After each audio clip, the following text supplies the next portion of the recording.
Nemesis and the Candy Man. We sail at 8 in the morning on the Celtic, said Honoria, plucking a loose thread from her lace sleeve. I heard so, said young Ives, dropping his hat, and muffing it as he tried to catch it, and I came around to wish you a pleasant voyage. Of course you heard it, said Honoria, coldly sweet, since we have had no opportunity of informing you ourselves. Ives looked at her pleadingly, but with little hope. Outside in the street a high-pitched voice chanted, not unmusically, a commercial gamut of canned ees. Nice, fresh canned ees. It's our old Candy Man, said Honoria, leaning out the window and beckoning. I want some of his motto kisses. There's nothing in the Broadway shops half so good. The Candy Man stopped his pushcart in front of the old Madison Avenue home. He had a holiday and festival air unusual to street peddlers.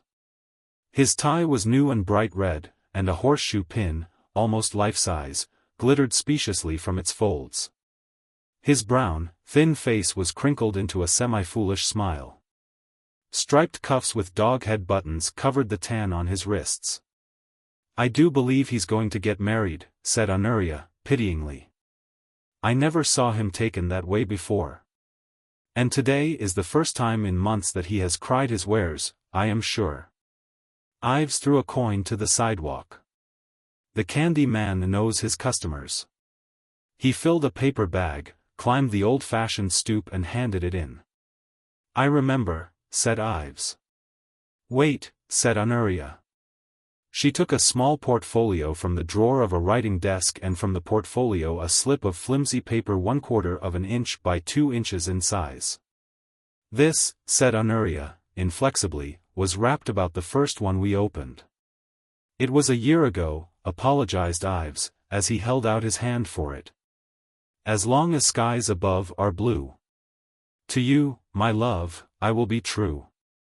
This he read from the slip of flimsy paper. We were to have sailed a fortnight ago, said Honoria, gossipingly. It has been such a warm summer. The town is quite deserted. There is nowhere to go. Yet I am told that 1 or 2 of the roof gardens are amusing. The singing, and the dancing, on 1 or 2 seem to have met with approval. Ives did not wince. When you are in the ring you are not surprised when your adversary taps you on the ribs. I followed the Candy Man that time, said Ives, irrelevantly, and gave him $5 at the corner of Broadway. He reached for the paper bag in Honoria's lap, took out one of the square, wrapped confections and slowly unrolled it. Sarah Chillingworth's father, said Honoria, has given her an automobile. Read that, said Ives, handing over the slip that had been wrapped around the square of candy. Life teaches us how to live. Love teaches us to forgive. Honoria's cheeks turned pink. Honoria, cried Ives, starting up from his chair. Miss Clinton, corrected Honoria, rising like Venus from the bead on the surf. I warned you not to speak that name again. Honoria, repeated Ives, you must hear me. I know I do not deserve your forgiveness, but I must have it. There is a madness that possesses one sometimes for which his better nature is not responsible. I throw everything else but you to the winds. I strike off the chains that have bound me. I renounce the siren that lured me from you. Let the bought verse of that street peddler plead for me. It is you only whom I can love. Let your love forgive, and I swear to you that mine will be true as long as skies above are blue. On the west side, between 6th and 7th Avenues, an alley cuts the block in the middle. It perishes in a little court in the center of the block. The district is theatrical, the inhabitants, the bubbling froth of half a dozen nations. The atmosphere is bohemian, the language polyglot, the locality precarious. In the court at the rear of the alley lived the Candy Man. At 7 o'clock he pushed his cart into the narrow entrance, rested it upon the irregular stone slats and sat upon one of the handles to cool himself. There was a great draught of cool wine through the alley. There was a window above the spot where he always stopped his pushcart. In the cool of the afternoon, Mli. Adele, drawing card of the aerial roof garden, sat at the window and took the air. Generally her ponderous mass of dark auburn hair was down, that the breeze might have the felicity of aiding Sidonie, the maid, in drying and airing it. About her shoulders, the point of her that the photographers always made the most of, was loosely draped a heliotrope scarf. Her arms to the elbow were bare, there were no sculptors there to rave over them, but even the stolid bricks in the walls of the alley should not have been so insensate as to disapprove.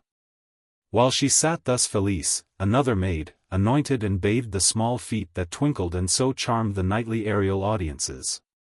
Gradually Mademoiselle began to notice the candy man stopping to mop his brow and cool himself beneath her window. In the hands of her maid she was deprived for the time of her vocation, the charming and binding to her chariot of man. To lose time was displeasing to Mademoiselle. Here was the candy man, no fit game for her darts, truly, but of the sex upon which she had been born to make war. After casting upon him looks of unseeing coldness for a dozen times, one afternoon she suddenly thawed and poured down upon him a smile that put to shame the sweets upon his cart. "Candy man," she said, cooingly, while Sidonie followed her impulsive dive, brushing the heavy auburn hair, "don't you think I am beautiful?"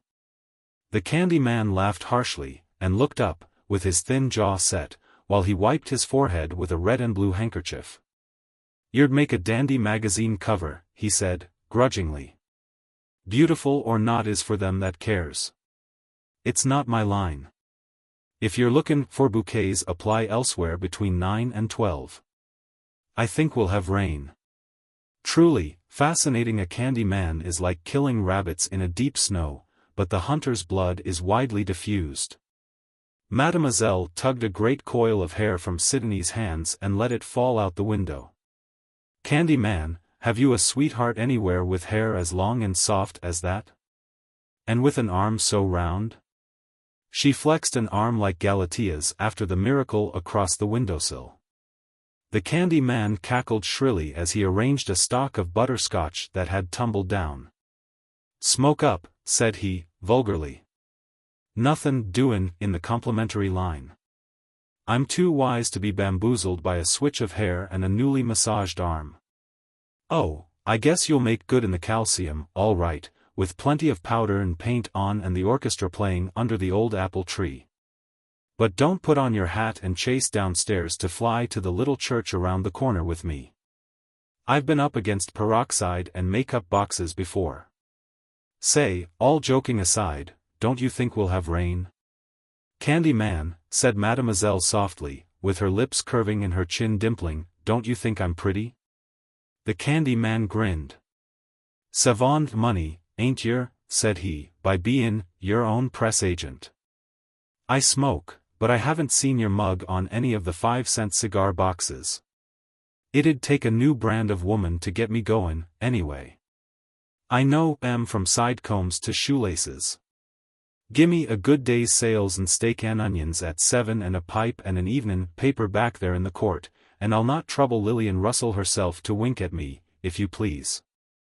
Mademoiselle pouted. "Candy man," she said, softly and deeply, "yet you shall say that I am beautiful. All men say so and so shall you." The candy man laughed and pulled out his pipe. "Well," said he, "I must be goin' in.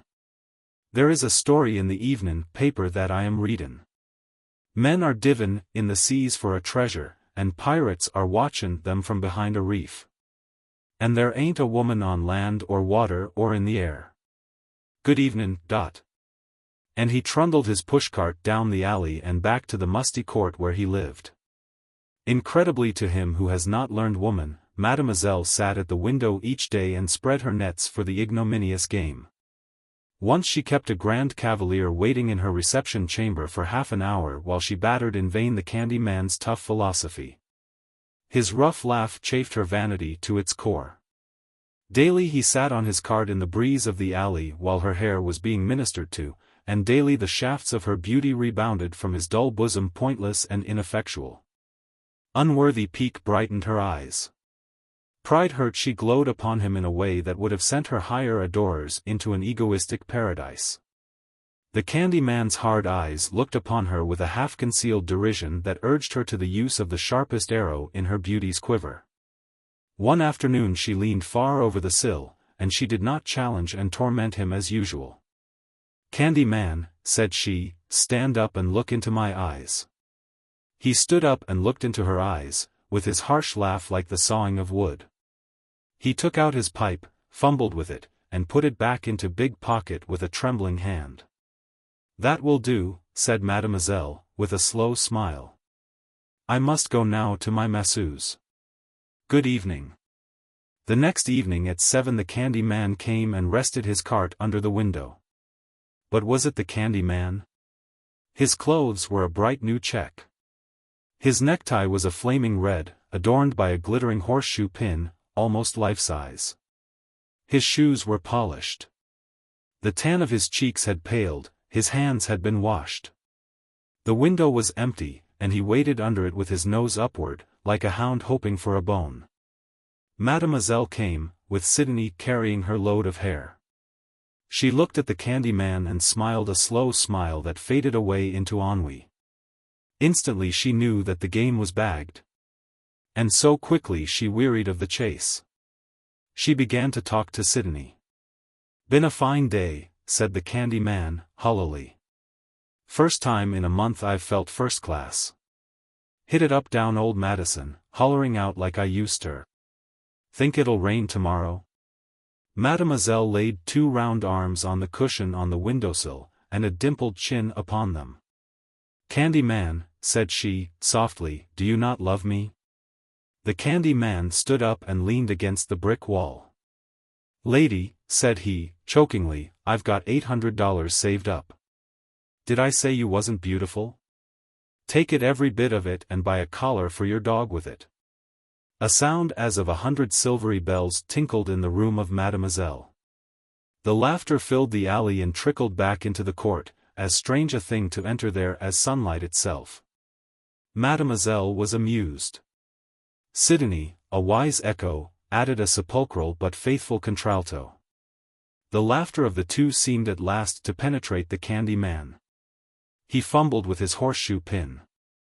At length Mademoiselle, exhausted, turned her flushed, beautiful face to the window. "Candy man," said she, "go away. When I laugh Sidonie pulls my hair. I can but laugh while you remain there." "Here is a note for Mademoiselle," said Felice, coming to the window in the room. "There is no justice," said the candy man, lifting the handle of his cart and moving away. 3 yards he moved, and stopped. Loud shriek after shriek came from the window of Mademoiselle. Quickly he ran back. He heard a body thumping upon the floor and a sound as though heels beat alternately upon it. "What is it?" he called. Sidonie's severe head came into the window. "Mademoiselle is overcome by bad news," she said.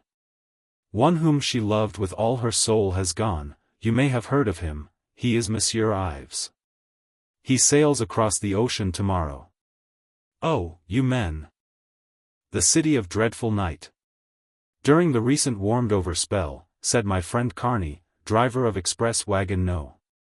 8606, "a good many opportunities was had of observing human nature through peekaboo wastes. The Park Commissioner and the Commissioner of Police and the Forestry Commission gets together and agrees to let the people sleep in the parks until the Weather Bureau gets the thermometer down again to a living basis. So they draws up open-air resolutions and has them okayed by the Secretary of Agriculture, Mr. Comstock, and the Village Improvement Mosquito Exterminating Society of South Orange, New Jersey. When the proclamation was made opening up to the people by special grant the public parks that belong to them, there was a general exodus into Central Park by the communities existing along its borders. In 10 minutes after sundown you'd have thought that there was an undress rehearsal of a potato famine in Ireland and a Kishinev massacre. They come by families, gangs, clambake societies, clans, clubs and tribes from all sides to enjoy a cool sleep on the grass. Them that didn't have oil stoves brought along plenty of blankets, so as not to be upset with the cold and discomforts of sleeping outdoors. By building fires of the shade trees and huddling together in the bridle paths, and burrowing under the grass where the ground was soft enough, the likes of 5,000 head of people successfully battled against the night air in Central Park alone. Ye know I live in the elegant furnished apartment house called the Beersheba Flats, over against the elevated portion of the New York Central Railroad. When the order come to the flats that all hands must turn out and sleep in the park, according to the instructions of the consulting committee of the City Club and the Murphy Draying, Returfing and Sodding Company, there was a look of a couple of fires and an eviction all over the place. The tenants began to pack up feather beds, rubber boots, strings of garlic, hot water bags, portable canoes and scuttles of coal to take along for the sake of comfort. The sidewalk looked like a Russian camp in Oyama's line of march. There was wailing and lamenting up and downstairs from Danny Gogan's flat on the top floor to the apartments of Mrs. Goldstein-Upsky on the first. For why, says Danny, coming down and raging in his blue yarn socks to the janitor, should I be turned out of me comfortable apartments to lay in the dirty grass like a rabbit? 'Tis like Jerome to stir up trouble with small matters like this instead of whist, says Officer Reagan on the sidewalk, rapping with his club. 'Tis not Jerome. 'Tis by order of the Polis Commissioner. Turn out every one of yez and hike yourselves to the park. Now, 'twas a peaceful and happy home that all of us had in them same Beersheba Flats. The O'Dowds and the Steinowitzes and the Callahans and the Cohens and the Spitzenellis and the McManuses and the Spiegelmayers and the Joneses, all nations of us. We lived like one big family together. And when the hot nights come along we kept a line of children reaching from the front door to Kelly's on the corner passing along the cans of beer from one to another without the trouble of running after it. And with no more clothing on than is provided for in the statutes, sitting in all the windies, with a cool growler in everyone, and your feet out in the air. And the Rosenstein girls singing on the fire escape of the 6th floor, and Patsy Rourke's flute going in the 8th, and the ladies calling each other synonyms out the windies. And now and then a breeze sailing in over Mr. Depew Central. I tell you the Beersheba Flats was a summer resort that made the Catskills look like a hole in the ground. With his person full of beer and his feet out the windy and his old woman frying pork chops over a charcoal furnace and the children dancing in cotton slips on the sidewalk around the organ grinder. And the rent paid for a week, what does a man want better on a hot night than that? And then comes this ruling of the Polis driving people out their comfortable homes to sleep in parks. 'Twas for all the world like a case of them Russians. 'Twill be heard from again at next election time. Well, then, Officer Reagan drives the whole lot of us to the park and turns us in by the nearest gate. 'Tis dark under the trees, and all the children sets up to howling that they want to go home. Ye'll pass the night in this stretch of woods and scenery, says Officer Reagan. 'Twill be fine and imprisonment for insulting the park commissioner and the chief of the weather bureau if ye refuse. I'm in charge of 30 acres between here and the Egyptian monument, and I advise ye to give no trouble. 'Tis sleeping on the grass yez all have been condemned to by the authorities. Yez'll be permitted to leave in the morning, but ye must return be night. Me orders was silent on the subject of bail, but I'll find out if 'tis required and there'll be bondsmen at the gate. There being no lights except along the automobile drives, us 179 tenants of the Beersheba Flats prepared to spend the night as best we could in the raging forest. Them that brought blankets and kindling wood was best off. They got fires started and wrapped the blankets round their heads and laid down, cursing, in the grass. There was nothing to see, nothing to drink, nothing to do. In the dark we had no way of telling friend or foe except by feeling the noses of them. I brought along me last winter overcoat, me toothbrush, some quinine pills and the red quilt off the bed in me flat. 3 times during the night somebody rolled on me quilt and stuck his knees against the Adam's apple of me. And 3 times I judged his character by running me hand over his face, and 3 times I rose up and kicked the intruder down the hill to the gravelly walk below. And then someone with a flavor of Kelly's whiskey snuggled up to me, and I found his nose turned up the right way, and I says, "Is that you, then, Patsy?" And he says, it is, Carney. How long do you think it'll last? I'm no weather prophet, says I. But if they bring out a strong anti-Tammany ticket next fall, it ought to get us home in time to sleep on a bed once or twice before they line us up at the polls. A playing of my flute into the air shaft, says Patsy Rourke.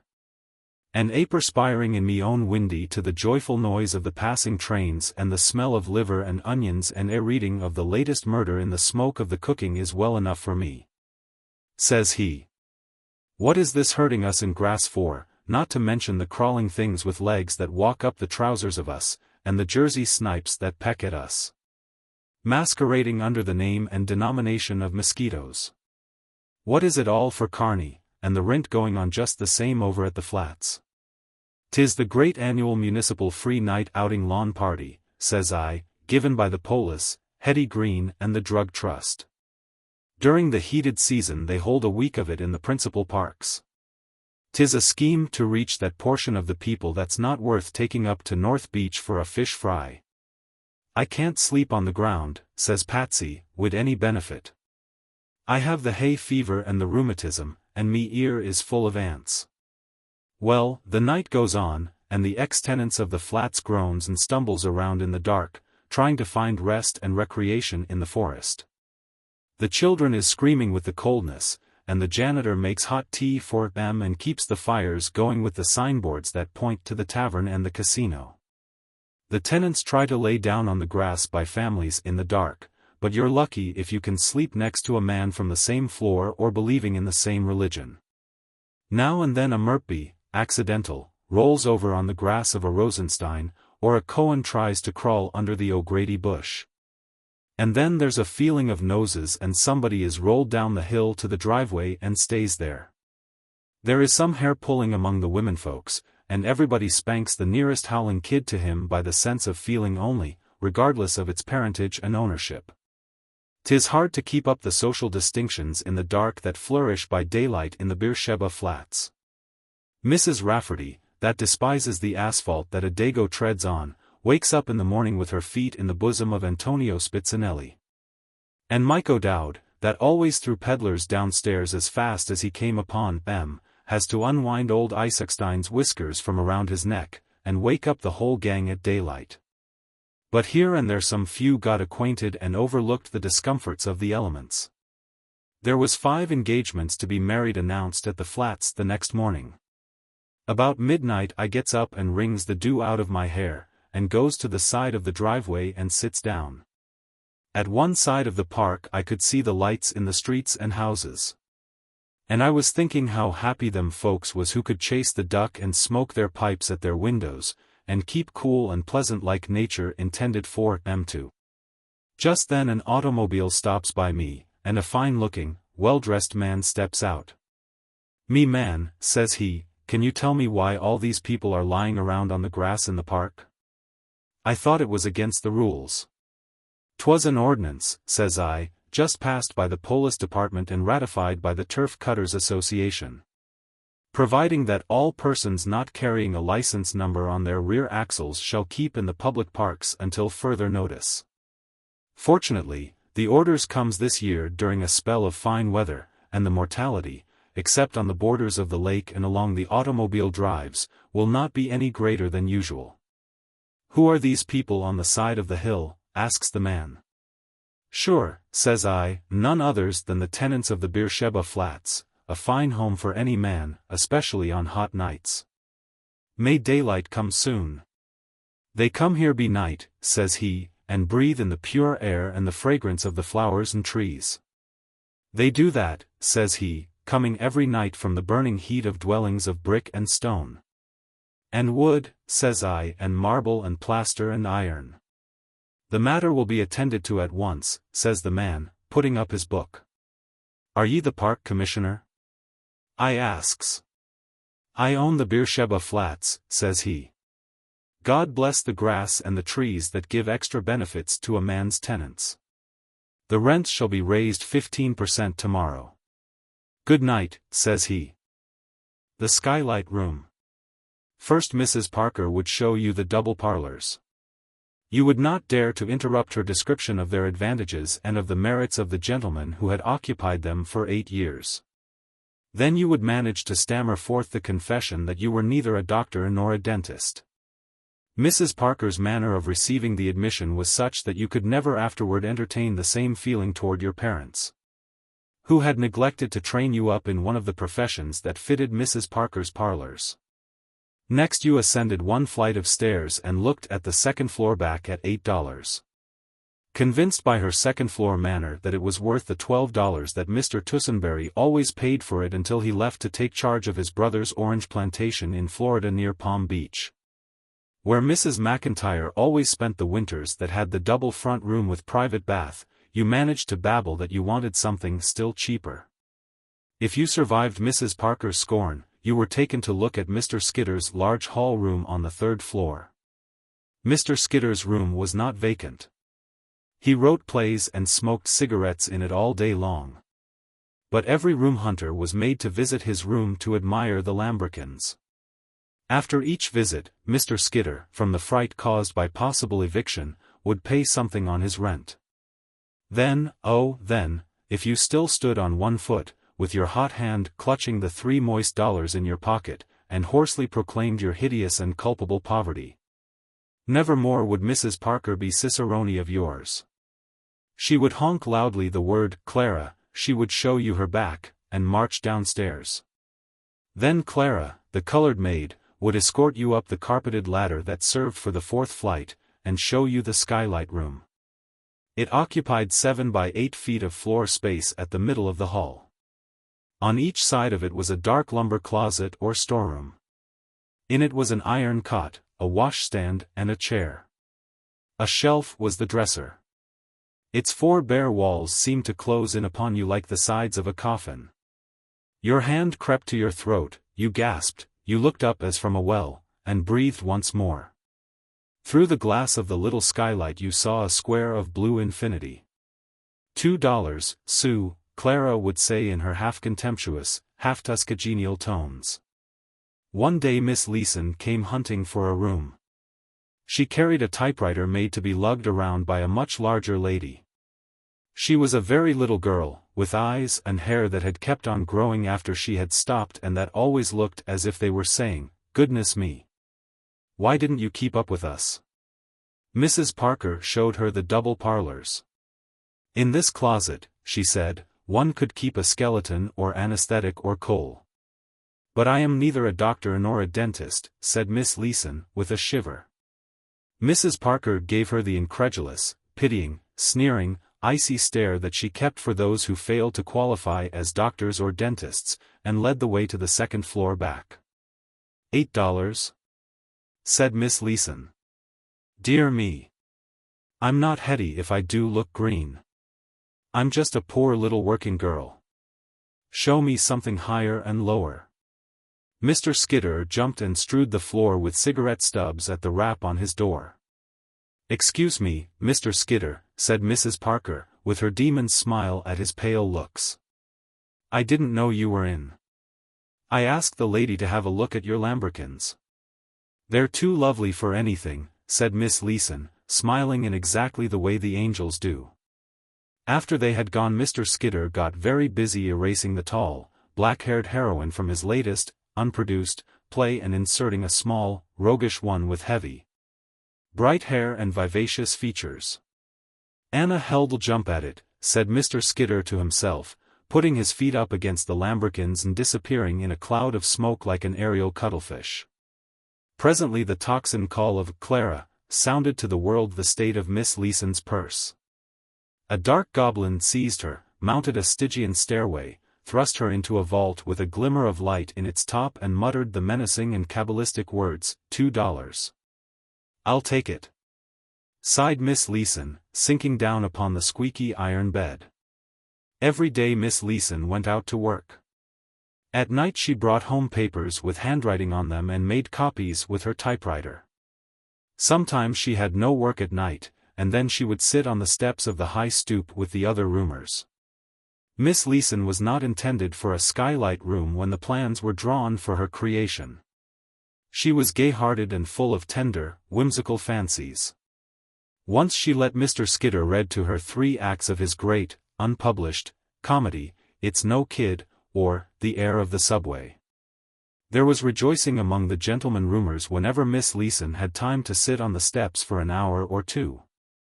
But Miss Longnecker, the tall blonde who taught in a public school and said, "Well, really," to everything you said, sat on the top step and sniffed. And Miss Dorn, who shot at the moving ducks at Coney every Sunday and worked in a department store, sat on the bottom step and sniffed.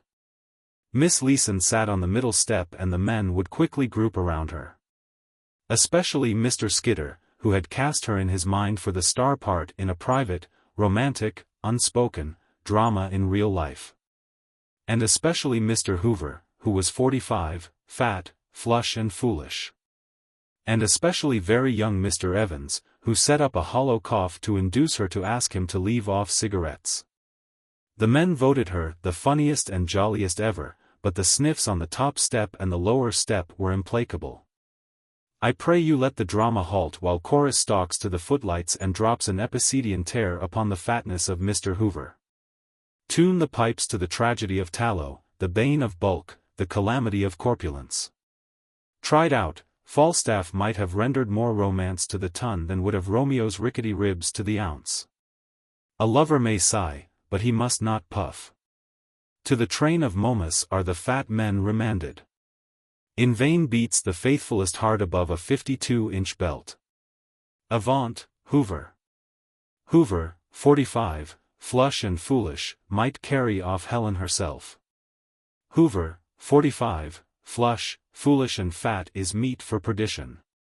There was never a chance for you, Hoover.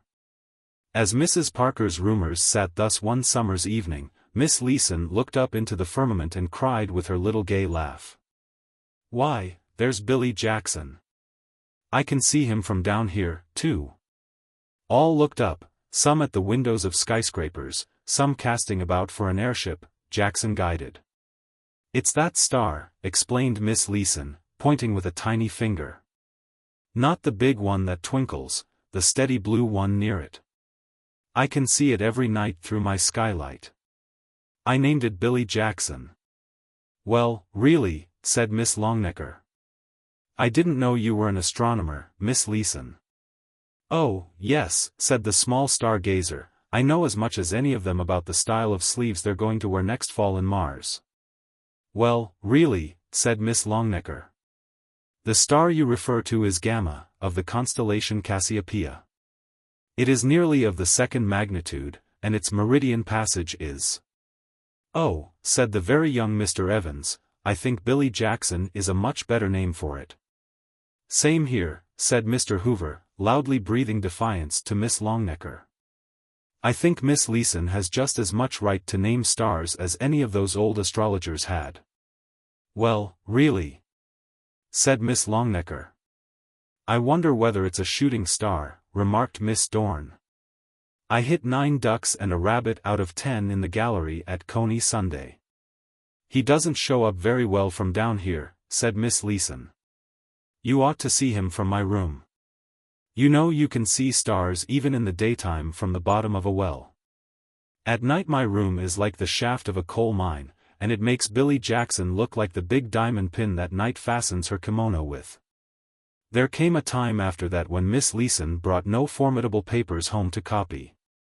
And when she went out in the morning, instead of working, she went from office to office and let her heart melt away in the drip of cold refusals transmitted through insolent office boys. This went on. There came an evening when she wearily climbed Mrs. Parker's stoop at the hour when she always returned from her dinner at the restaurant. But she had had no dinner. As she stepped into the hall Mr. Hoover met her and seized his chance. He asked her to marry him, and his fatness hovered above her like an avalanche. She dodged, and caught the balustrade. He tried for her hand, and she raised it and smote him weakly in the face. Step by step she went up, dragging herself by the railing. She passed Mr. Skidder's door as he was red-inking a stage direction for Myrtle Delorme, Miss Leeson, in his unaccepted comedy, to pirouette across stage from L to the side of the Count. Up the carpeted ladder she crawled at last and opened the door of the Skylight Room. She was too weak to light the lamp or to undress.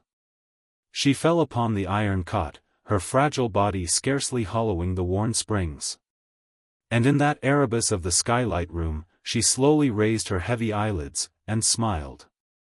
For Billy Jackson was shining down on her, calm and bright and constant through the skylight. There was no world about her. She was sunk in a pit of blackness, with but that small square of pallid light framing the star that she had so whimsically and so ineffectually named. Miss Longnecker must be right. It was Gamma, of the constellation Cassiopeia, and not Billy Jackson. And yet she could not let it be Gamma. As she lay on her back she tried twice to raise her arm. The third time she got two thin fingers to her lips and blew a kiss out of the black pit to Billy Jackson. Her arm fell back limply. "Goodbye, Billy," she murmured faintly. "You're millions of miles away and you won't even twinkle once. But you kept where I could see you most of the time up there when there wasn't anything else but darkness to look at, didn't you? Millions of miles. Goodbye, Billy Jackson." Clara, the colored maid, found the door locked at 10 the next day, and they forced it open. Vinegar, and the slapping of wrists and burnt feathers proving of no avail, someone ran to phone for an ambulance. In due time it backed up to the door with much gong clanging, and the capable young medico, in his white linen coat, ready, active, confident, with his smooth face half debonair, half grim, danced up the steps. "Ambulance call to 49, he said briefly. "What's the trouble?"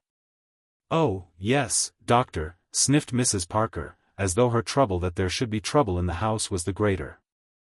"I can't think what can be the matter with her. Nothing we could do would bring her to. It's a young woman, a Miss Elsie, yes, a Miss Elsie Leeson. Never before in my house." "What room?" cried the doctor in a terrible voice, to which Mrs. Parker was a stranger. "The Skylight Room." It. Evidently the ambulance doctor was familiar with the location of Skylight Rooms. He was gone up the stairs, 4 at a time. Mrs. Parker followed slowly, as her dignity demanded. On the first landing she met him coming back bearing the astronomer in his arms. He stopped and let loose the practiced scalpel of his tongue, not loudly. Gradually Mrs. Parker crumpled as a stiff garment that slips down from a nail. Ever afterward there remained crumples in her mind and body. Sometimes her curious rumors would ask her what the doctor said to her. "Let that be," she would answer. "If I can get forgiveness for having heard it I will be satisfied." The ambulance physician strode with his burden through the pack of hounds that follow the curiosity chase, and even they fell back along the sidewalk abashed. For his face was that of one who bears his own dead.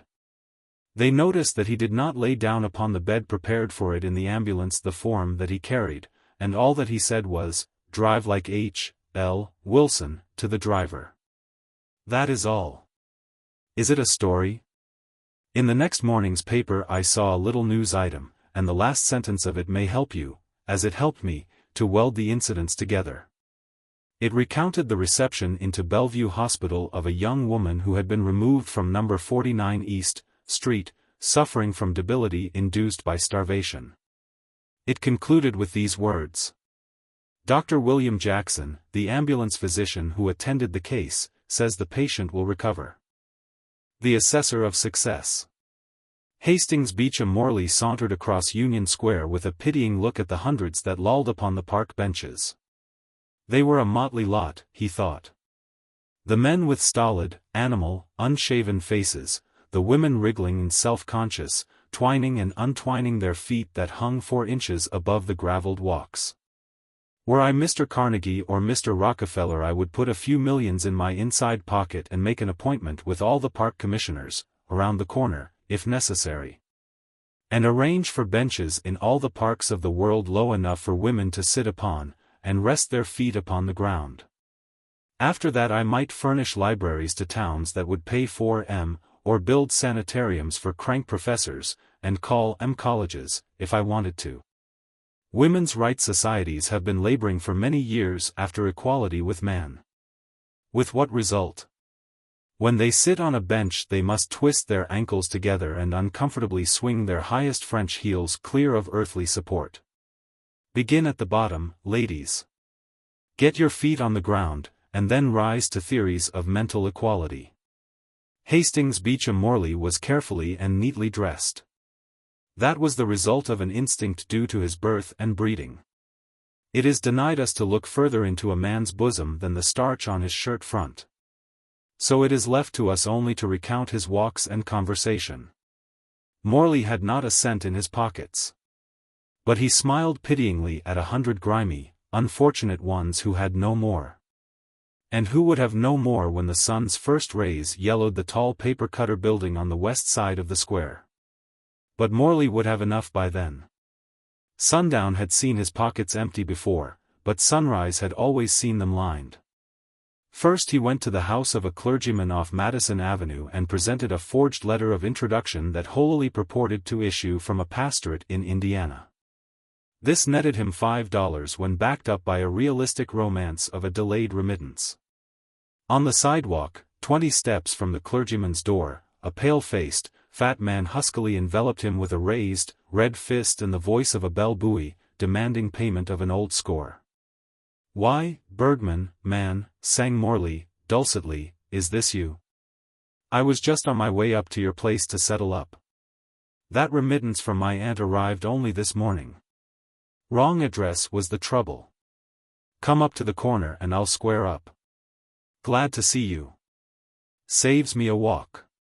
For drinks placated the emotional Bergman. There was an air about Morley when he was backed by money in hand that would have stayed off a call loan at Rothschild's. When he was penniless his bluff was pitched half a tone lower, but few are competent to detect the difference in the notes. "You gum to mine blace and bay me tomorrow, Mr. Morley," said Bergman. "Oxcuse me dat I done you onder street. But I have not seen you in Dremont." Prosed. Morley walked away with a crooked smile on his pale, smooth face. The credulous, drink-softened German amused him. He would have to avoid 29th Street in the future. He had not been aware that Bergman ever went home by that route. At the door of a darkened house 2 squares to the north Morley knocked with a peculiar sequence of raps. The door opened to the length of a 6-inch chain, and the pompous, important black face of an African guardian imposed itself in the opening. Morley was admitted. In a third-story room, in an atmosphere opaque with smoke, he hung for 10 minutes above a roulette wheel. Then downstairs he crept, and was outsped by the important Negro, jingling in his pocket the 40 cents in silver that remained to him of his $5 capital. At the corner he lingered, undecided. Across the street was a drug store, well lighted, sending forth gleams from the German silver and crystal of its soda fountain and glasses.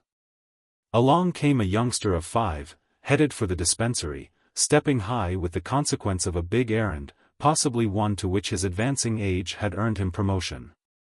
In his hand he clutched something tightly, publicly, proudly, conspicuously.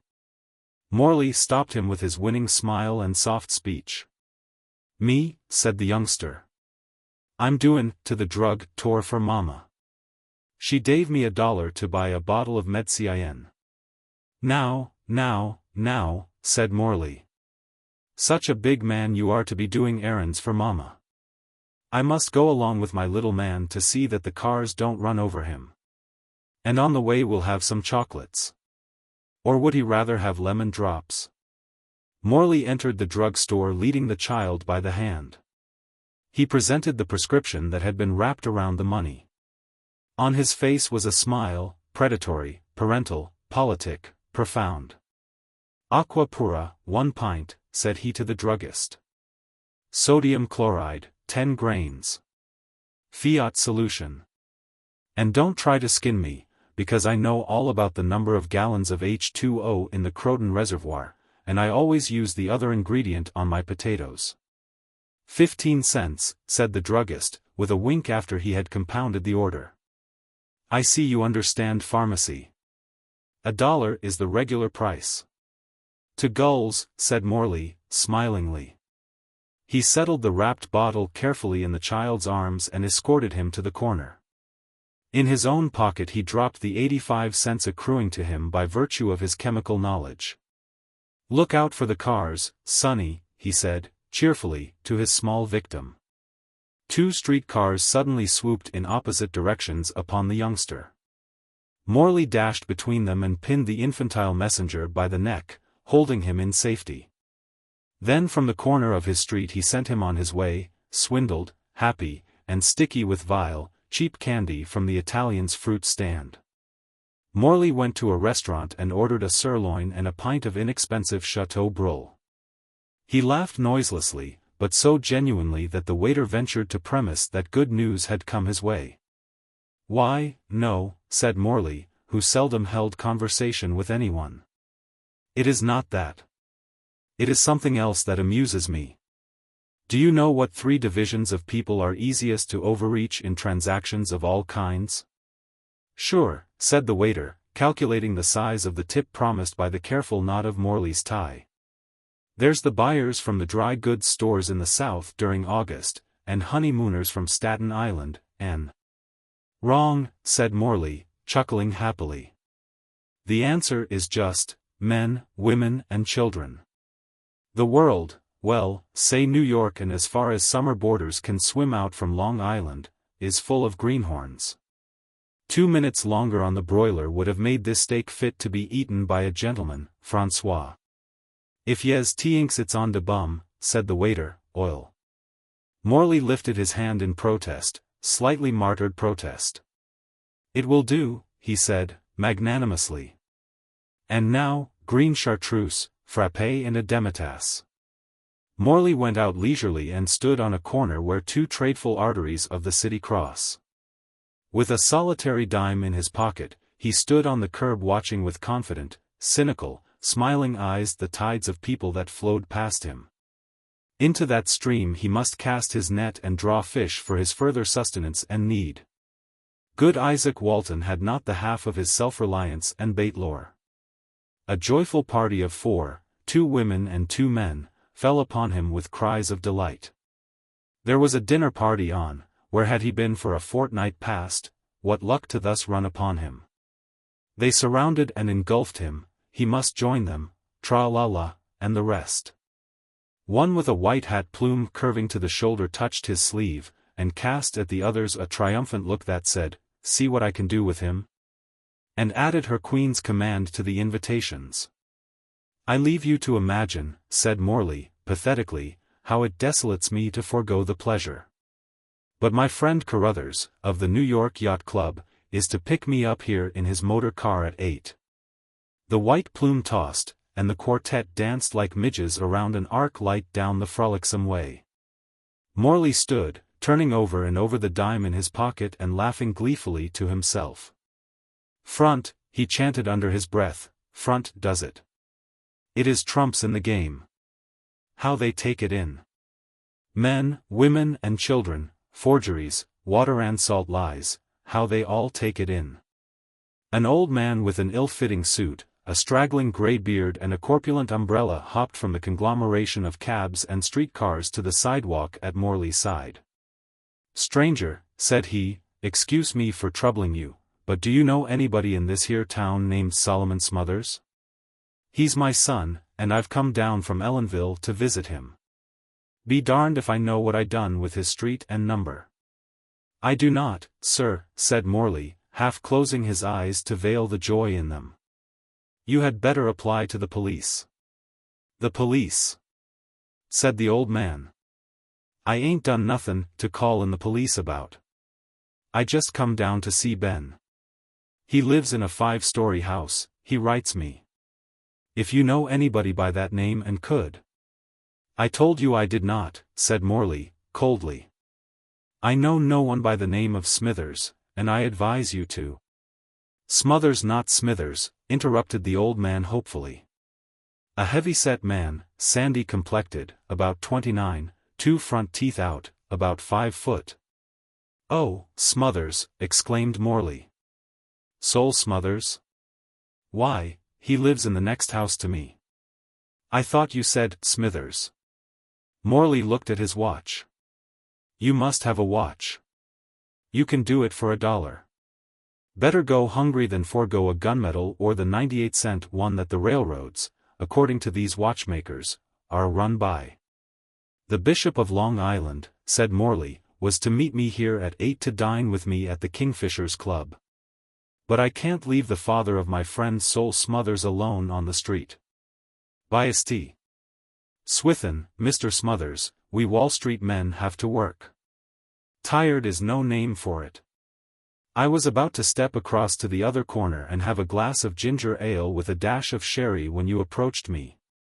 You must let me take you to Sol's house, Mr. Smothers. But, before we take the car, I hope you will join me in. An hour later Morley seated himself on the end of a quiet bench in Madison Square. With a 25-cent cigar between his lips and $140 in deeply creased bills in his inside pocket. Content, light-hearted, ironical, keenly philosophic, he watched the moon drifting in and out amidst a maze of flying clouds. An old, ragged man with a low-bowed head sat at the other end of the bench. Presently the old man stirred and looked at his bench companion. In Morley's appearance he seemed to recognize something superior to the usual nightly occupants of the benches. "Kind sir," he whined, "if you could spare a dime or even a few pennies to one who—" Morley cut short his stereotyped appeal by throwing him $1. "God bless you," said the old man. "I've been trying to find work for—" "Work," echoed Morley with his ringing laugh. "You are a fool, my friend. The world is a rock to you, no doubt. But you must be an Aaron and smite it with your rod. Then things better than water will gush out of it for you. That is what the world is for. It gives to me whatever I want from it."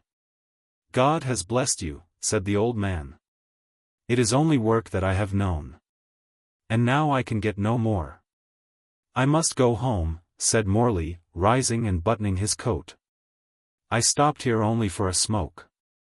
I hope you may find work." "May your kindness be rewarded this night," said the old man. "Oh," said Morley, "you have your wish already.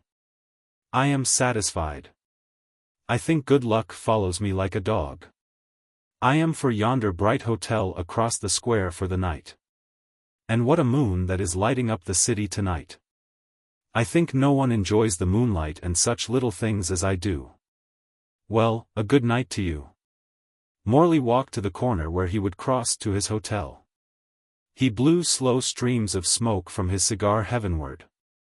A policeman passing saluted to his benign nod. What a fine moon it was. The clock struck 9 as a girl just entering womanhood stopped on the corner waiting for the approaching car. She was hurrying as if homeward from employment or delay. Her eyes were clear and pure. She was dressed in simple white, she looked eagerly for the car and neither to the right nor the left. Morley knew her. 8 years before he had sat on the same bench with her at school. There had been no sentiment between them, nothing but the friendship of innocent days. But he turned down the side street to a quiet spot and laid his suddenly burning face against the cool iron of a lamppost, and said dully, "God! I wish I could die." From each according to his ability. Vining left his club, cursing it softly, without any particular anger. From 10 in the morning until 11 it had bored him immeasurably. Kirk with his fish story, Brooks with his Puerto Rico cigars, old Morrison with his anecdote about the widow. Hepburn with his invariable luck at billiards, all these afflictions had been repeated without change of bill or scenery. Besides these morning evils Miss Allison had refused him again on the night before. But that was a chronic trouble. 5 times she had laughed at his offer to make her Mrs. Vining. He intended to ask her again the next Wednesday evening. Vining walked along 44th Street to Broadway, and then drifted down the great sluice that washes out the dust of the gold mines of Gotham.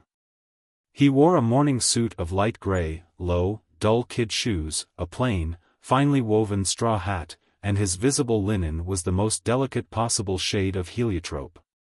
His necktie was the blue-gray of a November sky, and its knot was plainly the outcome of a lordly carelessness combined with an accurate conception of the most recent dictum of fashion. Now, to write of a man's haberdashery is a worse thing than to write a historical novel around Paul Jones, or to pen a testimonial to a hay fever cure. Therefore, let it be known that the description of Vining's apparel is germane to the movements of the story, and not to make room for the new fall stock of goods. Even Broadway that morning was a discord in Vining's ears. And in his eyes it paralleled for a few dreary minutes a certain howling, scorching, seething, malodorous slice of street that he remembered in Morocco. He saw the struggling mass of dogs, beggars, fakirs, slave drivers and veiled women in carts without horses, the sun blazing brightly among the bazaars. The piles of rubbish from ruined temples in the street, and then a lady, passing, jabbed the ferrule of a parasol in his side and brought him back to Broadway. 5 minutes of his stroll brought him to a certain corner, where a number of silent, pale-faced men are accustomed to stand, immovably, for hours, busy with the file blades of their pen-knives, with their hat brims on a level with their eyelids. Wall Street speculators, driving home in their carriages, love to point out these men to their visiting friends and tell them of this rather famous lounging place of the crooks. On Wall Street the speculators never use the file blades of their knives. Vining was delighted when one of this company stepped forth and addressed him as he was passing. He was hungry for something out of the ordinary, and to be accosted by this smooth-faced, keen-eyed, low-voiced, athletic member of the underworld, with his grim, yet pleasant smile, had all the taste of an adventure to the convention-weary Vining. "Excuse me, friend," said he. "Could I have a few minutes' talk with you, on the level?" "Certainly," said Vining, with a smile. "But, suppose we step aside to a quieter place. There is a divan, a café over here that will do. Shrum will give us a private corner." Shrum established them under a growing palm, with 2 sidles between them. Vining made a pleasant reference to meteorological conditions, thus forming a hinge upon which might be swung the door leading from the thought repository of the other. "In the first place," said his companion, with the air of one who presents his credentials, "I want you to understand that I am a crook. Out west I am known as Rowdy the Dude. Pickpocket, supperman, second-story man, yeggman, boxman, all-round burglar, card-sharp and slickest con man west of the 23rd Street ferry landing, that's my history. That's to show I'm on the square, with you. My name's Emerson." "Confound old Kirk with his fish stories," said Vining to himself, with silent glee as he went through his pockets for a card. "It's pronounced Vining," he said, as he tossed it over to the other. "And I'll be as frank with you. I'm just a kind of a loafer, I guess, living on my daddy's money. At the club they call me Left at the Post. I never did a day's work in my life, and I haven't the heart to run over a chicken when I'm motoring. It's a pretty shabby record, altogether." "There's one thing you can do," said Emerson, admiringly, "you can carry duds. I've watched you several times pass on Broadway. You look the best-dressed man I've seen. And I'll bet you a gold mine I've got $50 worth more gents' furnishings on my frame than you have. That's what I wanted to see you about. I can't do the trick. Take a look at me." "What's wrong?" "Stand up," said Vining. Emerson arose, and slowly revolved. "You've been outfitted," declared the clubman. "Some Broadway window dresser has misused you. That's an expensive suit, though, Emerson." $100, said Emerson. "20 too much," said Vining. 6 months old in cut, 1 inch too long, and half an inch too much lapel. Your hat is plainly dated 1 year ago, although there's only a 1/16 of an inch lacking in the brim to tell the story. That English poke in your collar is too short by the distance between Troy and London. A plain gold link cuff button would take all the shine out of those pearl ones with diamond settings. Those tan shoes would be exactly the articles to work into the heart of a Brooklyn schoolma'am on a 2 weeks visit to Lake Ronkonkoma. I think I caught a glimpse of a blue silk sock embroidered with russet lilies of the valley when you, improperly, drew up your trousers as you sat down. There are always plain ones to be had in the stores. Have I hurt your feelings, Emerson? Double the ante, cried the criticized one, greedily. Give me more of it. There's a way to tote the haberdashery, and I want to get wise to it. Say, you're the right kind of a swell. Anything else to the queer about me? Your tie, said Vining, is tied with absolute precision and correctness. Thanks, gratefully, I spent over half an hour at it before I. Thereby, interrupted Vining, completing your resemblance to a dummy in a Broadway store window. Yours truly, said Emerson, sitting down again. It's bully of you to put me wise. I knew there was something wrong, but I couldn't just put my finger on it. I guess it comes by nature to know how to wear clothes. Oh, I suppose, said Vining, with a laugh, that my ancestors picked up the knack while they were peddling clothes from house to house a couple of 100 years ago. I'm told they did that. And mine, said Emerson, cheerfully, were making their visits at night, I guess, and didn't have a chance to catch on to the correct styles. I tell you what, said Vining, whose ennui had taken wings, I'll take you to my tailor. He'll eliminate the mark of the beast from your exterior. That is, if you care to go any further in the way of expense. Play M to the ceiling, said Emerson, with a boyish smile of joy. I've got a roll as big around as a barrel of black-eyed peas and as loose as the wrapper of a 2-for-5er.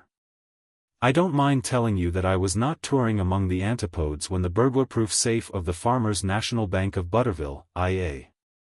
flew open some moonless nights ago to the tune of $16,000. Aren't you afraid, asked Vining, that I'll call a cop and hand you over? You tell me, said Emerson, coolly, why I didn't keep them. He laid Vining's pocketbook and watch, the Vining 100-year-old family watch, on the table. Man, said Vining, reveling, did you ever hear the tale Kirk tells about the 6-pound trout and the old fisherman? Seems not, said Emerson, politely. I'd like to. But you won't, said Vining. I've heard it scores of times. That's why I won't tell you. I was just thinking how much better this is than a club. Now, shall we go to my tailor? Boys, and elderly gents, said Vining, 5 days later at his club, standing up against the window where his coterie was gathered, and keeping out the breeze. A friend of mine from the West will dine at our table this evening. Will he ask if we have heard the latest from Denver, said a member, squirming in his chair. Will he mention the new 23-story Masonic temple, in Quincy, Illinois? Inquired another, dropping his nose glasses. Will he spring one of those western Mississippi River catfish stories, in which they use yearling calves for bait? Demanded Kirk, fiercely. Be comforted, said Vining. He has none of the little vices. He is a burglar and safe blower, and a pal of mine. Oh, Mary Ann, said they. Must you always adorn every statement with your alleged humor? It came to pass that at 8 in the evening a calm, smooth, brilliant, affable man sat at Vining's right hand during dinner. And when the ones who passed their lives in city streets spoke of skyscrapers or of the little czar on his far, frozen throne, or of insignificant fish from inconsequential streams, this big, deep-chested man, faultlessly clothed, and eyed like an emperor, disposed of their Lilliputian chatter with a wink of his eyelash. And then he painted for them with hard, broad strokes a marvelous lingual panorama of the West. He stacked snow-topped mountains on the table, freezing the hot dishes of the waiting diners. With a wave of his hand he swept the clubhouse into a pine-crowned gorge, turning the waiters into a grim posse, and each listener into a blood-stained fugitive, climbing with torn fingers upon the ensanguined rocks. He touched the table and spake, and the 5 panted as they gazed on barren lava beds. And each man took his tongue between his teeth and felt his mouth bake at the tale of a land empty of water and food. As simply as Homer sang, while he dug a tine of his fork leisurely into the tablecloth, he opened a new world to their view, as does one who tells a child of the looking-glass country. as one of his listeners might have spoken of tea too strong at a Madison Square afternoon. So he depicted the ravages of red-eye in a border town when the caballeros of the lariat and 45 reduced ennui to a minimum. And then, with a sweep of his white, unringed hands, he dismissed Melpomene, and forthwith Diana and Amaryllis footed it before the mind's eyes of the clubmen. The savannas of the continent spread before them. The wind, humming through 100 leagues of sagebrush and mesquite, closed their ears to the city's staccato noises. He told them of camps, of ranches marooned in a sea of fragrant prairie blossoms, of gallops in the stilly night that Apollo would have forsaken his daytime steeds to enjoy. He read them the great, rough epic of the cattle and the hills that have not been spoiled by the hand of man, the mason. His words were a telescope to the city men, whose eyes had looked upon Youngstown, and whose tongues had called it West. In fact, Emerson had them going. The next morning at 10 he met Vining, by appointment, at a 42nd Street café. Emerson was to leave for the West that day. He wore a suit of dark cheviot that looked to have been draped upon him by an ancient Grecian tailor who was a few thousand years ahead of the styles. "Mr. Vining," said he, with the clear, ingenuous smile of the successful crook, "it's up to me to go the limit for you any time I can do so. You're the real thing. And if I can ever return the favor, you bet your life I'll do it." "What was that cowpuncher's name?" asked Vining, who used to catch a mustang by the nose and mane, and throw him till he put the bridle on. "Bates," said Emerson. "Thanks," said Vining. "I thought it was Yates." "Oh, about that toggery business, I'd forgotten that. I've been looking for some guy to put me on the right track for years," said Emerson. "You're the goods, duty-free, and halfway to the warehouse in a red wagon. Bacon, toasted on a green willow switch over red coals, ought to put broiled lobsters out of business," said Vining. "And you say a horse at the end of a 30-foot rope can't pull a 10-inch stake out of wet prairie? Well, goodbye, old man, if you must be off." At 1 o'clock Vining had luncheon with Miss Allison by previous arrangement. For 30 minutes he babbled to her, unaccountably, of ranches, horses, canyons, cyclones, roundups, Rocky Mountains and beans and bacon. She looked at him with wondering and half-terrified eyes. "I was going to propose again today," said Vining, cheerily, "but I won't. I've worried you often enough. You know Dad has a ranch in Colorado. What's the good of staying here? Jumping jonquils. But it's great out there. I'm going to start next Tuesday." "No, you won't," said Miss Allison. "What?" said Vining. "Not alone," said Miss Allison, dropping a tear upon her salad. "What do you think?" "Betty," exclaimed Vining, "what do you mean?" "I'll go too," said Miss Allison, forcibly. Vining filled her glass with Apollinaris. "Here's to Rowdy the Dude." He gave, a toast mysterious. "Don't know him," said Miss Allison, "but if he's your friend, Jimmy, here goes." The Poet and the Peasant. The other day a poet friend of mine, who has lived in close communion with nature all his life, wrote a poem and took it to an editor. It was a living pastoral, full of the genuine breath of the fields, the song of birds, and the pleasant chatter of trickling streams. When the poet called again to see about it, with hopes of a beefsteak dinner in his heart, it was handed back to him with the comment, "Too artificial." Several of us met over spaghetti and Dutchess County Chianti, and swallowed indignation with slippery forkfuls. And there we dug a pit for the editor. With us was Conant, a well-arrived writer of fiction, a man who had trod on asphalt all his life, and who had never looked upon bucolic scenes except with sensations of disgust from the windows of express trains. Conant wrote a poem and called it "The Doe and the Brook." It was a fine specimen of the kind of work you would expect from a poet who had strayed with Amaryllis only as far as the florist's windows, and whose sole ornithological discussion had been carried on with a waiter. Conant signed this poem, and we sent it to the same editor. But this has very little to do with the story. Just as the editor was reading the first line of the poem, on the next morning, a being stumbled off the West Shore ferryboat, and loped slowly up 42nd Street. The invader was a young man with light blue eyes, a hanging lip and hair the exact color of the little orphans, afterward discovered to be the Earl's daughter, in one of Mr. Blaney's plays. His trousers were corduroy, his coat short-sleeved, with buttons in the middle of his back. One bootleg was outside the corduroys.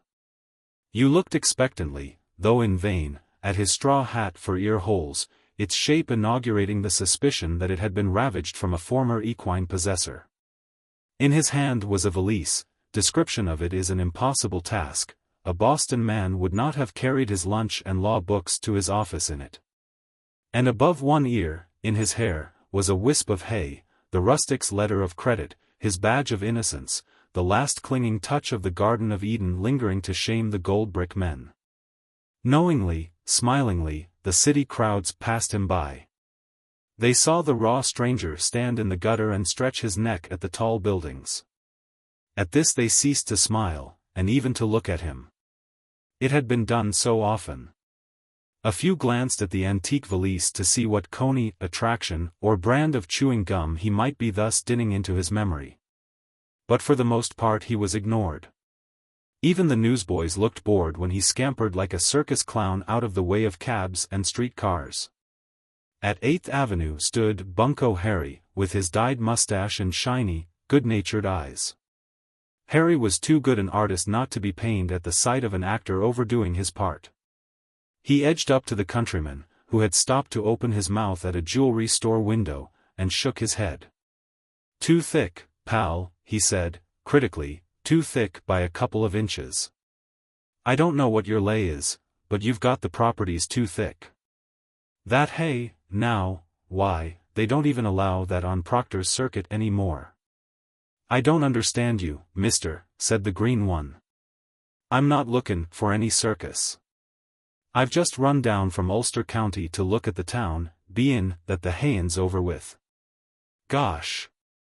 But it's a whopper. I thought Poughkeepsie was some punkins, but this here town is 5 times as big." "Oh, well," said Bunko Harry, raising his eyebrows, "I didn't mean to butt in. You don't have to tell. I thought you ought to tone down a little, so I tried to put you wise. Wish you success at your graft, whatever it is. Come and have a drink, anyhow." "I wouldn't mind having a glass of lager beer," acknowledged the other. They went to a cafe frequented by men with smooth faces and shifty eyes, and sat at their drinks. "I'm glad I come across you, mister," said Haylocks. "How'd you like to play a game or two of 7-Up? I've got the keards." He fished them out of Noah's valise, a rare, inimitable deck, greasy with bacon suppers and grimy with the soil of cornfields. Bunko Harry laughed loud and briefly. "Not for me, sport," he said, firmly. "I don't go against that makeup of yours for a cent. But I still say you've overdone it. The Reubs haven't dressed like that since '79. I doubt if you could work Brooklyn for a key-winding watch with that layout." "Oh, you needn't think I ain't got the money," boasted Haylocks. He drew forth a tightly rolled mass of bills as large as a teacup, and laid it on the table. "Got that for my share of grandmother's farm," he announced. "There's $950 in that roll. Thought I'd come to the city and look around for a likely business to go into." Bunko Harry took up the roll of money and looked at it with almost respect in his smiling eyes. "I've seen worse," he said, critically. "But you'll never do it in them clothes. You want to get light tan shoes and a black suit and a straw hat with a colored band, and talk a good deal about Pittsburgh and freight differentials. And drink sherry for breakfast in order to work off phony stuff like that." "What's his line?" asked 2 or 3 shifty-eyed men of Bunko Harry, after Haylocks had gathered up his impugned money and departed. "The queer, I guess," said Harry. "Or else he's one of Jerome's men. Or some guy with a new graft. He's too much hayseed. Maybe that his, I wonder now, oh, no, it couldn't have been real money." Haylocks wandered on. Thirst probably assailed him again, for he dived into a dark groggery on a side street and bought beer. At first sight of him their eyes brightened. But when his insistent and exaggerated rusticity became apparent their expressions changed to wary suspicion. Haylock swung his valise across the bar. "Keep that a while for me, mister," he said, chewing at the end of a virulent claybank cigar. "I'll be back after I knock around a spell. And keep your eye on it, for there's $950 inside of it, though maybe you wouldn't think so to look at me." Somewhere outside a phonograph struck up a band piece, and Haylock's was off for it, his coattail buttons flopping in the middle of his back. "Divvy, Mike," said the men hanging upon the bar, winking openly at one another. "Honest, now," said the bartender, kicking the valise to one side. "You don't think I'd fall to that, do you? Anybody can see he ain't no J. One of McAdoo's come-on squad, I guess. He's a shine if he made himself up. There ain't no parts of the country now where they dress like that since they run rural free delivery to Providence, Rhode Island. If he's got $9.50 in that valise it's a 98-cent Waterbury that stopped at 10 minutes to 10. When Haylocks had exhausted the resources of Mr. Edison to amuse he returned for his valise. And then down Broadway he gallivanted, culling the sights with his eager blue eyes. But still and evermore Broadway rejected him with curt glances and sardonic smiles. He was the oldest of the gags that the city must endure. He was so flagrantly impossible, so ultra-rustic, so exaggerated beyond the most freakish products of the barnyard, the hayfield and the vaudeville stage, that he excited only weariness and suspicion. And the wisp of hay in his hair was so genuine, so fresh and redolent of the meadows, so clamorously rural that even a shell-game man would have put up his peas and folded his table at the sight of it. Haylock seated himself upon a flight of stone steps and once more exhumed his roll of yellowbacks from the valise. The outer one, a 20, he shucked off and beckoned to a newsboy. "Son," said he, "run somewhere and get this changed for me. I'm mighty nigh out of chicken feed. I guess you'll get a nickel if you'll hurry up." A hurt look appeared through the dirt on the newsie's face. "Ah, watcher tink. Gwan and get your funny bill changed yourself. Dey ain't no farm clothes you got on. Gwan wit your stage money." On a corner lounged a keen-eyed steerer for a gambling house. He saw Haylocks, and his expression suddenly grew cold and virtuous. "Mister," said the rural one, "I've heard of places in this here town where a fellow could have a good game of old sledge or peg a card at Keno. I got $950 in this valise, and I come down from old Ulster to see the sights. Know where a fellow could get action on about $9 or $10. I'm goin' to have some sport, and then maybe I'll buy out a business of some kind." The steerer looked pained, and investigated a white speck on his left forefinger nail. "Cheese it, old man," he murmured, reproachfully. "The central office must be bughouse to send you out looking like such a gilly. You couldn't get within 2 blocks of a sidewalk crap game in them Tony Pastor props. The recent Mr. Scotty from Death Valley has got you beat across down block in the way of Elizabethan scenery and mechanical accessories. Let it be skid-do for yours. Nay, I know of no gilded halls where one may bet a patrol wagon on the ace." Rebuffed once again by the great city that is so swift to detect artificialities, Haylock sat upon the curb and presented his thoughts to hold a conference. "It's my clothes," said he. "Derned if it ain't. They think I'm a hayseed and won't have nothin' to do with me. Nobody never made fun of this hat in Ulster County. I guess if you want folks to notice you in New York you must dress up like they do." So Haylocks went shopping in the bazaars where men spake through their noses and rubbed their hands and ran the tape line ecstatically over the bulge in his inside pocket where reposed a red nubbin of corn with an even number of rows. And messengers bearing parcels and boxes streamed to his hotel on Broadway within the lights of Long Acre.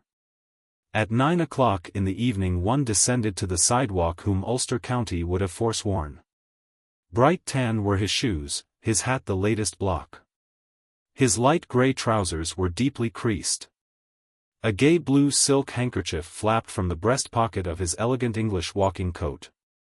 His collar might have graced a laundry window, his blonde hair was trimmed close. The wisp of hay was gone. For an instant he stood, resplendent, with the leisurely air of a boulevardier concocting in his mind the route for his evening pleasures. And then he turned down the gay, bright street with the easy and graceful tread of a millionaire. But in the instant that he had paused, the wisest and keenest eyes in the city had enveloped him in their field of vision. A stout man with grey eyes picked two of his friends with a lift of his eyebrows from the row of loungers in front of the hotel. "The juiciest jay I've seen in 6 months," said the man with grey eyes. "Come along." It was 11:30 when a man galloped into the West 47th Street police station with the story of his wrongs. $950, he gasped, "all my share of grandmother's farm." The desk sergeant wrung from him the name Jabez Bulltongue, of Locust Valley Farm, Ulster County, and then began to take descriptions of the strong-arm gentleman. When Conant went to see the editor about the fate of his poem, he was received over the head of the office boy into the inner office that is decorated with the statuettes by Rodin and J. G. Brown. "When I read the first line of The Doe and the Brook," said the editor, "I knew it to be the work of one whose life has been heart to heart with nature.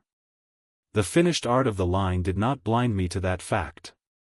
To use a somewhat homely comparison, it was as if a wild, free child of the woods and fields were to don the garb of fashion and walk down Broadway. Beneath the apparel the man would show." "Thanks," said Conant. "I suppose the check will be round on Thursday, as usual." The morals of this story have somehow gotten mixed. You can take your choice of "stay on the farm" or "don't write poetry." A Bird of Bagdad. Without a doubt much of the spirit and genius of the Caliph Harun al-Rashid descended to the Margrave August Michael von Paulsen Quigg. Quigg's restaurant is in 4th Avenue, that street that the city seems to have forgotten in its growth. 4th Avenue, born and bred in the Bowery, staggers northward full of good resolutions. Where it crosses 14th Street it struts for a brief moment proudly in the glare of the museums and cheap theaters. It may yet become a fit mate for its highborn sister boulevard to the west, or its roaring, polyglot, broad-waisted cousin to the east. It passes Union Square. And here the hoofs of the dray horses seem to thunder in unison, recalling the tread of marching hosts, hooray! But now come the silent and terrible mountains, building square as forts, high as the clouds, shutting out the sky, where thousands of slaves bend over desks all day. On the ground floors are only little fruit shops and laundries and book shops, where you see copies of Little's Living Age and G. W. M. Reynolds novels in the windows. And next, poor 4th Avenue, the street glides into a medieval solitude. On each side are shops devoted to antiques. Let us say it is night. Men in rusty armor stand in the windows and menace the hurrying cars with raised, rusty iron gauntlets. Hauberks and helms, blunderbusses, Cromwellian breastplates, matchlocks, creeses, and the swords and daggers of an army of dead and gone gallants gleam dully in the ghostly light. Here and there from a corner saloon, lit with jack-o'-lanterns or phosphorus, stagger forth shuddering, homebound citizens. Nerved by the tankards within to their fearsome journey adown that eldritch avenue lined with the blood-stained weapons of the fighting dead.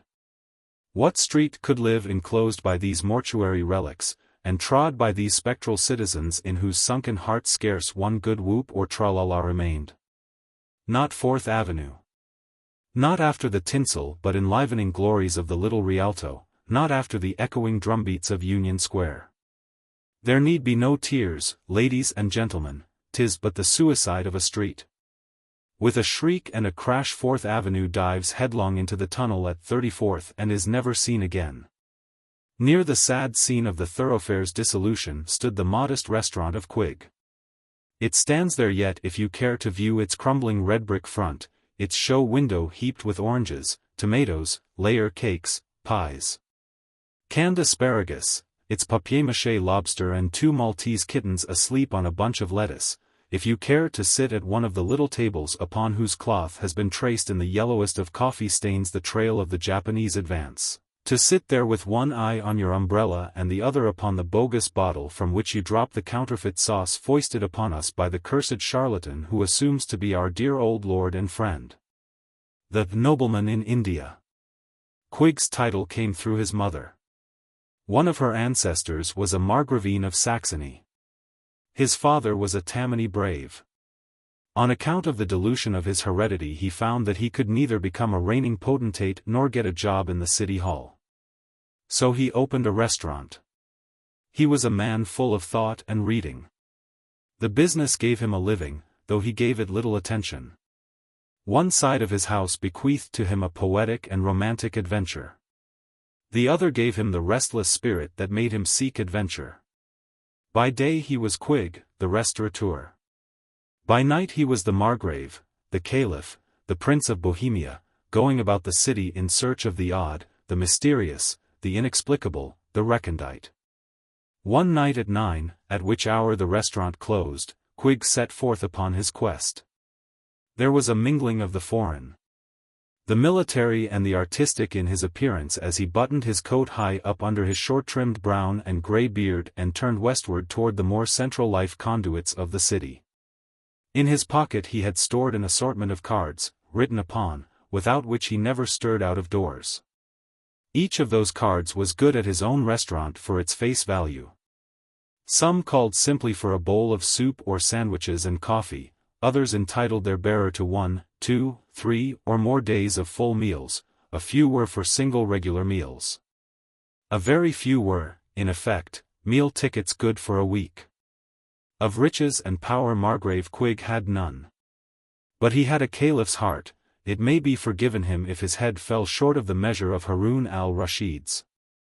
Perhaps some of the gold pieces in Baghdad had put less warmth and hope into the complainants among the bazaars than had Quig's beef stew among the fishermen and one-eyed calendars of Manhattan.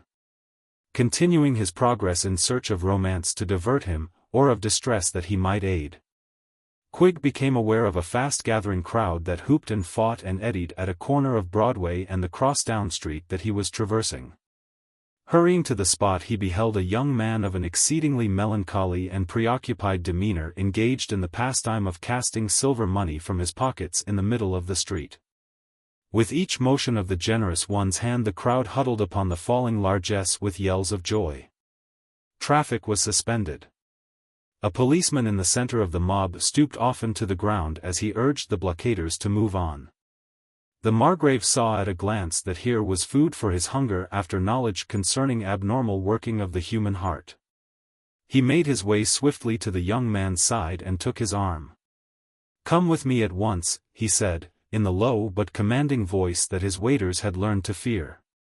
"Pinched," remarked the young man, looking up at him with expressionless eyes.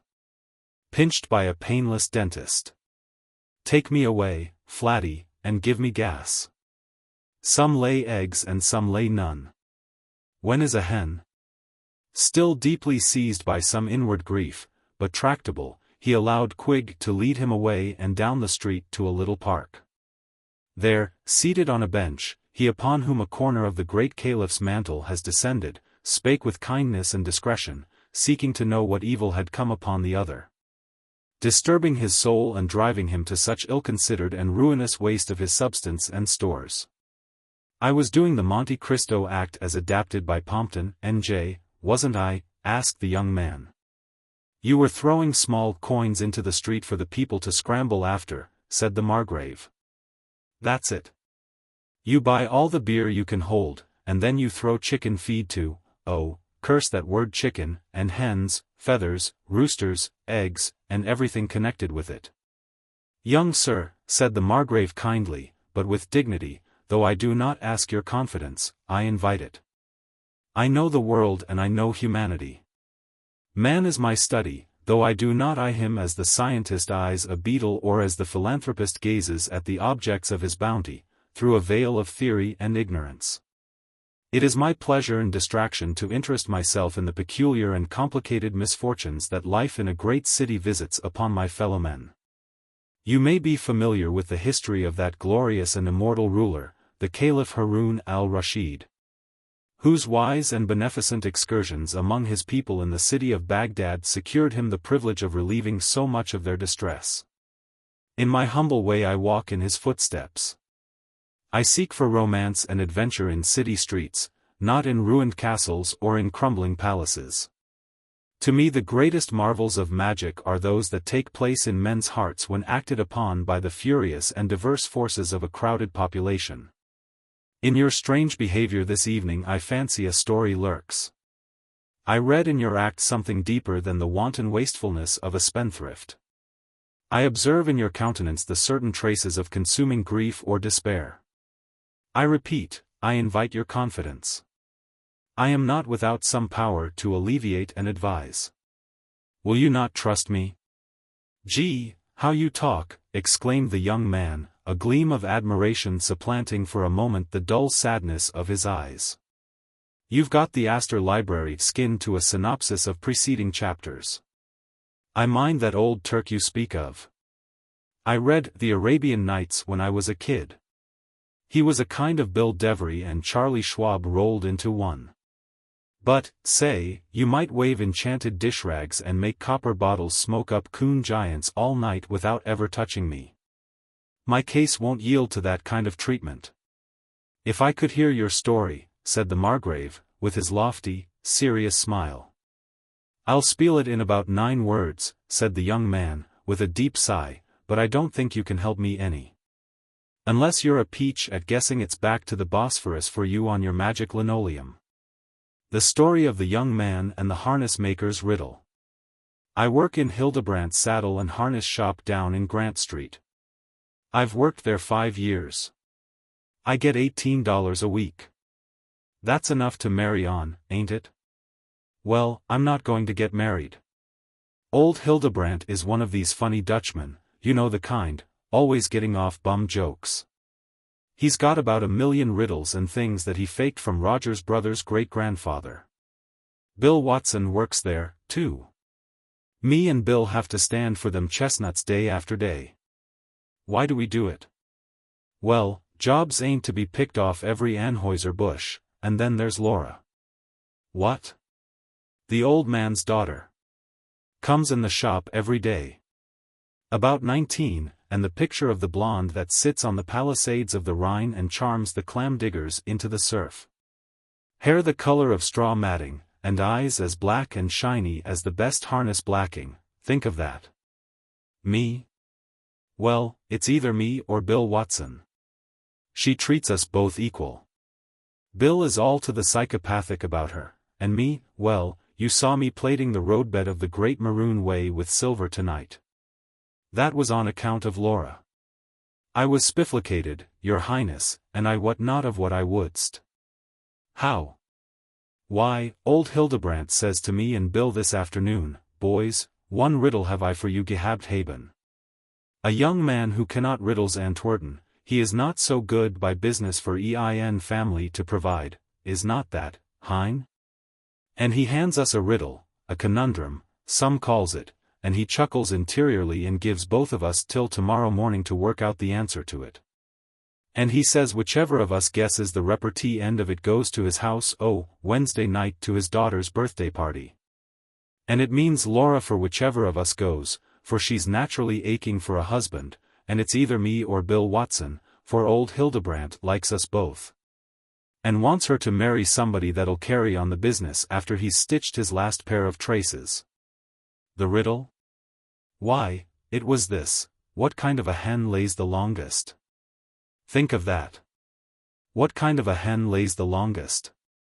Ain't it like a Dutchman to risk a man's happiness on a fool proposition like that? Now, what's the use? What I don't know about hens would fill several incubators. You say you're giving imitations of the old Arab guy that gave away libraries in Baghdad. Well, now, can you whistle up a fairy that'll solve this hen query, or not? When the young man ceased, the Margrave arose and paced to and fro by the park bench for several minutes. Finally he sat again, and said, in grave and impressive tones, I must confess, sir. That during the 8 years that I have spent in search of adventure and in relieving distress I have never encountered a more interesting or a more perplexing case. I fear that I have overlooked hens in my researches and observations. As to their habits, their times and manner of laying, their many varieties and crossbreedings, their span of life, their— Oh, don't make an Ibsen drama of it, interrupted the young man, flippantly. Riddles, especially old Hildebrandt's riddles, don't have to be worked out seriously. They are light themes such as Sim Ford and Harry Thurston Peck like to handle. But, somehow, I can't strike just the answer. Bill Watson may, and he may not. Tomorrow will tell. Well, Your Majesty, I'm glad anyhow that you butted in and whiled the time away. I guess Mr. Al-Rashid himself would have bounced back if one of his constituents had conducted him up against this riddle. I'll say good night. Peace FO yours, and what you may call it's of Allah. The Margrave, still with a gloomy air, held out his hand. I cannot express my regret, he said, sadly. Never before have I found myself unable to assist in some way. What kind of a hen lays the longest? It is a baffling problem. There is a hen, I believe, called the Plymouth Rock that. Cut it out, said the young man. The caliph trade is a mighty serious one. I don't suppose you'd even see anything funny in a preacher's defense of John D. Rockefeller. Well, good night, your nibs. From habit the Margrave began to fumble in his pockets. He drew forth a card and handed it to the young man. Do me the favor to accept this, anyhow, he said. The time may come when it might be of use to you. Thanks, said the young man, pocketing it carelessly. My name is Simmons. Shame to him who would hint that the reader's interest shall altogether pursue the Margrave August Michael von Paulsen Quig. I am indeed astray if my hand fail in keeping the way where my peruser's heart would follow. Then let us, on the morrow, peep quickly in at the door of Hildebrandt, harness maker. Hildebrandt's 200 pounds reposed on a bench, silver buckling a raw leather martingale. Bill Watson came in first. Vel, said Hildebrandt, shaking all over with the vile conceit of the joke-maker, have you guessed him? That kind of a hen lays der longest? Why, I think so, said Bill, rubbing a servile chin. I think so, Mr. Hildebrandt, the one that lives the longest, is that right? Neen, said Hildebrandt, shaking his head violently. You have not guessed der answer. Bill passed on and donned a bed-tick apron and bachelor hood. In came the young man of the Arabian Nights fiasco, pale, melancholy, hopeless. Vel, said Hildebrandt, have you guessed him? That kind of a hen lays der longest? Simmons regarded him with dull savagery in his eye. Should he curse this mountain of pernicious humor, curse him and die? Why should, but there was Laura. Dogged, speechless, he thrust his hands into his coat pockets and stood. His hand encountered the strange touch of the Margrave's card. He drew it out and looked at it, as men about to be hanged look at a crawling fly. There was written on it in Quig's bold, round hand, good for one roast chicken to bearer. Simmons looked up with a flashing eye. A dead one, said he. Goot! Roared Hildebrandt, rocking the table with giant glee. Dot is right. You gome at mine house at 8 o'clock to der party. The Plutonian Fire. There are a few editor men with whom I am privileged to come in contact. It has not been long since it was their habit to come in contact with me. There is a difference. They tell me that with a large number of the manuscripts that are submitted to them come advices, in the way of a boost, from the author asseverating that the incidents in the story are true. The destination of such contributions depends wholly upon the question of the enclosure of stamps. Some are returned, the rest are thrown on the floor in a corner on top of a pair of gum shoes, an overturned statuette of the Winged Victory, and a pile of old magazines containing a picture of the editor in the act of reading the latest copy of Le Petit Journal, right side up, you can tell by the illustrations. It is only a legend that there are wastebaskets in editors' offices. Thus is truth held in disrepute. But in time truth and science and nature will adapt themselves to art. Things will happen logically, and the villain be discomfited instead of being elected to the board of directors. But in the meantime fiction must not only be divorced from fact, but must pay alimony and be awarded custody of the press dispatches. This preamble is to warn you off the grade crossing of a true story. Being that, it shall be told simply, with conjunctions substituted for adjectives wherever possible, and whatever evidences of style may appear in it shall be due to the linotype man. It is a story of the literary life in a great city, and it should be of interest to every author within a 20-mile radius of Gosport, Indiana, whose desk holds a MS. Story beginning thus, while the cheers following his nomination were still ringing through the old courthouse. Harwood broke away from the congratulating handclasps of his henchmen and hurried to Judge Cresswell's house to find Ida. Pettit came up out of Alabama to write fiction. The Southern papers had printed 8 of his stories under an editorial caption identifying the author as the son of the gallant Major Pettingill Pettit, our former county attorney and hero of the Battle of Lookout Mountain. Pettit was a rugged fellow, with a kind of shamefaced culture, and my good friend. His father kept a general store in a little town called Hosea. Pettit had been raised in the pine woods and broomsedge fields adjacent thereto. He had in his gripsack 2 manuscript novels of the adventures in Picardy of one Gaston Laboulaye, Vicomte de Montrepose, in the year 1329. That's nothing. We all do that. And some day when we make a hit with the little sketch about a newsie and his lame dog, the editor prints the other one for us, or on us.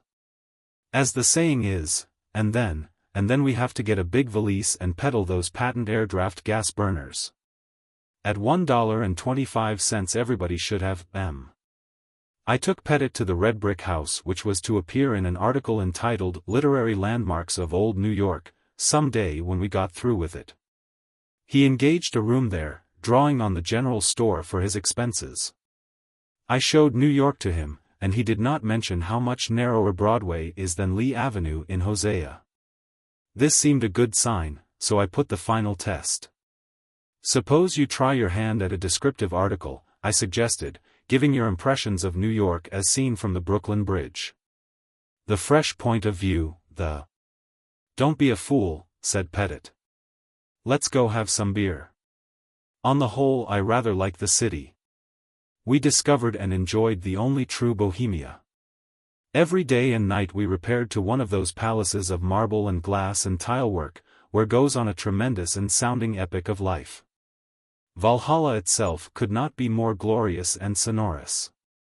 The classic marble on which we ate, the great, light-flooded, vitreous front, adorned with snow-white scrolls. The grand Wagnerian din of clanking cups and bowls, the flashing staccato of brandishing cutlery, the piercing recitative of the white-aproned grub maidens at the morgue-like banquet tables. The recurrent leitmotif of the cash register, it was a gigantic, triumphant welding of art and sound, a deafening, soul-uplifting pageant of heroic and emblematic life. And the beans were only 10 cents. We wondered why our fellow artists cared to dine at sad little tables in their so-called bohemian restaurants. And we shuddered lest they should seek out our resorts and make them conspicuous with their presence. Pettit wrote many stories, which the editors returned to him. He wrote love stories, a thing I have always kept free from, holding the belief that the well-known and popular sentiment is not properly a matter for publication, but something to be privately handled by the alienists and florists. But the editors had told him that they wanted love stories, because they said the women read them. Now, the editors are wrong about that, of course. Women do not read the love stories in the magazines. They read the poker game stories and the recipes for cucumber lotion. The love stories are read by fat cigar drummers and little 10-year-old girls. I am not criticizing the judgment of editors. They are mostly very fine men, but a man can be but one man, with individual opinions and tastes. I knew 2 associate editors of a magazine who were wonderfully alike in almost everything. And yet one of them was very fond of Flaubert, while the other preferred gin. Pettit brought me his returned manuscripts, and we looked them over together to find out why they were not accepted. They seemed to me pretty fair stories, written in a good style, and ended, as they should, at the bottom of the last page. They were well constructed and the events were marshaled in orderly and logical sequence. But I thought I detected a lack of living substance. It was much as if I gazed at a symmetrical array of presentable clamshells from which the succulent and vital inhabitants had been removed. I intimated that the author might do well to get better acquainted with his theme. "You sold a story last week," said Pettit, "about a gunfight in an Arizona mining town in which the hero drew his Colt's .45 and shot 7 bandits as fast as they came in the door. Now, if a 6-shooter could—" "Oh, well," said I, "that's different. Arizona is a long way from New York. I could have a man stabbed with a lariat or chased by a pair of chaparreras if I wanted to. And it wouldn't be noticed until the usual error sharp from around McAdams Junction isolates the erratum and writes into the papers about it. But you are up against another proposition. This thing they call love is as common around New York as it is in Sheboygan during the young onion season. It may be mixed here with a little commercialism. They read Byron, but they look up Bradstreet's, too, while they're among the bees. And Brigham also if they have time, but it's pretty much the same old internal disturbance everywhere. You can fool an editor with a fake picture of a cowboy mounting a pony with his left hand on the saddle horn, but you can't put him up a tree with a love story. So, you've got to fall in love and then write the real thing." Pettit did. I never knew whether he was taking my advice or whether he fell an accidental victim. There was a girl he had met at one of these studio contrivances, a glorious, impudent, lucid, open-minded girl with hair the color of Culmbacher, and a good-natured way of despising you. She was a New York girl. Well, as the narrative style permits us to say infrequently, Pettit went to pieces. All those pains, those lovers' doubts, those heartburnings and tremors of which he had written so unconvincingly were his. Talk about Shylock's pound of flesh. 25 pounds Cupid got from Pettit. Which is the usurer? One night Pettit came to my room exalted. Pale and haggard but exalted. She had given him a jonquil. "Old hoss," said he, with a new smile flickering around his mouth, "I believe I could write that story tonight, the one, you know, that is to win out. I can feel it. I don't know whether it will come out or not, but I can feel it." I pushed him out of my door. "Go to your room and write it," I ordered. "Else I can see your finish. I told you this must come first. Write it tonight and put it under my door when it is done. Put it under my door tonight when it is finished, don't keep it until tomorrow." I was reading my bully old pal Montaigne at 2 o'clock when I heard the sheets rustle under my door. I gathered them up and read the story. The hissing of geese, the languishing cooing of doves, the braying of donkeys, the chatter of irresponsible sparrows, these were in my mind's ear as I read. Suffering Sappho. I exclaimed to myself. Is this the divine fire that is supposed to ignite genius and make it practical and wage-earning? The story was sentimental drivel, full of whimpering soft-heartedness and gushing egoism. All the art that Pettit had acquired was gone. A perusal of its buttery phrases would have made a cynic of a sighing chambermaid. In the morning Pettit came to my room. I read him his doom mercilessly. He laughed idiotically. "All right, old hoss," he said, cheerily, "make cigar lighters of it. What's the difference? I'm going to take her to lunch at Claremont today." There was about a month of it. And then Pettit came to me bearing an invisible mitten, with the fortitude of a dish-rag. He talked of the grave and South America and prussic acid, and I lost an afternoon getting him straight. I took him out and saw that large and curative doses of whiskey were administered to him. I warned you this was a true story, wear your white ribbons if only follow this tale. For 2 weeks I fed him whiskey and Omar, and read to him regularly every evening the column in the evening paper that reveals the secrets of female beauty. I recommend the treatment. After Pettit was cured, he wrote more stories. He recovered his old-time facility and did work just short of good enough. Then the curtain rose on the third act.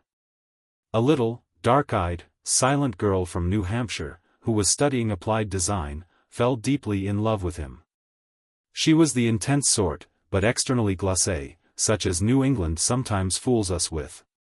Pettit liked her mildly, and took her about a good deal. She worshipped him, and now and then bored him. There came a climax when she tried to jump out of a window, and he had to save her by some perfunctory, unmeant wooing. Even I was shaken by the depths of the absorbing affection she showed. Home, friends, traditions, creeds went up like thistledown in the scale against her love. It was really discomposing. One night again Pettit sauntered in, yawning.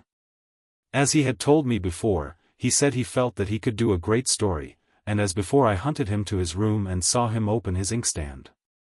At 1 o'clock the sheets of paper slid under my door.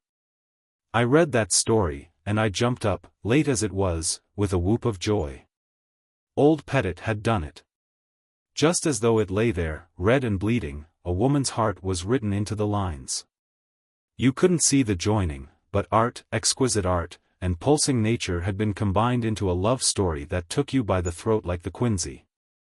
I broke into Pettit's room and beat him on the back and called him names high up in the galaxy of the immortals that we admired. And Pettit yawned and begged to be allowed to sleep.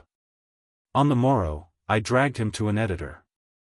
The great man read, and, rising, gave Pettit his hand. That was a decoration, a wreath of bay, and a guarantee of rent. And then old Pettit smiled slowly. I call him Gentleman Pettit now to myself. It's a miserable name to give a man, but it sounds better than it looks in print. I see, said old Pettit, as he took up his story and began tearing it into small strips. I see the game now. You can't write with ink, and you can't write with your own heart's blood, but you can write with the heart's blood of someone else. You have to be a cad before you can be an artist. Well, I am for old Alabama and the Major's store. Have you got a light, old hoss? I went with Pettit to the depot and died hard. Shakespeare's sonnets? I blurted, making a last stand. How about him? A cad, said Pettit. They give it to you, and you sell it, love, you know. I'd rather sell plows for father. But, I protested, you are reversing the decision of the world's greatest. Goodbye, old hoss, said Pettit. Critics, I continued. But, say, if the Major can use a fairly good salesman and bookkeeper down there in the store, let me know, will you? The guilty party. A red-haired, unshaven, untidy man sat in a rocking chair by a window. He had just lighted a pipe, and was puffing blue clouds with great satisfaction. He had removed his shoes and donned a pair of blue, faded carpet slippers. With the morbid thirst of the confirmed Daily News drinker, he awkwardly folded back the pages of an evening paper, eagerly gulping down the strong, black headlines. To be followed as a chaser by the milder details of the smaller type. In an adjoining room a woman was cooking supper. Odors from strong bacon and boiling coffee contended against the cut-plug fumes from the vespertine pipe. Outside was one of those crowded streets of the East Side, in which, as twilight falls, Satan sets up his recruiting office. A mighty host of children danced and ran and played in the street. Some in rags, some in clean white and beribboned, some wild and restless as young hawks, some gentle-faced and shrinking, some shrieking rude and sinful words, some listening, awed, but soon grown familiar, to embrace. Here were the children playing in the corridors of the house of sin. Above the playground forever hovered a great bird. The bird was known to humorists as the stork. But the people of Christie Street were better ornithologists. They called it a vulture. A little girl of 12 came up timidly to the man reading and resting by the window, and said, "Papa, won't you play a game of checkers with me if you aren't too tired?" The red-haired, unshaven, untidy man sitting shoeless by the window answered, with a frown. Checkers. No, I won't. Can't a man who works hard all day have a little rest when he comes home? Why don't you go out and play with the other kids on the sidewalk? The woman who was cooking came to the door. John, she said, I don't like for Lizzie to play in the street. They learn too much there that ain't good for them. She's been in the house all day long. It seems that you might give up a little of your time to amuse her when you come home. Let her go out and play like the rest of them if she wants to be amused, said the red-haired, unshaven, untidy man, and don't bother me. You're on, said Kid mullily. $50 to $25 I take Annie to the dance. Put up. The kid's black eyes were snapping with the fire of the baited and challenged. He drew out his roll and slapped 5 tens upon the bar. The 3 or 4 young fellows who were thus taken more slowly produced their stake. The bartender, ex officio stakeholder, took the money, laboriously wrapped it, recorded the bet with an inch-long pencil and stuffed the whole into a corner of the cash register. And, oh, what'll be done to you'll be a plenty, said a bettor, with anticipatory glee. That's my lookout, said the kid, sternly. Fill 'em up all around, Mike. After the round Burke, the kid's sponge holder, pal, mentor and grand vizier, drew him out to the bootblack stand at the saloon corner where all the official and important matters of the Small Hours Social Club were settled. As Tony polished the light tan shoes of the club's president and secretary for the 5th time that day, Burke spake words of wisdom to his chief. Cut that blonde out, kid, was his advice, or there'll be trouble. What do you want to throw down that girl of yours for? You'll never find one that'll freeze to you like Liz has. She's worth a haulful of Annies. I'm no Annie admirer, said the kid, dropping a cigarette ash on his polished toe, and wiping it off on Tony's shoulder. But I want to teach Liz a lesson. She thinks I belong to her. She's been bragging that I daren't speak to another girl. Liz is all right, in some ways. She's drinking a little too much lately. And she uses language that a lady oughtn't. You're engaged, ain't you? Asked Burke. Sure. We'll get married next year, maybe. I saw you make her drink her first glass of beer, said Burke. That was 2 years ago, when she used to came down to the corner of Christie bareheaded to meet you after supper. She was a quiet sort of a kid then, and couldn't speak without blushing. She's a little spitfire, sometimes, now, said the kid. I hate jealousy. That's why I'm going to the dance with Annie. It'll teach her some sense. Well, you better look a little out, were Burke's last words. If Liz was my girl and I was to sneak out to a dance coupled up with an Annie, I'd want a suit of chain armor on under my gladsome rags, all right. Through the land of the stork vulture wandered Liz. Her black eyes searched the passing crowds fierily but vaguely. Now and then she hummed bars of foolish little songs. Between times she set her small, white teeth together, and spake crisp words that the East Side has added to language. Liz's skirt was green silk. Her waist was a large brown and pink plaid, well-fitting and not without style. She wore a cluster ring of huge imitation rubies, and a locket that banged her knees at the bottom of a silver chain. Her shoes were run down over twisted high heels, and were strangers to polish. Her hat would scarcely have passed into a flour barrel. The family entrance of the Blue Jay Café received her. At a table she sat, and punched the button with the air of milady ringing for her carriage. The waiter came with his large-chinned, low-voiced manner of respectful familiarity. Liz smoothed her silken skirt with a satisfied wriggle. She made the most of it. Here she could order and be waited upon. It was all that her world offered her of the prerogative of woman. Whiskey, Tommy, she said as her sisters further uptown murmur, champagne, James. Sure, Miss Lizzie. What'll the chaser be? Seltzer. And say, Tommy, has the kid been around today?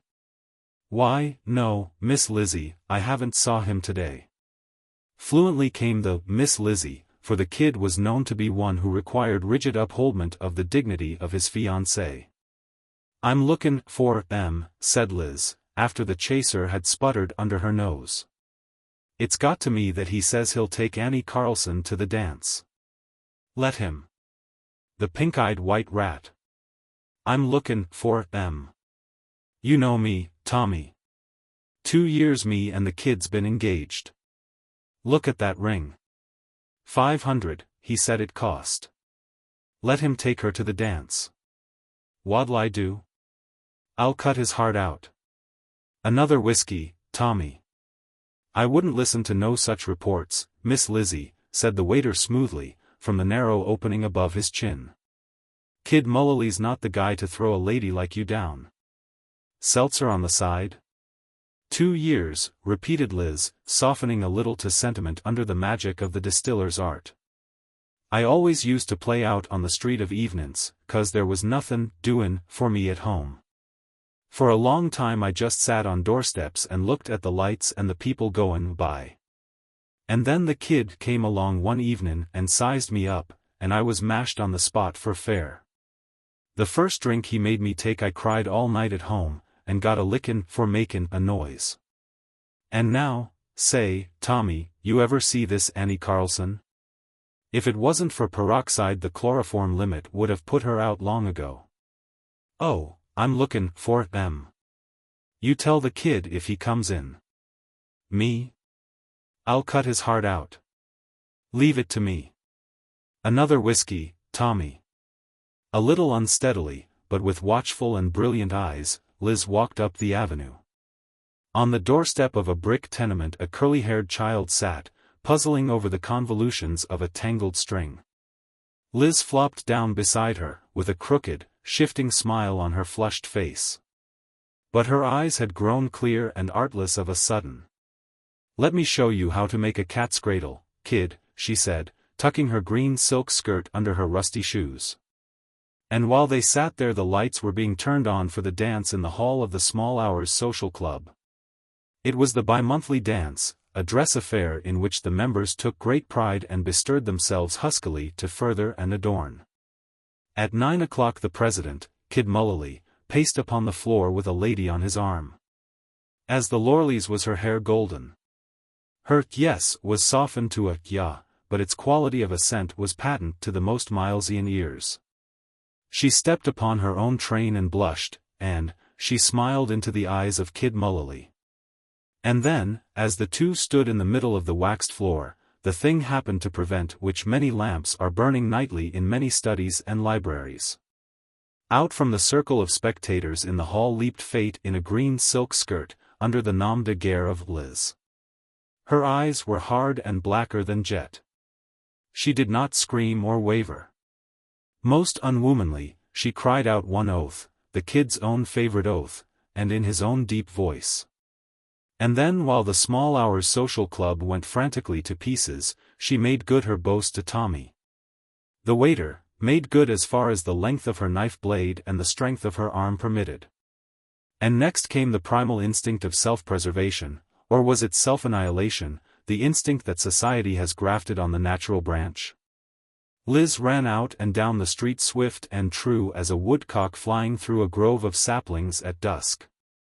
And then followed the big city's biggest shame, its most ancient and rotten surviving canker, its pollution and disgrace, its blight and perversion, its forever infamy and guilt, fostered, unreproved and cherished, handed down from a long-ago century of the basest barbarity, the hue and cry. Nowhere but in the big cities does it survive, and here most of all, where the ultimate perfection of culture, citizenship and alleged superiority joins, bawling, in the chase. They pursued, a shrieking mob of fathers, mothers, lovers and maidens, howling, yelling, calling, whistling, crying for blood. Well may the wolf in the big city stand outside the door. Well may his heart, the gentler, falter at the siege. Knowing her way, and hungry for her surcease, she darted down the familiar ways until at last her feet struck the dull solidity of the rotting pier. And then it was but a few more panting steps, and good Mother East River took Liz to her bosom, soothed her muddily but quickly. and settled in 5 minutes the problem that keeps lights burning nights in thousands of pastorates and colleges. It's mighty funny what kind of dreams one has sometimes. Poets call them visions, but a vision is only a dream in blank verse. I dreamed the rest of this story. I thought I was in the next world. I don't know how I got there. I suppose I had been riding on the 9th Avenue elevated or taking patent medicine or trying to pull Jim Jeffries's nose, or doing some such little injudicious stunt. But, anyhow, there I was, and there was a great crowd of us outside the courtroom where the judgments were going on. And every now and then a very beautiful and imposing court officer angel would come outside the door and call another case. While I was considering my own worldly sins and wondering whether there would be any use of my trying to prove an alibi by claiming that I lived in New Jersey, the bailiff angel came to the door and sang out, "Case No. 99,852,743. Up stepped a plainclothes man. There were lots of them there, dressed exactly like preachers and hustling us spirits around just like cops do on Earth, and by the arm he dragged, whom, do you think? Why, Liz. The court officer took her inside and closed the door. I went up to Mr. Flykop and inquired about the case. "A very sad one," says he, laying the points of his manicured fingers together. "An utterly incorrigible girl. I am Special Terrestrial Officer the Reverend Jones. The case was assigned to me. The girl murdered her fiancé and committed suicide. She had no defense. My report to the court relates the facts in detail, all of which are substantiated by reliable witnesses. The wages of sin is death. Praise the Lord." The court officer opened the door and stepped out. "Poor girl," said Special Terrestrial Officer the Reverend Jones, with a tear in his eye. "It was one of the saddest cases that I ever met with." "Of course she was." "Discharged," said the court officer. "Come here, Jonesy. First thing you know you'll be switched to the pot pie squad. How would you like to be on the missionary force in the South Sea Islands, hey? Now, you quit making these false arrests or you'll be transferred, see? The guilty party you've got to look for in this case is a red-haired, unshaven, untidy man, sitting by the window reading, in his stocking feet, while his children play in the streets. Get a move on you. Now, wasn't that a silly dream?" The Count and the Wedding Guest. One evening when Andy Donovan went to dinner at his 2nd Avenue boarding house, Mrs. Scott introduced him to a new boarder, a young lady, Miss Conway. Miss Conway was small and unobtrusive.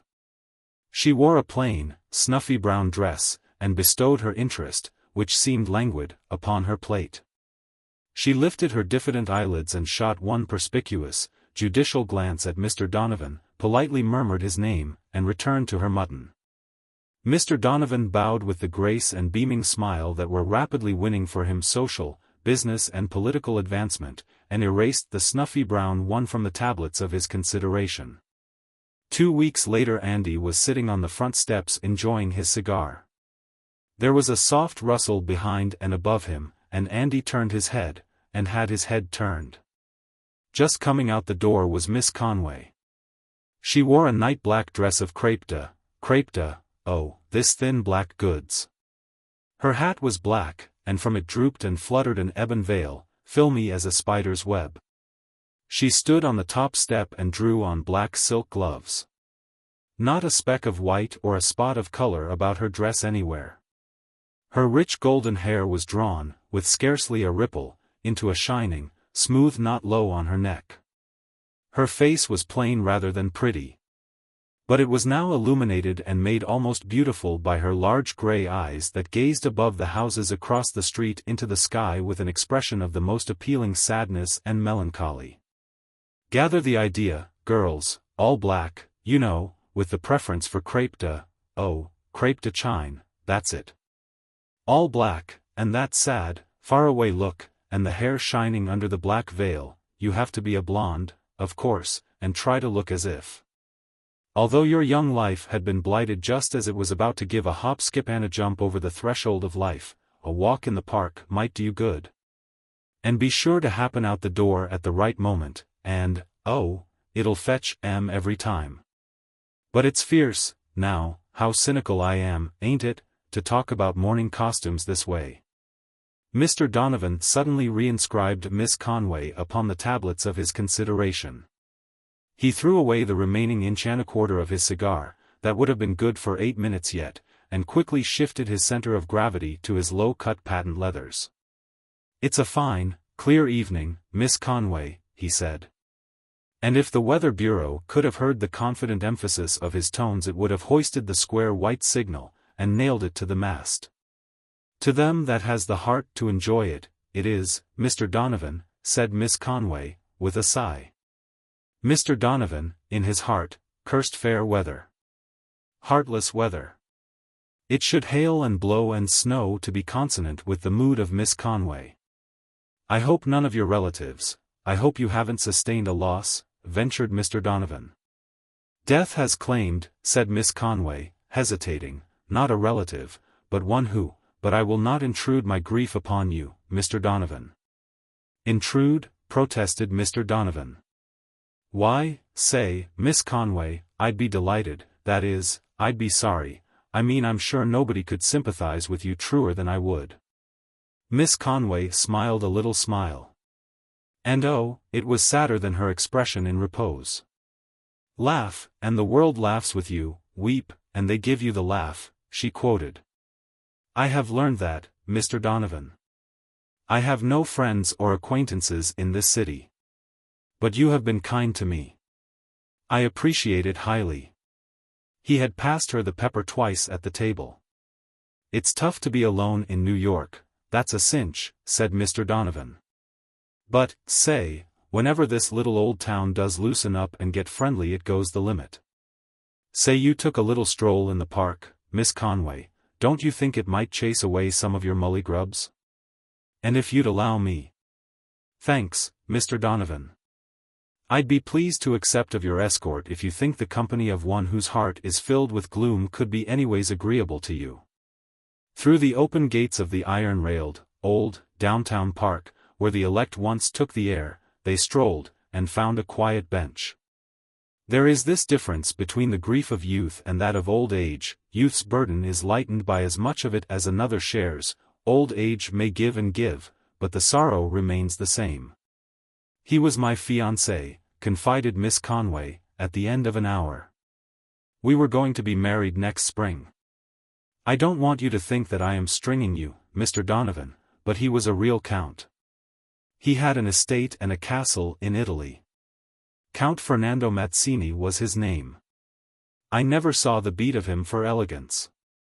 Papa objected, of course, and once we eloped, but Papa overtook us, and took us back. I thought sure Papa and Fernando would fight a duel. Papa has a livery business, in Kipsy, you know. Finally, Papa came round, all right, and said we might be married next spring. Fernando showed him proofs of his title and wealth, and then went over to Italy to get the castle fixed up for us. Papa's very proud, and when Fernando wanted to give me several $1,000s for my trousseau, he called him down something awful. He wouldn't even let me take a ring or any presents from him. And when Fernando sailed, I came to the city and got a position as cashier in a candy store. 3 days ago I got a letter from Italy, forwarded from Kipsy, saying that Fernando had been killed in a gondola accident. That is why I am in mourning. My heart, Mr. Donovan, will remain forever in his grave. I guess I am poor company, Mr. Donovan, but I cannot take any interest in no one. I should not care to keep you from gaiety and your friends who can smile and entertain you. Perhaps you would prefer to walk back to the house? Now, girls, if you want to observe a young man hustle out after a pick and shovel, just tell him that your heart is in some other fellow's grave. Young men are grave robbers by nature. Ask any widow. Something must be done to restore that missing organ to weeping angels in crepe de chine. Dead men certainly get the worst of it from all sides. I'm awfully sorry, said Mr. Donovan, gently. No, we won't walk back to the house just yet. And don't say you haven't no friends in this city, Miss Conway. I'm awful sorry, and I want you to believe I'm your friend, and that I'm awful sorry.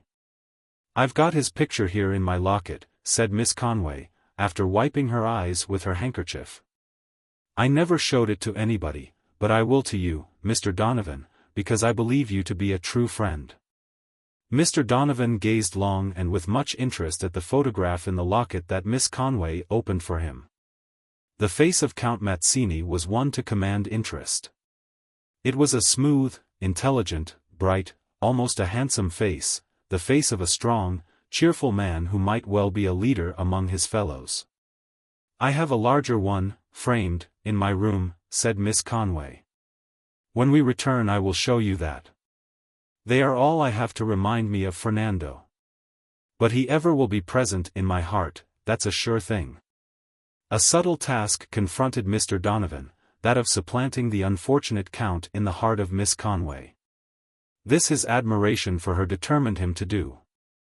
But the magnitude of the undertaking did not seem to weigh upon his spirits. The sympathetic but cheerful friend was the role he essayed. And he played it so successfully that the next half-hour found them conversing pensively across 2 plates of ice cream. Though yet there was no diminution of the sadness in Miss Conway's large grey eyes. Before they parted in the hall that evening she ran upstairs and brought down the framed photograph wrapped lovingly in a white silk scarf. Mr. Donovan surveyed it with inscrutable eyes. He gave me this the night he left for Italy, said Miss Conway. I had the one for the locket made from this. A fine-looking man, said Mr. Donovan, heartily. How would it suit you, Miss Conway, to give me the pleasure of your company to Coney next Sunday afternoon? A month later they announced their engagement to Mrs. Scott and the other boarders. Miss Conway continued to wear black. A week after the announcement the two sat on the same bench in the downtown park, while the fluttering leaves of the trees made a dim kinetoscopic picture of them in the moonlight. But Donovan had worn a look of abstracted gloom all day.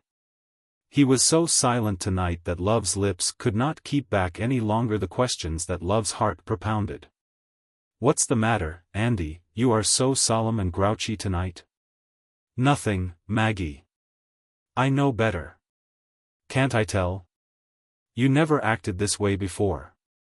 What is it? It's nothing much, Maggie. Yes it is, and I want to know. I'll bet it's some other girl you are thinking about. All right. Why don't you go get her if you want her? Take your arm away, if you please. I'll tell you then, said Andy, wisely, but I guess you won't understand it exactly. You've heard of Mike Sullivan, haven't you? Big Mike Sullivan, everybody calls him. No, I haven't, said Maggie. And I don't want to, if he makes you act like this. Who is he? He's the biggest man in New York, said Andy, almost reverently. He can about do anything he wants to with Tammany or any other old thing in the political line. He's a mile high and as broad as East River. You say anything against Big Mike, and you'll have 1,000,000 men on your collarbone in about 2 seconds. Why, he made a visit over to the old country a while back, and the kings took to their holes like rabbits. Well, Big Mike's a friend of mine. I ain't more than deuce high in the district as far as influence goes, but Mike's as good a friend to a little man, or a poor man as he is to a big one. I met him today on the Bowery, and what do you think he does? Comes up and shakes hands. Andy, says he, I've been keeping cases on you. You've been putting in some good licks over on your side of the street, and I'm proud of you. What'll you take to drink? He takes a cigar, and I take a highball. I told him I was going to get married in 2 weeks. Andy, says he, send me an invitation, so I'll keep in mind of it, and I'll come to the wedding. That's what Big Mike says to me. And he always does what he says. You don't understand it, Maggie, but I'd have one of my hands cut off to have Big Mike Sullivan at our wedding. It would be the proudest day of my life. When he goes to a man's wedding, there's a guy being married that's made for life. Now, that's why I'm maybe looking sore tonight. Why don't you invite him, then, if he's so much to the mustard," said Maggie, lightly. "There's a reason why I can't," said Andy, sadly. "There's a reason why he mustn't be there. Don't ask me what it is, for I can't tell you." "Oh, I don't care," said Maggie. "It's something about politics, of course. But it's no reason why you can't smile at me." "Maggie," said Andy, presently, "do you think as much of me as you did of the Count Mazzini?" He waited a long time, but Maggie did not reply.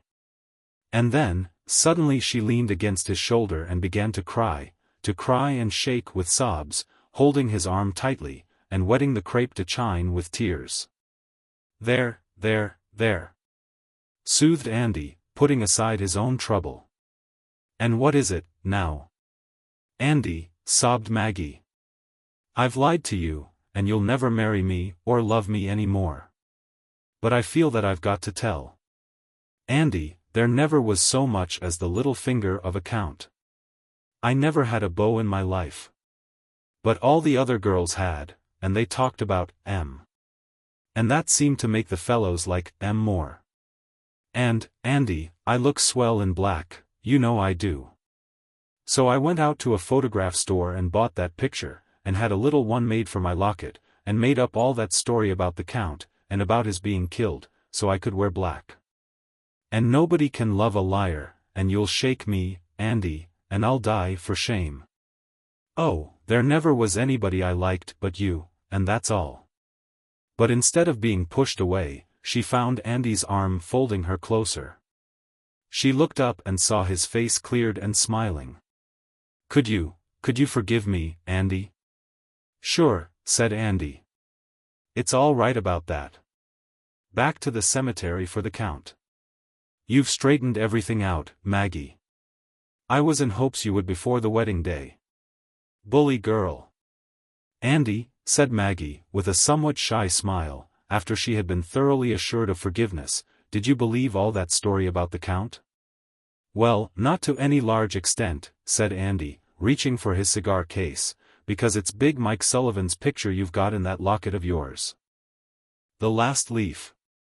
In a little district west of Washington Square the streets have run crazy and broken themselves into small strips called places. These places make strange angles and curves. One street crosses itself a time or two. An artist once discovered a valuable possibility in this street.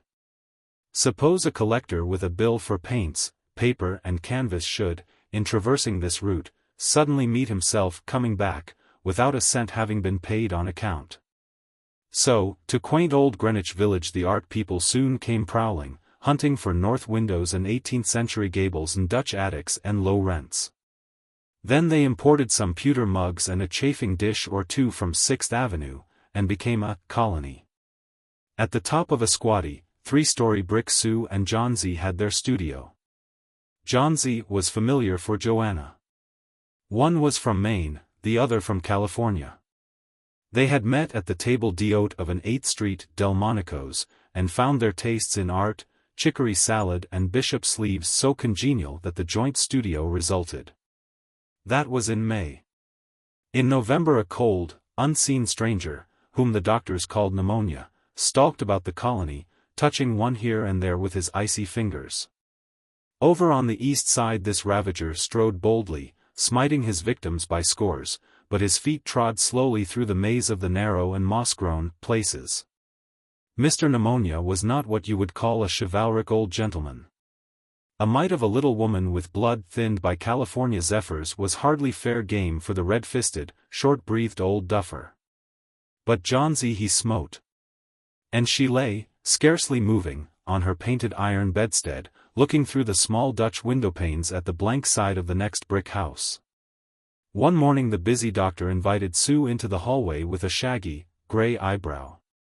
"She has one chance in, let us say, 10, he said, as he shook down the mercury in his clinical thermometer.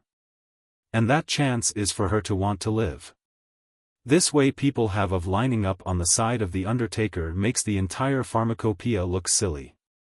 Your little lady has made up her mind that she's not going to get well." "Has she anything on her mind?" She wanted to paint the Bay of Naples some day, said Sue. Paint, bosh.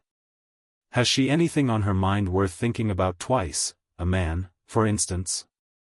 A man, said Sue, with a Jew-sharp twang in her voice. Is a man worth, but, no, doctor. There is nothing of the kind. Well, it is the weakness, then, said the doctor. I will do all that science, so far as it may filter through my efforts, can accomplish. But whenever my patient begins to count the carriages in her funeral procession, I subtract 50% from the curative power of medicines. If you will get her to ask one question about the new winter styles in cloak sleeves, I will promise you a 1 in 5 chance for her, instead of 1 in 10. After the doctor had gone, Sue went into the workroom and cried a Japanese napkin to a pulp. Then she swaggered into Johnsie's room with her drawing board, whistling ragtime. Johnsie lay, scarcely making a ripple under the bedclothes, with her face toward the window. Sue stopped whistling, thinking she was asleep. She arranged her board and began a pen and ink drawing to illustrate a magazine story. Young artists must pave their way to art by drawing pictures for magazine stories that young authors write to pave their way to literature. As Sue was sketching a pair of elegant horse-show riding trousers and the monocle on the figure of the hero, an Idaho cowboy, she heard a low sound, several times repeated.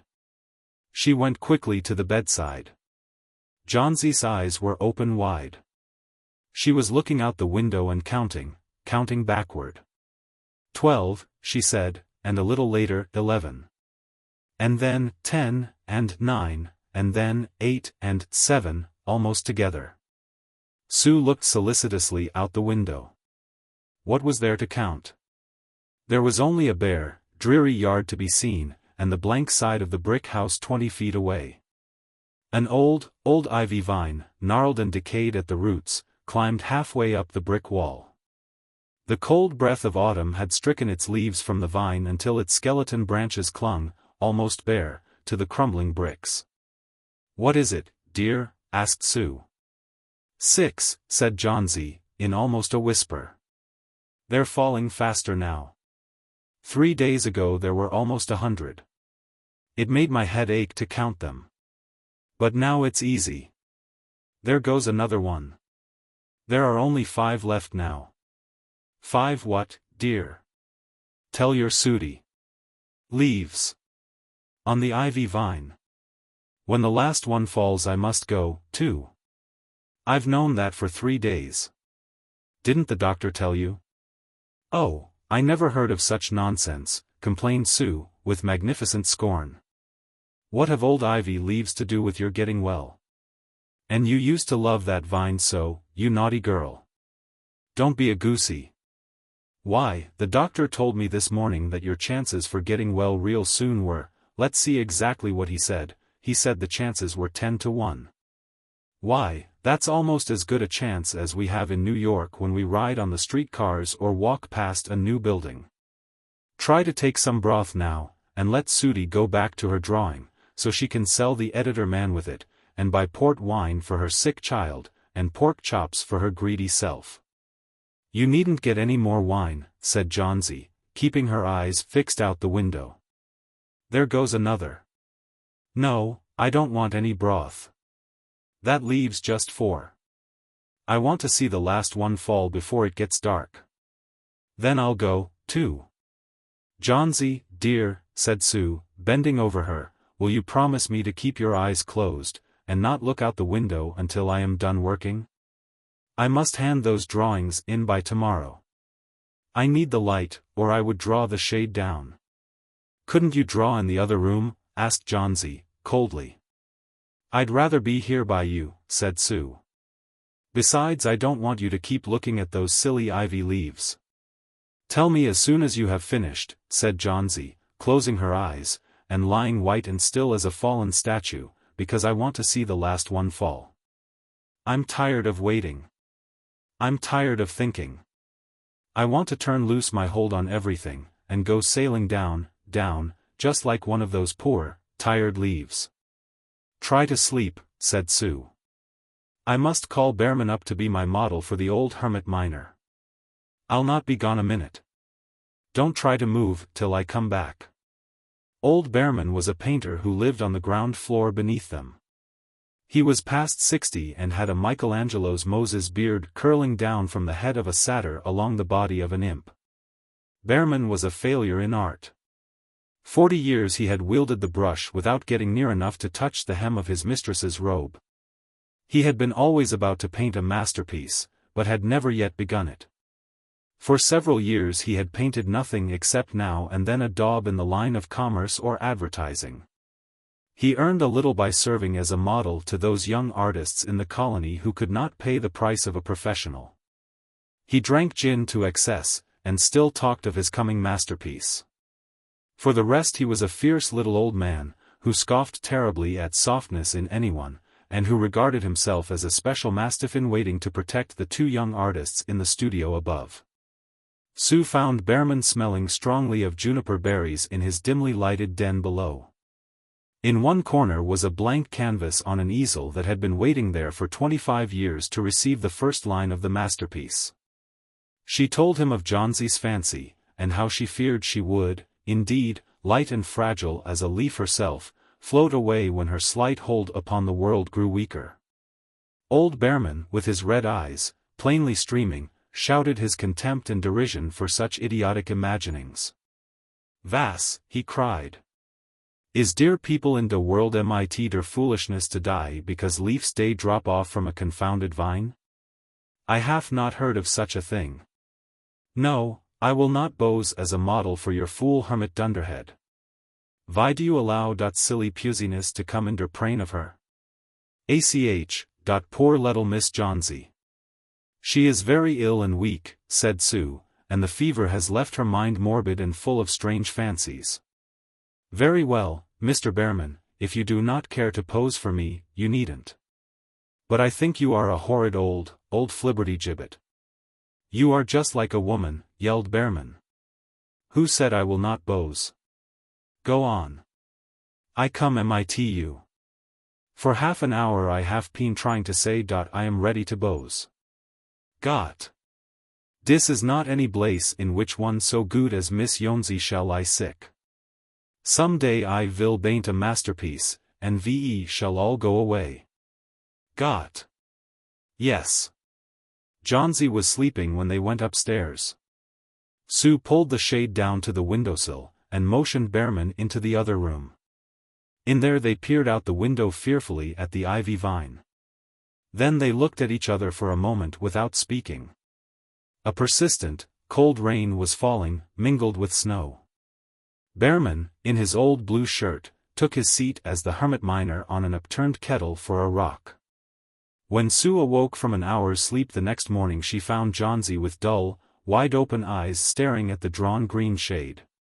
"Pull it up, I want to see," she ordered, in a whisper. Wearily Sue obeyed. But, lo! After the beating rain and fierce gusts of wind that had endured through the livelong night, there yet stood out against the brick wall one ivy leaf. It was the last on the vine. Still dark green near its stem, but with its serrated edges tinted with the yellow of dissolution and decay, it hung bravely from a branch some 20 feet above the ground. "It is the last one," said Johnsie. "I thought it would surely fall during the night. I heard the wind. It will fall today, and I shall die at the same time." "Dear, dear," said Sue, leaning her worn face down to the pillow, "think of me, if you won't think of yourself. What would I do?" But Johnsie did not answer. The lonesomest thing in all the world is a soul when it is making ready to go on its mysterious, far journey. The fancy seemed to possess her more strongly as one by one the ties that bound her to friendship and to earth were loosed. The day wore away, and even through the twilight they could see the lone ivy leaf clinging to its stem against the wall. And then, with the coming of the night the north wind was again loosed, while the rain still beat against the windows and pattered down from the low Dutch eaves. When it was light enough Johnsie, the merciless, commanded that the shade be raised. The ivy leaf was still there. Johnsie lay for a long time looking at it. And then she called to Sue, who was stirring her chicken broth over the gas stove. "I've been a bad girl, Sooty," said Johnsy. "Something has made that last leaf stay there to show me how wicked I was. It is a sin to want to die.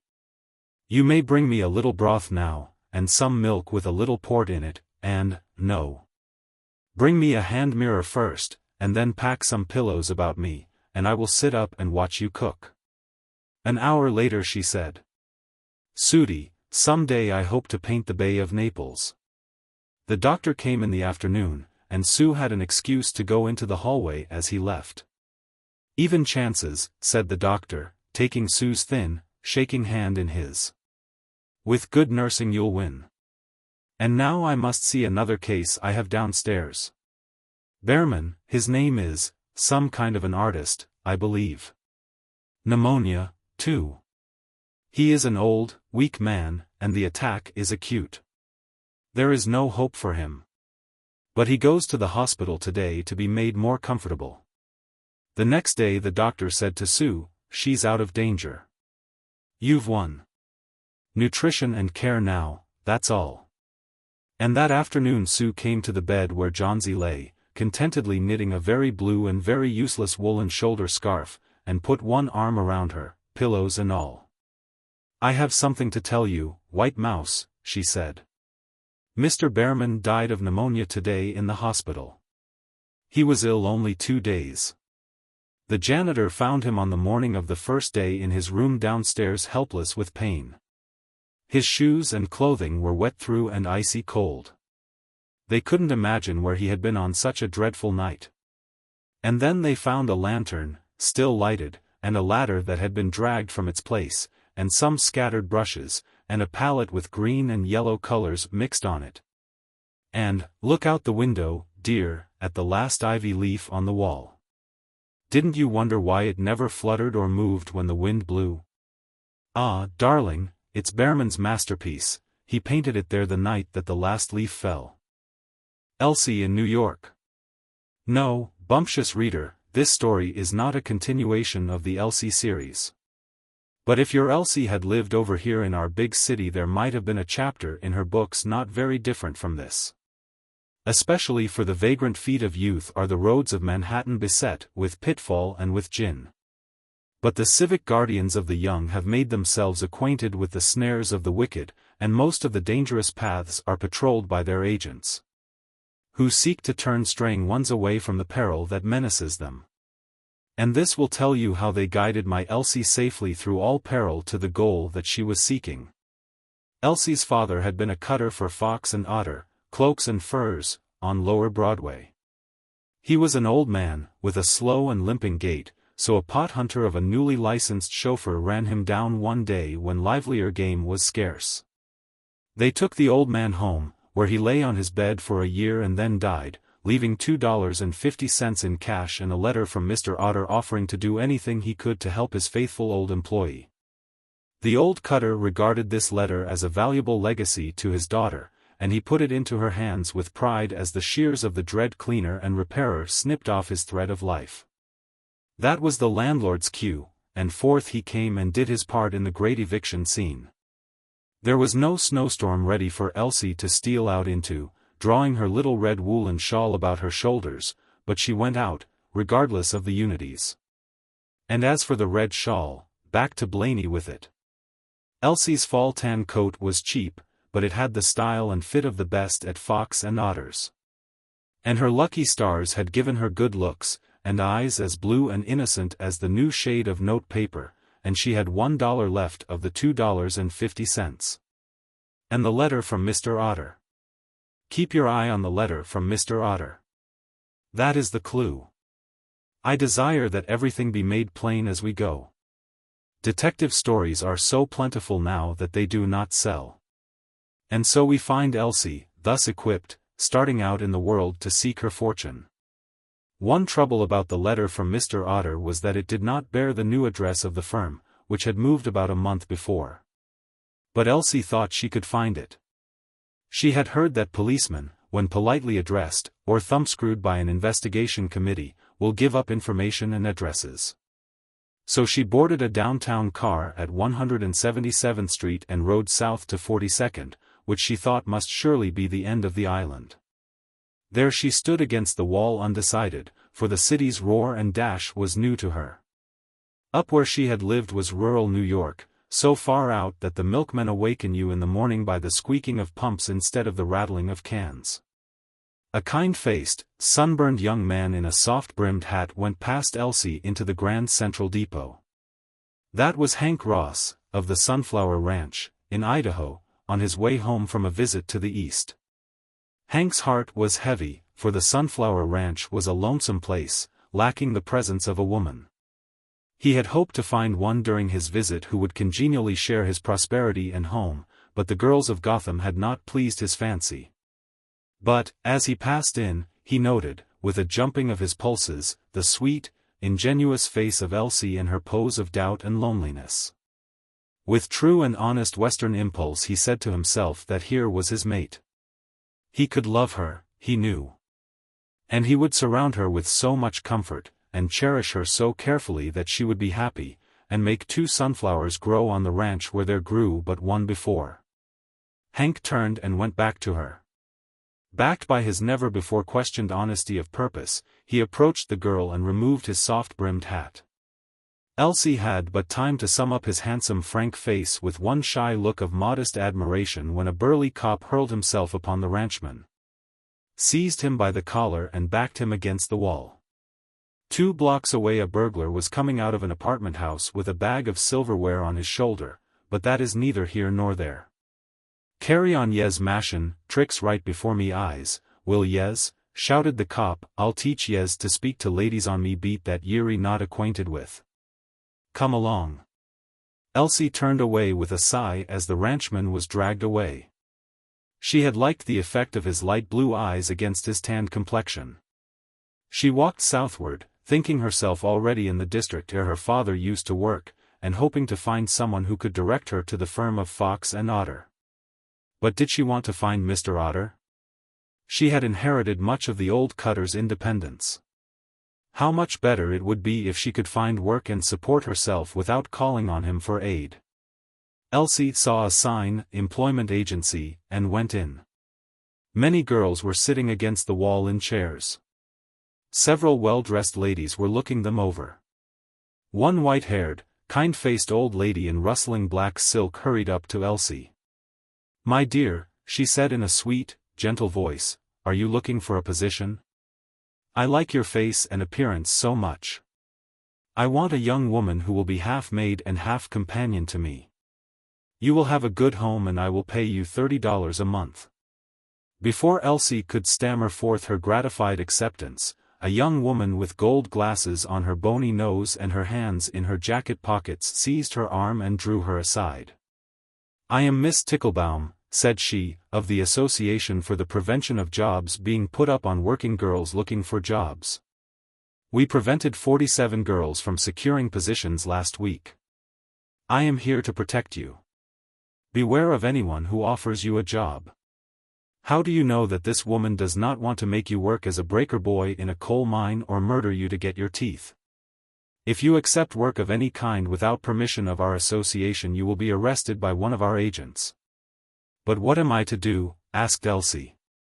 "I have no home or money. I must do something. Why am I not allowed to accept this kind lady's offer?" "I do not know," said Miss Ticklebaum. "That is the affair of our Committee on the Abolishment of Employers. It is my duty simply to see that you do not get work. You will give me your name and address and report to our secretary every Thursday. We have 600 girls on the waiting list who will in time be allowed to accept positions as vacancies occur on our roll of qualified employers, which now comprises 27 names. There is prayer, music and lemonade in our chapel the 3rd Sunday of every month." Elsie hurried away after thanking Miss Ticklebaum for her timely warning and advice.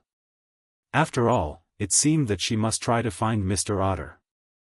But after walking a few blocks she saw a sign, "Cashier Wanted," in the window of a confectionery store. In she went and applied for the place, after casting a quick glance over her shoulder to assure herself that the job preventer was not on her trail. The proprietor of the confectionery was a benevolent old man with a peppermint flavor, who decided, after questioning Elsie pretty closely, that she was the very girl he wanted. Her services were needed at once, so Elsie, with a thankful heart, drew off her tan coat and prepared to mount the cashier's stool. But before she could do so, a gaunt lady wearing steel spectacles and black mittens stood before her, with a long finger pointing, and exclaimed, "Young woman, hesitate." Elsie hesitated. "Do you know," said the black and steel lady, "that in accepting this position you may this day cause the loss of 100 lives in agonizing physical torture and the sending as many souls to perdition?" "Why, no," said Elsie, in frightened tones. "How could I do that?" "Rum," said the lady, "the demon rum. Do you know why so many lives are lost when a theater catches fire? Brandy balls. The demon rum lurking in brandy balls. Our society women while in theaters sit grossly intoxicated from eating these candies filled with brandy. When the fire fiend sweeps down upon them they are unable to escape. The candy stores are the devil's distilleries. If you assist in the distribution of these insidious confections you assist in the destruction of the bodies and souls of your fellow beings, and in the filling of our jails, asylums and almshouses. Think, girl, ere you touch the money for which brandy balls are sold." "Dear me," said Elsie, bewildered. "I didn't know there was rum in brandy balls. But I must live by some means. What shall I do?" "Decline the position," said the lady, "and come with me. I will tell you what to do."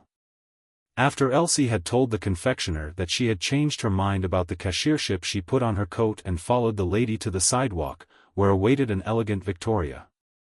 "Seek some other work," said the black and steel lady, "and assist in crushing the hydra-headed demon rum." And she got into the victoria and drove away. "I guess that puts it up to Mr. Otter again," said Elsie, ruefully, turning down the street. "And I'm sorry, too, for I'd much rather make my way without help." Near 14th Street Elsie saw a placard tacked on the side of a doorway that read, "50 girls, neat sewers, wanted immediately on theatrical costumes. Good pay." She was about to enter, when a solemn man, dressed all in black, laid his hand on her arm. "My dear girl," he said, "I entreat you not to enter that dressing room of the devil." "Goodness me!" exclaimed Elsie, with some impatience. "The devil seems to have a cinch on all the business in New York. What's wrong about the place?" "It is here," said the solemn man, "that the regalia of Satan, in other words, the costumes worn on the stage, are manufactured. The stage is the road to ruin and destruction. Would you imperil your soul by lending the work of your hands to its support? Do you know, my dear girl, what the theater leads to? Do you know where actors and actresses go after the curtain of the playhouse has fallen upon them for the last time?" "Sure," said Elsie.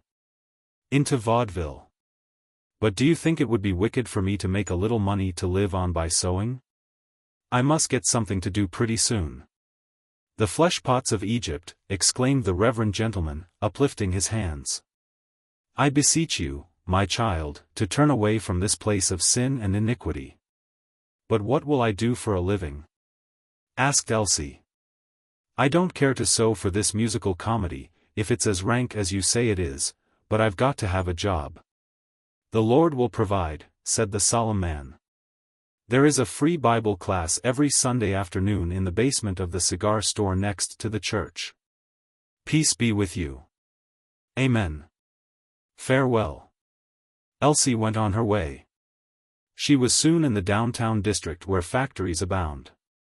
On a large brick building was a gilt sign, "Posy and Trimmer, Artificial Flowers." Below it was hung a newly stretched canvas bearing the words, 500 girls wanted to learn trade. Good wages from the start. Apply one flight up. Elsie started toward the door, near which were gathered in groups some 20 or 30 girls. One big girl with a black straw hat tipped down over her eyes stepped in front of her. "Say, USE," said the girl, "are USE goin' in there after a job?" "Yes," said Elsie, "I must have work." "Now don't do it," said the girl. "I'm chairman of our scab committee." There's 400 of us girls locked out just because we demanded 50 cents a week raise in wages, and ice water, and for the foreman to shave off his mustache. You're too nice a looking girl to be a scab. Wouldn't you please help us along by trying to find a job somewhere else, or would you rather have your face pushed in? I'll try somewhere else, said Elsie.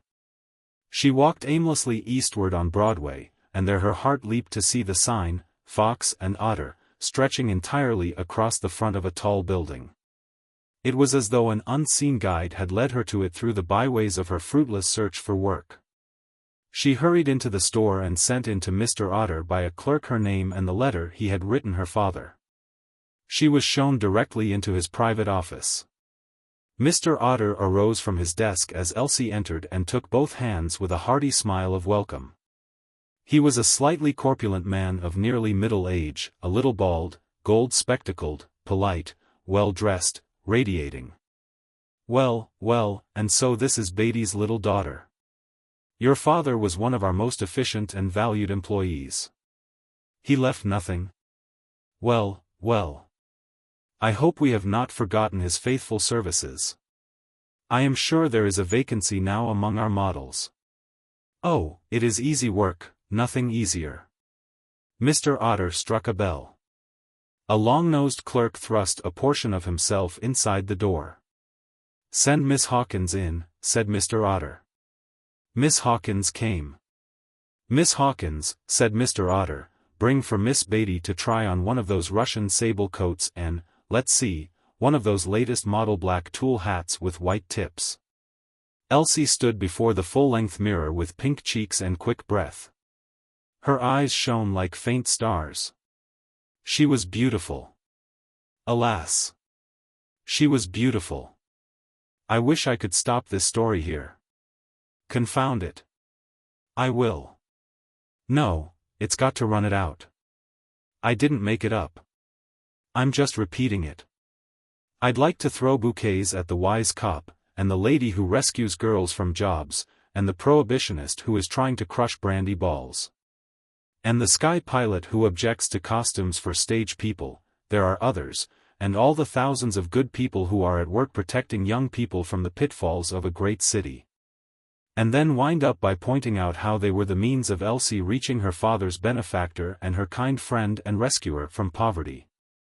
This would make a fine Elsie story of the old sort. I'd like to do this, but there's just a word or two to follow. While Elsie was admiring herself in the mirror, Mr. Otter went to the telephone booth and called up some number. Don't ask me what it was. Oscar, said he, I want you to reserve the same table for me this evening. What? Why, the one in the Moorish room to the left of the shrubbery. Yes, 2.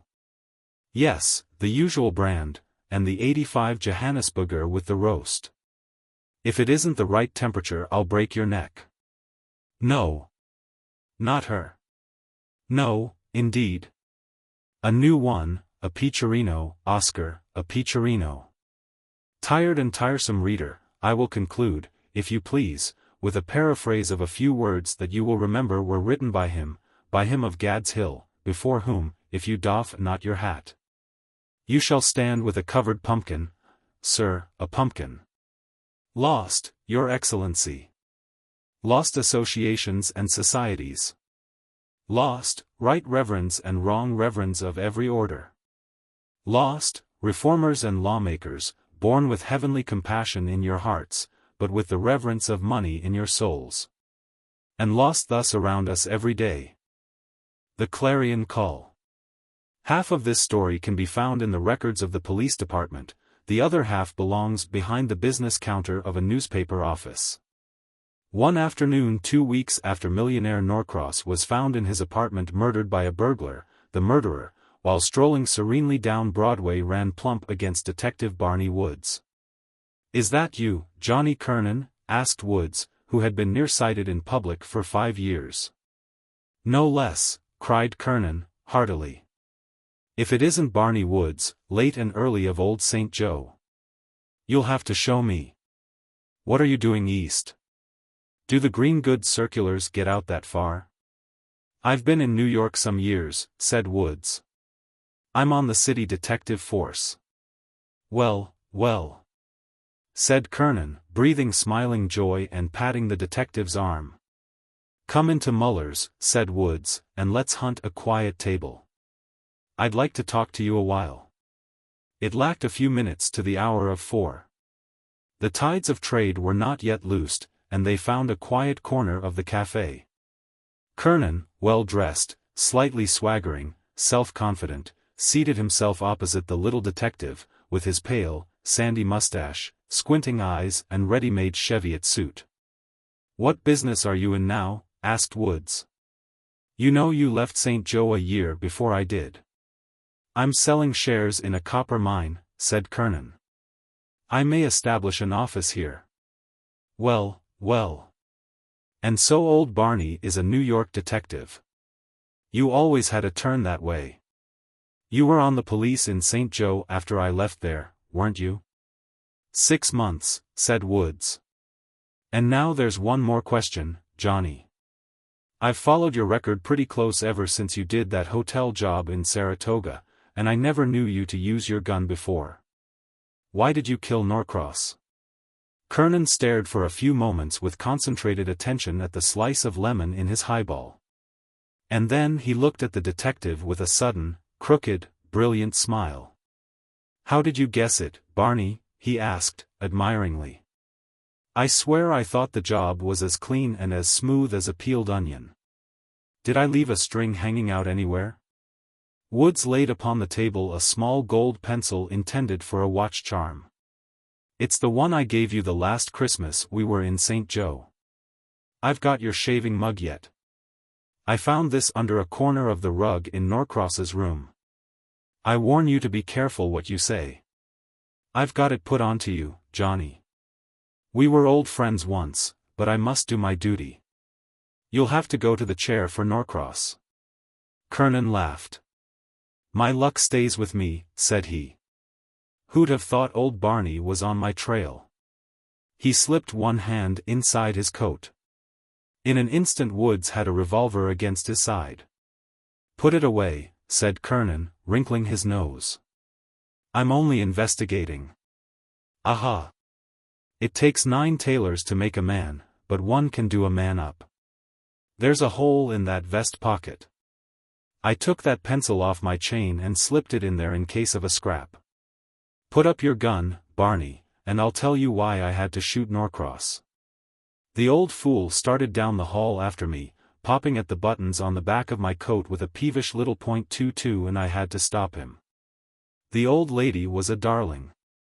She just lay in bed and saw her $12,000 diamond necklace go without a chirp, while she begged like a panhandler to have back a little thin gold ring with a garnet worth about $3. I guess she married old Norcross for his money, all right. Don't they hang on to the little trinkets from the man who lost out, though? There were 6 rings, 2 brooches and a chatelaine watch. 15,000 would cover the lot. I warned you not to talk, said Woods. Oh, that's all right, said Kernan. The stuff is in my suitcase at the hotel. And now I'll tell you why I'm talking. Because it's safe. I'm talking to a man I know.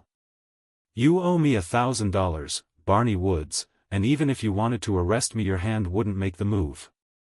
I haven't forgotten, said Woods. You counted out 20 50s without a word. I'll pay it back someday. That 1,000 saved me and, well, they were piling my furniture out on the sidewalk when I got back to the house. And so, continued Kernan, you being Barney Woods, born as true as steel, and bound to play a white man's game, can't lift a finger to arrest the man you're indebted to. Oh, I have to study men as well as Yale locks and window fastenings in my business. Now, keep quiet while I ring for the waiter. I've had a thirst for a year or 2 that worries me a little. If I'm ever caught, the lucky sleuth will have to divide honors with old boy booze. But I never drink during business hours. After a job I can crook elbows with my old friend Barney with a clear conscience. What are you taking? The waiter came with the little decanters and the siphon and left them alone again. You've called the turn, said Woods, as he rolled the little gold pencil about with a thoughtful forefinger. "I've got to pass you up. I can't lay a hand on you. If I'd paid that money back, but I didn't, and that settles it. It's a bad break I'm making, Johnny, but I can't dodge it. You helped me once, and it calls for the same." "I knew it," said Kernan, raising his glass, with a flushed smile of self-appreciation. "I can judge men. Here's to Barney, for he's a jolly good fellow. I don't believe," went on Woods quietly, as if he were thinking aloud, "that if accounts had been square between you and me, all the money in all the banks in New York could have bought you out of my hands tonight." "I know it couldn't," said Kernan. "That's why I knew I was safe with you. Most people," continued the detective, "look sideways at my business. They don't class it among the fine arts and the professions. But I've always taken a kind of fool pride in it. And here is where I go busted. I guess I'm a man first and a detective afterward. I've got to let you go, and then I've got to resign from the force. I guess I can drive an express wagon. Your $1,000 is further off than ever, Johnny." "Oh, you're welcome to it," said Kernan, with a lordly air. "I'd be willing to call the debt off, but I know you wouldn't have it. It was a lucky day for me when you borrowed it. And now, let's drop the subject. I'm off to the west on a morning train. I know a place out there where I can negotiate the Norcross sparks. Drink up, Barney, and forget your troubles. We'll have a jolly time while the police are knocking their heads together over the case. I've got one of my Sahara thirsts on tonight. But I'm in the hands, the unofficial hands, of my old friend Barney, and I won't even dream of a cop." And then, as Kernan's ready finger kept the button and the waiter working, his weak point, a tremendous vanity and arrogant egotism, began to show itself. He recounted story after story of his successful plunderings, ingenious plots and infamous transgressions until Woods, with all his familiarity with evildoers, felt growing within him a cold abhorrence toward the utterly vicious man who had once been his benefactor. "I'm disposed of course," said Woods, at length. "But I advise you to keep under cover for a spell. The newspapers may take up this Norcross affair. There has been an epidemic of burglaries and manslaughter in town this summer." The word sent Kernan into a high glow of sullen and vindictive rage. "To H.L. with the newspapers," he growled. "What do they spell but brag and blow and boodle in boxcar letters? Suppose they do take up a case, what does it amount to? The police are easy enough to fool, but what do the newspapers do? They send a lot of pinhead reporters around to the scene. And they make for the nearest saloon and have beer while they take photos of the bartender's oldest daughter in evening dress, to print as the fiancée of the young man in the 10th story, who thought he heard a noise below on the night of the murder. That's about as near as the newspapers ever come to running down Mr. Burglar." "Well, I don't know," said Woods, reflecting. "Some of the papers have done good work in that line.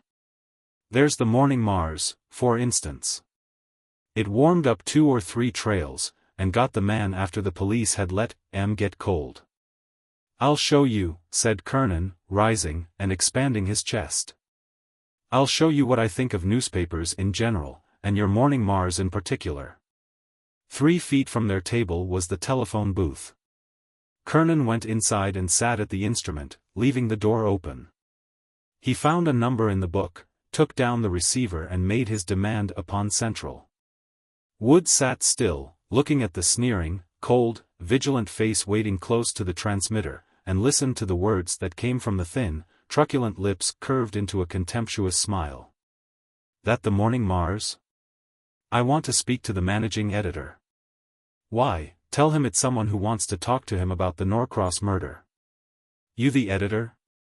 All right. I am the man who killed old Norcross." "Wait. Hold the wire, I'm not the usual crank." "Oh, there isn't the slightest danger. I've just been discussing it with a detective friend of mine. I killed the old man at 2:30 a.m. 2 weeks ago tomorrow. Have a drink with you? Now, hadn't you better leave that kind of talk to your funny man? Can't you tell whether a man's guying you or whether you're being offered the biggest scoop your dull dish rag of a paper ever had? Well, that's so, it's a bobtail scoop, but you can hardly expect me to phone in my name and address. Why? Oh, because I heard you make a specialty of solving mysterious crimes that stump the police. No, that's not all. I want to tell you that your rotten, lying, penny sheet is of no more use in tracking an intelligent murderer or highwayman than a blind poodle would be. What? Oh, no, this isn't a rival newspaper office, you're getting it straight. I did the Norcross job, and I've got the jewels in my suitcase at, the name of the hotel could not be learned. You recognize that phrase, don't you? I thought so. You've used it often enough. Kind of rattles you, doesn't it, to have the mysterious villain call up your great, big, all-powerful organ of right and justice and good government and tell you what a helpless old gasbag you are? Cut that out, you're not that big a fool. No, you don't think I'm a fraud. I can tell it by your voice. Now, listen, and I'll give you a pointer that will prove it to you. Of course you've had this murder case worked over by your staff of bright young blockheads. Half of the second button on old Mrs. Norcross's nightgown is broken off. I saw it when I took the garnet ring off her finger. I thought it was a ruby. Stop that. It won't work. Kernan turned to Woods with a diabolic smile. I've got him going. He believes me now. He didn't quite cover the transmitter with his hand when he told somebody to call up Central on another phone and get our number. I'll give him just one more dig, and then we'll make a getaway. Hello. Yes. I'm here yet. You didn't think I'd run from such a little subsidized, turncoat rag of a newspaper, did you? Have me inside of 48 hours? Say, will you quit being funny? Now, you let grown men alone and attend to your business of hunting up divorce cases and streetcar accidents and printing the filth and scandal that you make your living by. Goodbye, old boy, sorry I haven't time to call on you. I'd feel perfectly safe in your sanctum asinorum. Tra-la. He's as mad as a cat that's lost a mouse, said Kernan, hanging up the receiver and coming out. And now, Barney, my boy, we'll go to a show and enjoy ourselves until a reasonable bedtime. 4 hours sleep for me, and then the westbound. The two dined in a Broadway restaurant. Kernan was pleased with himself. He spent money like a prince of fiction. And then a weird and gorgeous musical comedy engaged their attention. Afterward there was a late supper in a grill room, with champagne, and Kernan at the height of his complacency. 3:30 in the morning found them in a corner of an all-night café, Kernan still boasting in a vapid and rambling way. Woods thinking moodily over the end that had come to his usefulness as an upholder of the law. But, as he pondered, his eye brightened with a speculative light. I wonder if it's possible, he said to himself, I wonder if it's possible. And then outside the café the comparative stillness of the early morning was punctured by faint, uncertain cries that seemed mere fireflies of sound, some growing louder, some fainter. Waxing and waning amid the rumble of milk wagons and infrequent cars. Shrill cries they were when near, well-known cries that conveyed many meanings to the ears of those of the slumbering millions of the great city who waked to hear them. Cries that bore upon their significant, small volume the weight of a world's woe and laughter and delight and stress. To some, cowering beneath the protection of a night's ephemeral cover, they brought news of the hideous, bright day. To others, wrapped in happy sleep, they announced a morning that would dawn blacker than sable night. To many of the rich they brought a besom to sweep away what had been theirs while the stars shone, to the poor they brought another day. All over the city the cries were starting up, keen and sonorous, heralding the chances that the slipping of one cogwheel in the machinery of time had made. Apportioning to the sleepers while they lay at the mercy of fate, the vengeance, profit, grief, reward and doom that the new figure in the calendar had brought them. Shrill and yet plaintive were the cries, as if the young voices grieved that so much evil and so little good was in their irresponsible hands. Thus echoed in the streets of the helpless city the transmission of the latest decrees of the gods, the cries of the newsboys, the clarion call of the press. Woods flipped a dime to the waiter, and said, "Get me a Morning Mars." When the paper came he glanced at its first page, and then tore a leaf out of his memorandum book and began to write on it with the little gold pencil. "What's the news?" yawned Kernan. Woods flipped over to him the piece of writing. "The New York Morning Mars. Please pay to the order of John Kernan the $1,000 reward coming to me for his arrest and conviction. Barnard Woods." "I kind of thought they would do that," said Woods, "when you were jollying them so hard. Now, Johnny, you'll come to the police station with me." The tale of a tainted tenor. Money talks.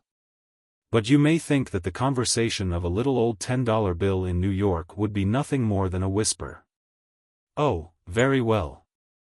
Pass up this sotto voce autobiography of an ex if you like. If you are one of the kind that prefers to listen to John D's checkbook roar at you through a megaphone as it passes by, all right. But don't forget that small change can say a word to the point now and then. The next time you tip your grocer's clerk a silver quarter to give you extra weight of his boss's goods, read the 4 words above the lady's head. How are they for repartee? I am a $10 treasury note, series of 1901. You may have seen one in a friend's hand. On my face, in the center, is a picture of the bison americanus, miscalled a buffalo by 50 or 60 millions of Americans. The heads of Captain Lewis and Captain Clark adorn the ends. On my back is the graceful figure of Liberty or Ceres or Maxine Elliot standing in the center of the stage on a conservatory plant. My references is, or are, Section 3588, Revised Statutes. 10 cold, hard dollars, I don't say whether silver, gold, lead or iron, Uncle Sam will hand you over his counter if you want to cash me in. I beg you will excuse any conversational breaks that I make. Thanks, I knew you would. Got that sneaking little respect and agreeable feeling toward even an ex, haven't you? You see, a tainted bill doesn't have much chance to acquire a correct form of expression. I never knew a really cultured and educated person that could afford to hold a 10 spot any longer than it would take to do an Arthur Duffy to the nearest that's all. Sign or delicatessen store. For a 6-year-old, I've had a lively and gorgeous circulation. I guess I've paid as many debts as the man who dies. I've been owned by a good many kinds of people. But a little old ragged, damp, dingy $5 silver certificate gave me a jar one day. I was next to it in the fat and bad-smelling purse of a butcher. "Hey, you sitting bull," says I, "don't Scrooge so. Anyhow, don't you think it's about time you went in on a customs payment and got reissued?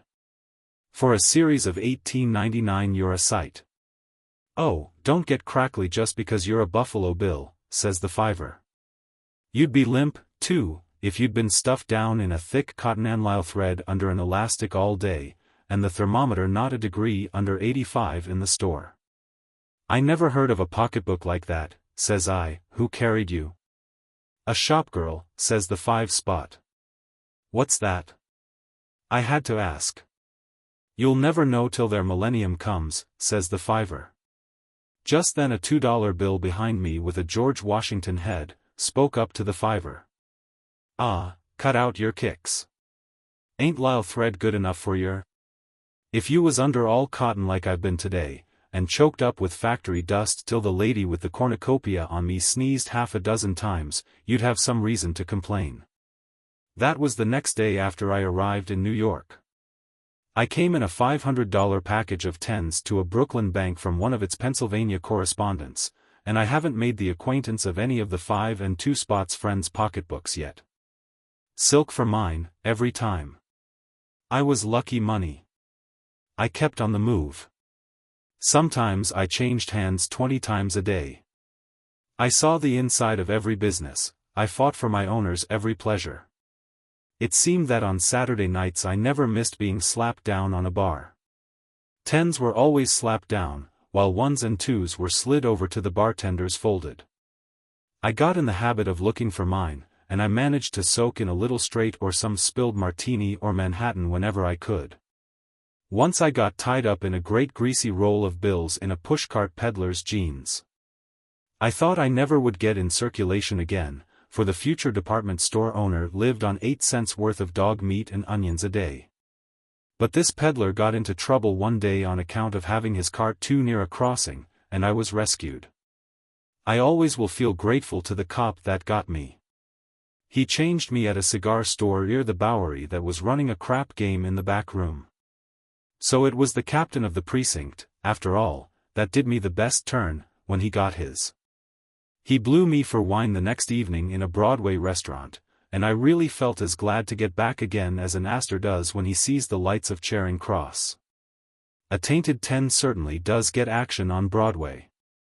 I was alimony once, and got folded in a little dogskin purse among a lot of dimes. They were bragging about the busy times there were in Ossining whenever 3 girls got hold of one of them during the ice cream season.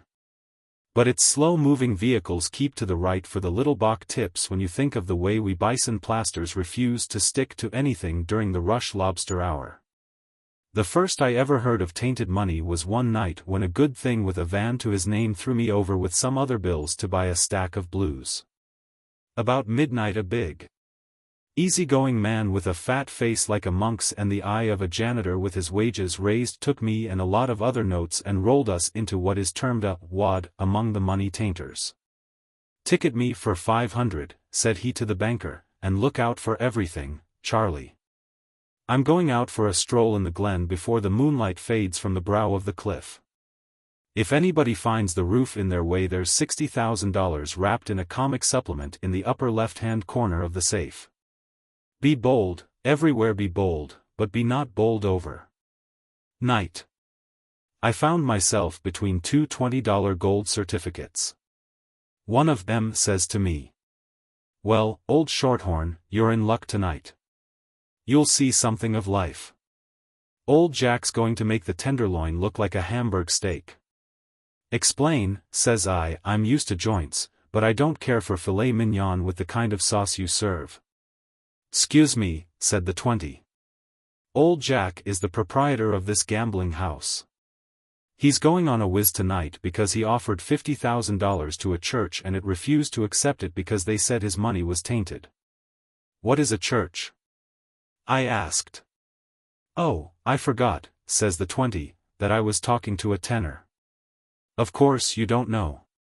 You're too much to put into the contribution basket, and not enough to buy anything at a bazaar. A church is a large building in which pen wipers and tidies are sold at $20 each. I don't care much about chinning with gold certificates. There's a streak of yellow in them. All is not gold that's quitters." Old Jack certainly was a gilt-edged sport. When it came his time to loosen up, he never referred the waiter to an actuary. By and by it got around that he was smiting the rock in the wilderness, and all along Broadway things with cold noses and hot gullets fell in on our trail. The third Jungle Book was there waiting for somebody to put covers on it. Old Jack's money may have had a taint to it, but all the same he had orders for his camembert piling up on him every minute. First his friends rallied round him, and then the fellows that his friends knew by sight, and then a few of his enemies buried the hatchet. And finally he was buying souvenirs for so many Neapolitan fisher maidens and butterfly octettes that the head waiters were phoning all over town for Julian Mitchell to please come around and get them into some kind of order. At last we floated into an uptown cafe that I knew by heart. When the Hod Carriers Union in jackets and aprons saw us coming, the chief goal kicker called out, 6, 11, 42, 19, 12, to his men. And they put on nose guards till it was clear whether we meant Port Arthur or Portsmouth. But old Jack wasn't working for the furniture and glass factories that night. He sat down quiet and sang "Ramble" in a half-hearted way. His feelings had been hurt, so the 20 told me, because his offer to the church had been refused. But the wassail went on. And Brady himself couldn't have hammered the thirst mob into a better imitation of the real penchant for the stuff that you screw out of a bottle with a napkin. Old Jack paid the 20 above me for a round, leaving me on the outside of his roll. He laid the roll on the table and sent for the proprietor. "Mike," says he, "here's money that the good people have refused. Will it buy of your wares in the name of the devil? They say it's tainted." "I will," says Mike. "And I'll put it in the drawer next to the bills that was paid to the parson's daughter for kisses at the church fair to build a new parsonage for the parson's daughter to live in." At 1 o'clock, when the hod carriers were making ready to close up the front and keep the inside open, a woman slips in the door of the restaurant and comes up to old Jack's table. You've seen the kind: black shawl, creepy hair, ragged skirt, white face. Eyes a cross between Gabriel's and a sick kitten's, the kind of woman that's always on the lookout for an automobile or the mendicancy squad, and she stands there without a word and looks at the money. Old Jack gets up, peels me off the roll and hands me to her with a bow. "Madam," says he, just like actors I've heard, "here is a tainted bill. I am a gambler. This bill came to me tonight from a gentleman's son. Where he got it I do not know. If you will do me the favor to accept it, it is yours." The woman took me with a trembling hand. "Sir," said she, "I counted thousands of this issue of bills into packages when they were virgin from the presses. I was a clerk in the Treasury Department. There was an official to whom I owed my position. You say they are tainted now. If you only knew, but I won't say any more. Thank you with all my heart, sir, thank you, thank you."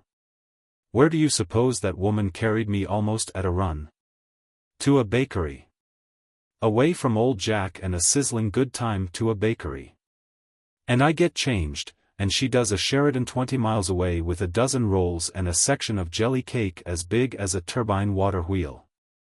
Of course I lost sight of her then, for I was snowed up in the bakery, wondering whether I'd get changed at the drugstore the next day in an alum deal or paid over to the cement works. A week afterward I butted up against one of the $1 bills the baker had given the woman for change. "Hello, E35039669, says I, "weren't you in the change for me in a bakery last Saturday night?" "Yep," says the solitaire in his free and easy style. "How did the deal turn out?" I asked. "She blew E17051431 for Mills and round steak," says the one spot. "She kept me till the rent man came. It was a bum room with a sick kid in it. But you ought to have seen him go for the bread and tincture of formaldehyde. Half-starved, I guess. Then she prayed some. Don't get stuck up, tenor. We one spots hear 10 prayers, where you hear one. She said something about, who giveth to the poor. Oh, let's cut out the slum talk. I'm certainly tired of the company that keeps me. I wish I was big enough to move in society with you tainted bills." "Shut up," says I, "there's no such thing. I know the rest of it. There's a lendeth to the Lord somewhere in it. Now look on my back and read what you see there. This note is a legal tender at its face value for all debts public and private. This talk about tainted money makes me tired," says I. "To Thanksgiving Day, gentlemen. There is one day that is ours.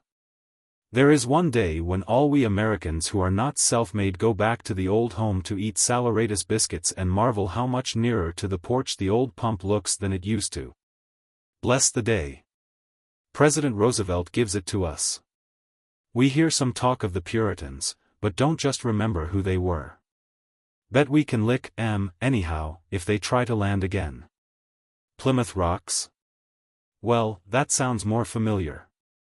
Lots of us have had to come down to hens since the Turkey Trust got its work in. But somebody in Washington is leaking out advance information to them about these Thanksgiving proclamations. The big city east of the cranberry bogs has made Thanksgiving Day an institution. The last Thursday in November is the only day in the year on which it recognizes the part of America lying across the ferries. It is the one day that is purely American. Yes, a day of celebration, exclusively American. And now for the story which is to prove to you that we have traditions on this side of the ocean that are becoming older at a much repeater rate than those of England are, thanks to our get-up and enterprise. Stuffy Pete took his seat on the third bench to the right as you enter Union Square from the east, at the walk opposite the fountain.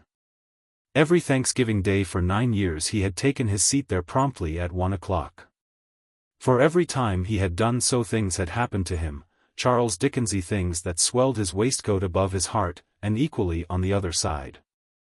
But today Stuffy Pete's appearance at the annual trysting play seemed to have been rather the result of habit than of the yearly hunger which, as the philanthropists seem to think, afflicts the poor at such extended intervals. Certainly Pete was not hungry. He had just come from a feast that had left him of his powers barely those of respiration and locomotion. His eyes were like two pale gooseberries firmly embedded in a swollen and gravy-smeared mask of putty. His breath came in short wheezes. A senatorial roll of adipose tissue denied a fashionable set to his upturned coat collar. Buttons that had been sewed upon his clothes by kind Salvation fingers a week before flew like popcorn, strewing the earth around him. Ragged he was, with a split shirt front open to the wishbone. But the November breeze, carrying fine snowflakes, brought him only a grateful coolness. For Stuffy Pete was overcharged with the caloric produced by a superbountiful dinner, beginning with oysters and ending with plum pudding. And including, it seemed to him, all the roast turkey and baked potatoes and chicken salad and squash pie and ice cream in the world. Wherefore he sat, gorged, and gazed upon the world with after-dinner contempt. The meal had been an unexpected one. He was passing a red brick mansion near the beginning of Fifth Avenue, in which lived two old ladies of ancient family and a reverence for traditions. They even denied the existence of New York, and believed that Thanksgiving Day was declared solely for Washington Square. One of their traditional habits was to station a servant at the postern gate with orders to admit the first hungry wayfarer that came along after the hour of noon had struck, and banquet him to a finish. Stuffy Pete happened to pass by on his way to the park, and the seneschals gathered him in and upheld the custom of the castle. After Stuffy Pete had gazed straight before him for 10 minutes he was conscious of a desire for a more varied field of vision. With a tremendous effort he moved his head slowly to the left. And then his eyes bulged out fearfully, and his breath ceased, and the rush-shod ends of his short legs wriggled and rustled on the gravel. For the old gentleman was coming across Fourth Avenue toward his bench. Every Thanksgiving Day for 9 years the old gentleman had come there and found Stuffy Pete on his bench. That was a thing that the old gentleman was trying to make a tradition of. Every Thanksgiving Day for 9 years he had found Stuffy there, and had led him to a restaurant and watched him eat a big dinner. They do those things in England unconsciously. But this is a young country, and 9 years is not so bad. The old gentleman was a staunch American patriot, and considered himself a pioneer in American tradition.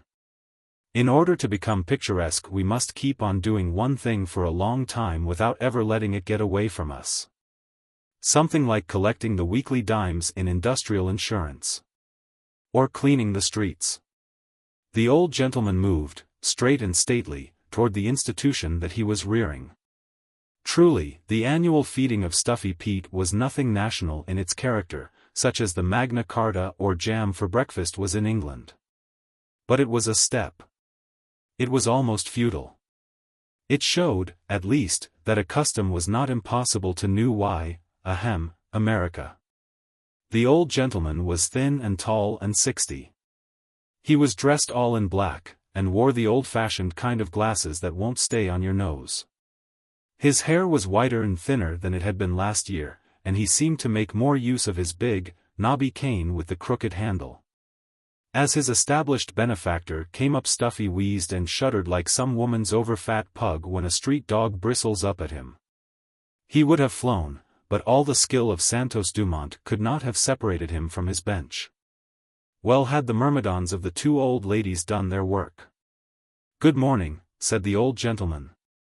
"I am glad to perceive that the vicissitudes of another year have spared you to move in health about the beautiful world. For that blessing alone this day of thanksgiving is well proclaimed to each of us.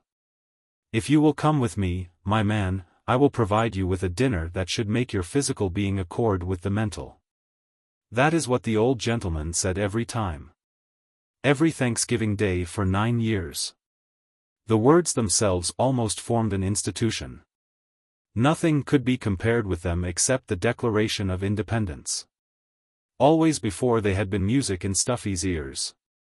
But now he looked up at the old gentleman's face with tearful agony in his own. The fine snow almost sizzled when it fell upon his perspiring brow. But the old gentleman shivered a little and turned his back to the wind. Stuffy had always wondered why the old gentleman spoke his speech rather sadly. He did not know that it was because he was wishing every time that he had a son to succeed him.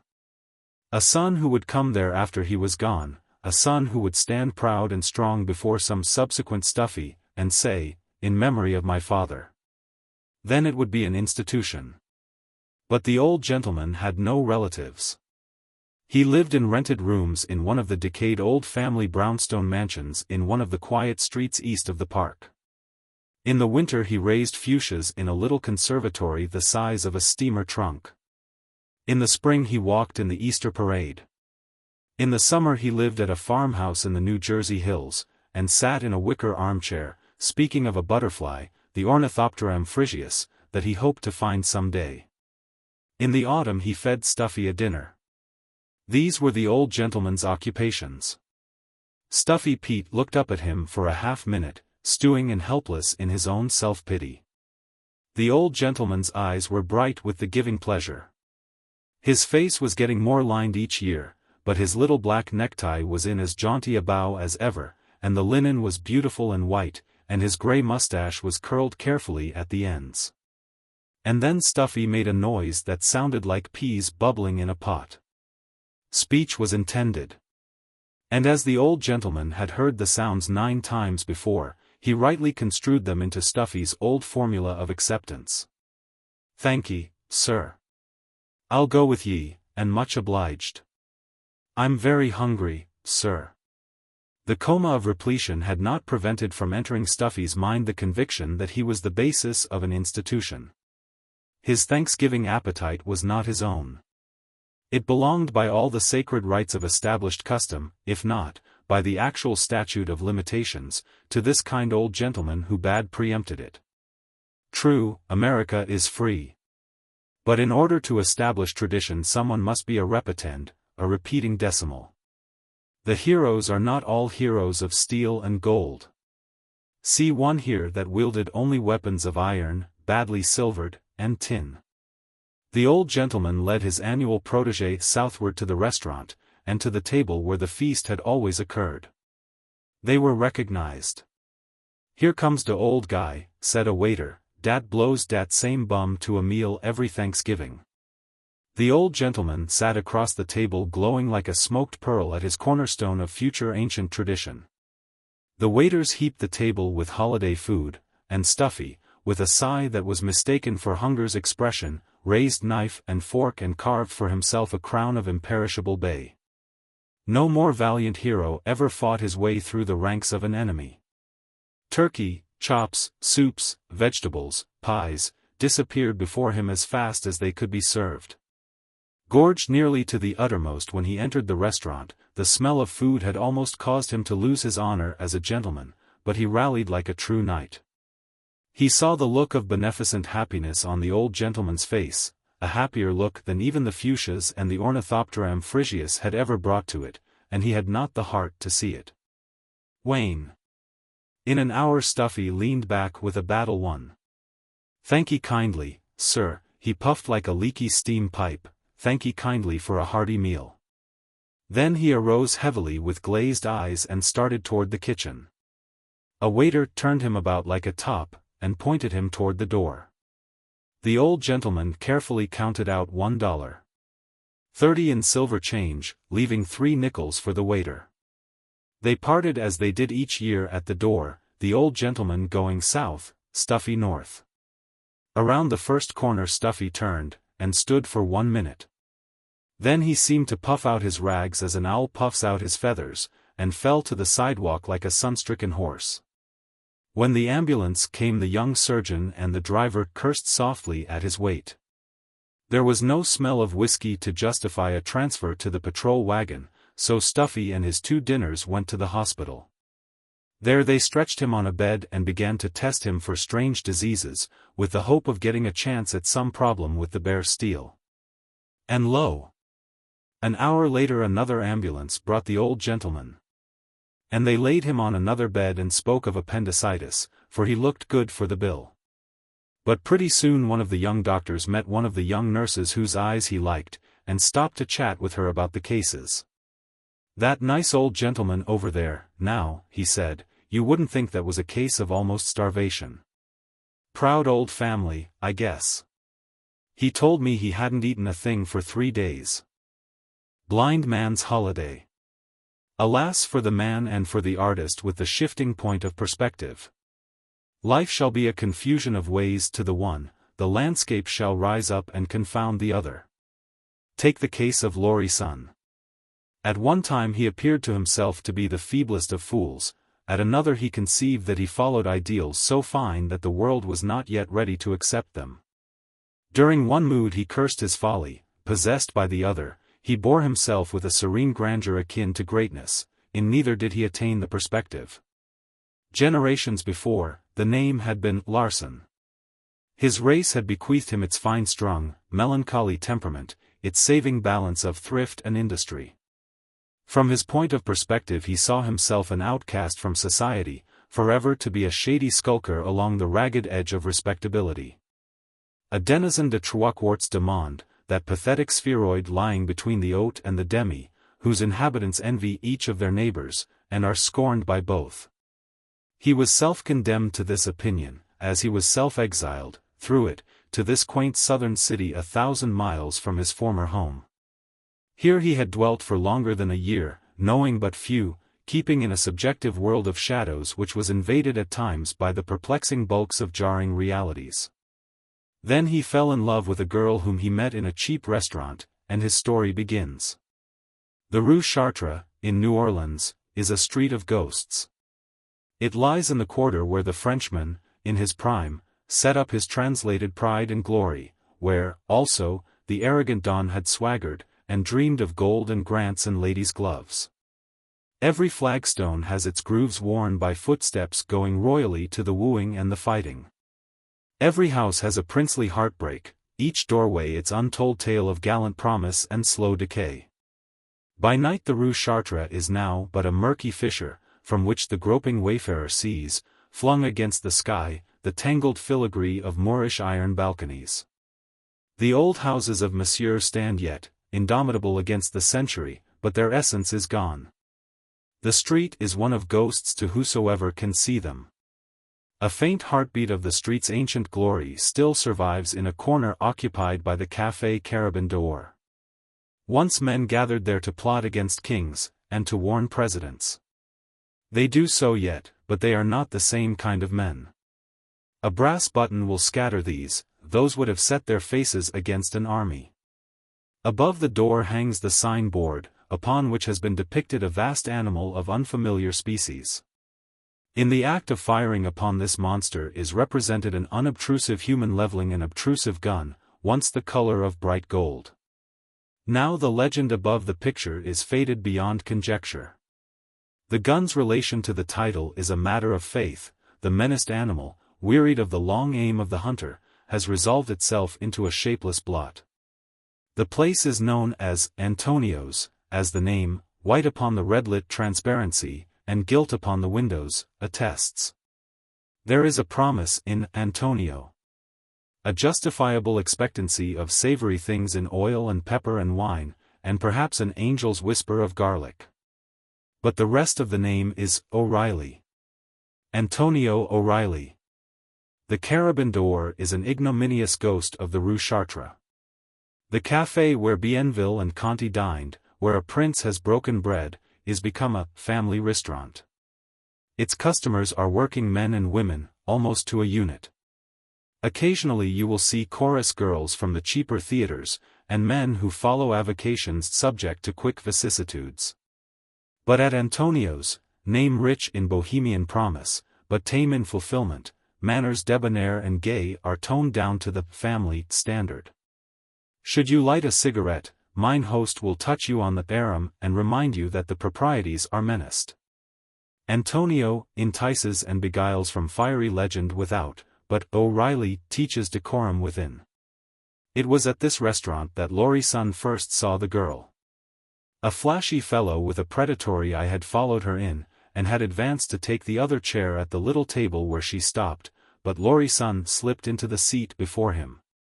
Their acquaintance began, and grew, and now for 2 months they had sat at the same table each evening, not meeting by appointment, but as if by a series of fortuitous and happy accidents. After dining, they would take a walk together in one of the little city parks, or among the panoramic markets where exhibits a continuous vaudeville of sights and sounds. Always at 8 o'clock their steps led them to a certain street corner, where she prettily but firmly bade him good night and left him. "I do not live far from here," she frequently said, "and you must let me go the rest of the way alone." But now Lori-san had discovered that he wanted to go the rest of the way with her, or happiness would depart, leaving him on a very lonely corner of life. And at the same time that he made the discovery, the secret of his banishment from the society of the good laid its finger in his face and told him it must not be. Man is too thoroughly an egoist not to be also an egotist. If he love, the object shall know it. During a lifetime he may conceal it through stress of expediency and honor, but it shall bubble from his dying lips, though it disrupt a neighborhood. It is known, however, that most men do not wait so long to disclose their passion. In the case of Lori-san, his particular ethics positively forbade him to declare his sentiments, but he must needs dally with the subject, and woo by innuendo at least. On this night, after the usual meal at the Carabin d'Or, he strolled with his companion down the dim old street toward the river. The Rue Chartres perishes in the old Place d'Armes. The ancient Cabildo, where Spanish justice fell like hail, faces it, and the cathedral, another provincial ghost, overlooks it. Its center is a little, iron-railed park of flowers and immaculate gravelled walks, where citizens take the air of evenings. Pedestaled high above it, the general sits his cavorting steed, with his face turned stonily down the river toward English Turn, whence come no more Britons to bombard his cotton bales. Often the two sat in this square, but tonight Lori-san guided her past the stone-stepped gate, and still riverward.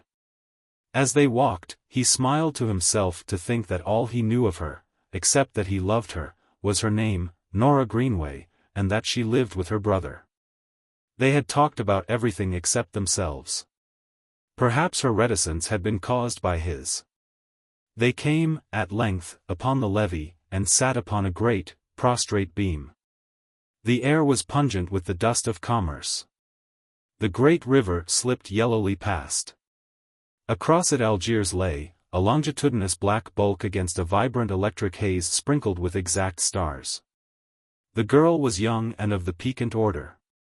A certain bright melancholy pervaded her, she possessed an untarnished, pale prettiness doomed to please. Her voice, when she spoke, dwarfed her theme. It was the voice capable of investing little subjects with a large interest. She sat at ease, bestowing her skirts with the little womanly touch, serene as if the begrimed pier were a summer garden. Lori-san poked the rotting boards with his cane. He began by telling her that he was in love with someone to whom he durst not speak of it. And why not? She asked, accepting swiftly his fatuous presentation of a third person of straw. My place in the world, he answered, is none to ask a woman to share. I am an outcast from honest people. I am wrongly accused of one crime, and am, I believe, guilty of another. Thence he plunged into the story of his abdication from society. The story, pruned of his moral philosophy, deserves no more than the slightest touch. It is no new tale, that of the gambler's declension. During one night's sitting he lost, and then had imperiled a certain amount of his employer's money, which, by accident, he carried with him. He continued to lose, to the last wager, and then began to gain, leaving the game winner to a somewhat formidable sum.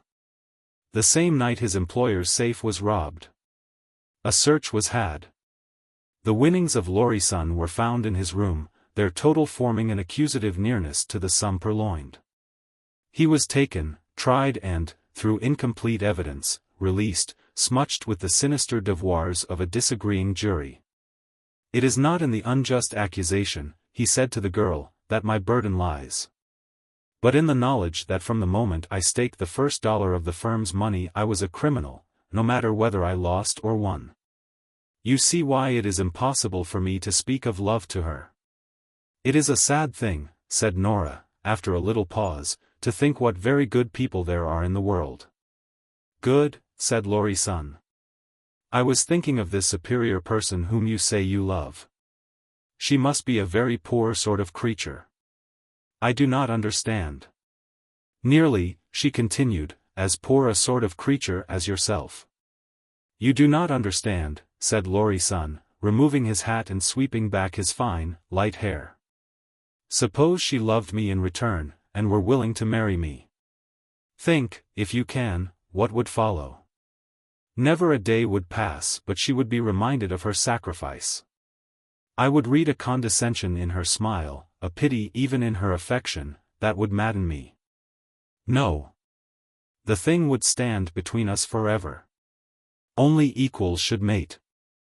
I could never ask her to come down upon my lower plane."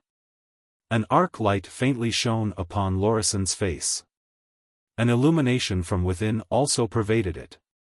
The girl saw the rapt, ascetic look. It was the face either of Sir Galahad or Sir Fool. "Quite star-like," she said, "is this unapproachable angel. Really too high to be grasped. By me, yes." She faced him suddenly. "My dear friend, would you prefer your star fallen?" Lorison made a wide gesture. "You push me to the bald fact," he declared. "You are not in sympathy with my argument. But I will answer you so. If I could reach my particular star, to drag it down, would not do it. But if it were fallen, I would pick it up, and thank heaven for the privilege." They were silent for some minutes. Nora shivered, and thrust her hands deep into the pockets of her jacket. Lorison uttered a remorseful exclamation. "I'm not cold," she said. "I was just thinking. I ought to tell you something.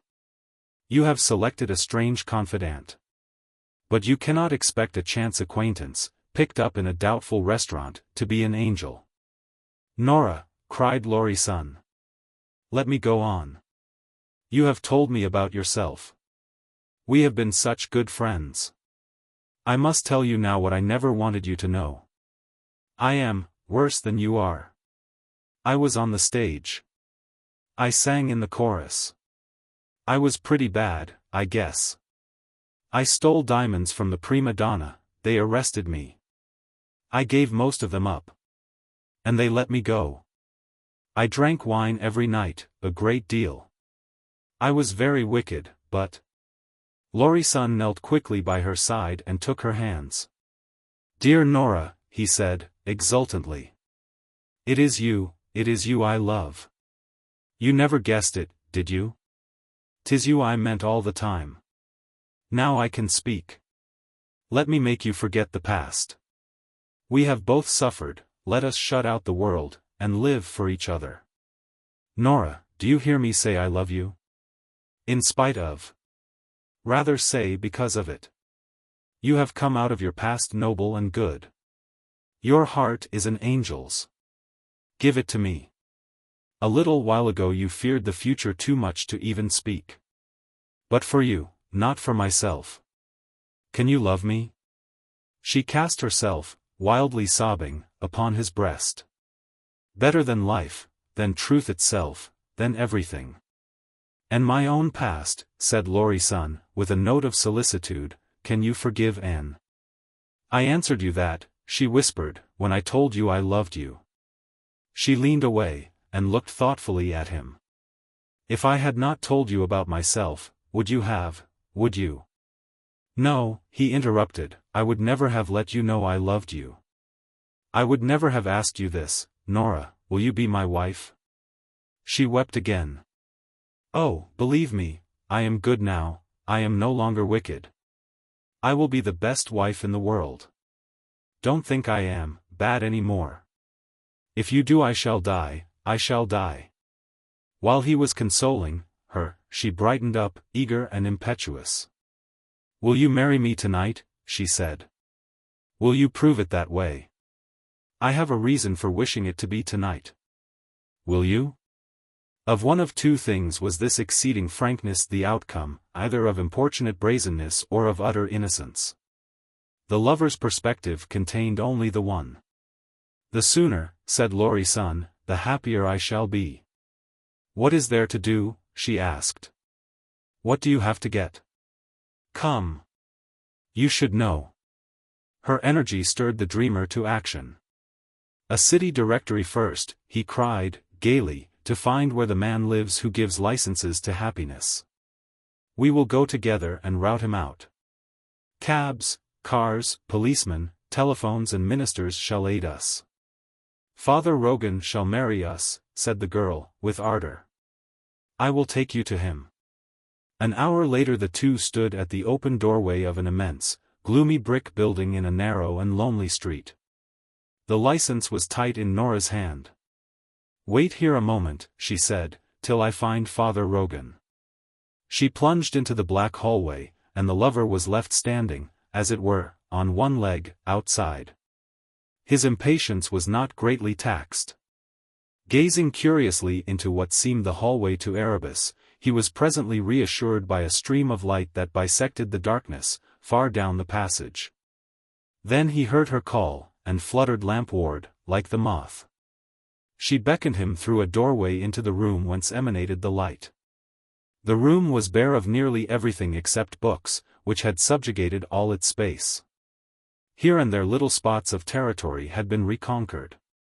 An elderly, bald man, with a superlatively calm, remote eye, stood by a table with a book in his hand, his finger still marking a page. His dress was somber and appertained to a religious order. His eye denoted an acquaintance with the perspective. Father Rogan, said Nora, this is he. The two of ye, said Father Rogan, want to get married? They did not deny it. He married them. The ceremony was quickly done. One who could have witnessed it, and felt its scope, might have trembled at the terrible inadequacy of it to rise to the dignity of its endless chain of results.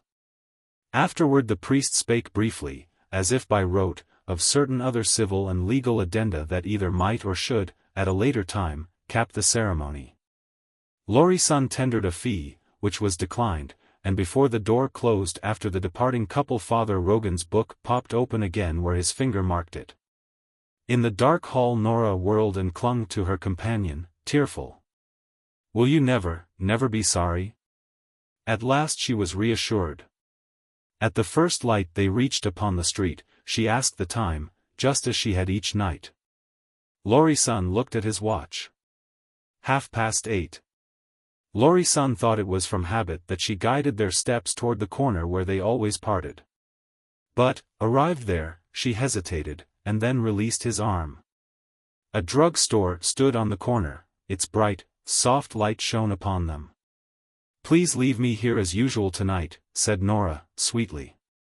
I would rather you would. You will not object? At 6 tomorrow evening I will meet you at Antonio's. I want to sit with you there once more. And then, I will go where you say. She gave him a bewildering, bright smile, and walked swiftly away. Surely it needed all the strength of her charm to carry off this astounding behavior. It was no discredit to Lorisan's strength of mind that his head began to whirl.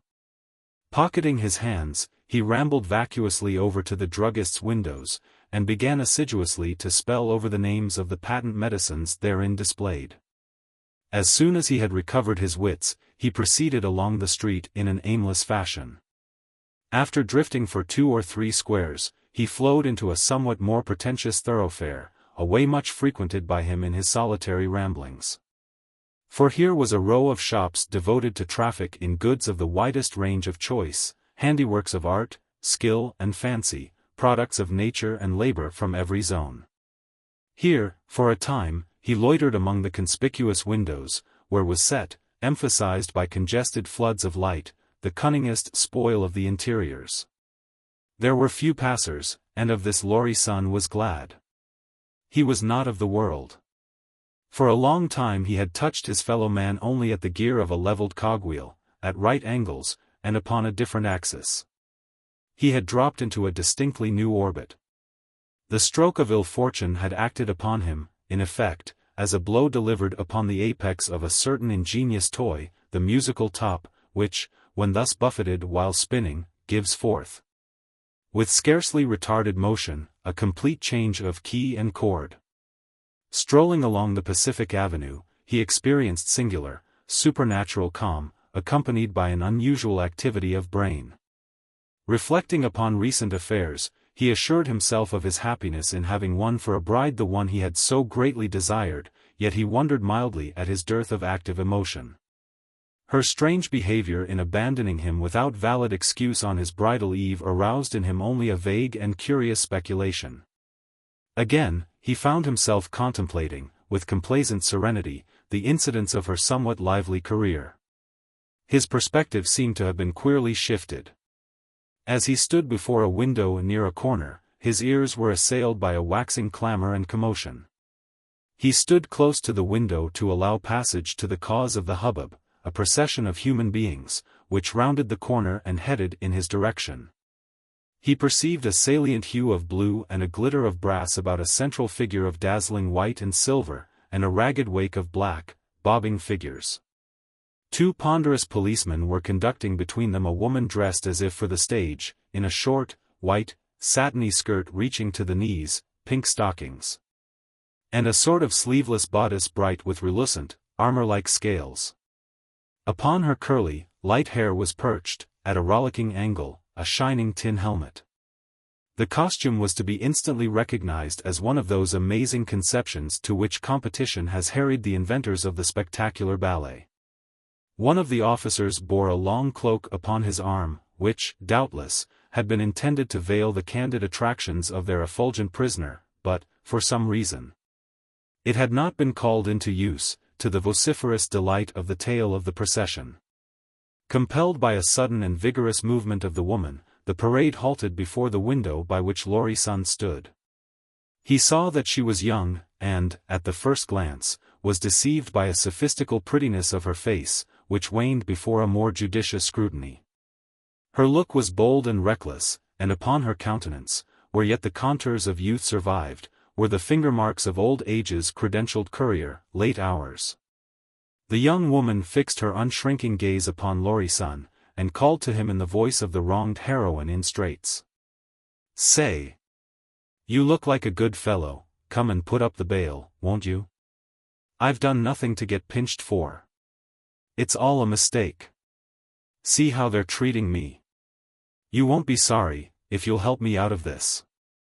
Think of your sister or your girl being dragged along the streets this way. I say, come along now, like a good fellow." It may be that Lori-san, in spite of the unconvincing bathos of this appeal, showed a sympathetic face, for one of the officers left the woman's side, and went over to him. "It's all right, sir," he said, in a husky, confidential tone, "she's the right party. We took her after the first act at the Green Light Theater, on a wire from the Chief of Police of Chicago. It's only a square or two to the station. Her rig's pretty bad, but she refused to change clothes, or, rather, added the officer, with a smile, to put on some. I thought I'd explain matters to you so you wouldn't think she was being imposed upon." "What is the charge?" asked Lori-san. "Grand larceny. Diamonds. Her husband is a jeweler in Chicago. She cleaned his showcase of the sparklers, and skipped with a comic opera troupe." The policeman, perceiving that the interest of the entire group of spectators was centered upon himself and Lori-san, their conference being regarded as a possible new complication, was fain to prolong the situation, which reflected his own importance, by a little afterpiece of philosophical comment.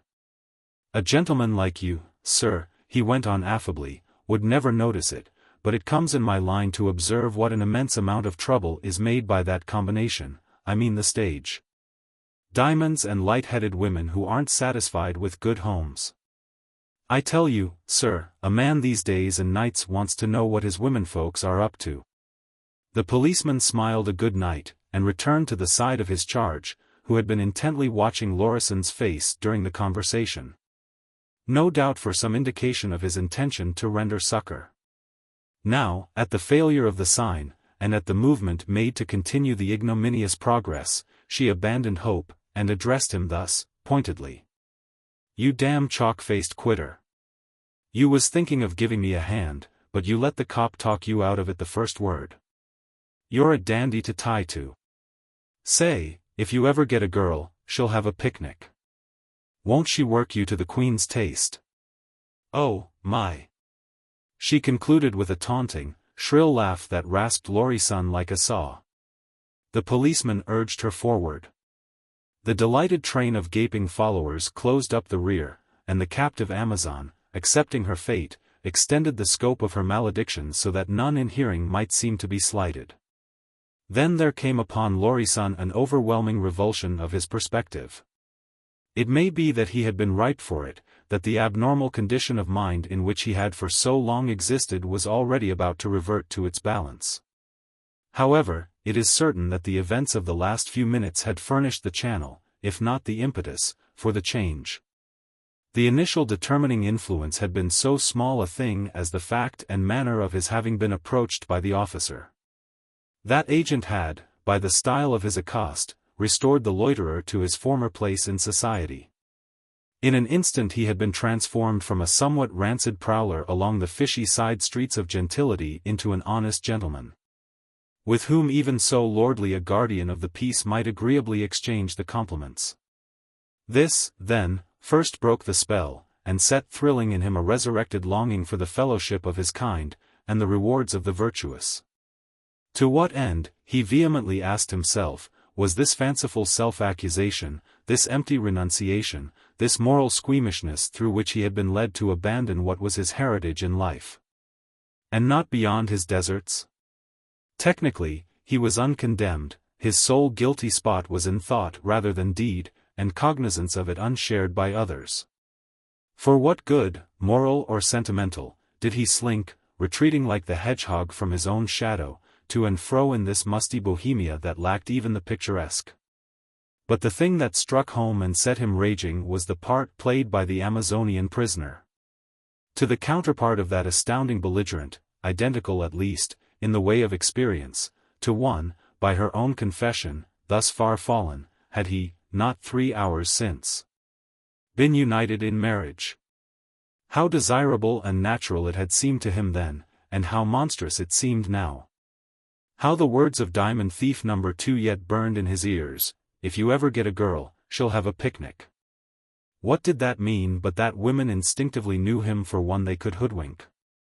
Still again, there reverberated the policeman's sapient contribution to his agony, a man these days and nights wants to know what his womenfolks are up to. Oh, yes, he had been a fool.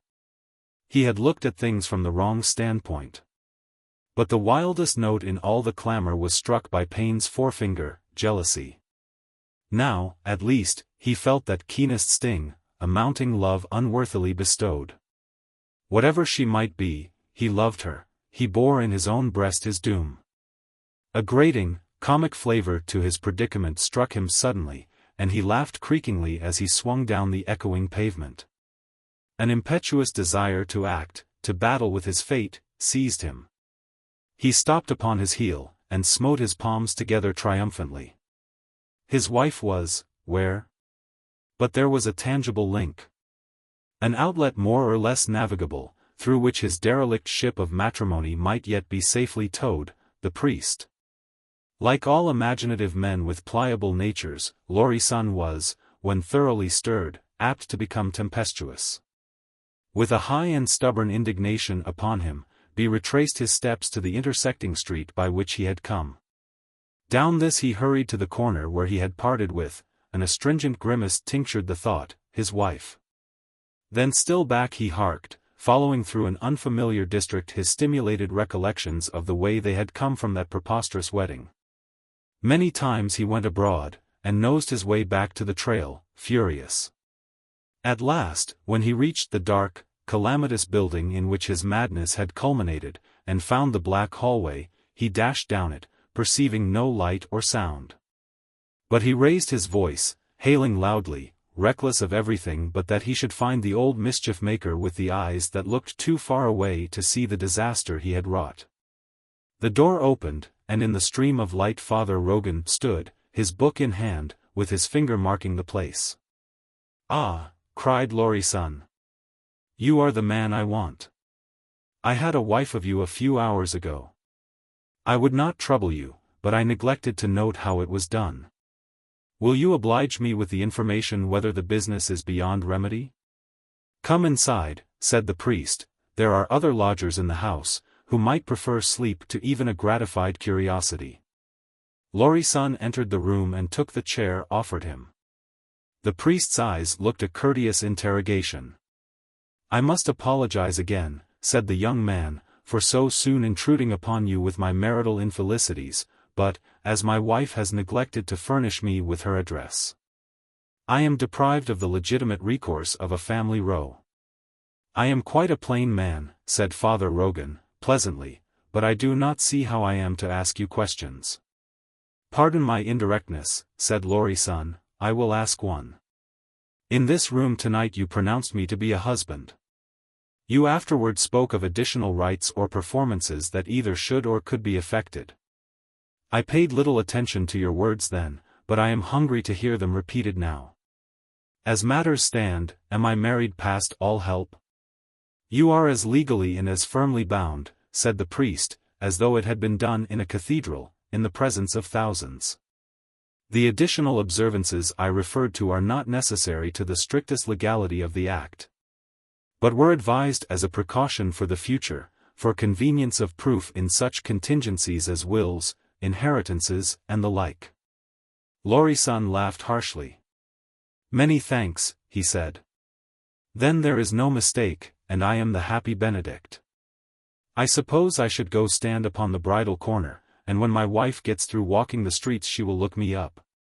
Father Rogan regarded him calmly. "My son," he said, "when a man and woman come to me to be married I always marry them. I do this for the sake of other people whom they might go away and marry if they did not marry each other. As you see, I do not seek your confidence, but your case seems to me to be one not altogether devoid of interest.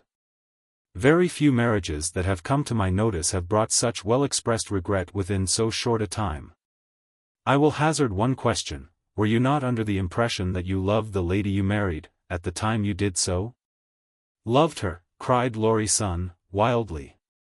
"Never so well as now, though she told me she deceived and sinned and stole.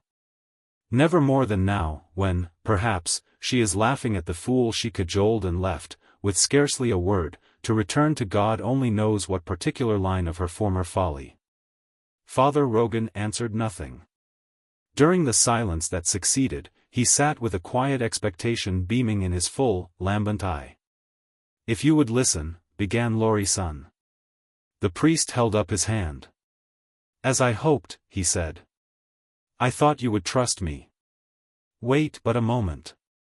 He brought a long clay pipe, filled and lighted it. "Now, my son," he said. Lori-san poured a 12 months' accumulated confidence into Father Rogan's ear. He told all. Not sparing himself or omitting the facts of his past, the events of the night, or his disturbing conjectures and fears. "The main point," said the priest, when he had concluded, "seems to me to be this: are you reasonably sure that you love this woman whom you have married?" "Why," exclaimed Lori-san, rising impulsively to his feet, "why should I deny it?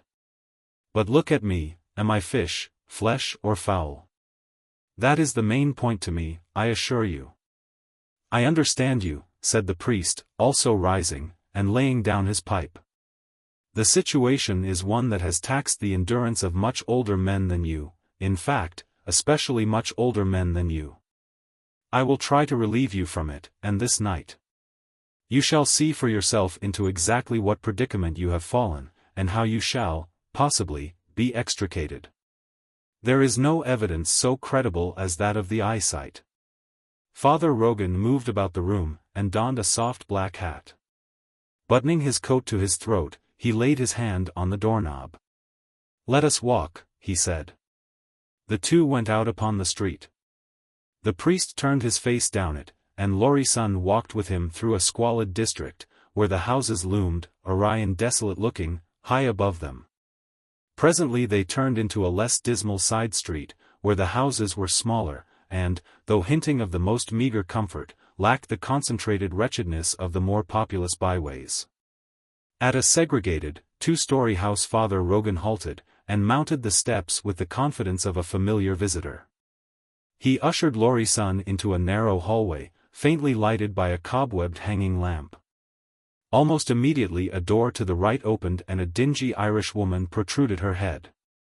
"Good evening to ye, Mistress Jihan," said the priest, unconsciously, it seemed, falling into a delicately flavored brogue. "And is it yourself can tell me if Nora has gone out again, the night, maybe?" "Oh, it's your blissed riverence. Sure, and I can tell ye the same. The petty darlin' went out, as usual, but a bit later. And she says, 'Mother Jihan,' says she, 'it's me last noit out, praise the saints, this noit is.' And, oh, your riverence, the swate, beautiful drame of a dress she had this toime. White satin and silk and ribbons, and lace about the neck and arms, 'twas a sin, your reverence, the gold was spent upon it." The priest heard Lori-san catch his breath painfully, and a faint smile flickered across his own clean-cut mouth. "Well, then, Mistress Jihan," said he, "I'll just step upstairs and see the bit boy for a minute, and I'll take this gentleman up with me." "He's awake, Finn," said the woman. "I've just come down from sitting wid him the last hour, telling him fine stories of ould County Tyrone. 'Tis a greedy gossoon, it is, your riverence, for me stories." "Small the doubt," said Father Rogan. "There's no rocking would put him to sleep the quicker, I'm thinking." Amid the woman's shrill protest against the retort, the two men ascended the steep stairway. The priest pushed open the door of a room near its top. "Is that you already, sister?" drawled a sweet, childish voice from the darkness. "It's only old Father Denny come to see ye, darlin', and a foine gentleman I've brought to make ye a Clarion Call. And ye re-saves us fast asleep in bed. Shame on ye's manners." "Oh, Father Denny, is that you? I'm glad. And will you light the lamp, please? It's on the table by the door. And quit talking like Mother Jihan, Father Denny." The priest lit the lamp, and Lori-san saw a tiny, tousled-haired boy, with a thin, delicate face, sitting up in a small bed in a corner. Quickly, also, his rapid glance considered the room and its contents. It was furnished with more than comfort, and its adornments plainly indicated a woman's discerning taste. An open door beyond revealed the blackness of an adjoining room's interior. The boy clutched both of Father Rogan's hands. "I'm so glad you came," he said, "but why did you come in the night? Did sister send you? Off wid ye. Am I to be sint about, at me age, as was Terence McShane, of Ballymohone? I come on me own our responsibility." Lori-san had also advanced to the boy's bedside. He was fond of children, and the wee fellow, laying himself down to sleep alone in that dark room, stirred his heart. "Aren't you afraid, little man?" he asked, stooping down beside him. "Sometimes," answered the boy, with a shy smile, "when the rats make too much noise. But nearly every night, when sister goes out, Mother Jihan stays a while with me, and tells me funny stories. I'm not often afraid, sir." "This brave little gentleman," said Father Rogan, "is a scholar of mine.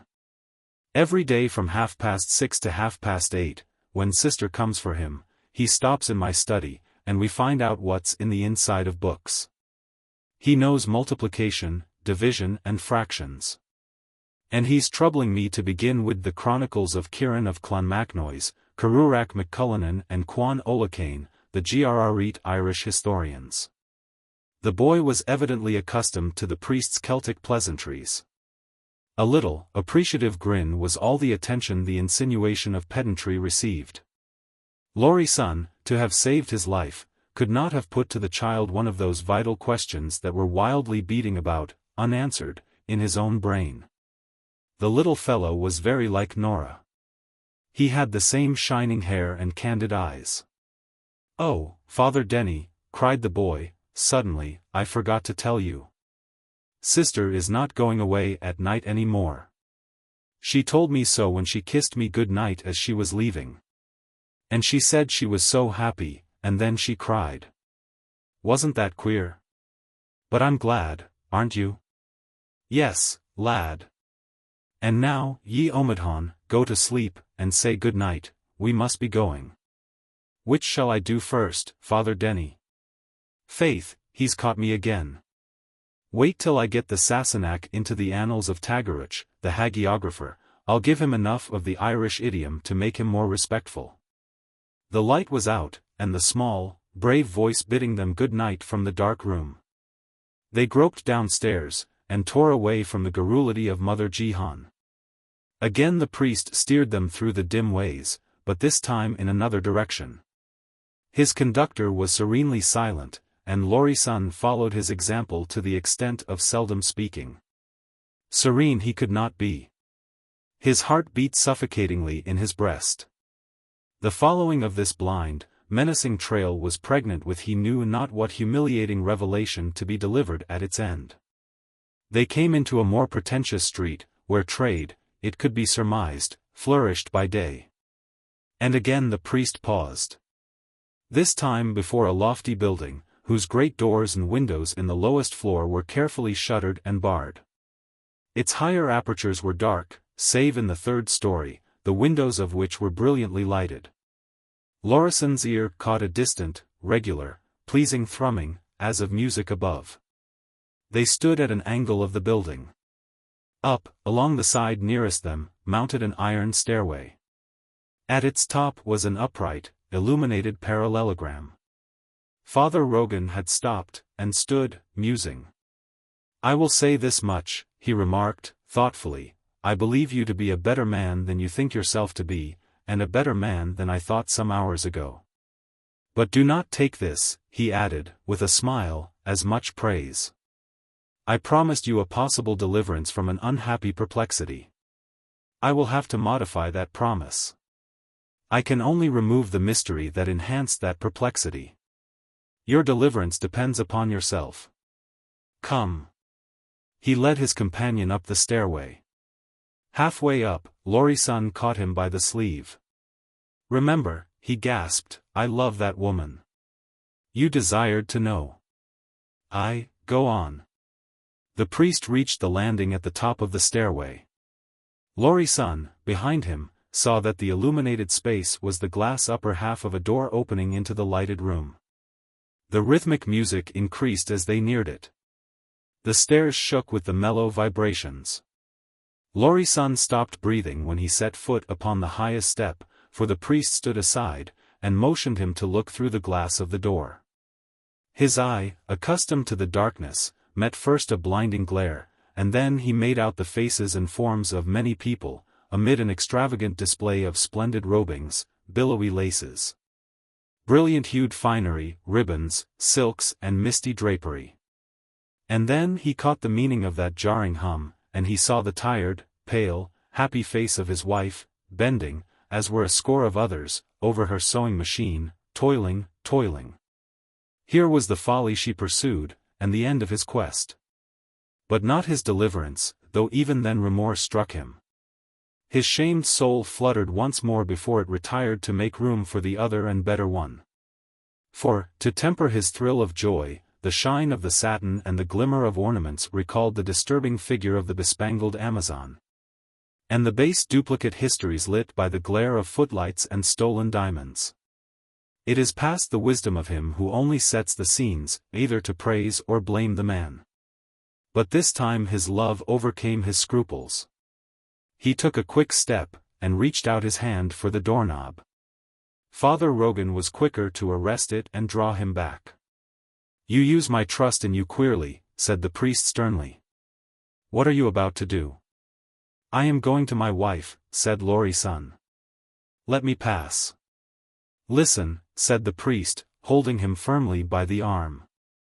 "I am about to put you in possession of a piece of knowledge of which, thus far, you have scarcely proved deserving.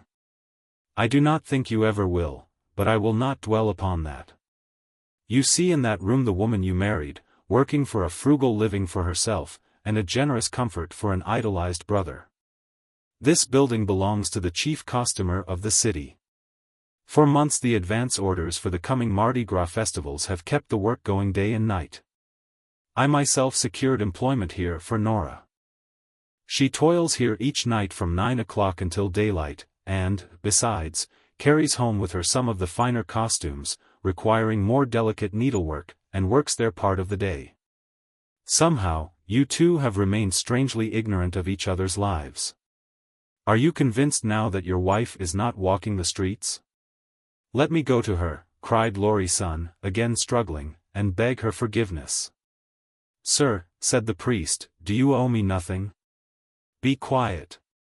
It seems so often that heaven lets fall its choicest gifts into hands that must be taught to hold them. Listen again. You forgot that repentant sin must not compromise, but look up, for redemption, to the purest and best. You went to her with the fine-spun sophistry that peace could be found in a mutual guilt. And she, fearful of losing what her heart so craved, thought it worth the price to buy it with a desperate, pure, beautiful lie. I have known her since the day she was born. She is as innocent and unsullied in life and deed as a holy saint. In that lowly street where she dwells she first saw the light, and she has lived there ever since, spending her days in generous self-sacrifice for others.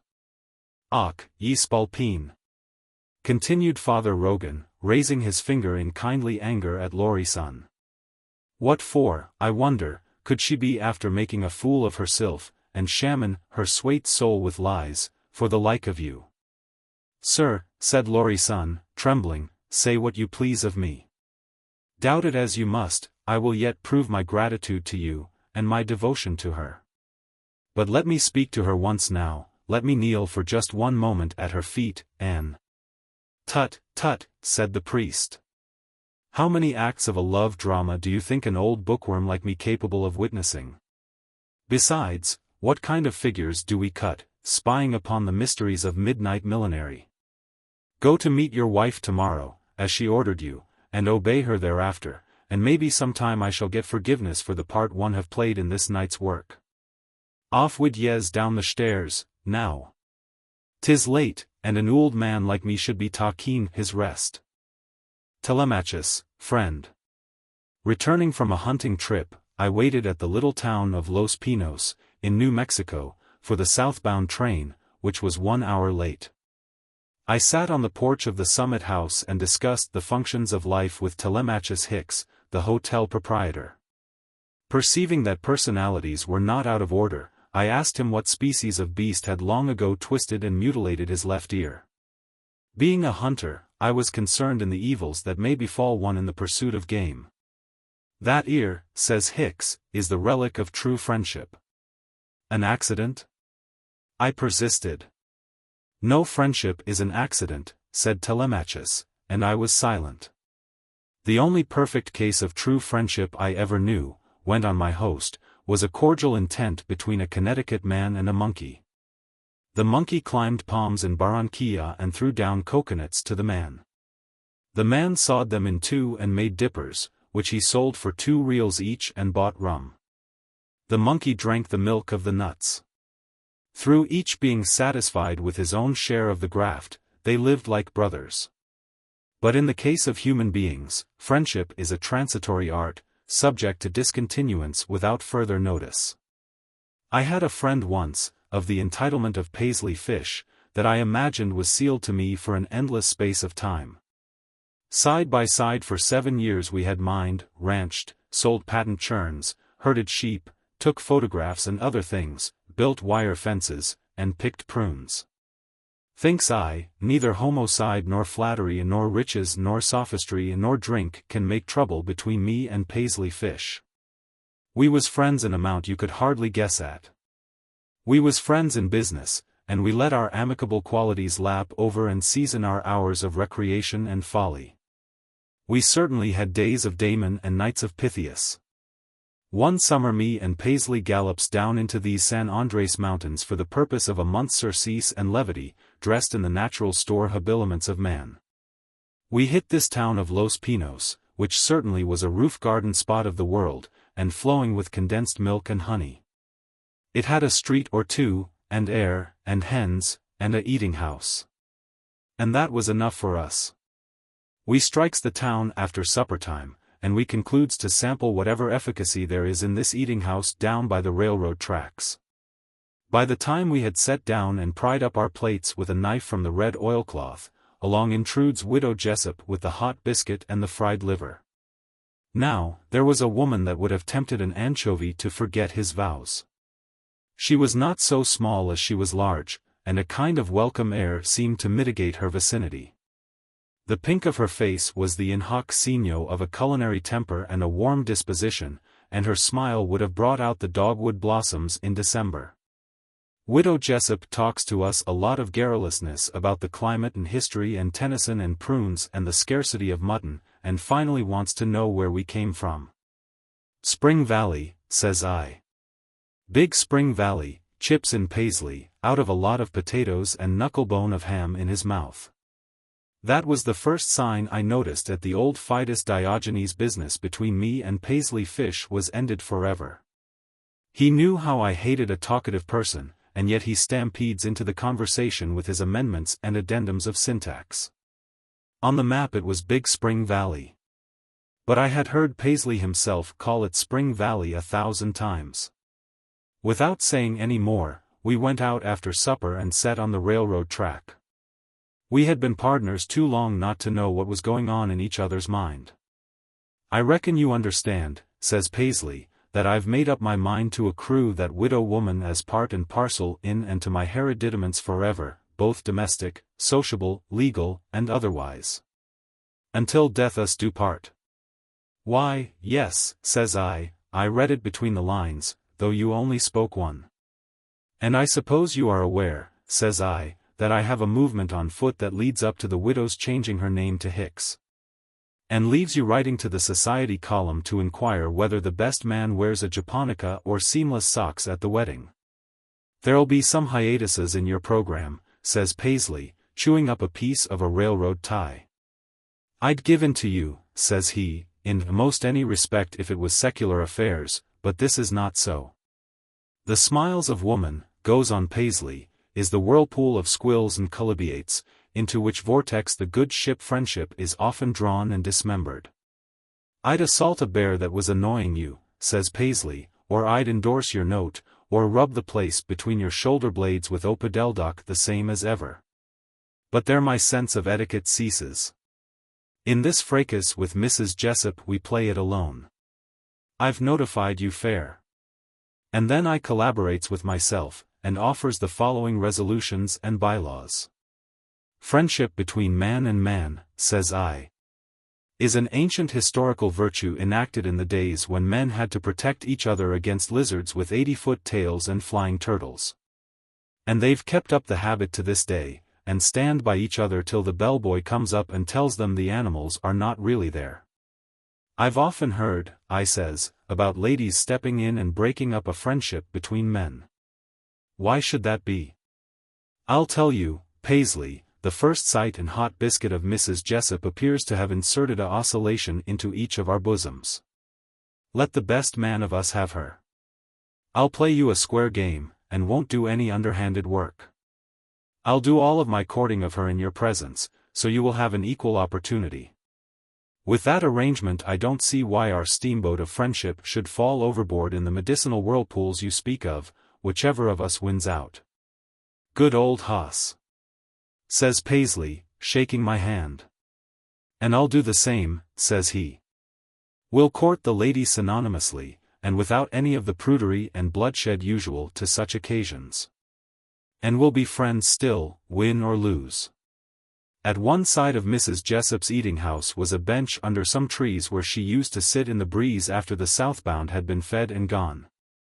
And there me and Paisley used to congregate after supper and make partial payments on our respects to the lady of our choice. And we was so honorable and circuitous in our calls that if one of us got there first we waited for the other before beginning any gallivantery. The first evening that Mrs. Jessup knew about our arrangement I got to the bench before Paisley did.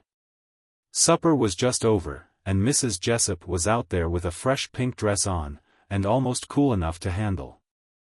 I sat down by her and made a few specifications about the moral surface of nature as set forth by the landscape and the contiguous perspective. That evening was surely a case in point. The moon was attending to business in the section of sky where it belonged, and the trees was making shadows on the ground according to science and nature. And there was a kind of conspicuous hullabaloo going on in the bushes between the bullbats and the orioles and the jackrabbits and other feathered insects of the forest. And the wind out of the mountains was singing like a Jew sharp in the pile of old tomato cans by the railroad track.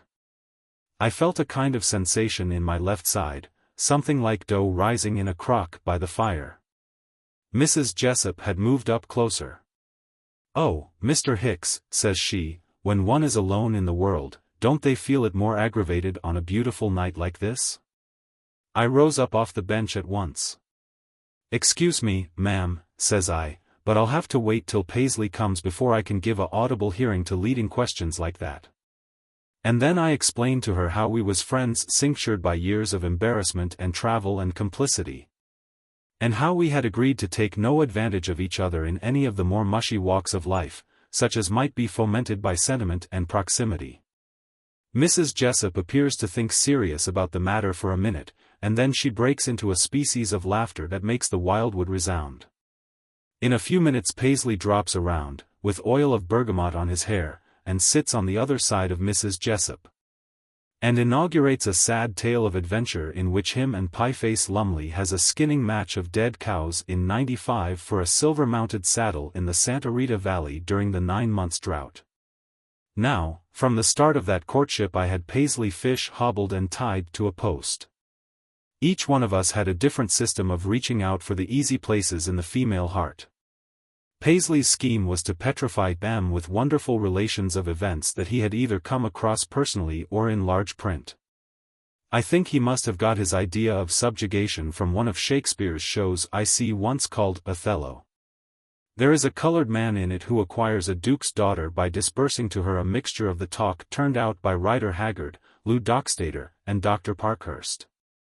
But that style of courting don't work well off the stage.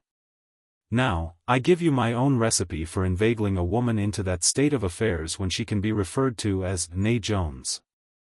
Learn how to pick up her hand and hold it, and she's yours. It ain't so easy. Some men grab at it so much like they was going to set a dislocation of the shoulder that you can smell the arnica and hear 'em tearing off bandages. Some take it up like a hot horseshoe, and hold it off at arm's length like a druggist pouring tincture of asafoetida in a bottle. And most of 'em catch hold of it and drag it right out before the lady's eyes like a boy finding a baseball in the grass. Without giving her a chance to forget that the hand is growing on the end of her arm. Them ways are all wrong. I'll tell you the right way. Did you ever see a man sneak out in the backyard and pick up a rock to throw at a tomcat that was sitting on a fence looking at him? He pretends he hasn't got a thing in his hand, and that the cat don't see him, and that he don't see the cat. That's the idea. Never drag her hand out where she'll have to take notice of it. Don't let her know that you think she knows you have the least idea she is aware you are holding her hand. That was my rule of tactics. And as far as Paisley's serenade about hostilities and misadventure went, he might as well have been reading to her a timetable of the Sunday trains that stop at Ocean Grove, New Jersey. One night when I beat Paisley to the bench by one pipeful, my friendship gets subsidized for a minute, and I asks Mrs. Jessup if she didn't think AH was easier to write than AJ. In a second her head was mashing the oleander flower in my buttonhole, and I leaned over but I didn't.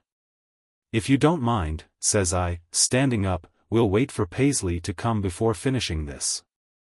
I've never done anything dishonorable yet to our friendship, and this won't be quite fair." "Mr. Hicks," says Mrs. Jessup, looking at me peculiar in the dark, if it wasn't for but one thing, I'd ask you to hike yourself down the gulch and never resume your visits to my house." "And what is that, ma'am?" I asks. "You are too good a friend not to make a good husband," says she. In 5 minutes Paisley was on his side of Mrs. Jessup. In Silver City, in the summer of '98, he begins, "I see Jim Bartholomew chew off a Chinaman's ear in the Blue Light Saloon on account of a crossbarred muslin shirt that, what was that noise?" I had resumed matters again with Mrs. Jessup right where we had left off. "Mrs. Jessup," says I, "has promised to make it Hicks. And this is another of the same sort." Paisley winds his feet round a leg of the bench and kind of groans. "Lem," says he, "we been friends for 7 years. Would you mind not kissing Mrs. Jessup quite so loud? I'd do the same for you." "All right," says I, "the other kind will do as well." "This Chinaman," goes on Paisley, "was the one that shot a man named Mullins in the spring of '97, and that was—" Paisley interrupted himself again. "Lem," says he, "if you was a true friend you wouldn't hug Mrs. Jessup quite so hard." I felt the bench shake all over just then. "You know you told me you would give me an even chance as long as there was any." "Mr. Man," says Mrs. Jessup, turning around to Paisley, "if you was to drop into the celebration of mine and Mr. Hicks's silver wedding, 25 years from now, do you think you could get it into that Hubbard squash you call your head that you are nix come rouse in this business? I've put up with you a long time because you was Mr. Hicks's friend, but it seems to me it's time for you to wear the willow and trot off down the hill." "Mrs. Jessup," says I, without losing my grasp on the situation as fiancé, "Mr. Paisley is my friend, and I offered him a square deal and a equal opportunity as long as there was a chance." "A chance," says she. "Well, he may think he has a chance, but I hope he won't think he's got a cinch, after what he's been next to all the evening." Well, a month afterwards me and Mrs. Jessup was married in the Los Pinos Methodist Church, and the whole town closed up to see the performance. When we lined up in front and the preacher was beginning to sing out his rituals and observances, I looks around and Mrs. Paisley. I calls time on the preacher. "Paisley ain't here," says I. "We've got to wait for Paisley. A friend once, a friend always, that's Telemachus Hicks," says I. Mrs. Jessup's eyes snapped some, but the preacher holds up the incantations according to instructions. In a few minutes Paisley gallops up the aisle, putting on a cuff as he comes. He explains that the only dry goods store in town was closed for the wedding, and he couldn't get the kind of a boiled shirt that his taste called for until he had broke open the back window of the store and helped himself. Then he ranges up on the other side of the bride, and the wedding goes on. I always imagined that Paisley calculated as a last chance that the preacher might marry him to the widow by mistake. After the proceedings was over we had tea and jerked antelope and canned apricots, and then the populace hiked itself away. Last of all Paisley shook me by the hand and told me I'd acted square and on the level with him and he was proud to call me a friend. The preacher had a small house on the side of the street that he'd fixed up to rent, and he allowed me and Mrs. Hicks to occupy it till the 10:40 train the next morning, when we was going on a bridal tour to El Paso. His wife had decorated it all up with hollyhocks and poison ivy, and it looked real festal and bowery. About 10 o'clock that night I sets down in the front door and pulls off my boots a while in the cool breeze, while Mrs. Hicks was fixing around in the room. Right soon the light went out inside, and I sat there a while reverberating over old times and scenes. And then I heard Mrs. Hicks call out, "Ain't you coming in soon, Lem?" Well, says I, kind of rousing up. Dern me if I wasn't waiting for old Paisley to. But when I got that far, concluded Telemachus Hicks, I thought somebody had shot this left ear of mine off with a .45. But it turned out to be only a lick from a broom handle in the hands of Mrs. Hicks. A double-dyed deceiver. The trouble began in Laredo. It was the Llano Kid's fault, for he should have confined his habit of manslaughter to Mexicans. But the kid was past 20. And to have only Mexicans to one's credit at 20 is to blush unseen on the Rio Grande border. It happened in old Justo Valdos's gambling house. There was a poker game at which sat players who were not all friends, as happens often where men ride in from afar to shoot folly as she gallops. There was a row over so small a matter as a pair of queens. And when the smoke had cleared away, it was found that the kid had committed an indiscretion, and his adversary had been guilty of a blunder. For, the unfortunate combatant, instead of being a greaser, was a high-blooded youth from the cow ranches, of about the kid's own age and possessed of friends and champions. His blunder in missing the kid's right ear only a 1/16 of an inch when he pulled his gun did not lessen the indiscretion of the better marksman. The kid, not being equipped with a retinue, nor bountifully supplied with personal admirers and supporters, on account of a rather umbrageous reputation, even for the border, considered it not incompatible with his indisputable gameness to perform that judicious tractional act known as pulling his freight. Quickly the avengers gathered and sought him. 3 of them overtook him within a rod of the station. The kid turned and showed his teeth in that brilliant but mirthless smile that usually preceded his deeds of insolence and violence. And his pursuers fell back without making it necessary for him even to reach for his weapon. But in this affair the kid had not felt the grim thirst for encounter that usually urged him on to battle.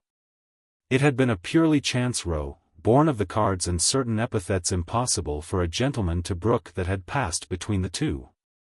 The kid had rather liked the slim, haughty, brown-faced young chap whom his bullet had cut off in the first pride of manhood. And now he wanted no more blood.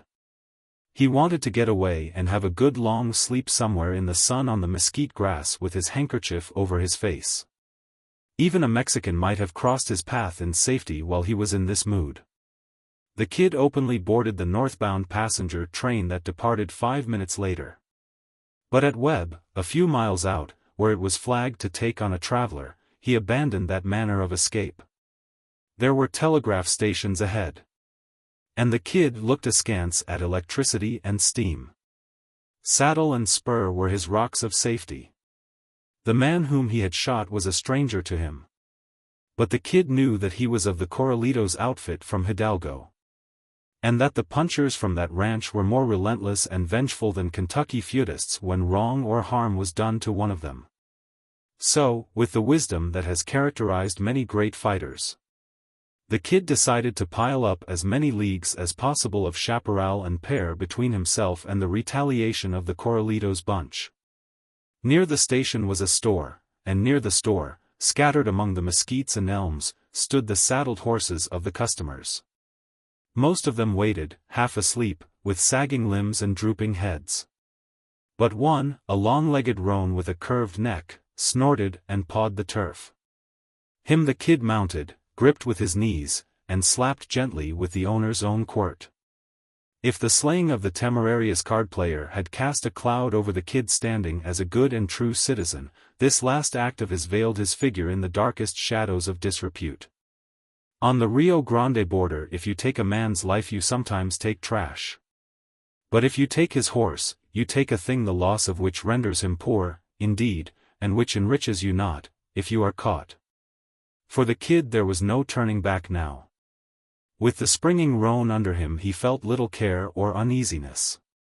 After a 5-mile gallop he drew into the plainsman's jogging trot, and rode northeastward toward the Nueces River bottoms.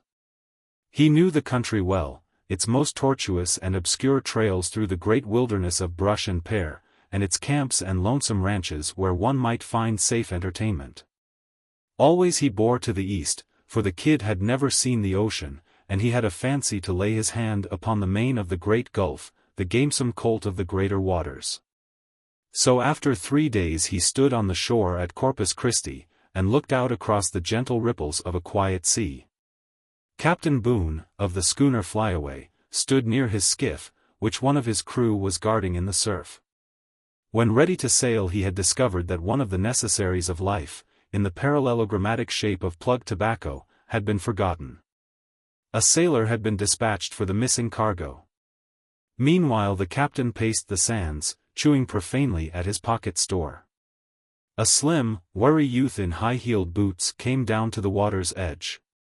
His face was boyish, but with a premature severity that hinted at a man's experience. His complexion was naturally dark, and the sun and wind of an outdoor life had burned it to a coffee brown. His hair was as black and straight as an Indian's, his face had not yet been upturned to the humiliation of a razor, his eyes were a cold and steady blue. He carried his left arm somewhat away from his body, for pearl-handled .45s are frowned upon by town marshals, and are a little bulky when placed in the left armhole of one's vest. He looked beyond Captain Boone at the gulf with the impersonal and expressionless dignity of a Chinese emperor. "Thinkin' of buyin' that 'ar gulf, buddy?" asked the captain, made sarcastic by his narrow escape from a tobaccoless voyage. "Why, no," said the kid gently, "I reckon not. I never saw it before. I was just looking at it." "Not thinking of selling it, are you?" "Not this trip," said the captain. "I'll send it to you COD when I get back to Buenos Aires. Here comes that capstan-footed lubber with the Chewin. I ought to have weighed anchor an hour ago." "Is that your ship out there?" asked the kid. "Why, yes," answered the captain, "if you want to call a schooner a ship, and I don't mind lyin'. But you better say Miller and Gonzalez, owners, and ordinary plain, Billy be damned old Samuel K. Boone, skipper." "Where are you going to?" asked the refugee. "Buenos Aires, coast of South America. I forgot what they called the country the last time I was there. Cargo, lumber, corrugated iron, and machetes." "What kind of a country is it?" asked the kid, "hot or cold?" "Warmish, buddy," said the captain. "But a regular paradise lost for elegance of scenery and beauty of geography. Ye're wakened every morning by the sweet singin' of red birds with 7 purple tails, and the sighin' of breezes in the posies and roses. And the inhabitants never work, for they can reach out and pick steamer baskets of the choicest hothouse fruit without gettin' out of bed. And there's no Sunday and no ice and no rent and no troubles and no use and no nothin'. It's a great country for a man to go to sleep with, and wait for somethin' to turn up. The bananas and oranges and hurricanes and pineapples that ye eat comes from there." "That sounds to me," said the kid, at last betraying interest. "What'll the expressage be to take me out there with you?" $24, said Captain Boone, "grub and transportation. Second cabin." "I haven't got a first cabin." "You've got my company," said the kid, pulling out a buckskin bag. With $300 he had gone to Laredo for his regular blowout. The Duel and Valdozas had cut short his season of hilarity, but it had left him with nearly $200 for aid in the flight that it had made necessary. "All right, buddy," said the captain. "I hope your ma won't blame me for this little childish escapade of yours." He beckoned to one of the boat's crew. "Let Sanchez lift you out to the skiff so you won't get your feet wet." Thacker, the United States consul at Buenos Aires, was not yet drunk. It was only 11 o'clock. And he never arrived at his desired state of beatitude, a state wherein he sang ancient maudlin vaudeville songs and pelted his screaming parrot with banana peels, until the middle of the afternoon. So, when he looked up from his hammock at the sound of a slight cough, and saw the kid standing in the door of the consulate, he was still in a condition to extend the hospitality and courtesy due from the representative of a great nation. "Don't disturb yourself," said the kid, easily. "I just dropped in. They told me it was customary to light at your camp before starting in to round up the town. I just came in on a ship from Texas." "Glad to see you, mister," said the consul. The kid laughed. "Sprague Dalton," he said. "It sounds funny to me to hear it. I'm called the Llano Kid in the Rio Grande country." "I'm Thacker," said the consul. "Take that cane-bottom chair. Now if you've come to invest, you want somebody to advise you. These dinghies will cheat you out of the gold in your teeth if you don't understand their ways. Try a cigar?" "Much obliged," said the kid, "but if it wasn't for my corn shucks and the little bag in my back pocket I couldn't live a minute." He took out his makings, and rolled a cigarette. They speak Spanish here, said the consul. You'll need an interpreter. If there's anything I can do, why, I'd be delighted. If you're buying fruit lands or looking for a concession of any sort, you'll want somebody who knows the ropes to look out for you. I speak Spanish, said the kid, about 9 times better than I do English. Everybody speaks it on the range where I come from. And I'm not in the market for anything. You speak Spanish? Said Thacker thoughtfully. He regarded the kid absorbedly. You look like a Spaniard, too, he continued. And you're from Texas. And you can't be more than 20 or 21. I wonder if you've got any nerve. You got a deal of some kind to put through? Asked the Texan, with unexpected shrewdness. Are you open to a proposition? Said Thacker. What's the use to deny it? Said the kid. I got into a little gun frolic down in Laredo and plugged a white man. There wasn't any Mexican handy. And I come down to your parrot and monkey range just for to smell the morning glories and marigolds. Now, do you sabe? Thacker got up and closed the door. Let me see your hand, he said. He took the kid's left hand, and examined the back of it closely. I can do it, he said excitedly. Your flesh is as hard as wood and as healthy as a baby's. It will heal in a week. If it's a fist fight you want to back me for, said the kid, don't put your money up yet. Make it gun work, and I'll keep you company. But no bare-handed scrapping, like ladies at a tea party, for me. It's easier than that, said Thacker. Just step here, will you? Through the window he pointed to a 2-story white stuccoed house with wide galleries rising amid the deep green tropical foliage on a wooded hill that sloped gently from the sea. In that house, said Thacker, a fine old Castilian gentleman and his wife are yearning to gather you into their arms and fill your pockets with money. Old Santos Urique lives there. He owns half the gold mines in the country. You haven't been eating loco weed, have you? Asked the kid. Sit down again, said Thacker, and I'll tell you. 12 years ago they lost a kid. No, he didn't die, although most of them here do from drinking the surface water. He was a wild little devil, even if he wasn't but 8 years old. Everybody knows about it. Some Americans who were through here prospecting for gold had letters to Senor Urique, and the boy was a favorite with them. They filled his head with big stories about the States. And about a month after they left, the kid disappeared, too. He was supposed to have stowed himself away among the banana bunches on a fruit steamer, and gone to New Orleans. He was seen once afterward in Texas, it was thought, but they never heard anything more of him. Old Urique has spent thousands of dollars having him looked for. The madam was broken up worst of all. The kid was her life. She wears mourning yet. But they say she believes he'll come back to her someday, and never gives up hope. On the back of the boy's left hand was tattooed a flying eagle carrying a spear in his claws. That's old Urique's coat of arms or something that he inherited in Spain. The kid raised his left hand slowly and gazed at it curiously. That's it, said Thacker, reaching behind the official desk for his bottle of smuggled brandy. You're not so slow. I can do it. What was I consul at Sandokan for? I never knew till now. In a week I'll have the eagle bird with the frog sticker blended in so you'd think you were born with it. I brought a set of the needles and ink just because I was sure you'd drop in some day, Mr. Dalton. Oh, hell, said the kid. I thought I told you my name. All right, kid, then. It won't be that long.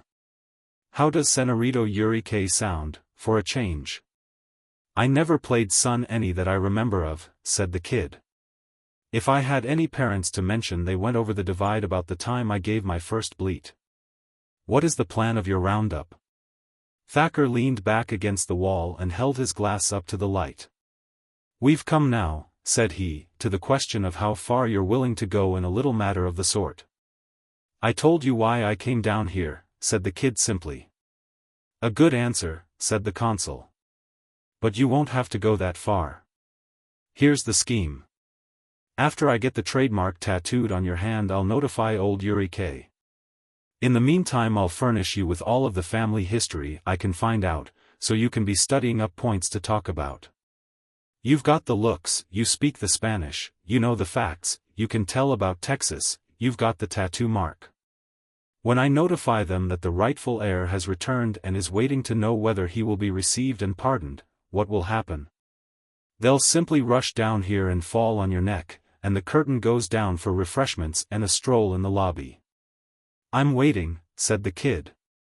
I haven't had my saddle off in your camp long, partner, and I never met you before, but if you intend to let it go at a parental blessing, why, I'm mistaken in my man, that's all.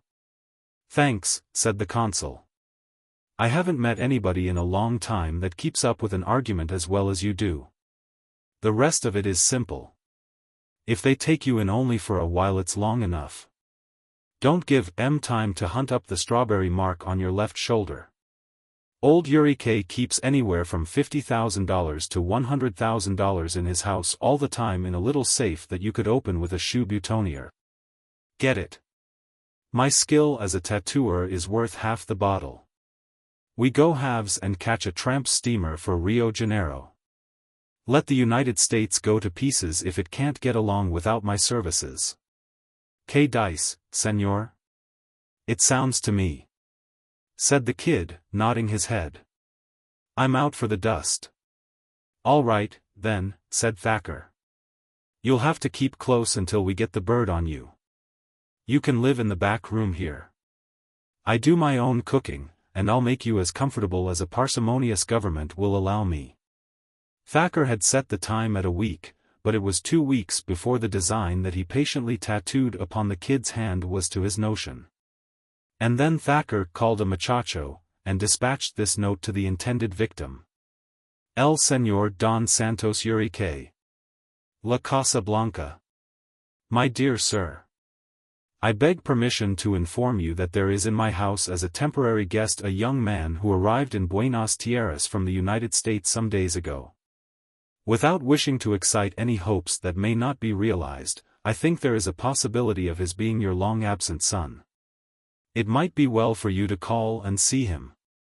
If he is, it is my opinion that his intention was to return to his home, but upon arriving here, his courage failed him from doubts as to how he would be received.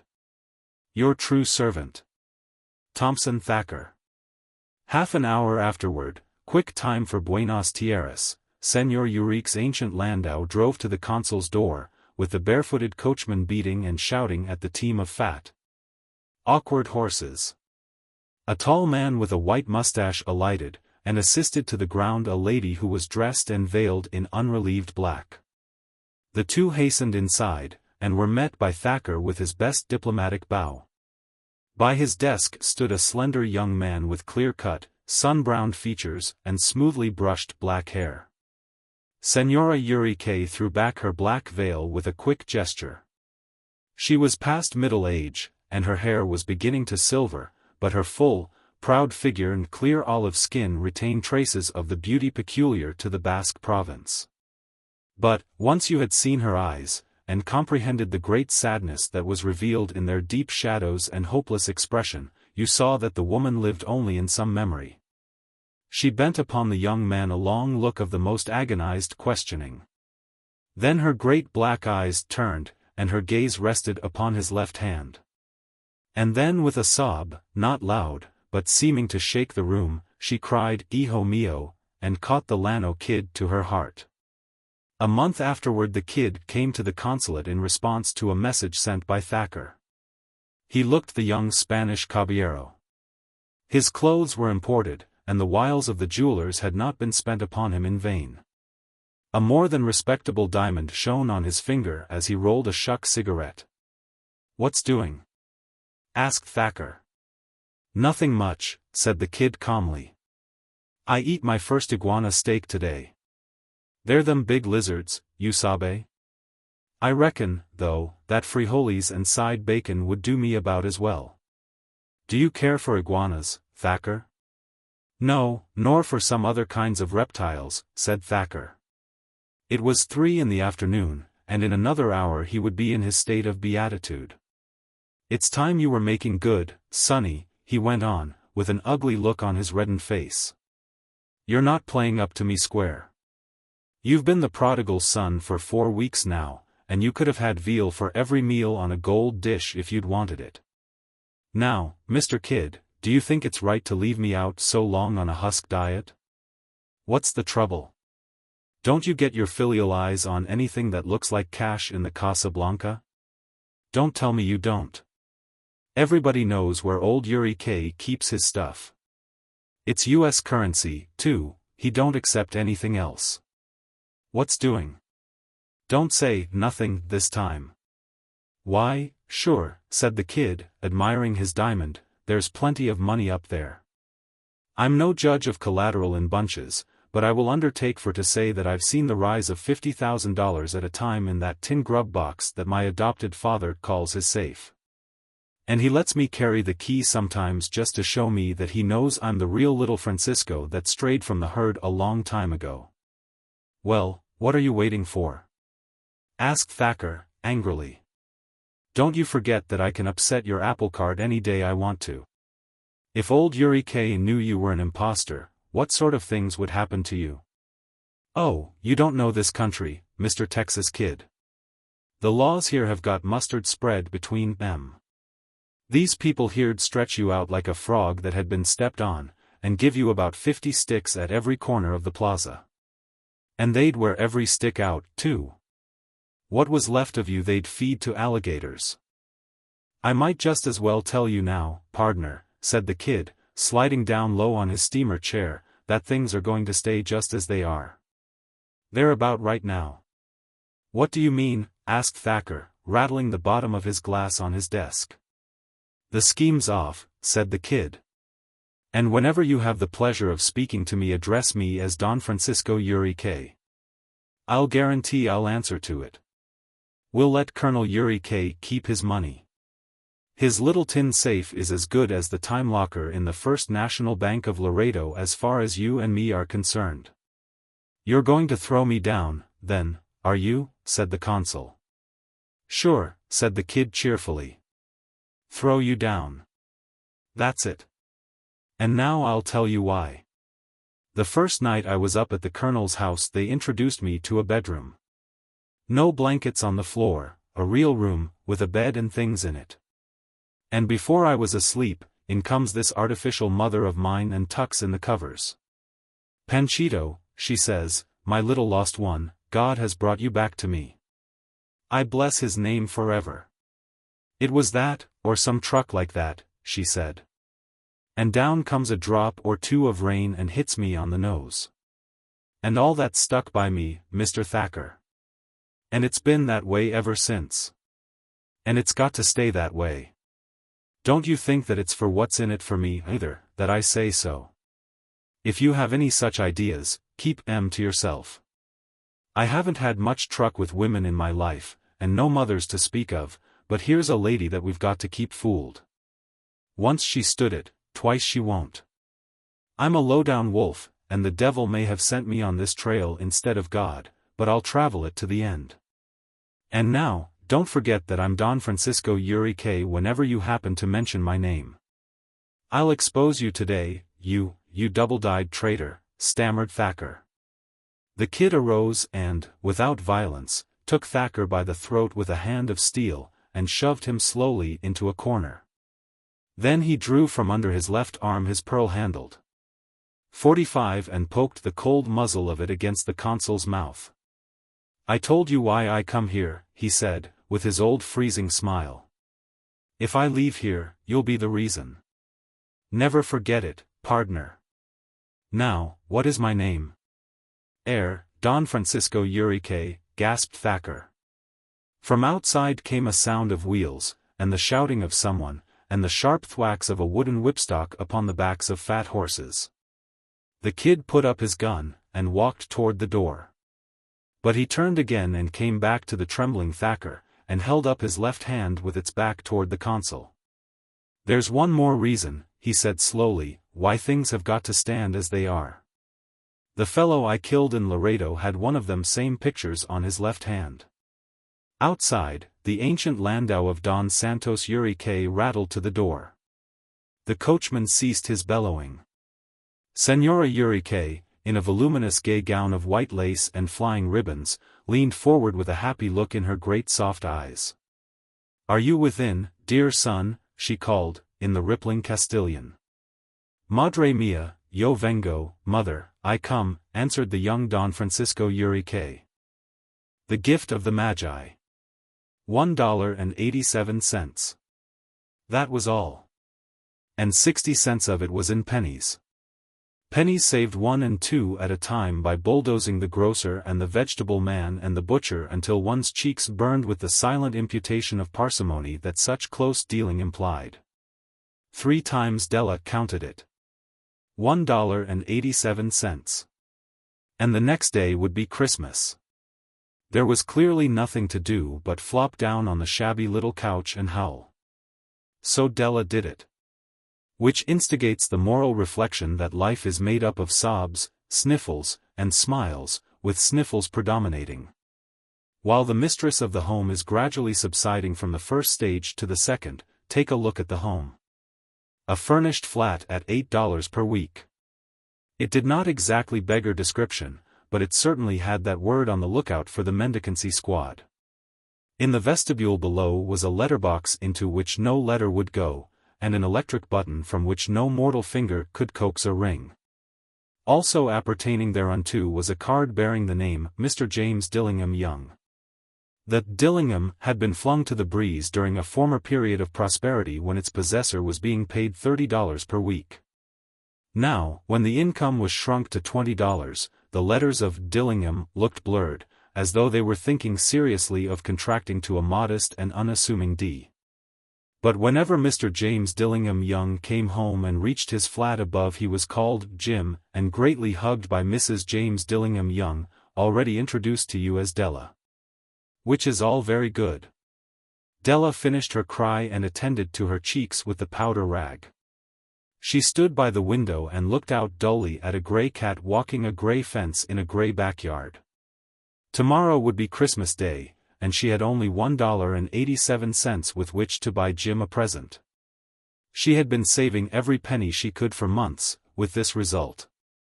$20 a week doesn't go far. Expenses had been greater than she had calculated.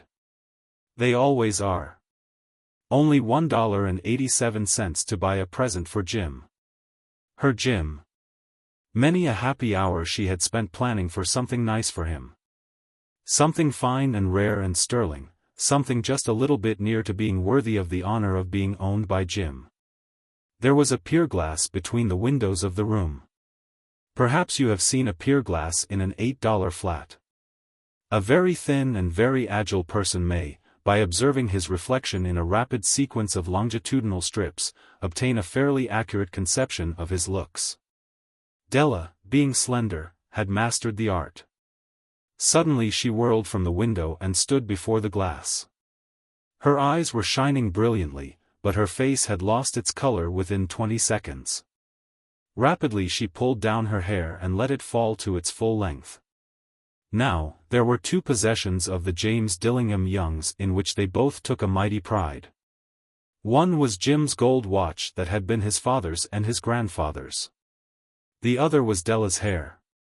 Had the Queen of Sheba lived in the flat across the air shaft, Della would have let her hair hang out the window some day to dry just to depreciate Her Majesty's jewels and gifts.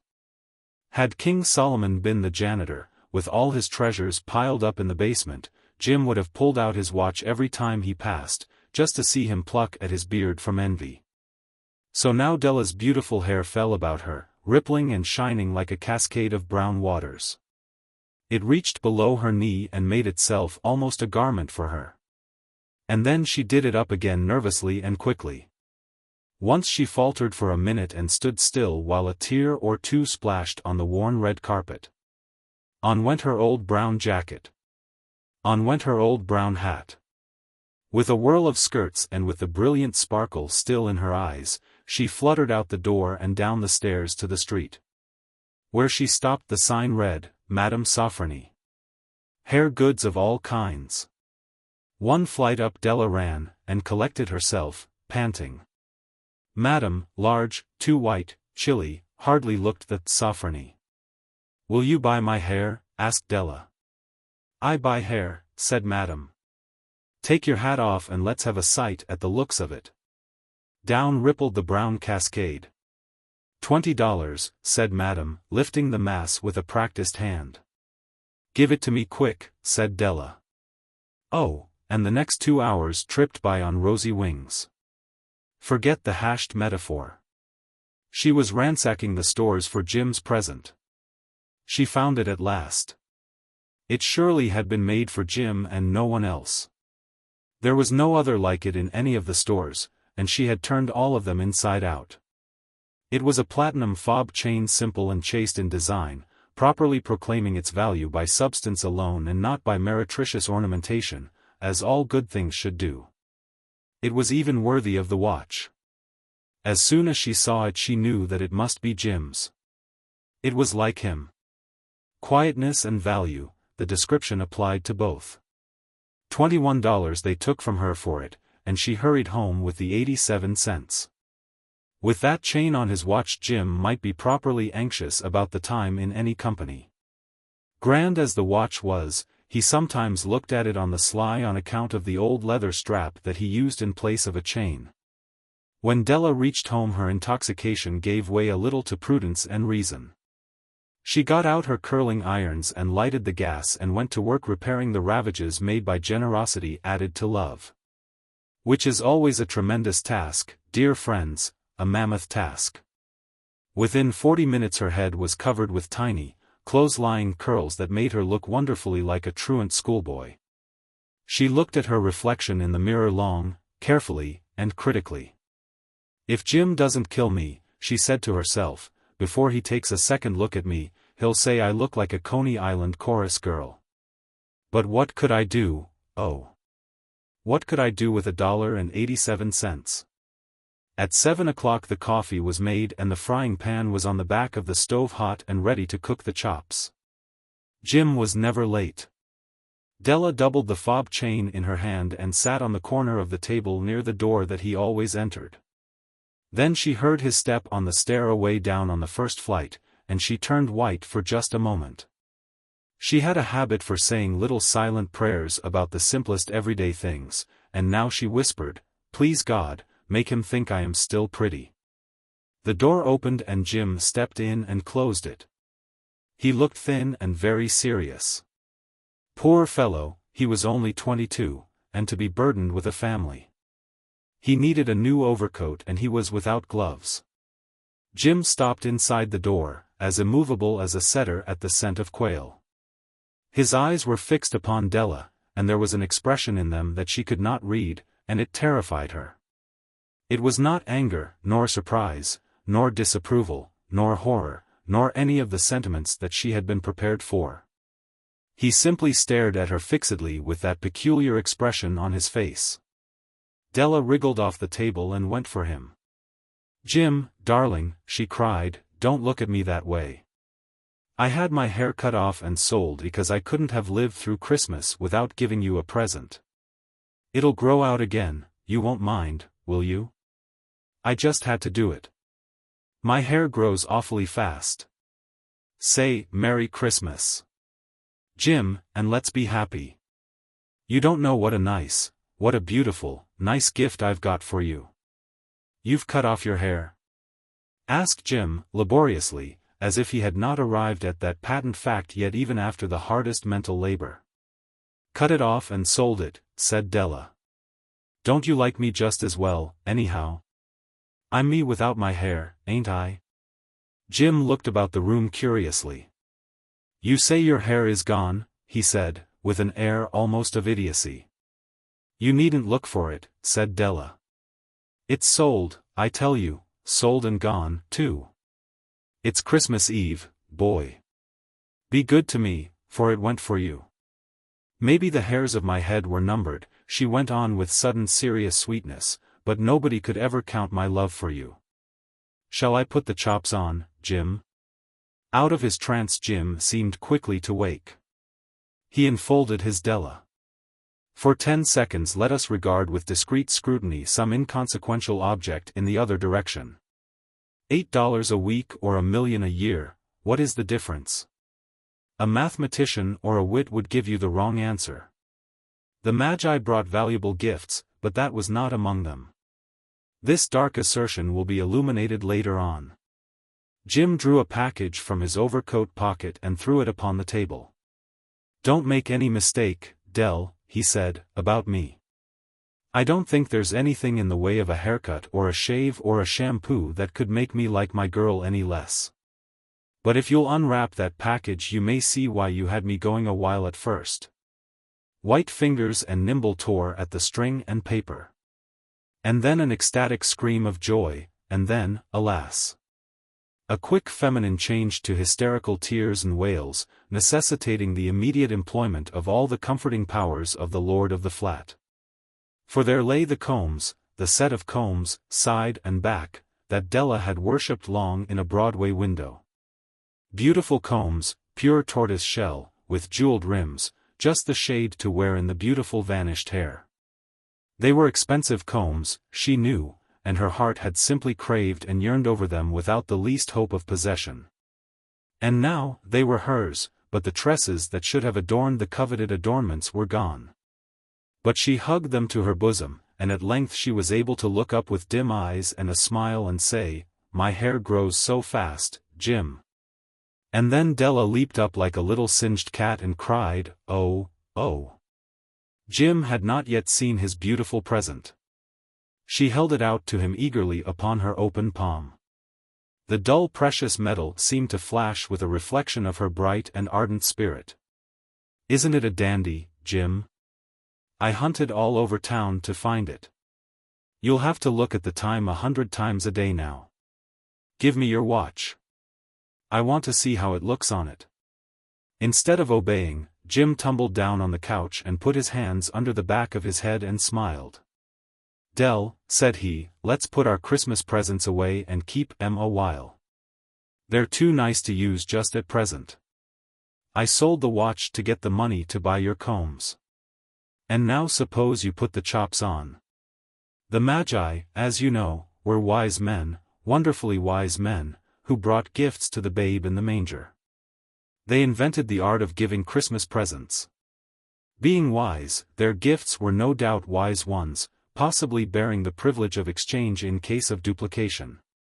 And here I have lamely related to you the uneventful chronicle of two foolish children in a flat who most unwisely sacrificed for each other the greatest treasures of their house. But in a last word to the wise of these days let it be said that of all who give gifts these two were the wisest. Of all who give and receive gifts, such as they are wisest. Everywhere they are wisest. They are the Magi. The Duel. The gods, lying beside their nectar on Olympus and peeping over the edge of the cliff, perceive a difference in cities.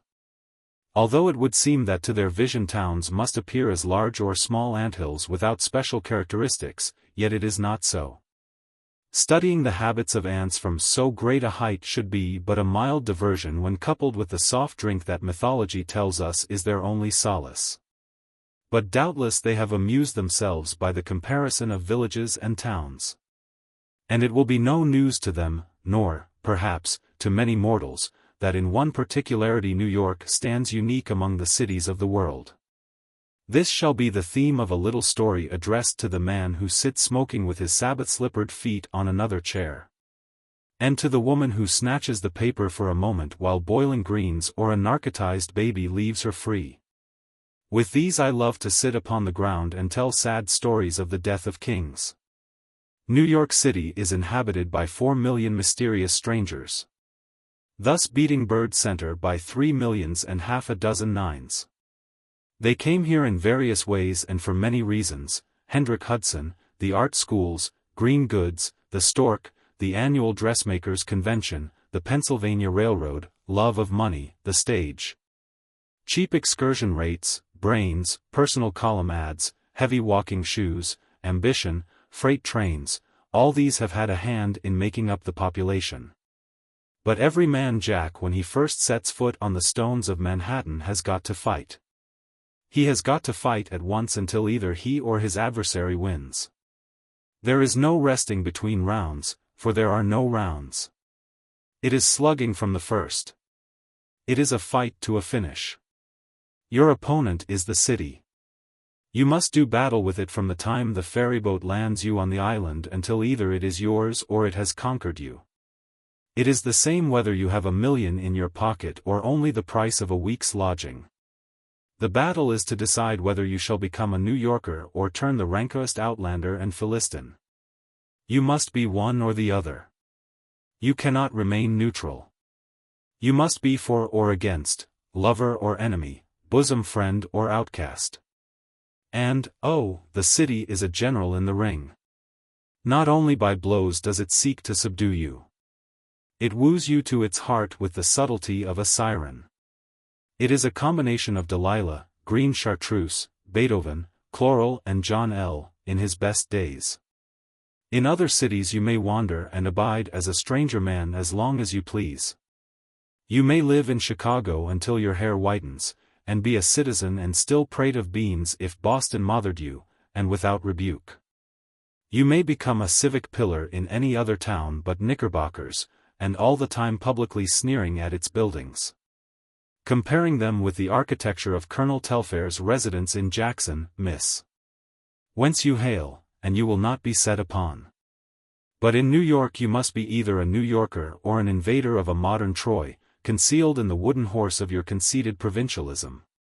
And this dreary preamble is only to introduce to you the unimportant figures of William and Jack. They came out of the West together, where they had been friends. They came to dig their fortunes out of the big city.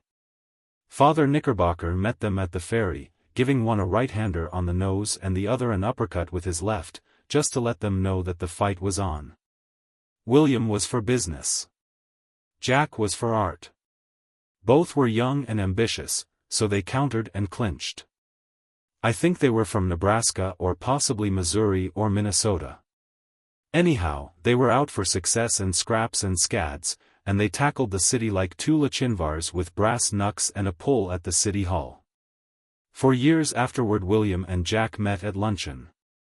The businessman blew in like a March wind, hurled his silk hat at a waiter, dropped into the chair that was pushed under him, seized the bill of fare, and had ordered as far as cheese before the artist had time to do more than nod. After the nod a humorous smile came into his eyes. "Billy," he said, "you're done for. The city has gobbled you up. It has taken you and cut you to its pattern and stamped you with its brand. You are so nearly like 10,000 men I have seen today that you couldn't be picked out from them if it weren't for your laundry marks." "Camembert," finished William. "What's that?" "Oh, you've still got your hammer out for New York, have you? Well, little old Noiseville on the subway is good enough for me. It's giving me mine. And, say, I used to think the West was the whole round world, only slightly flattened at the poles whenever Brian ran. I used to yell myself hoarse about the free expense, and hang my hat on the horizon, and say cutting things in the grocery to little soap drummers from the East. But I'd never seen New York, then, Jack. Me for it from the Rotskellers up. 6th Avenue is the West to me now. Have you heard this fellow Crusoe sing? The desert isle for him, I say, but my wife made me go. Give me May Irwin or E.S. Willard any time." "Poor Billy," said the artist, delicately fingering a cigarette. "You remember, when we were on our way to the East, how we talked about this great, wonderful city, and how we meant to conquer it and never let it get the best of us. We were going to be just the same fellows we had always been, and never let it master us. It has downed you, old man. You have changed from a maverick into a butterick." "Don't see exactly what you are driving at," said William. "I don't wear an alpaca coat with blue trousers and a seersucker vest on dress occasions, like I used to do at home. You talk about being cut to a pattern, well, ain't the pattern all right? When you're in Rome you've got to do as the Dagos do. This town seems to me to have other alleged metropolises skinned to flag stations. According to the railroad schedule I've got in mind, Chicago and St. Joe and Paris, France, are asterisk stops, which means you wave a red flag and get on every other Tuesday. I like this little suburb of Tarrytown on the Hudson. There's something or somebody doing all the time. I'm clearing $8,000 a year selling automatic pumps, and I'm living like kings up. Why, yesterday, I was introduced to John W. Gates. I took an auto ride with a wine agent's sister. I saw two men run over by a street car, and I seen Edna May play in the evening. Talk about the West, why, the other night I woke everybody up in the hotel hollering. I dreamed I was walking on a board sidewalk in Oshkosh. What have you got against this town, Jack? There's only one thing in it that I don't care for, and that's a ferryboat. The artist gazed dreamily at the cartridge paper on the wall. This town, said he, is a leech. It drains the blood of the country. Whoever comes to it accepts a challenge to a duel. Abandoning the figure of the leech, it is a juggernaut, a Moloch, a monster to which the innocence, the genius, and the beauty of the land must pay tribute. Hand to hand every newcomer must struggle with the Leviathan. You've lost, Billy. It shall never conquer me. I hate it as one hates sin or pestilence or the color work in a 10-cent magazine. I despise its very vastness and power. It has the poorest millionaires, the littlest great men, the lowest skyscrapers, the dolefulest pleasures of any town I ever saw. It has caught you, old man, but I will never run beside its chariot wheels. It glosses itself as the Chinaman glosses his collars. Give me the domestic finish. I could stand a town ruled by wealth or one ruled by an aristocracy, but this is one controlled by its lowest ingredients. Claiming culture, it is the crudest. Asseverating its preeminence, it is the basest, denying all outside values and virtue, it is the narrowest. Give me the pure and the open heart of the West Country. I would go back there tomorrow if I could. Don't you like this filet mignon? Said William. Shucks, now, what's the use to knock the town? It's the greatest ever. I couldn't sell one automatic pump between Harrisburg and Tommy O'Keefe's saloon, in Sacramento, where I sell 20 here. And have you seen Sarah Bernhard in Andrew Mack yet? The town's got you, Billy, said Jack. All right, said William. I'm going to buy a cottage on Lake Ronkonkoma next summer. At midnight Jack raised his window and sat close to it. He caught his breath at what he saw, though he had seen and felt it 100 times. Far below and around lay the city like a ragged purple dream. The irregular houses were like the broken exteriors of cliffs lining deep gulches and winding streams. Some were mountainous, some lay in long, desert canyons. Such was the background of the wonderful, cruel, enchanting, bewildering, fatal, great city. But into this background were cut myriads of brilliant parallelograms and circles and squares through which glowed many colored lights. And out of the violet and purple depths ascended like the city's soul sounds and odors and thrills that make up the civic body. There arose the breath of gaiety unrestrained, of love, of hate, of all the passions that man can know. There below him lay all things, good or bad, that can be brought from the four corners of the earth to instruct, please, thrill, enrich, despoil, elevate, cast down, nurture or kill. Thus the flavor of it came up to him and went into his blood. There was a knock on his door. A telegram had come for him. It came from the west, and these were its words. Come back and the answer will be yes. Dolly. He kept the boy waiting 10 minutes, and then wrote the reply, impossible to leave here at present. Then he sat at the window again and let the city put its cup of mandragora to his lips again. After all, it isn't a story. But I wanted to know which one of the heroes won the battle against the city. So I went to a very learned friend and laid the case before him. What he said was, please don't bother me. I have Christmas presents to buy. So there it rests, and you will have to decide for yourself. The thing's the play. Being acquainted with a newspaper reporter who had a couple of free passes, I got to see the performance a few nights ago at one of the popular vaudeville houses. One of the numbers was a violin solo by a striking-looking man not much past 40, but with very grey thick hair. Not being afflicted with a taste for music, I let the system of noises drift past my ears while I regarded the man. "There was a story about that chap a month or two ago," said the reporter. "They gave me the assignment. It was to run a column and was to be on the extremely light and joking order. The old man seems to like the funny touch I give to local happenings." "Oh, yes, I'm working on a farce comedy now." "Well, I went down to the house and got all the details, but I certainly fell down on that job. I went back and turned in a comic write-up of an East Side funeral instead." "Why?" "Oh, I couldn't seem to get hold of it with my funny hooks, somehow. Maybe you could make a one-act tragedy out of it for a curtain raiser. I'll give you the details." After the performance my friend, the reporter, recited to me the facts over the Würzburger. "I see no reason," said I, when he had concluded, "why that shouldn't make a rattling good funny story. Those three people couldn't have acted in a more absurd and preposterous manner if they had been real actors in a real theater. I'm really afraid that all the stage is a world, anyhow, and all the players men and women.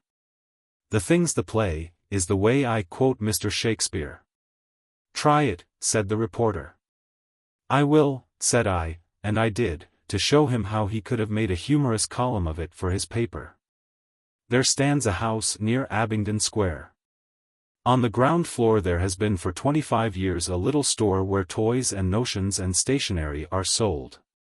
One night 20 years ago there was a wedding in the rooms above the store. The widow Mayo owned the house and store. Her daughter Helen was married to Frank Barry. John Delaney was best man. Helen was 18, and her picture had been printed in a morning paper next to the headlines of a wholesale female murderess story from Butte, Montana.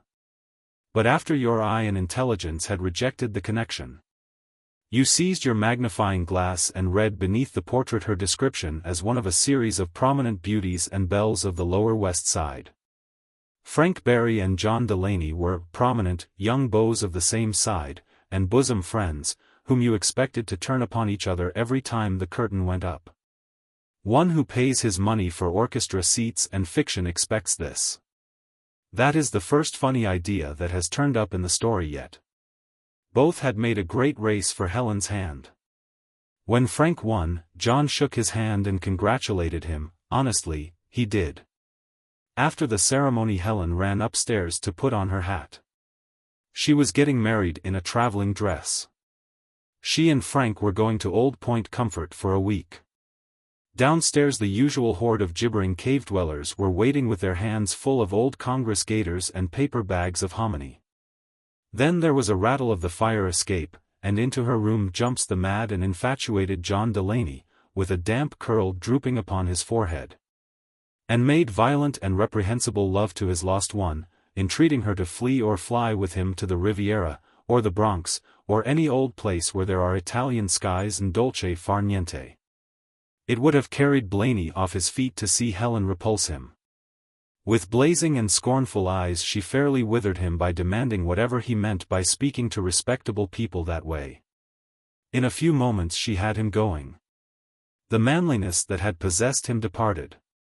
He bowed low, and said something about irresistible impulse and forever carry in his heart the memory of, and she suggested that he catch the first fire escape going down. "I will away," said John Delaney, "to the furthermost parts of the earth. I cannot remain near you and know that you are another's. I will to Africa, and there amid other scenes strive to for." "For goodness sake, get out," said Helen. "Somebody might come in." He knelt upon one knee, and she extended him one white hand that he might give it a farewell kiss. Girls, was this choice boon of the great little god Cupid ever vouchsafed you, to have the fellow you want hard and fast? And have the one you don't want come with a damp curl on his forehead and kneel to you and babble of Africa and love which, in spite of everything, shall forever bloom, an amaranth, in his heart? To know your power, and to feel the sweet security of your own happy state.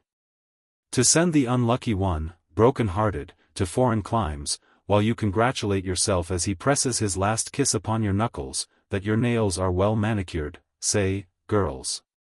It's voluptuous, don't ever let it get by you. And then, of course, how did you guess it, the door opened and in stalked the bridegroom, jealous of slow-tying bonnet strings.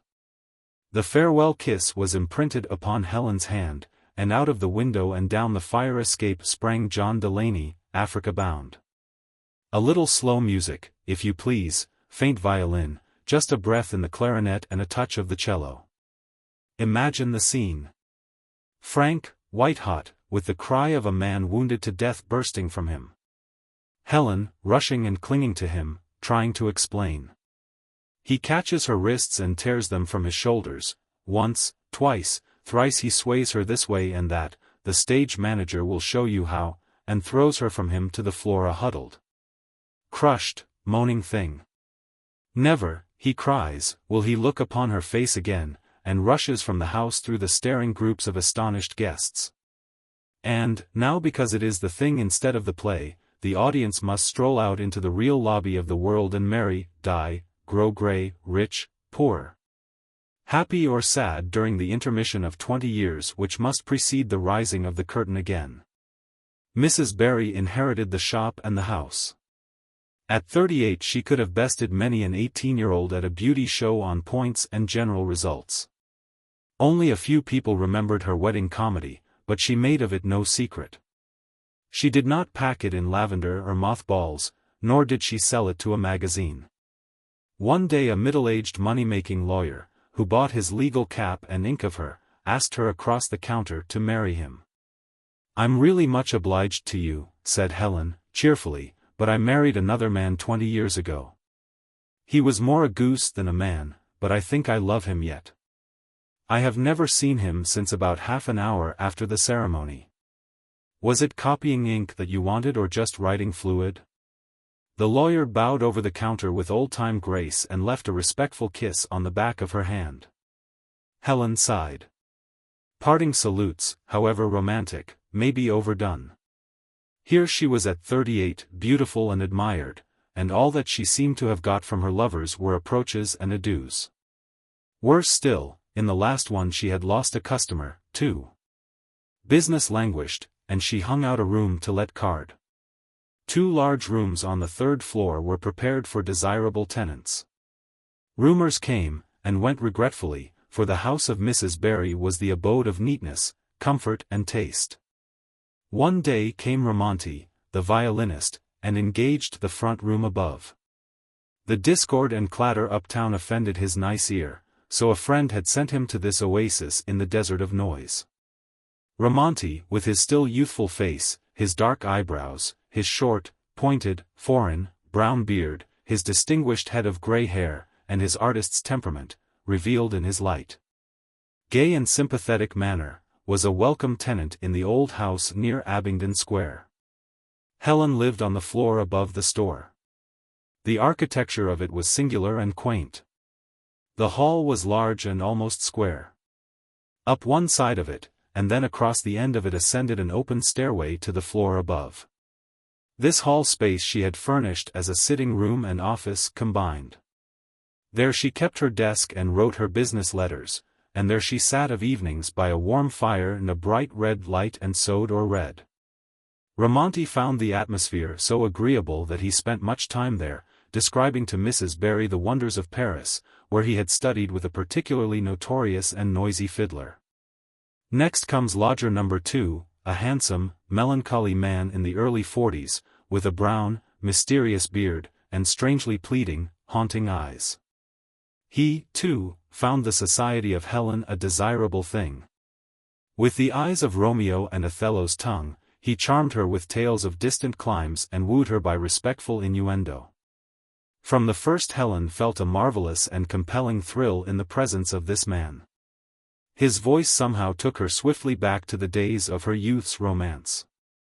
This feeling grew, and she gave way to it, and it led her to an instinctive belief that he had been a factor in that romance. And then with a woman's reasoning, "Oh, yes, they do," sometimes, she leaped over common syllogisms and theory, and logic, and was sure that her husband had come back to her. For she saw in his eyes love, which no woman can mistake, and 1,000 tons of regret and remorse, which aroused pity, which is perilously near to love requited. Which is the sine qua non in the house that Jack built. But she made no sign.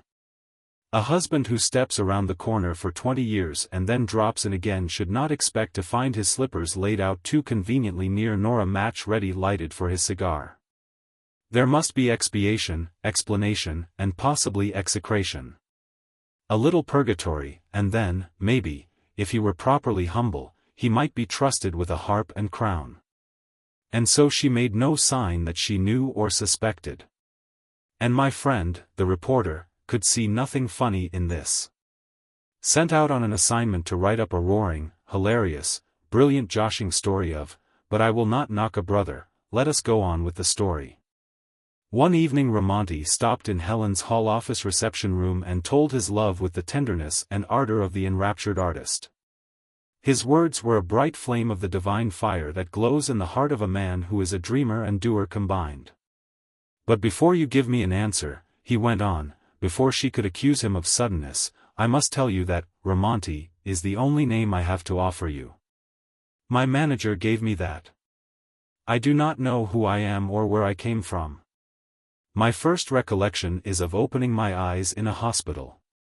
I was a young man, and I had been there for weeks.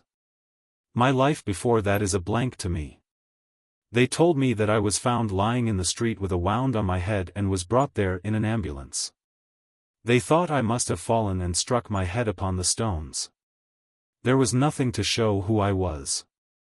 I have never been able to remember. After I was discharged from the hospital, I took up the violin. I have had success.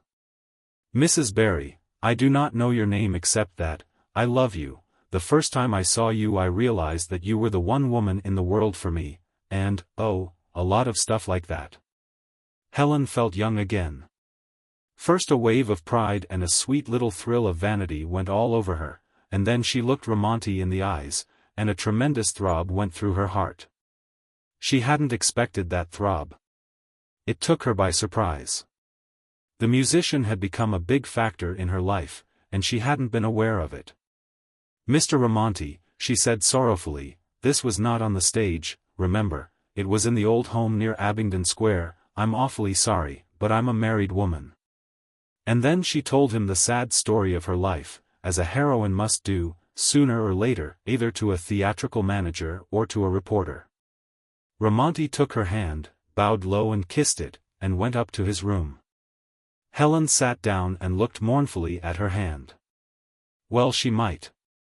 3 suitors had kissed it, mounted their red roan steeds and ridden away. In an hour entered the mysterious stranger with the haunting eyes. Helen was in the willow rocker, knitting a useless thing in cotton wool. He ricocheted from the stairs and stopped for a chat. Sitting across the table from her, he also poured out his narrative of love. And then he said, Helen, do you not remember me? I think I have seen it in your eyes. Can you forgive the past and remember the love that has lasted for 20 years? I wronged you deeply, I was afraid to come back to you, but my love overpowered my reason. Will you, forgive me? Helen stood up. The mysterious stranger held one of her hands in a strong and trembling clasp. There she stood, and I pity the stage that it has not acquired a scene like that and her emotions to portray. For she stood with a divided heart. The fresh, unforgettable, virginal love for her bridegroom was hers, the treasured, sacred, honored memory of her first choice filled half her soul. She leaned to that pure feeling. Honor and faith and sweet, abiding romance bound her to it. But the other half of her heart and soul was filled with something else, a later, fuller, nearer influence. And so the old fought against the new. And while she hesitated, from the room above came the soft, racking, petitionary music of a violin. The hag music bewitches some of the noblest. The daws may peck upon one's sleeve without injury, but whoever wears his heart upon his tympanum gets it not far from the neck. This music and the musician called her, and at her side honor and the old love held her back. "Forgive me," he pleaded. 20 years is a long time to remain away from the one you say you love," she declared, with a purgatorial touch. "How could I tell?" he begged. "I will conceal nothing from you." That night when he left I followed him. I was mad with jealousy. On a dark street I struck him down. He did not rise. I examined him. His head had struck a stone. I did not intend to kill him. I was mad with love and jealousy. I hid nearby and saw an ambulance take him away.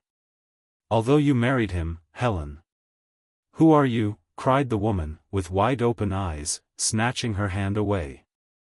"Don't you remember me, Helen, the one who has always loved you best?" "I am John Delaney. If you can forgive." But she was gone, leaping, stumbling, hurrying, flying up the stairs toward the music and him who had forgotten, but who had known her for his in each of his 2 existences. And as she climbed up she sobbed, cried and sang, "Frank! Frank! Frank!"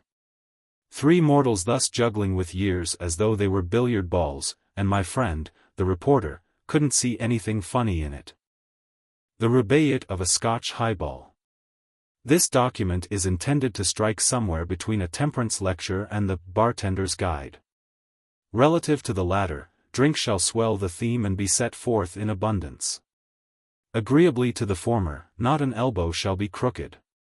Bob Babbitt was off the stuff.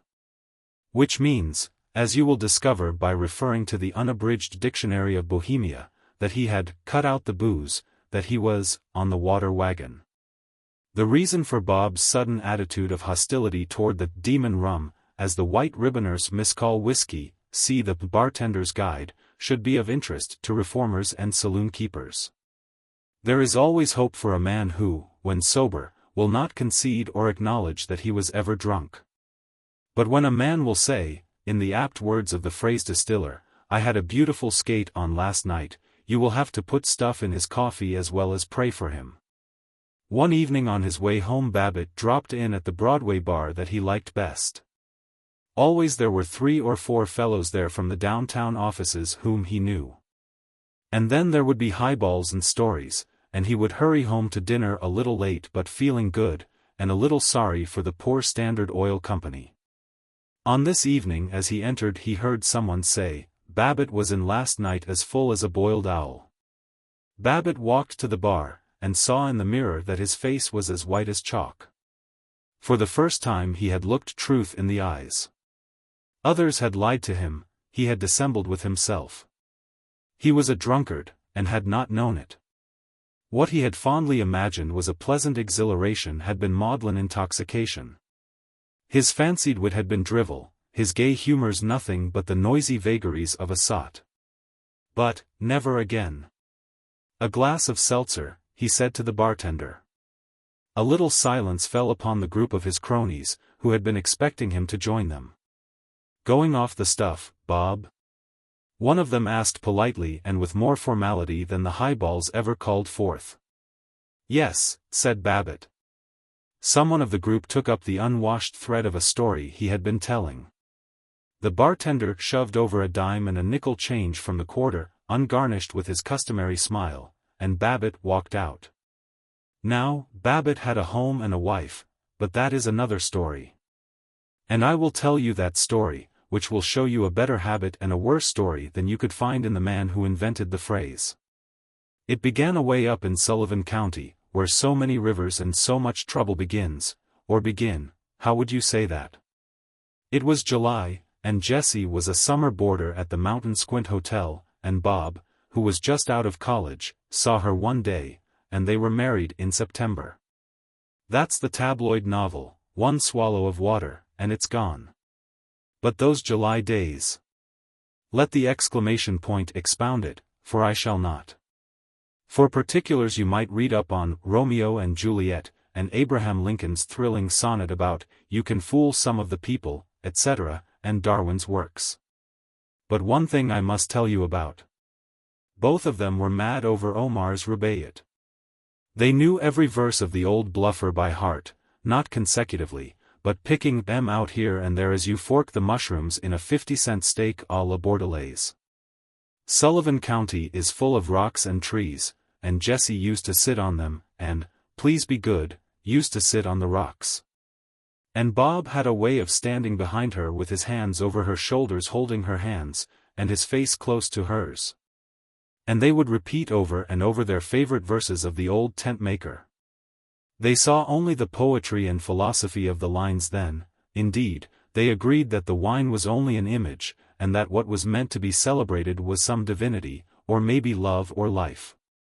However, at that time neither of them had tasted the stuff that goes with a 60-cent table d'hôte. Where was I? Oh, they married and came to New York. Bob showed his college diploma, and accepted a position filling inkstands in a lawyer's office at $15 a week. At the end of 2 years he had worked up to $50, and gotten his first taste of Bohemia, the kind that won't stand the borax and formaldehyde tests. They had 2 furnished rooms and a little kitchen. To Jess, accustomed to the mild but beautiful savor of a country town, the dreggy Bohemia was sugar and spice. She hung fish seines on the walls of her rooms, and bought a rakish-looking sideboard, and learned to play the banjo. Twice or thrice a week they dined at French or Italian tables d'hôte in a cloud of smoke, and brag and unshorn hair. Jess learned to drink a cocktail in order to get the cherry. At home she smoked a cigarette after dinner. She learned to pronounce Chianti, and leave her olive stones for the waiter to pick up. Once she essayed to say la, la, la in a crowd but got only as far as the second one. They met 1 or 2 couples while dining out and became friendly with them. The sideboard was stocked with Scotch and rye and a liqueur. They had their new friends in to dinner and all were laughing at nothing by 1 a.m. Some plastering fell in the room below them, for which Bob had to pay $4.50.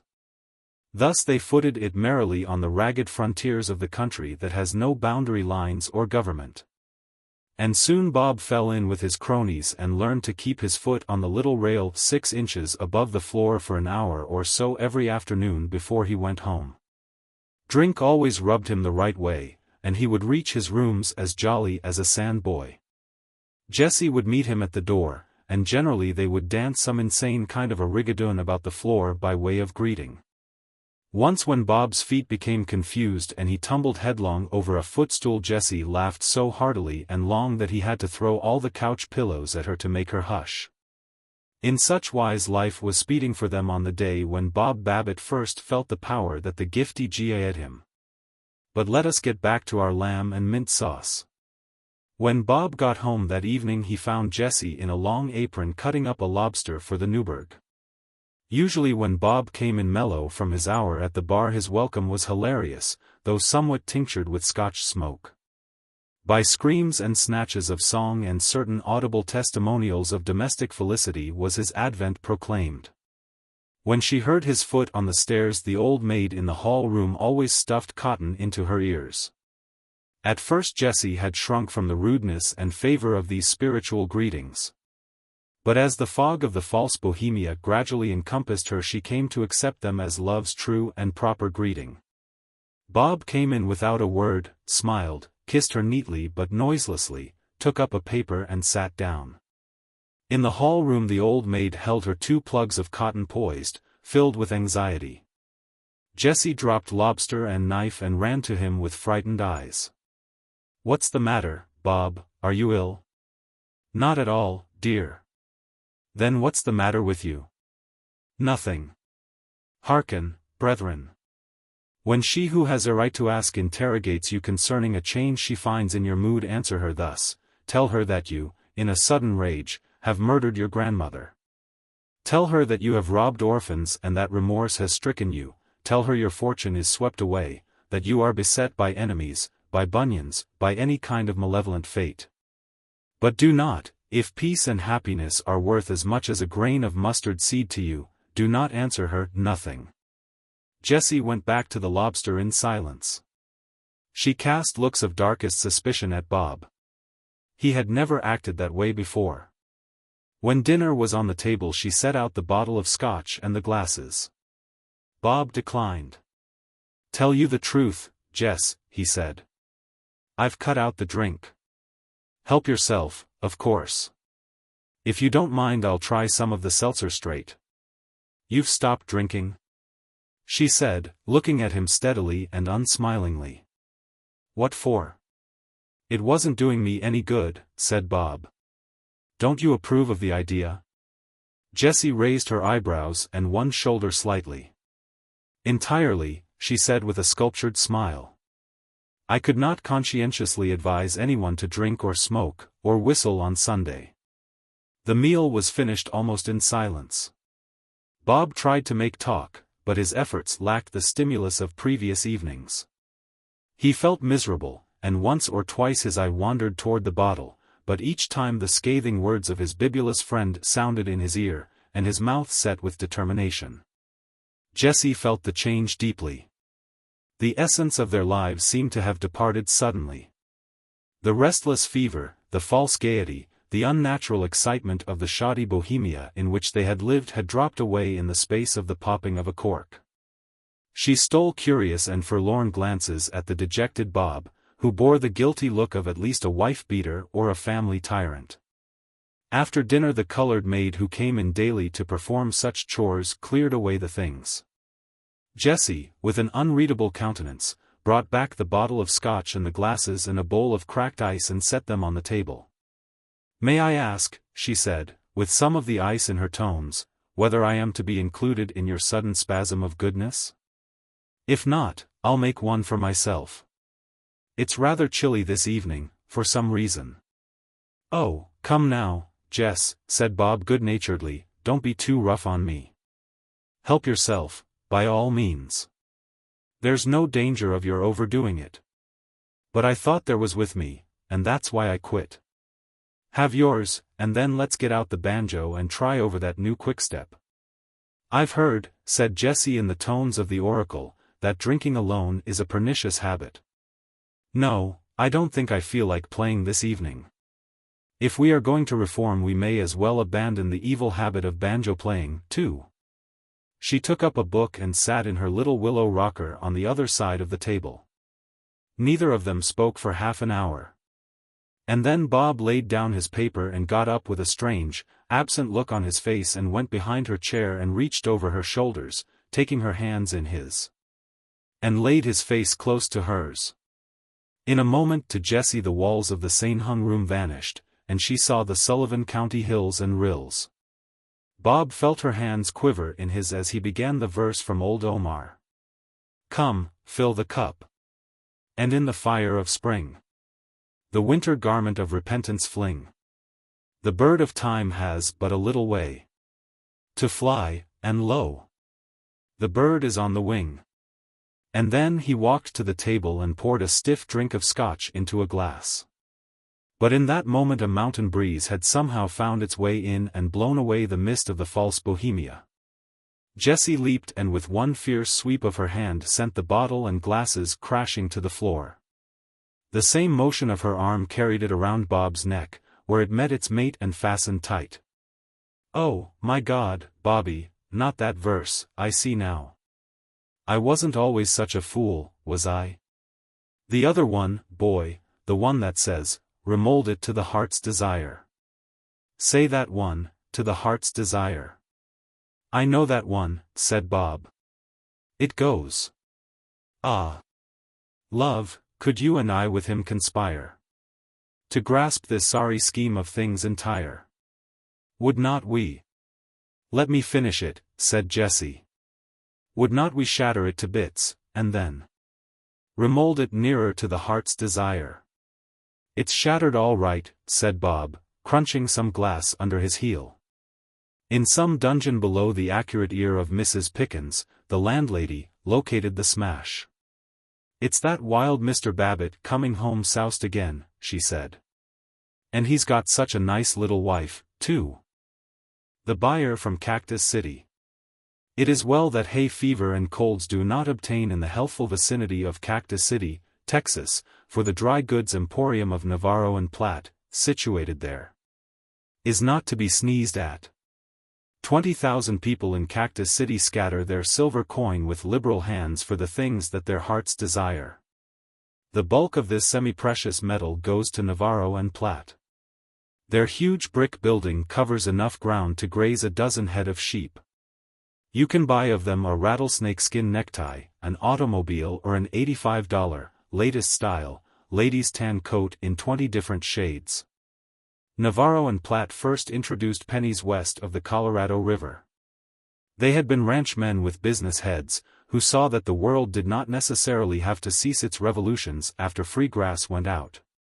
Every spring, Navarro, senior partner, 55, half Spanish, cosmopolitan, able, polished, had gone on to New York to buy goods. This year he shied at taking up the long trail. He was undoubtedly growing older, and he looked at his watch several times a day before the hour came for his siesta. "John," he said, to his junior partner, "you shall go on this year to buy the goods." Platt looked tired. "I'm told," said he, "that New York is a plumb dead town, but I'll go.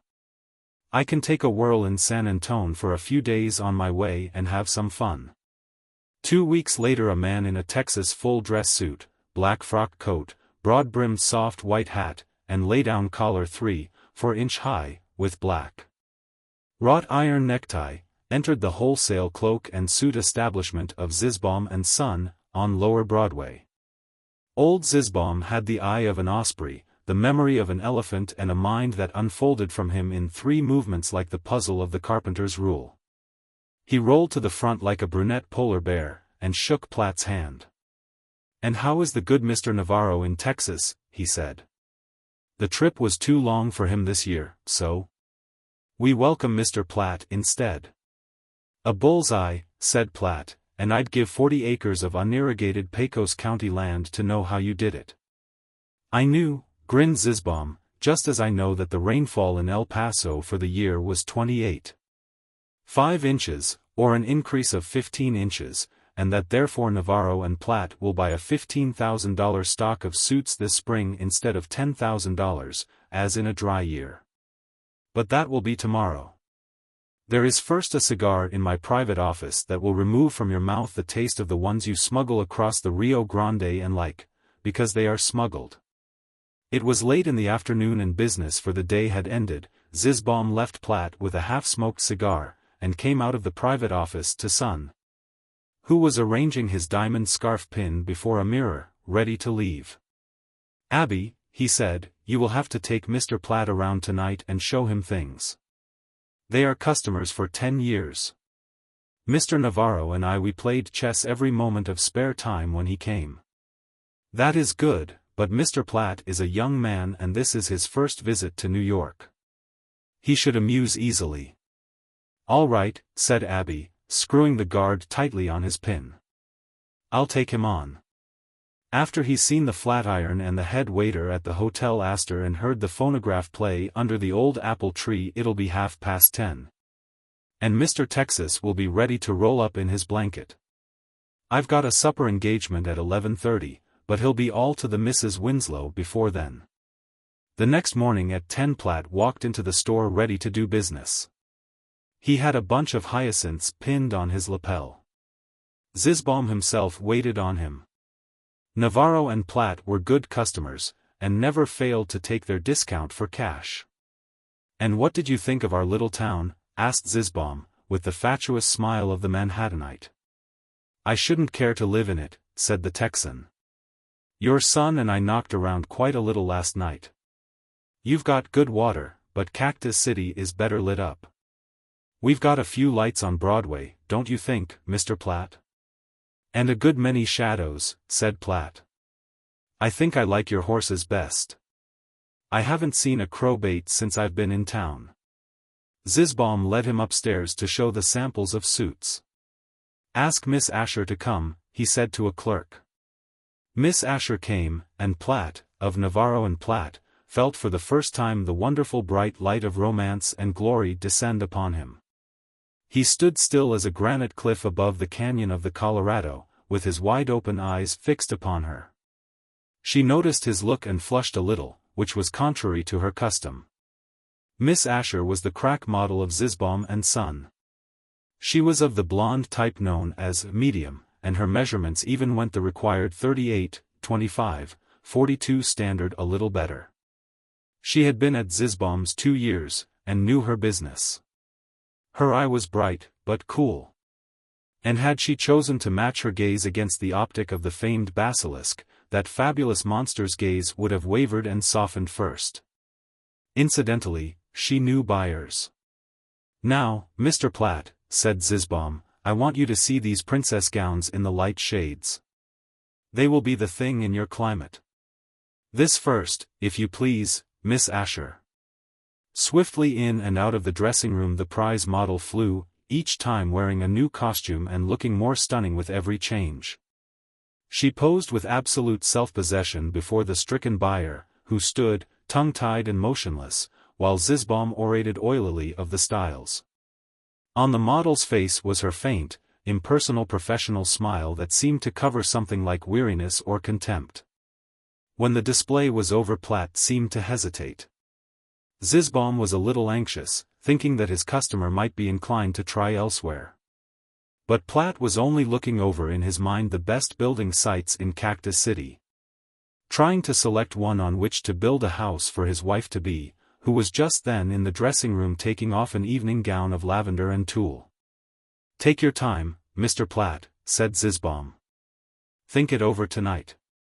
You won't find anybody else meet our prices on goods like these. I'm afraid you're having a dull time in New York, Mr. Platt. A young man like you, of course, you miss the society of the ladies. Wouldn't you like a nice young lady to take out to dinner this evening? Miss Asher, now, is a very nice young lady. She will make it agreeable for you." "Why, she doesn't know me," said Platt, wonderingly. "She doesn't know anything about me. Would she go? I'm not acquainted with her. Would she go?" repeated Zisbaum, with uplifted eyebrows. "Sure, she would go. I will introduce you." Sure, she would go. He called Miss Asher loudly. She came, calm and slightly contemptuous, in her white shirt-waist and plain black skirt. "Mr. Platt would like the pleasure of your company to dinner this evening," said Zisbaum, walking away. "Sure," said Miss Asher, looking at the ceiling. "I'd be much pleased. 911 West 20th Street. What time?" "Say 7 o'clock. "All right, but please don't come ahead of time. I room with a school teacher, and she doesn't allow any gentlemen to call in the room. There isn't any parlor, so you'll have to wait in the hall. I'll be ready." At 7:30 Platt and Miss Asher sat at a table in a Broadway restaurant.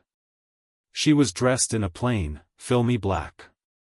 Platt didn't know that it was all a part of her day's work.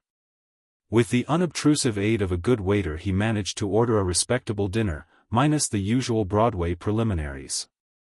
Miss Asher flashed upon him a dazzling smile. "Mayn't I have something to drink?" she asked. "Why, certainly," said Platt. "Anything you want." "A dry martini," she said to the waiter. When it was brought and set before her, Platt reached over and took it away.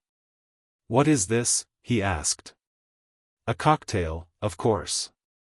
I thought it was some kind of tea you ordered. This is liquor. You can't drink this. What is your first name?" "To my intimate friends," said Miss Asher, freezingly, "it is Helen." "Listen, Helen," said Platt, leaning over the table. "For many years every time the spring flowers blossomed out on the prairies I got to thinking of somebody that I'd never seen or heard of. I knew it was you the minute I saw you yesterday. I'm going back home tomorrow, and you're going with me. I know it, for I saw it in your eyes when you first looked at me. You needn't kick, for you've got to fall into line. Here's a little trick I picked out for you on my way over." He flicked a 2-carat diamond solitaire ring across the table. Miss Asher flipped it back to him with her fork. "Don't get fresh," she said, severely. "I'm worth $100,000, said Platt. I'll build you the finest house in West Texas. You can't buy me, Mr. Buyer, said Miss Asher, if you had 100 million. I didn't think I'd have to call you down. You didn't look like the others to me at first, but I see you're all alike. All who? Asked Platt. All you buyers. You think because we girls have to go out to dinner with you or lose our jobs that you're privileged to say what you please. Well, forget it. I thought you were different from the others, but I see I was mistaken. Platt struck his fingers on the table with a gesture of sudden, illuminating satisfaction. I've got it. He exclaimed, almost hilariously, the Nicholson place, over on the north side. There's a big grove of live oaks and a natural lake. The old house can be pulled down and the new one set further back. Put out your pipe, said Miss Asher. I'm sorry to wake you up, but you fellows might as well get wise, once for all, to where you stand. I'm supposed to go to dinner with you and help jolly you along so you'll trade with old Zizzy, but don't expect to find me in any of the suits you buy. Do you mean to tell me, said Platt, that you go out this way with customers, and they all talk to you like I have? They all make plays, said Miss Asher. But I must say that you've got them beat in one respect. They generally talk diamonds, while you've actually dug one up. How long have you been working, Helen? Got my name pat, haven't you? I've been supporting myself for 8 years. I was a cash girl and a wrapper and then a shop girl until I was grown, and then I got to be a suit model. Mr. Texas man, don't you think a little wine would make this dinner a little less dry? You're not going to drink wine anymore, dear. It's awful to think how. I'll come to the store tomorrow and get you. I want you to pick out an automobile before we leave. That's all we need to buy here. Oh, cut that out. If you knew how sick I am of hearing such talk. After the dinner they walked down Broadway and came upon Diana's little wooded park.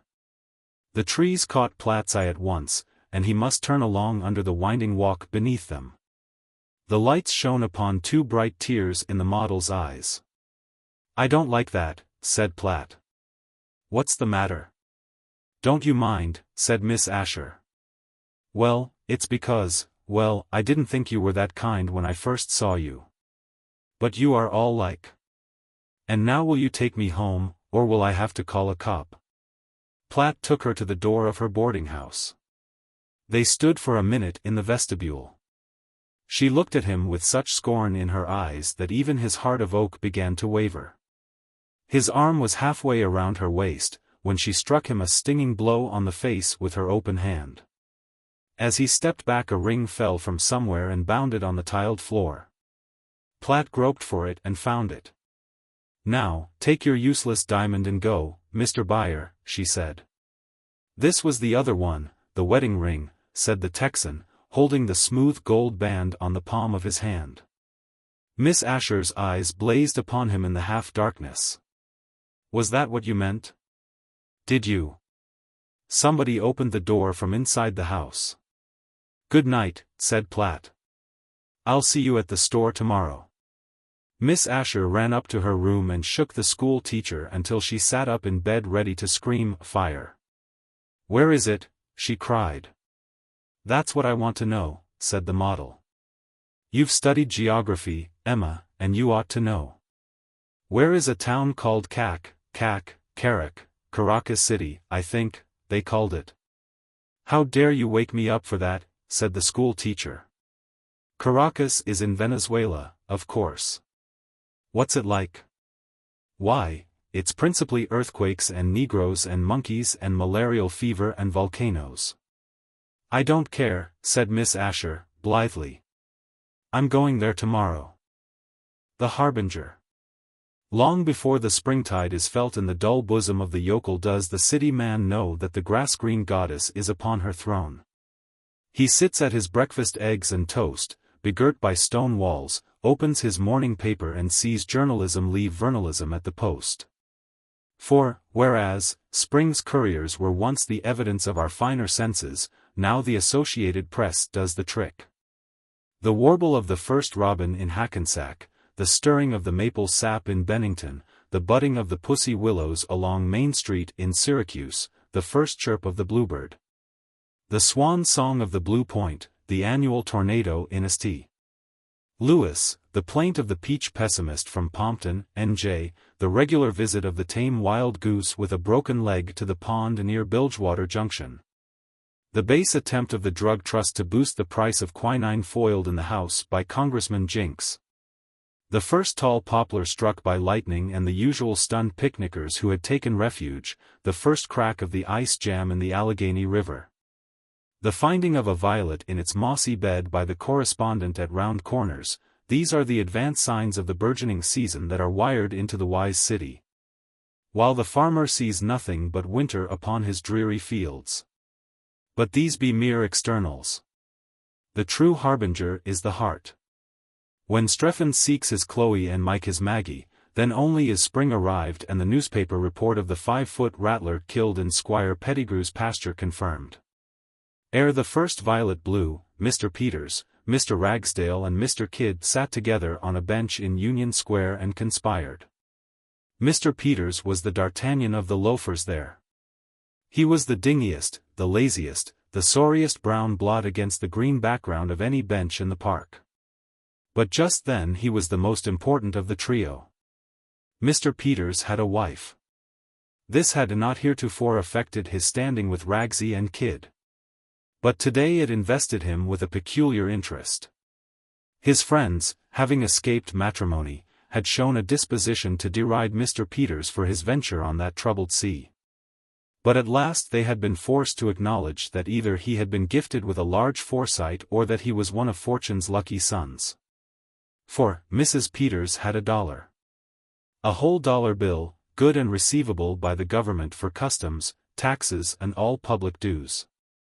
How to get possession of that dollar was the question up for discussion by the three musty musketeers. "How do you know it was $1? Asked Ragsy, the immensity of the sum inclining him to skepticism. "The Coleman's seen her have it," said Mr. Peters. "She went out and done some washing yesterday. And look what she give me for breakfast, the heel of a loaf and a cup of coffee, and her with $1. "It's fierce," said Ragsy. "Say we go up and punch her and stick a towel in her mouth and cop the coin," suggested Kidd, viciously. "Why, ain't afraid of a woman, are you?" "She might holler and have us pinched," demurred Ragsy. "I don't believe in slugging no woman in a house full of people." "Gentlemen," said Mr. Peters, severely, through his russet stubble, "remember that you are speaking of my wife. A man who would lift his hand to a lady except in the way of—" "McGuire," said Ragsy, pointedly, "has got his bock beer sign out. If we had $1 we could—" "Hush up," said Mr. Peters, licking his lips. "We got to get that case note somehow, boys. Ain't what's a man's wife's his. Leave it to me. I'll go over to the house and get it. Wait here for me. I've seen M give up quick, and tell you where it's hid if you kick M in the ribs," said Kidd. "No man would kick a woman," said Peters, virtuously. "A little choking, just a touch on the windpipe, that gets away with M, and no marks left. Wait for me. I'll bring back that $1, boys." High up in a tenement house between 2nd Avenue and the river lived the Peterses in a back room so gloomy that the landlord blushed to take the rent for it. Mrs. Peters worked at sundry times, doing odd jobs of scrubbing and washing. Mr. Peters had a pure, unbroken record of 5 years without having earned a penny. And yet they clung together, sharing each other's hatred and misery, being creatures of habit. Of habit, the power that keeps the earth from flying to pieces. Though there is some silly theory of gravitation. Mrs. Peters reposed her £200 on the safer of the 2 chairs and gazed stolidly out the one window at the brick wall opposite. Her eyes were red and damp. The furniture could have been carried away on a pushcart, but no pushcart man would have removed it as a gift. The door opened to admit Mr. Peters. His fox terrier eyes expressed a wish. His wife's diagnosis located correctly the seat of it, but misread it hunger instead of thirst. You'll get nothing more to eat till night, she said, looking out of the window again. Take your hound dog's face out of the room. Mr. Peters's eye calculated the distance between them. By taking her by surprise it might be possible to spring upon her, overthrow her, and apply the throttling tactics of which he had boasted to his waiting comrades. True, it had been only a boast. Never yet had he dared to lay violent hands upon her. But with the thoughts of the delicious, Kulbach or Kulmbacher bracing his nerves, he was near to upsetting his own theories of the treatment due by a gentleman to a lady. But, with his loafer's love for the more artistic and less strenuous way, he chose diplomacy first, the high card in the game, the assumed attitude of success already attained. You have $1, he said, loftily, but significantly in the tone that goes with the lighting of a cigar, when the properties are at hand. I have, said Mrs. Peters, producing the bill from her bosom and crackling it, teasingly. I am offered a position in a tea store, said Mr. Peters. I am to begin work tomorrow. But it will be necessary for me to buy a pair of. You are a liar, said Mrs. Peters, re-entering the note. No tea store, nor no ABC store, nor no junk shop would have you. I rubbed the skin off both me hands washin' jumpers and overalls to make that $1. Do you think it come out of them suds to buy the kind you put into you? Skid do. Get your mind off of money. Evidently the poses of Talleyrand were not worth 100 cents on that $1. But diplomacy is dexterous. The artistic temperament of Mr. Peters lifted him by the straps of his Congress gaiters and set him on new ground. He called up a look of desperate melancholy to his eyes. Clara, he said, hollowly, to struggle further is useless. You have always misunderstood me. Heaven knows I have striven with all my might to keep my head above the waves of misfortune. But cut out the rainbow of hope and that stuff about walkin' one by one through the narrow aisles of Spain, said Mrs. Peters, with a sigh. I've heard it so often. There's an ounce bottle of carbolic on the shelf behind the empty coffee can. Drink hearty.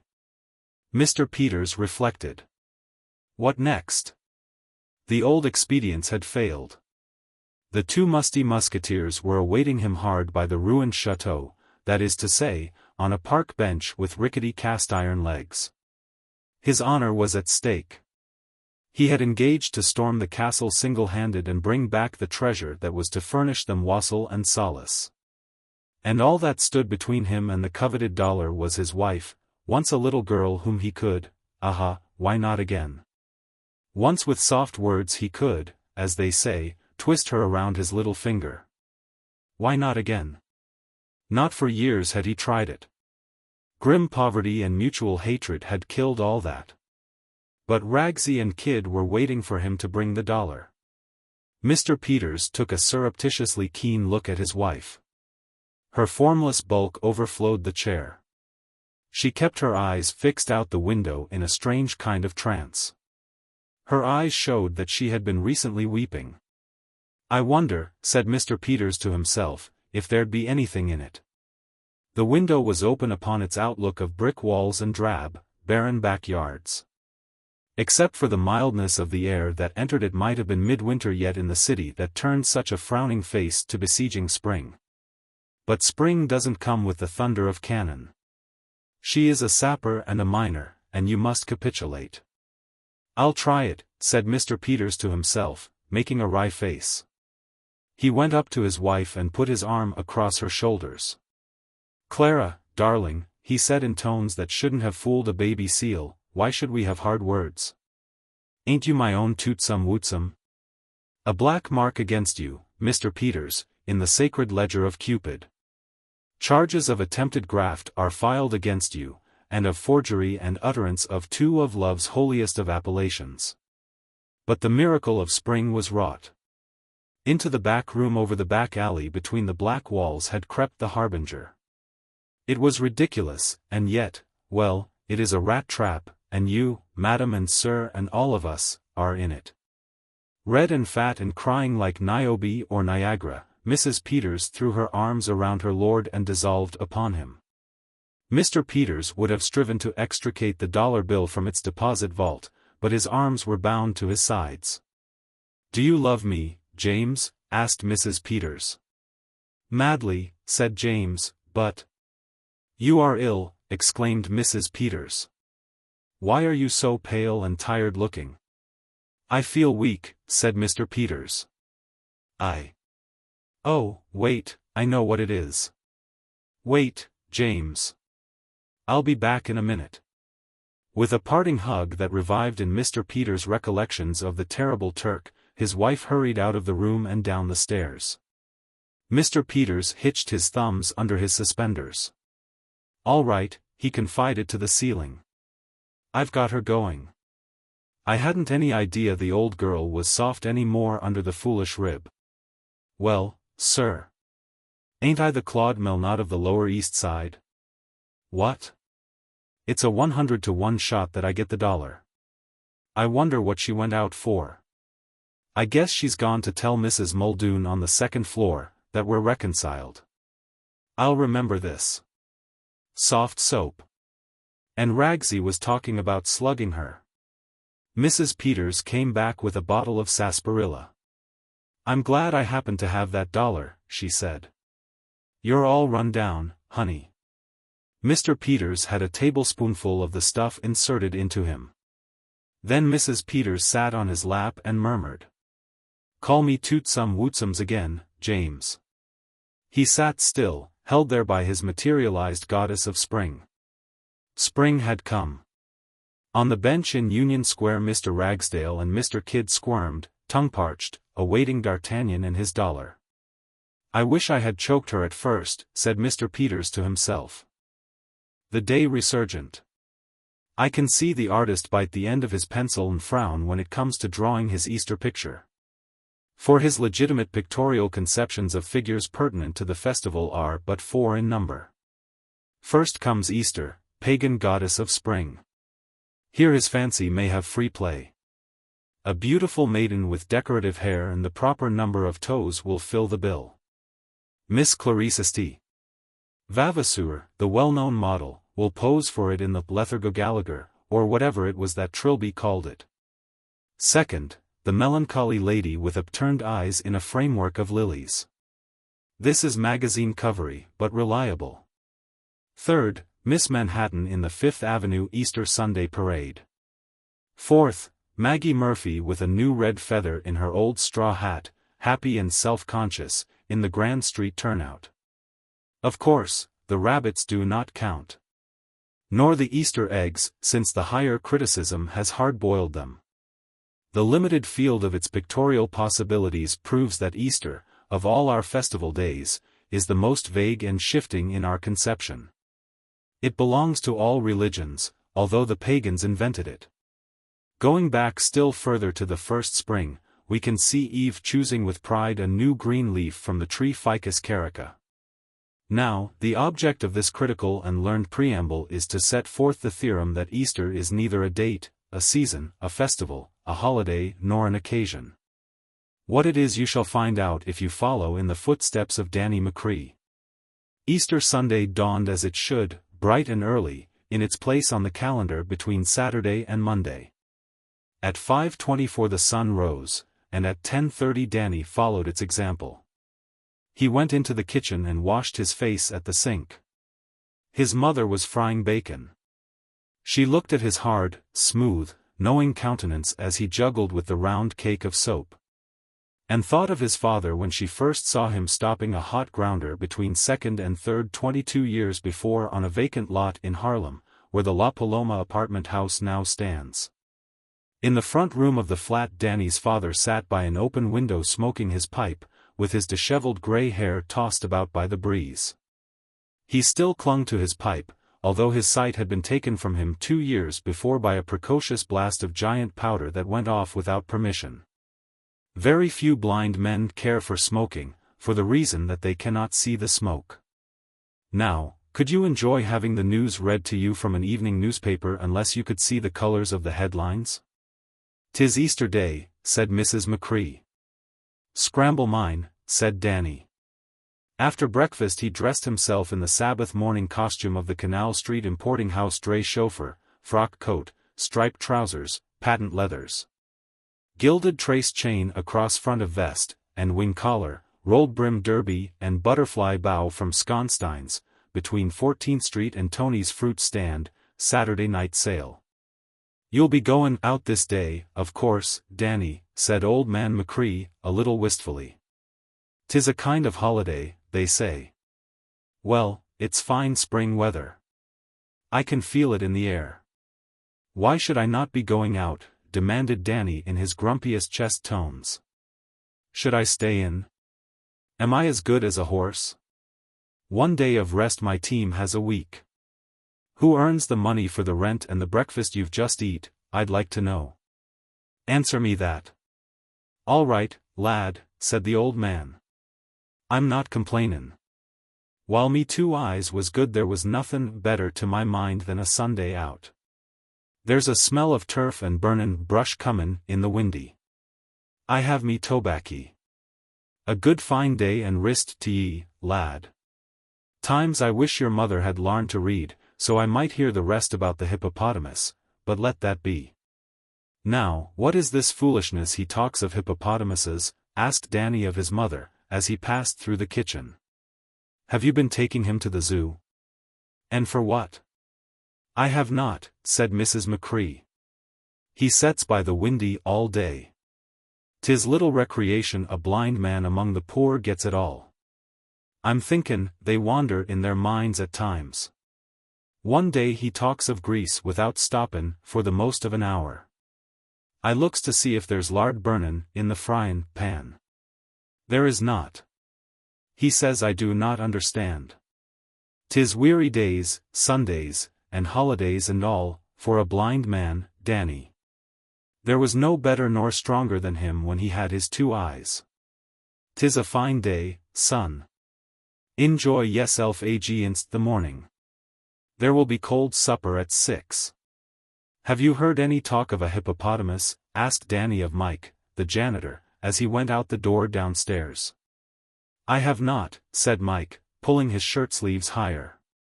"But 'tis the only subject in the animal, natural and illegal lists of outrages that I've not been complained to about these 2 days. See the landlord. Or else move out if ye like. Have ye hippopotamuses in the lease?" "No, then." "It was the old man who spoke of it," said Danny. "Likely there's nothing in it." Danny walked up the street to the avenue and then struck northward into the heart of the district where Easter, modern Easter, in new, bright raiment, leads the Paschal March. Out of towering brown churches came the blithe music of anthems from the choirs. The broad sidewalks were moving parterres of living flowers, so it seemed when your eye looked upon the Easter girl. Gentlemen, frock-coated, silk-hatted, gardeniaed, sustained the background of the tradition. Children carried lilies in their hands. The windows of the brownstone mansions were packed with the most opulent creations of Flora, the sister of the Lady of the Lilies. Around a corner, white-gloved, pink-gilled and tightly buttoned, walked Corrigan, the cop, shield to the curb. Danny knew him. "Why, Corrigan," he asked, "is Easter? I know it comes the first time you're full after the moon rises on the 17th of March, but why? Is it a proper and religious ceremony, or does the governor appoint it out of politics?" "'Tis an annual celebration," said Corrigan, with the judicial air of the 3rd Deputy Police Commissioner, peculiar to New York. "It extends up to Harlem. Sometimes they has the reserves out at 125th Street. In my opinion, 'tis not political." "Thanks," said Danny. "And say, did you ever hear a man complain of hippopotamuses? When not specially in drink, I mean." "Nothing larger than sea turtles," said Corrigan, reflecting, "and there was wood alcohol in that." Danny wondered. The double, heavy incumbency of enjoying simultaneously a Sunday and a festival day was his. The sorrows of the hand-twaller fit him easily. They are worn so often that they hang with the picturesque lines of the best tailor-made garments. That is why well-fed artists of pencil and pen find in the griefs of the common people their most striking models. But when the Philistine would disport himself, the grimness of Melpomene, herself, attends upon his capers. Therefore, Danny set his jaw hard at Easter, and took his pleasure sadly.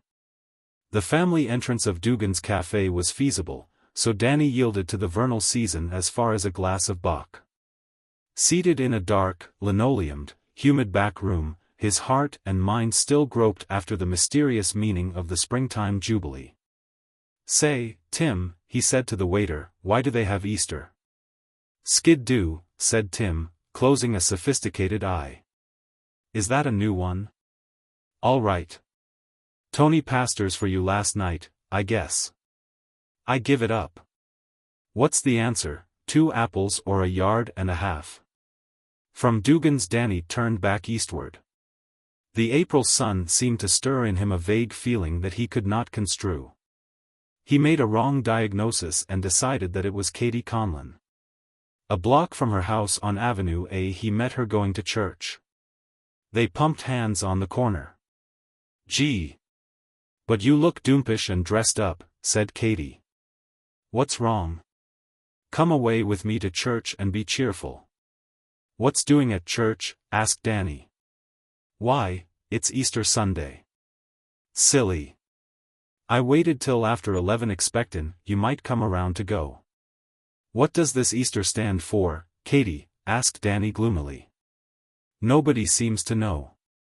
"Nobody as blind as you," said Katie with spirit. "You haven't even looked at my new hat. And skirt." "Why, it's when all the girls put on new spring clothes." "Silly.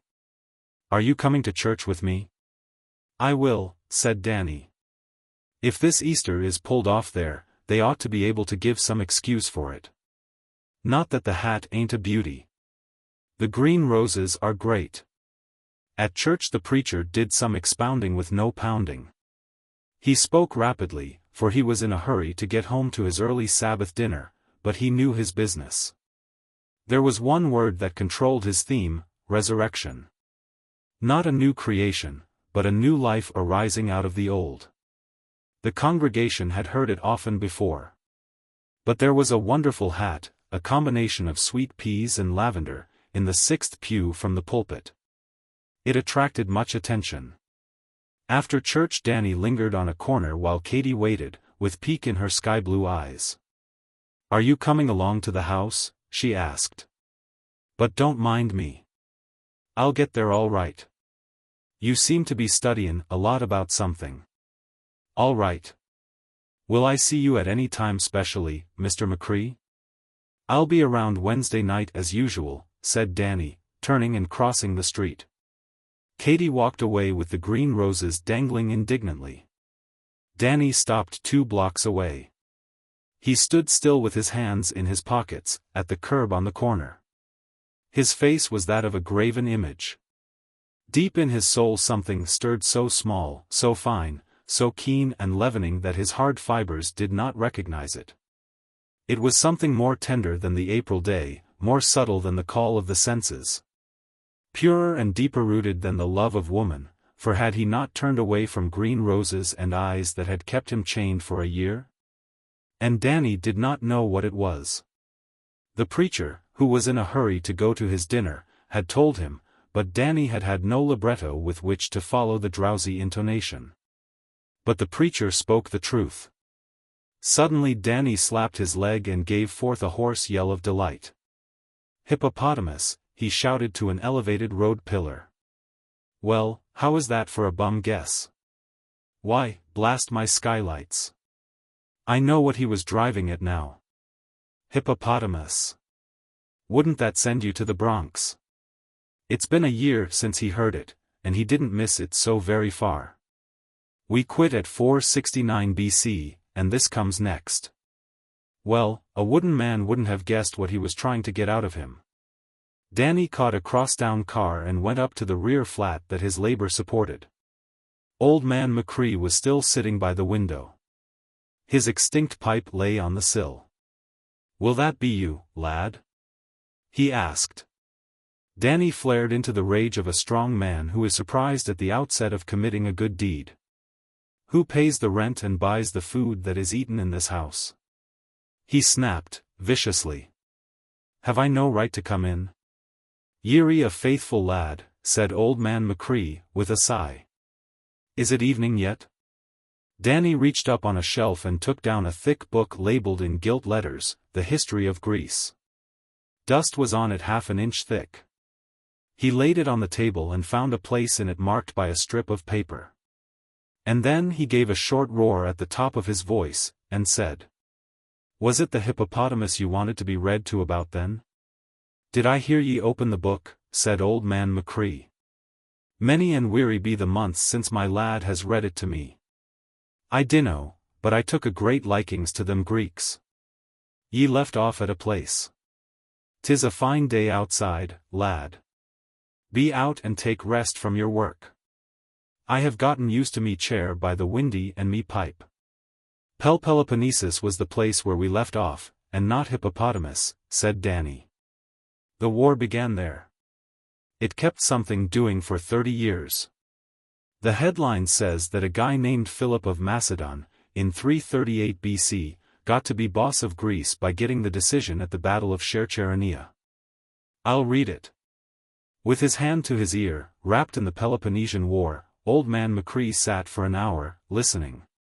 Then he got up and felt his way to the door of the kitchen. Mrs. McCree was slicing cold meat. She looked up.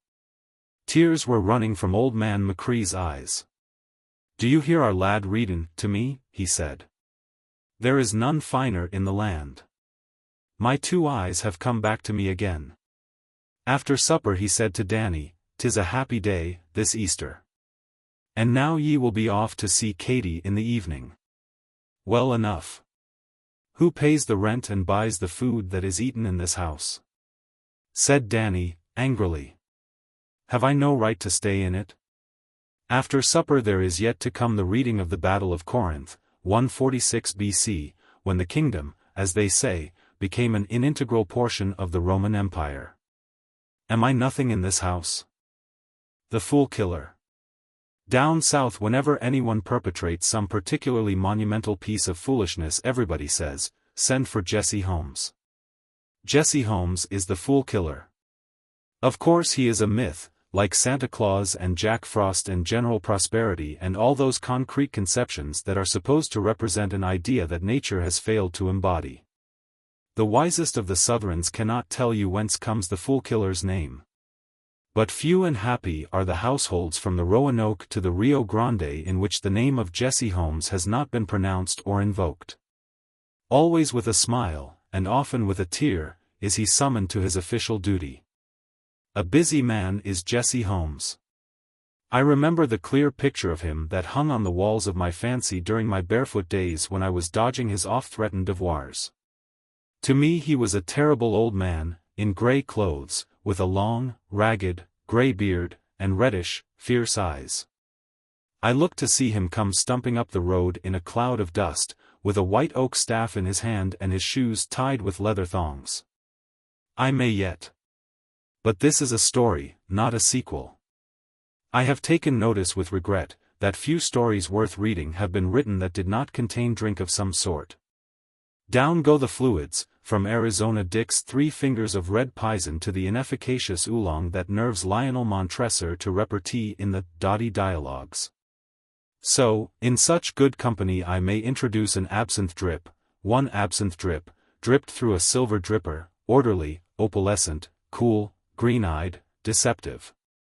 Kerner was a fool. Besides that, he was an artist and my good friend. Now, if there is one thing on earth utterly despicable to another, it is an artist in the eyes of an author whose story he has illustrated. Just try it once. Write a story about a mining camp in Idaho. Sell it. Spend the money, and then, 6 months later, borrow a quarter, or a dime, and buy the magazine containing it. You find a full-page wash drawing of your hero, Black Bill, the cowboy. Somewhere in your story you employed the word horse. Aha! The artist has grasped the idea. Black Bill has on the regulation trousers of the MFH of the Westchester County Hunt. He carries a parlor rifle, and wears a monocle. In the distance is a section of 42nd Street during a search for a lost gas pipe, and the Taj Mahal, the famous mausoleum in India. Enough. I hated Kerner, and one day I met him and we became friends. He was young and gloriously melancholy because his spirits were so high and life had so much in store for him. Yes, he was almost riotously sad. That was his youth.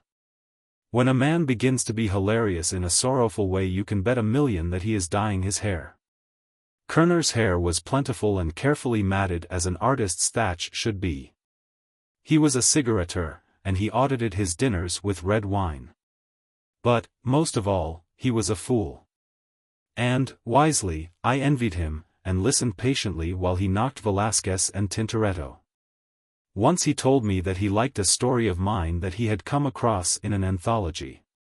He described it to me, and I was sorry that Mr. Fitzjames O'Brien was dead and could not learn of the eulogy of his work.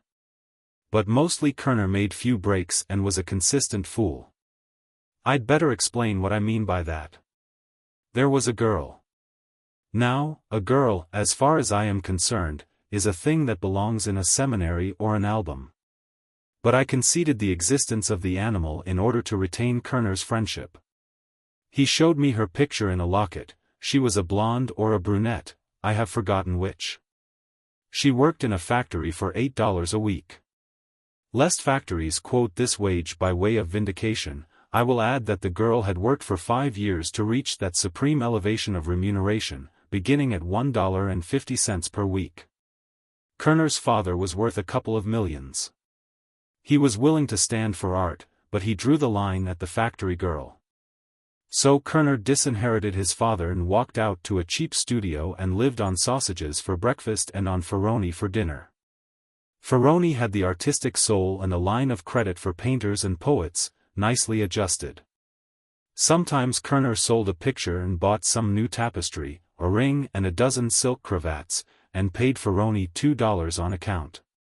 One evening Kerner had me to dinner with himself and the factory girl. They were to be married as soon as Kerner could slosh paint profitably. As for the ex-father's $2 millions, poof! She was a wonder. Small and halfway pretty, and as much at her ease in that cheap café as though she were only in the Palmer House, Chicago, with a souvenir spoon already safely hidden in her shirt waist. She was natural. 2 things I noticed about her especially. Her belt buckle was exactly in the middle of her back, and she didn't tell us that a large man with a ruby stickpin had followed her up all the way from 14th Street. Was Kerner such a fool? I wondered. And then I thought of the quantity of striped cuffs and blue glass beads that $2 million can buy for the heathen, and I said to myself that he was. And then Elise, certainly that was her name, told us, merrily, that the brown spot on her waist was caused by her landlady knocking at the door while she, the girl, confound the English language, was heating an iron over the gas jet. And she hid the iron under the bedclothes until the coast was clear, and there was the piece of chewing gum stuck to it when she began to iron the waist, and, well, I wondered how in the world the chewing gum came to be there. Don't they ever stop chewing it? A while after that, don't be impatient, the absinthe drip is coming now. Kerner and I were dining at Ferroni's. A mandolin and a guitar were being attacked. The room was full of smoke in nice, long crinkly layers just like the artists draw the steam from a plum pudding on Christmas posters. And a lady in a blue silk and gasolined gauntlets was beginning to hum an air from the Catskills. Kerner, said I, you are a fool. Of course, said Kerner, I wouldn't let her go on working. Not my wife. What's the use to wait? She's willing.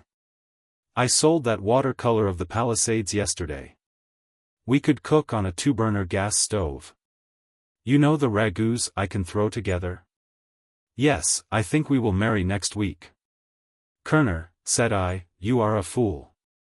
Have an absinthe drip, said Kerner, grandly. Tonight you are the guest of art in paying quantities. I think we will get a flat with a bath. I never tried one, I mean an absinthe drip, said I. The waiter brought it and poured the water slowly over the ice in the dripper. "It looks exactly like the Mississippi River water in the Big Bend below Natchez," said I, fascinated, gazing at the bemuddled drip. "There are such flats for $8 a week," said Kerner. "You are a fool," said I, and began to sip the filtration. "What you need," I continued, "is the official attention of one Jesse Holmes." Kerner, not being a Southerner, did not comprehend, so he sat, sentimental, figuring on his flat in his sordid, artistic way, while I gazed into the green eyes of the sophisticated spirit of Wormwood. Presently I noticed casually that a procession of bacchantes limned on the wall immediately below the ceiling had begun to move, traversing the room from right to left in a gay and spectacular pilgrimage. I did not confide my discovery to Kerner. The artistic temperament is too high-strung to view such deviations from the natural laws of the art of calcimining. I sipped my absinthe drip and sawed Wormwood. One absinthe drip is not much, but I said again to Kerner, kindly, "You are a fool." And then, in the vernacular, "Jesse Holmes for yours." And then I looked around and saw the fool killer, as he had always appeared to my imagination, sitting at a nearby table, and regarding us with his reddish, fatal, relentless eyes. He was Jesse Holmes from top to toe. He had the long, grey, ragged beard, the grey clothes of ancient cut, the executioner's look, and the dusty shoes of one who had been called from afar. His eyes were turned fixedly upon Kerner. I shuddered to think that I had invoked him from his assiduous southern duties. I thought of flying, and then I kept my seat, reflecting that many men had escaped his ministrations when it seemed that nothing short of an appointment as ambassador to Spain could save them from him. I had called my brother Kerner a fool and was in danger of hell fire. That was nothing, but I would try to save him from Jesse Holmes. The fool killer got up from his table and came over to ours. He rested his hands upon it, and turned his burning, vindictive eyes upon Kerner, ignoring me. "You are a hopeless fool," he said to the artist. "Haven't you had enough of starvation yet? I offer you one more opportunity. Give up this girl and come back to your home. Refuse, and you must take the consequences." The fool killer's threatening face was within a foot of his victim's. But to my horror, Kerner made not the slightest sign of being aware of his presence. "We will be married next week," he muttered absent-mindedly. "With my studio furniture and some second-hand stuff we can make out." "You have decided your own fate," said the fool killer, in a low but terrible voice. "You may consider yourself as one dead. You have had your last chance.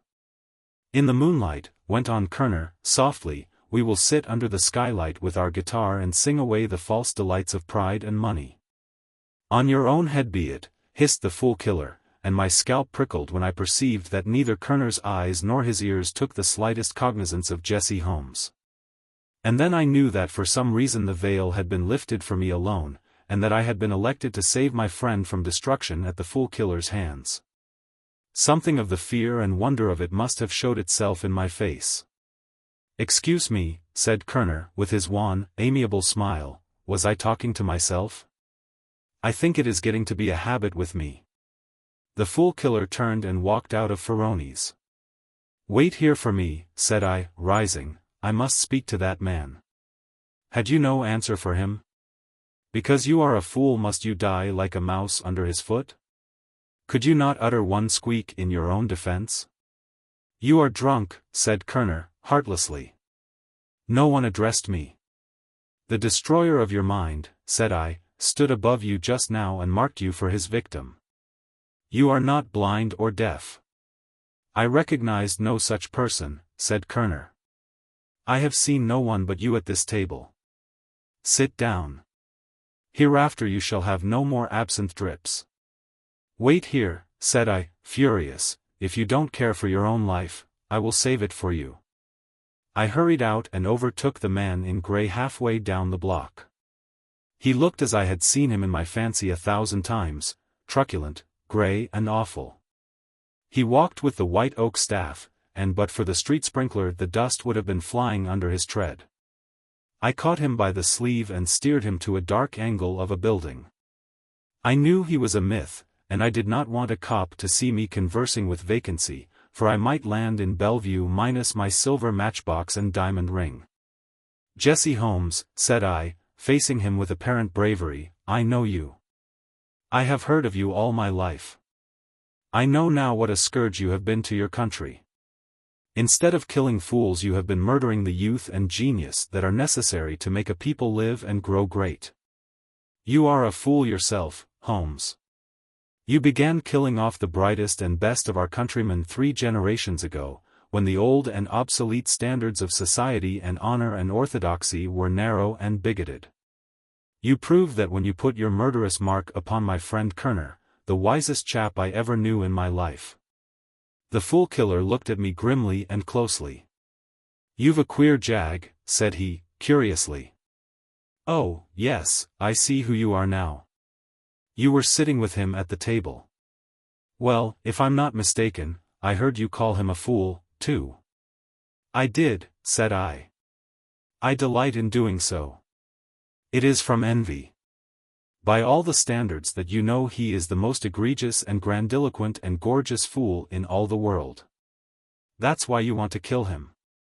"Would you mind telling me who or what you think I am?" asked the old man. I laughed boisterously and then stopped suddenly, for I remembered that it would not do to be seen so hilarious in the company of nothing but a brick wall. "You are Jesse Holmes, the fool killer," I said, solemnly, "and you are going to kill my friend Kerner. I don't know who rang you up, but if you do kill him, I'll see that you get pinched for it. That is," I added, despairingly, "if I can get a cop to see you. They have a poor eye for mortals, and I think it would take the whole force to round up a myth murderer."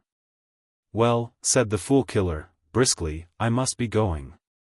You had better go home and sleep it off. Good night." At this I was moved by a sudden fear for Kerner to a softer and more pleading mood. I leaned against the grey man's sleeve and besought him. "Good Mr. Fool Killer, please don't kill little Kerner. Why can't you go back south and kill congressmen and clay-eaters and let us alone? Why don't you go up on Fifth Avenue and kill millionaires that keep their money locked up and won't let young fools marry because one of them lives on the wrong street? Come and have a drink, Jesse. Will you never get on to your job? Do you know this girl that your friend has made himself a fool about?" asked the fool killer. "I have the honor," said I, "and that's why I called Kerner a fool. He is a fool because he has waited so long before marrying her. He is a fool because he has been waiting in the hopes of getting the consent of some absurd $2 million fool parent or something of the sort." "Maybe," said the fool killer, "maybe I might have looked at it differently. Would you mind going back to the restaurant and bringing your friend Kerner here?" "Oh, what's the use, Jesse?" I yawned. "He can't see you. He didn't know you were talking to him at the table. You are a fictitious character, you know. Maybe he can this time. Will you go fetch him?" "All right," said I, "but I've a suspicion that you're not strictly sober, Jesse. You seem to be wavering and losing your outlines. Don't vanish before I get back." I went back to Kerner and said, "There's a man with an invisible homicidal mania waiting to see you outside. I believe he wants to murder you. Come along. You won't see him, so there's nothing to be frightened about." Kerner looked anxious. "Why," said he, "I had no idea one absinthe would do that. You'd better stick to Würzburger. I'll walk home with you." I led him to Jesse Holmes's. "Rudolph," said the fool killer, "I'll give in. Bring her up to the house. Give me your hand, boy." "Good for you, Dad," said Kerner, shaking hands with the old man. "You'll never regret it after you know her. So, you did see him when he was talking to you at the table?" I asked Kerner. "We hadn't spoken to each other in a year," said Kerner. "It's all right now." I walked away. "Where are you going?" called Kerner. "I am going to look for Jesse Holmes," I answered, with dignity and reserve. The Handbook of Hymen. "'Tis the opinion of myself, Sanderson Pratt, who sets this down, that the educational system of the United States should be in the hands of the Weather Bureau.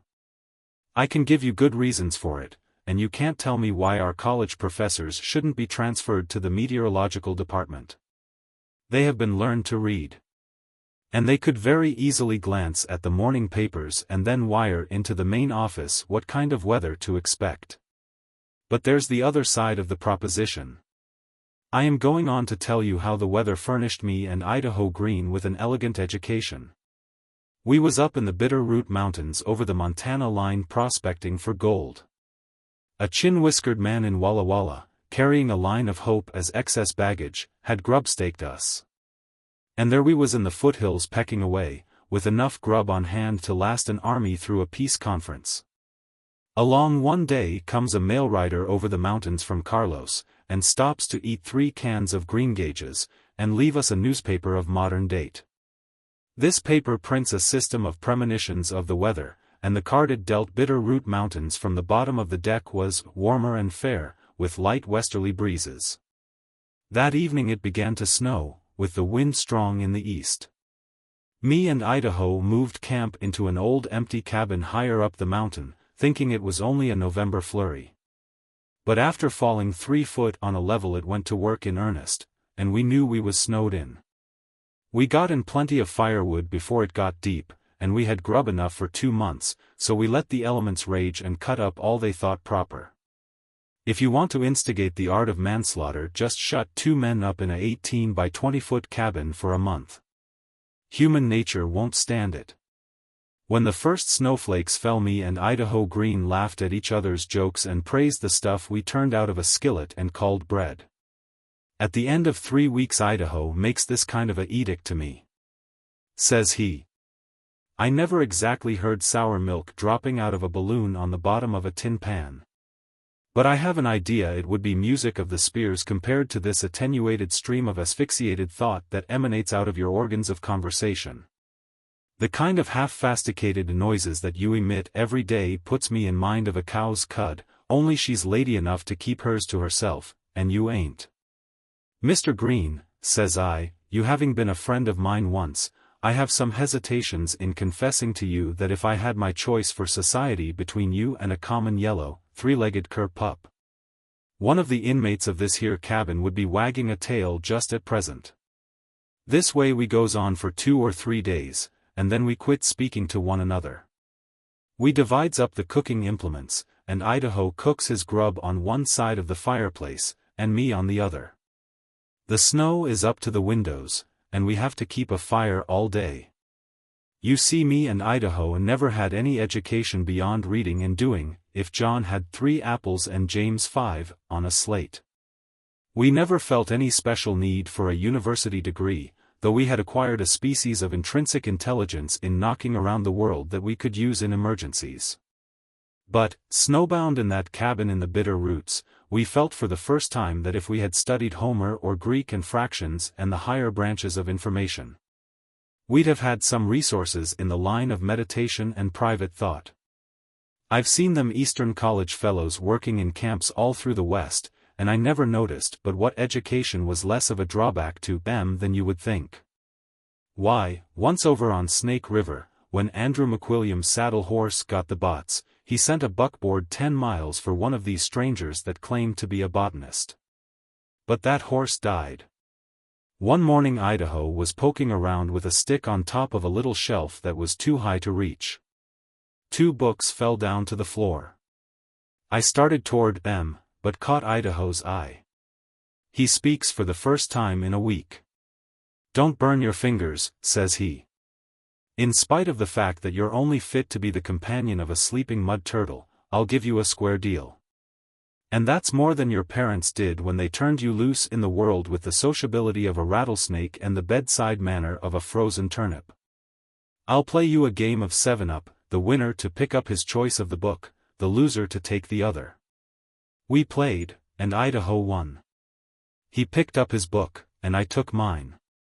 Then each of us got on his side of the house and went to reading. I never was as glad to see a 10-ounce nugget as I was that book. And Idaho took at his like a kid looks at a stick of candy. Mine was a little book about 5 by 6 inches called Herkimer's Handbook of Indispensable Information. I may be wrong, but I think that was the greatest book that ever was written. I've got it today, and I can stump you or any man 50 times in 5 minutes with the information in it. Talk about Solomon or the New York Tribune. Herkimer had cases on both of them. That man must have put in 50 years and traveled 1,000,000 miles to find out all that stuff. There was the population of all cities in it, and the way to tell a girl's age, and the number of teeth a camel has. It told you the longest tunnel in the world, the number of the stars, how long it takes for chicken pox to break out, what a lady's neck ought to measure, the veto powers of governors. The dates of the Roman aqueducts, how many pounds of rice going without 3 beers a day would buy, the average annual temperature of Augusta, Maine. The quantity of seed required to plant an acre of carrots in drills, antidotes for poisons, the number of hairs on a blonde lady's head, how to preserve eggs. The height of all the mountains in the world, and the dates of all wars and battles, and how to restore drowned persons, and sunstroke, and the number of tacks in a pound. And how to make dynamite and flowers and beds, and what to do before the doctor comes, and 100 times as many things besides. If there was anything Herkimer didn't know, I didn't miss it out of the book. I sat and read that book for 4 hours. All the wonders of education was compressed in it. I forgot the snow, and I forgot that me and old Idaho was on the outs. He was sitting still on a stool reading away with a kind of partly soft and partly mysterious look shining through his tanbark whiskers. "Idaho," says I, "what kind of a book is yours?" Idaho must have forgot, too, for he answered moderate, without any slander or malignity. "Why," says he, "this here seems to be a volume by Homer K. M." "Homer K. M. what?" I asks. "Why, just Homer K. M., says he. "You're a liar," says I, a little riled that Idaho should try to put me up a tree. No man is going round signing books with his initials. If it's Homer K. M. Spupendike, or Homer K. M. McSweeney, or Homer K. M. Jones, why don't you say so like a man instead of biting off the end of it like a calf chewing off the tail of a shirt on a clothesline? "I put it to you straight, Sandy," says Idaho, quiet. "It's a poem book," says he, "by Homer K. M. I couldn't get color out of it at first, but there's a vein if you follow it up. I wouldn't have missed this book for a pair of red blankets." "You're welcome to it," says I. "What I want is a disinterested statement of facts for the mind to work on, and that's what I seem to find in the book I've drawn." "What you've got," says Idaho, "is statistics, the lowest grade of information that exists. They'll poison your mind. Give me old K.M.'s system of surmises. He seems to be a kind of a wine agent. His regular toast is, nothing doing, and he seems to have a grouch, but he keeps it so well lubricated with booze that his worst kicks sound like an invitation to split a quart. But it's poetry," says Idaho, "and I have sensations of scorn for that truck of yours that tries to convey sense in feet and inches. When it comes to explaining the instinct of philosophy through the art of nature, old K.M. has got your man beat by drills, rows, paragraphs, chest measurement, and average annual rainfall. So that's the way me and Idaho had it. Day and night all the excitement we got was studying our books. That snowstorm sure fixed us with a fine lot of attainments apiece. By the time the snow melted, if you had stepped up to me suddenly and said, 'Sanderson Pratt, what would it cost per square foot to lay a roof with 20 by 28 tin at $9.50 per box?' I'd have told you as quick as light could travel the length of a spade handle at the rate of 192,000 miles per second. How many can do it? You wake up most any man you know in the middle of the night, and ask him quick to tell you the number of bones in the human skeleton exclusive of the teeth. Or what percentage of the vote of the Nebraska legislature overrules a veto. Will he tell you? Try him and see. About what benefit Idaho got out of his poetry book I didn't exactly know. Idaho boosted the wine agent every time he opened his mouth, but I wasn't so sure. This Homer K.M., from what leaked out of his libretto through Idaho, seemed to me to be a kind of a dog who looked at life like it was a tin can tied to his tail. After running himself half to death, he sits down, hangs his tongue out, and looks at the can and says, "Oh, well, since we can't shake the growler, let's get it filled at the corner. And I'll have a drink on me." Besides that, it seems he was a Persian, and I never hear of Persia producing anything worth mentioning unless it was Turkish rugs and Maltese cats. That spring me and Idaho struck payor. It was a habit of ours to sell out quick and keep moving. We unloaded our grubstaker for $8,000 apiece. And then we drifted down to this little town of Rosa, on the Salmon River, to rest up, and get some human grub, and have our whiskers harvested. Rosa was no mining camp. It laid in the valley, and was as free of uproar and pestilence as one of them rural towns in the country. There was a 3-mile trolley line champing its bit in the environs. And me and Idaho spent a week riding on one of the cars, dropping off at nights at the Sunset View Hotel. Being now well read as well as traveled, we was soon pro re nata with the best society in Rosa, and was invited out to the most dressed-up and high-toned entertainments. It was at a piano recital and quail-eating contest in the City Hall, for the benefit of the fire company, that me and Idaho first met Mrs. de Ormond Sampson, the Queen of Rosa Society. Mrs. Sampson was a widow, and owned the only 2-story house in town. It was painted yellow, and whichever way you looked from you could see it as plain as egg on the chin of an O'Grady on a Friday. 22 men in Rosa besides me and Idaho was trying to stake a claim on that yellow house. There was a dance after the song books and quail bones had been raked out of the hall. 23 of the bunch galloped over to Mrs. Sampson and asked for a dance.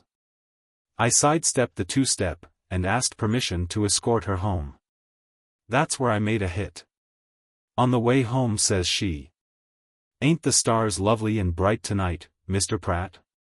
"For the chance they've got," says I, "they're humping themselves in a mighty creditable way. That big one you see is 66 million miles distant. It took 36 years for its light to reach us. With an 18-foot telescope you can see 43 millions of them, including them of the 13th magnitude, which, if one was to go out now, you would keep on seeing it for 2,700 years. "My," says Mrs. Sampson.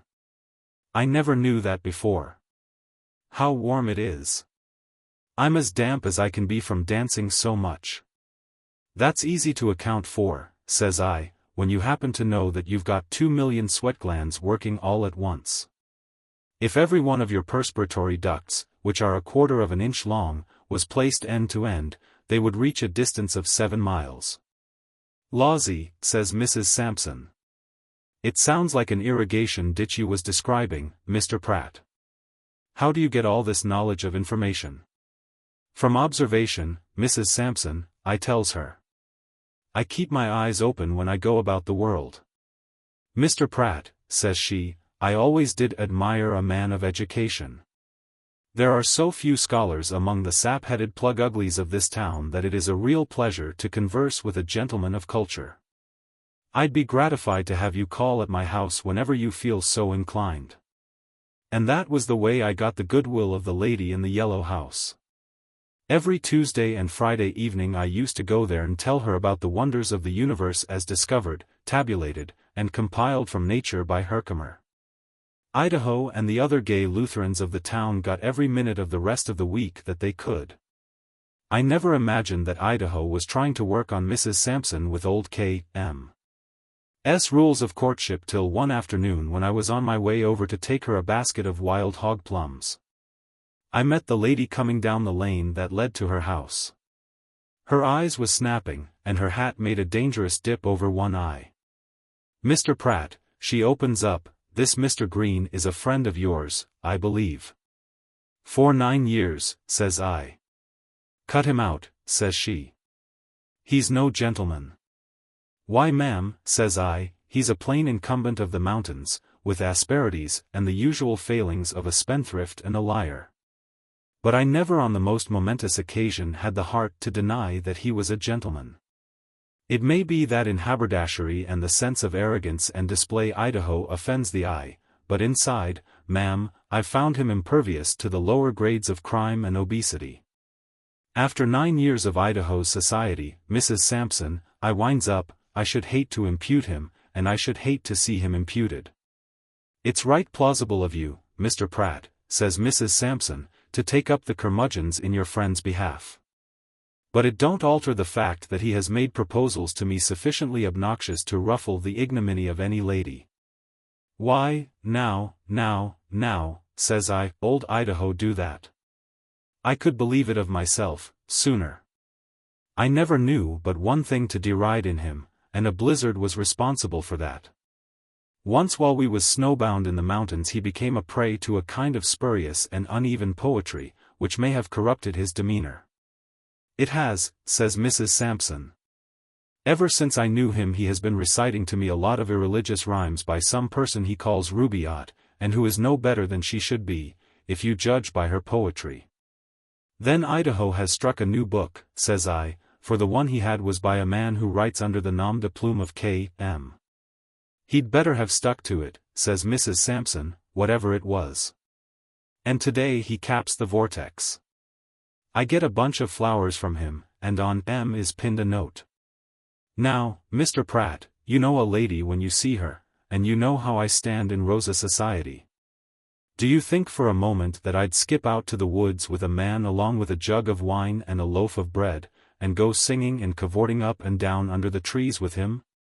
I take a little claret with my meals, but I'm not in the habit of packing a jug of it into the brush and raising Cain in any such style as that.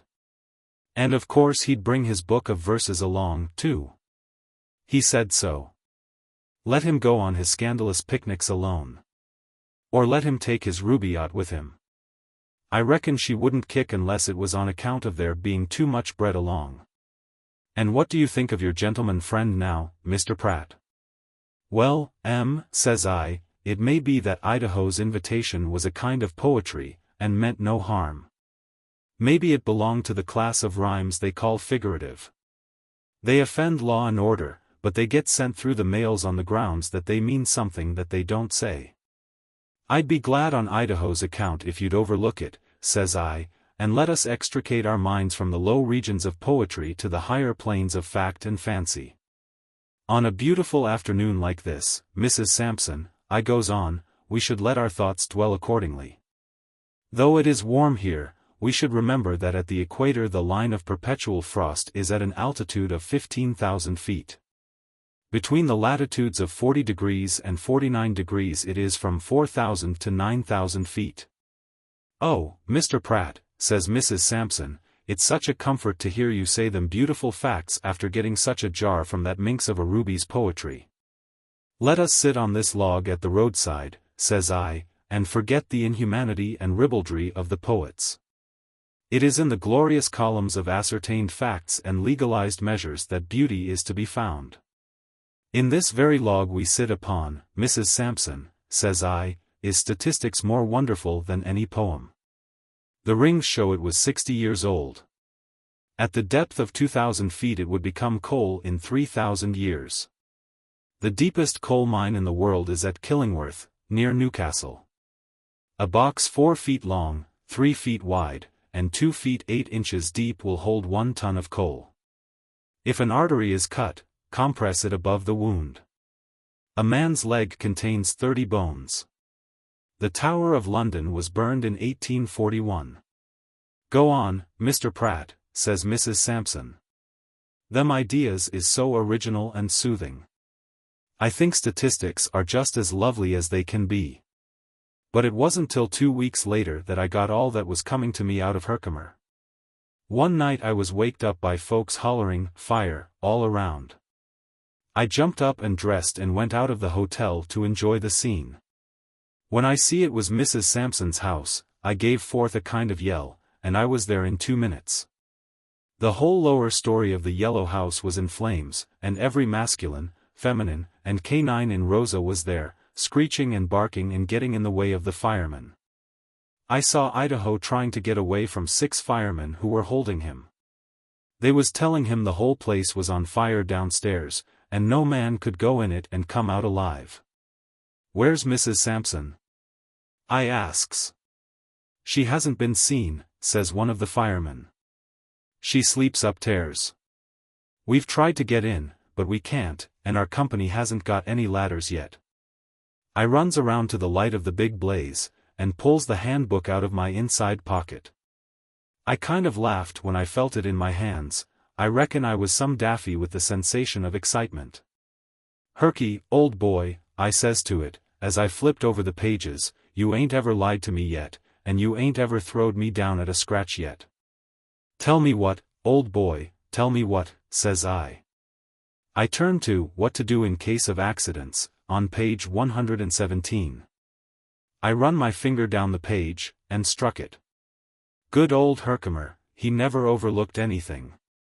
It said, "Suffocation from inhaling smoke or gas, there is nothing better than flaxseed. Place a few seed in the outer corner of the eye." I shoved the handbook back in my pocket, and grabbed a boy that was running by. "Here," says I, giving him some money, "run to the drugstore and bring $1 worth of flaxseed. Hurry, and you'll get another one for yourself. Now," I sings out to the crowd, "we'll have Mrs. Sampson." And I throws away my coat and hat. 4 of the firemen and citizens grabs hold of me. It's sure death, they say, to go in the house, for the floors was beginning to fall through. "How in blazes," I sings out, kind of laughing yet, but not feeling like it, "do you expect me to put flaxseed in a eye without the eye?" I jabbed each elbow in a fireman's face, kicked the bark off of one citizen's shin, and tripped the other one with a side hold. And then I busted into the house. If I die first, I'll write you a letter and tell you if it's any worse down there than the inside of that yellow house was, but don't believe it yet. I was a heap more cooked than the hurry-up orders of broiled chicken that you get in restaurants. The fire and smoke had me down on the floor twice, and was about to shame Herkimer, but the firemen helped me with their little stream of water, and I got to Mrs. Sampson's room. She'd lost conscientiousness from the smoke, so I wrapped her in the bed clothes and got her on my shoulder. Well, the floors wasn't as bad as they said, or I never could have done it, not by no means. I carried her out 50 yards from the house and laid her on the grass. Then, of course, every one of them other 22 plaintiffs to the lady's hand crowded around with tin dippers of water ready to save her. And up runs the boy with the flaxseed. I unwrapped the covers from Mrs. Sampson's head. She opened her eyes and says, "Is that you, Mr. Pratt?" "SSSH, says I, "don't talk till you've had the remedy." I runs my arm around her neck and raises her head, gentle, and breaks the bag of flaxseed with the other hand. And as easy as I could I bends over and slips 3 or 4 of the seeds in the outer corner of her eye. Up gallops the village doc by this time, and snorts around, and grabs at Mrs. Sampson's pulse, and wants to know what I mean by any such sandblasted nonsense. "Well, old Jalop and Jerusalem oak seed," says I, "I'm no regular practitioner, but I'll show you my authority, anyway." They fetched my coat, and I gets out the handbook. "Look on page 117, says I, "at the remedy for suffocation by smoke or gas. Flaxseed in the outer corner of the eye," it says. I don't know whether it works as a smoke consumer or whether it hikes the compound gastrohippopotamus nerve into action, but Herkimer says it, and he was called to the case first. If you want to make it a consultation, there's no objection. Old Doc takes the book and looks at it by means of his specs and a fireman's lantern. "Well, Mr. Pratt," says he, "you evidently got on the wrong line in reading your diagnosis. The recipe for suffocation says, get the patient into fresh air as quickly as possible, and place in a reclining position. The flaxseed remedy is for dust and cinders in the eye, on the line above. But, after all..." "See here," interrupts Mrs. Sampson, "I reckon I've got something to say in this consultation. That flaxseed done me more good than anything I ever tried." And then she raises up her head and lays it back on my arm again, and says, "Put some in the other eye, Sandy dear. And so if you was to stop off at Rosa tomorrow or any other day, you'd see a fine new yellow house with Mrs. Pratt, that was Mrs. Sampson, embellishing and adorning it. And if you was to step inside you'd see on the marble-top center table in the parlor Herkimer's Handbook of Indispensable Information, all rebound in red morocco, and ready to be consulted on any subject pertaining to human happiness and wisdom. Brickdust Row. Blinker was displeased. A man of less culture and poise and wealth would have sworn. But Blinker always remembered that he was a gentleman, a thing that no gentleman should do. So he merely looked bored and sardonic while he rode in a hansom to the center of disturbance, which was the Broadway office of Lawyer Oldport, who was agent for the Blinker estate. "I don't see," said Blinker, "why I should be always signing confounded papers. I am packed, and was to have left for the North Woods this morning. Now I must wait until tomorrow morning. I hate night trains. My best razors are, of course, at the bottom of some unidentifiable trunk. It is a plot to drive me to Bay Rum and a monologuing, thumb-handed barber. Give me a pen that doesn't scratch. I hate pens that scratch." "Sit down," said double-chinned, grey Lawyer Oldport. "The worst has not been told you. Oh, the hardships of the rich. The papers are not yet ready to sign. They will be laid before you tomorrow at 11. You will miss another day.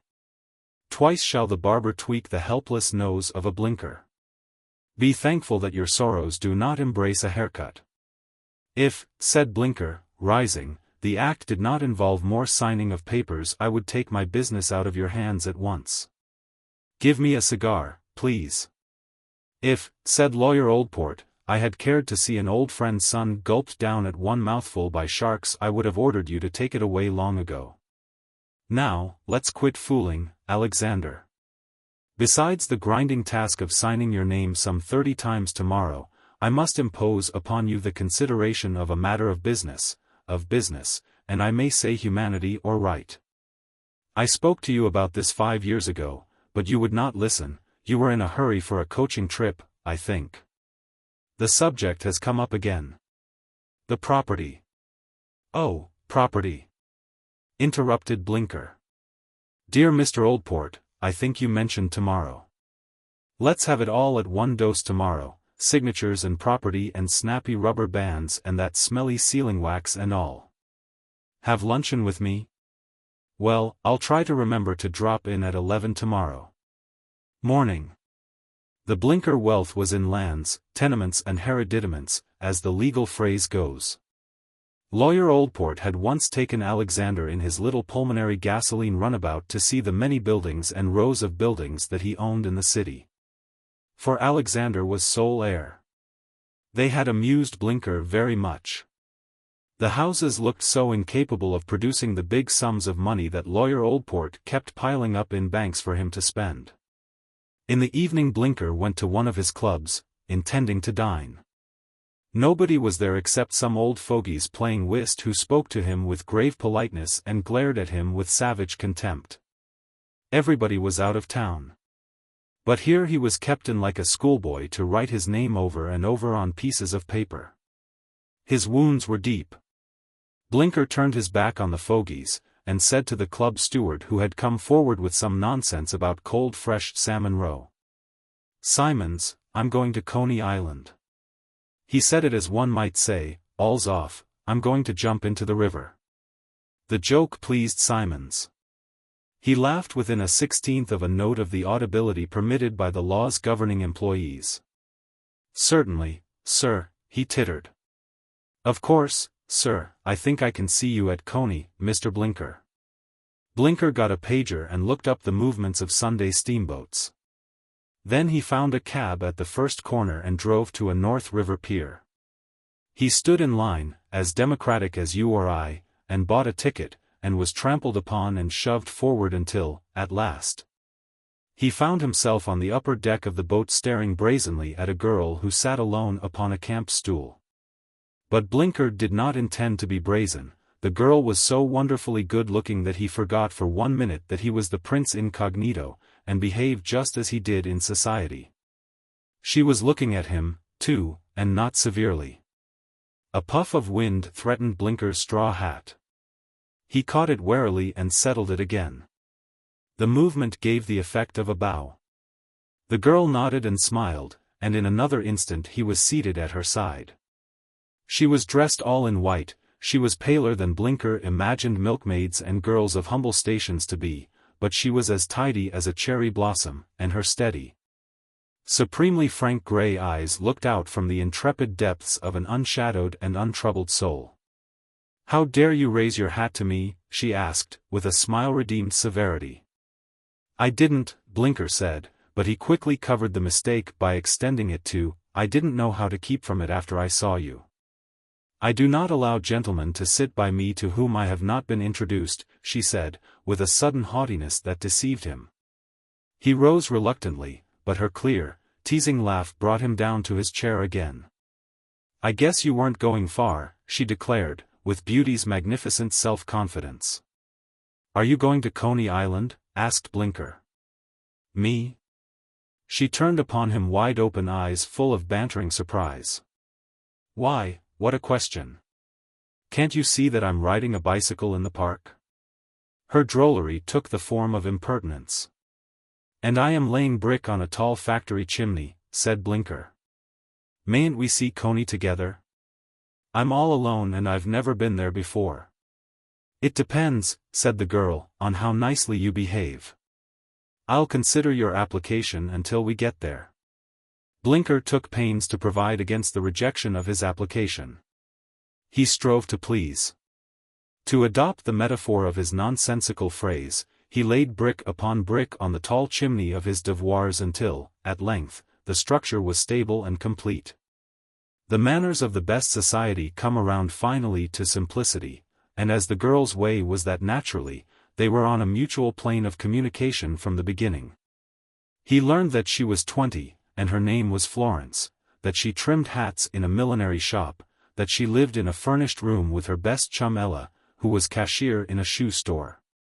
And that a glass of milk from the bottle on the windowsill and an egg that boils itself while you twist up your hair makes a breakfast good enough for anyone. Florence laughed when she heard Blinker. "Well," she said, "it certainly shows that you have imagination. It gives the Smiths a chance for a little rest, anyhow."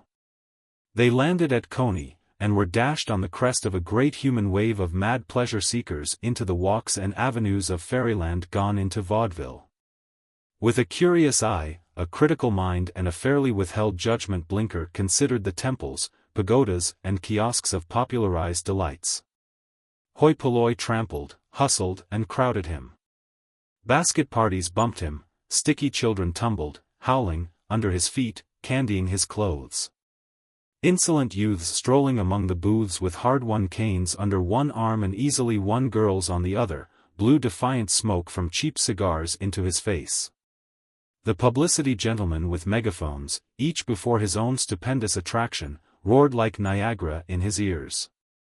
Music of all kinds that could be tortured from brass, reed, hide or string, fought in the air to gain space for its vibrations against its competitors. But what held Blinker in awful fascination was the mob, the multitude, the proletariat shrieking, struggling, hurrying, panting, hurling itself in incontinent frenzy, with unabashed abandon, into the ridiculous sham palaces of trumpery and tinsel pleasures. The vulgarity of it, its brutal overriding of all the tenets of repression and taste that were held by his caste, repelled him strongly. In the midst of his disgust he turned and looked down at Florence by his side. She was ready with her quick smile and upturned, happy eyes, as bright and clear as the water in trout pools. The eyes were saying that they had the right to be shining and happy, for was their owner not with her, for the present, man, her gentleman friend and holder of the keys to the enchanted city of fun? Blinker did not read her look accurately, but by some miracle he suddenly saw Coney aright. He no longer saw a mass of vulgarians seeking gross joys. He now looked clearly upon 100,000 true idealists. Their offenses were wiped out. Counterfeit and false though the garish joys of these spangled temples were, he perceived that deep under the gilt surface they offered saving and apposite balm and satisfaction to the restless human heart. Here, at least, was the husk of romance, the empty but shining cask of chivalry, the breath-catching though safeguarded dip and flight of adventure. The magic carpet that transports you to the realms of fairyland, though its journey be through but a few poor yards of space. He no longer saw a rabble, but his brothers seeking the ideal. There was no magic of poesy here or of art. But the glamour of their imagination turned yellow calico into cloth of gold and the megaphones into the silver trumpets of joy's heralds. Almost humbled, Blinker rolled up the shirt sleeves of his mind and joined the idealists. "You are the lady doctor," he said to Florence. "How shall we go about doing this jolly conglomeration of fairy tales, incorporated?" "We will begin there," said the princess, pointing to a fun pagoda on the edge of the sea, "and we will take them all in, one by one."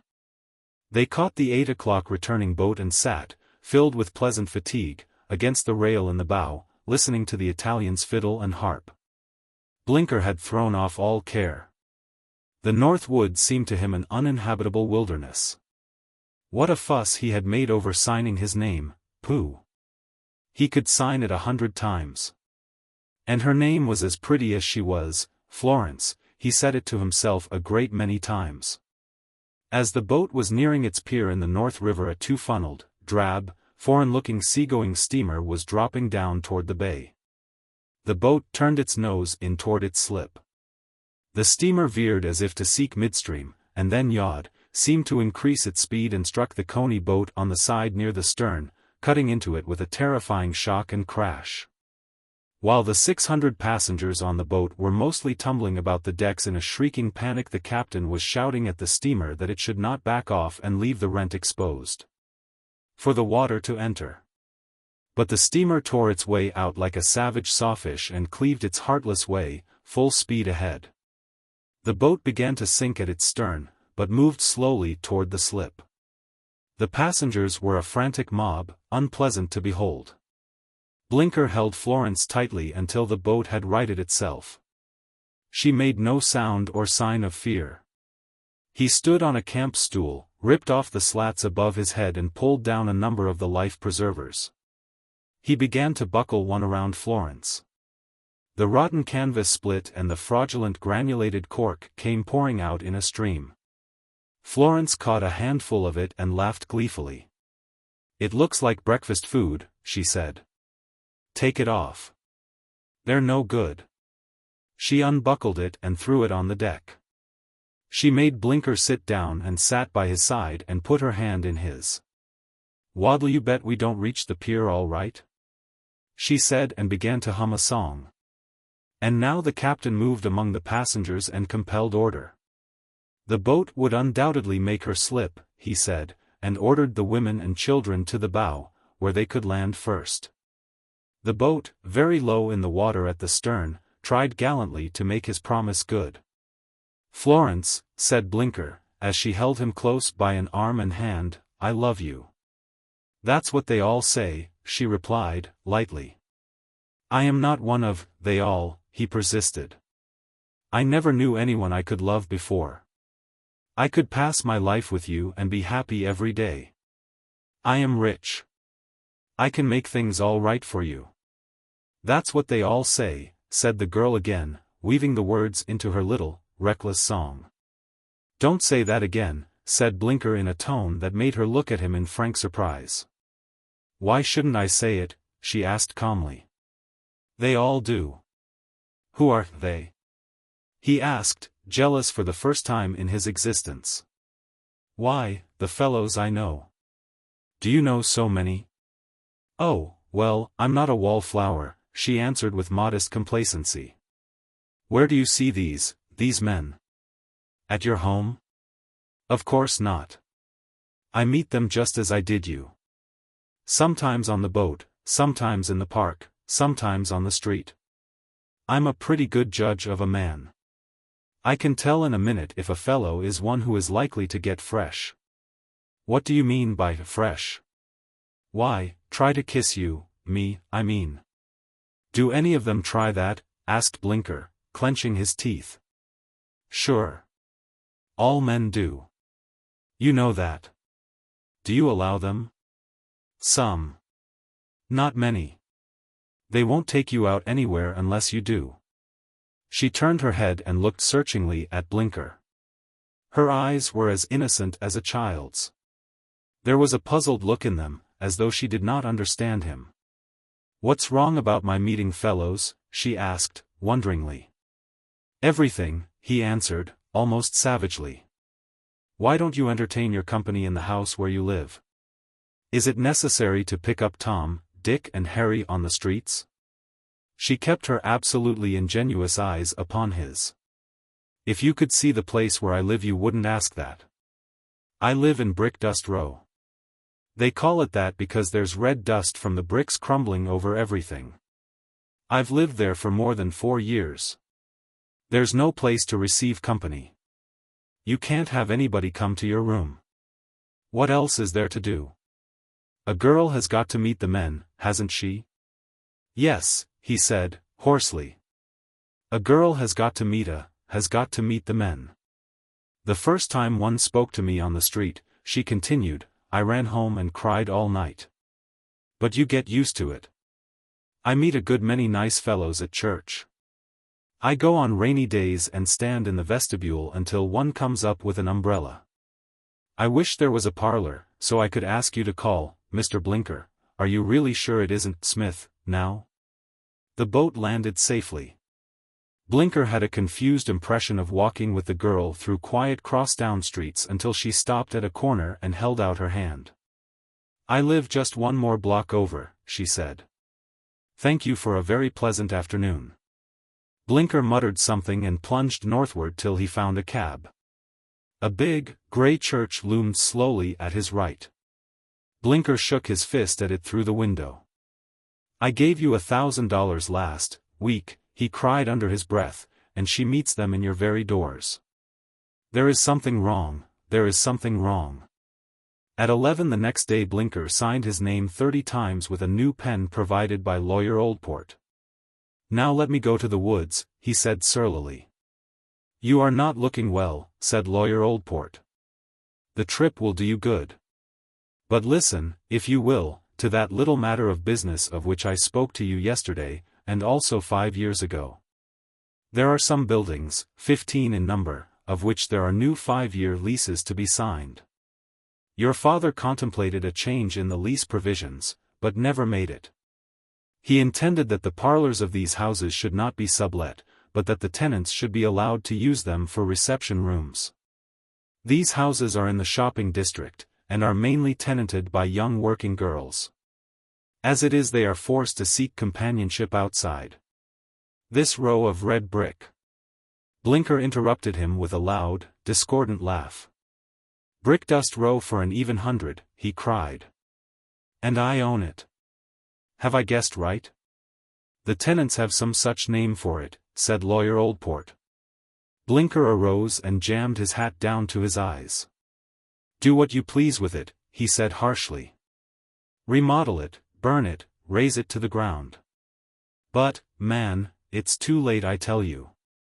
It's too late. It's too late. It's too late." Sociology in Serge and Straw. The season of irresponsibility is at hand. Come, let us twine round our brows wreaths of poison ivy, that is for idiocy, and wander hand in hand with sociology in the summer fields. Likely as not the world is flat. The wise men have tried to prove that it is round, with indifferent success. They pointed out to us a ship going to sea, and bade us observe that, at length, the convexity of the earth hid from our view all but the vessel's topmast. But we picked up a telescope and looked, and saw the decks and hull again. Then the wise men said, "Oh, pshaw. Anyhow, the variation of the intersection of the equator and the ecliptic proves it." We could not see this through our telescope, so we remained silent. But it stands to reason that, if the world were round, the queues of Chinamen would stand straight up from their heads instead of hanging down their backs, as travelers assure us they do. Another hot-weather corroboration of the flat theory is the fact that all of life, as we know it, moves in little, unavailing circles. More justly than to anything else, it can be likened to the game of baseball. Crack. We hit the ball, and away we go. If we earn a run, in life we call it success, we get back to the home plate and sit upon a bench. If we are thrown out, we walk back to the home plate, and sit upon a bench. The circumnavigators of the alleged globe may have sailed the rim of a watery circle back to the same port again. The truly great return at the high tide of their attainments to the simplicity of a child. The billionaire sits down at his mahogany to his bowl of bread and milk. When you reach the end of your career, just take down the sign "Goal" and look at the other side of it. You will find "Beginning Point" there. It has been reversed while you were going around the track. But this is humor, and must be stopped. Let us get back to the serious questions that arise whenever sociology turns summer boarder. You are invited to consider the scene of the story: wild, Atlantic waves, thundering against a wooded and rock-bound shore, in the greater city of New York. The town of Fishampton, on the south shore of Long Island, is noted for its clam fritters and the summer residence of the Van Plushvelts. The Van Plushvelts have $100 million, and their name is a household word with tradesmen and photographers. On the 15th of June the Van Plushvelts boarded up the front door of their city house, carefully deposited their cat on the sidewalk. Instructed the caretaker not to allow it to eat any of the ivy on the walls, and whizzed away in a 40 horsepower to Fishampton to stray alone in the shade, Amaryllis not being in their class. If you are a subscriber to the Toadies magazine, you have often, you say you are not? Well, you buy it at a newsstand, thinking that the newsdealer is not wise to you. But he knows about it all. He knows, he knows. I say that you have often seen in the Toadies magazine pictures of the Van Plushvelt summer home, so it will not be described here.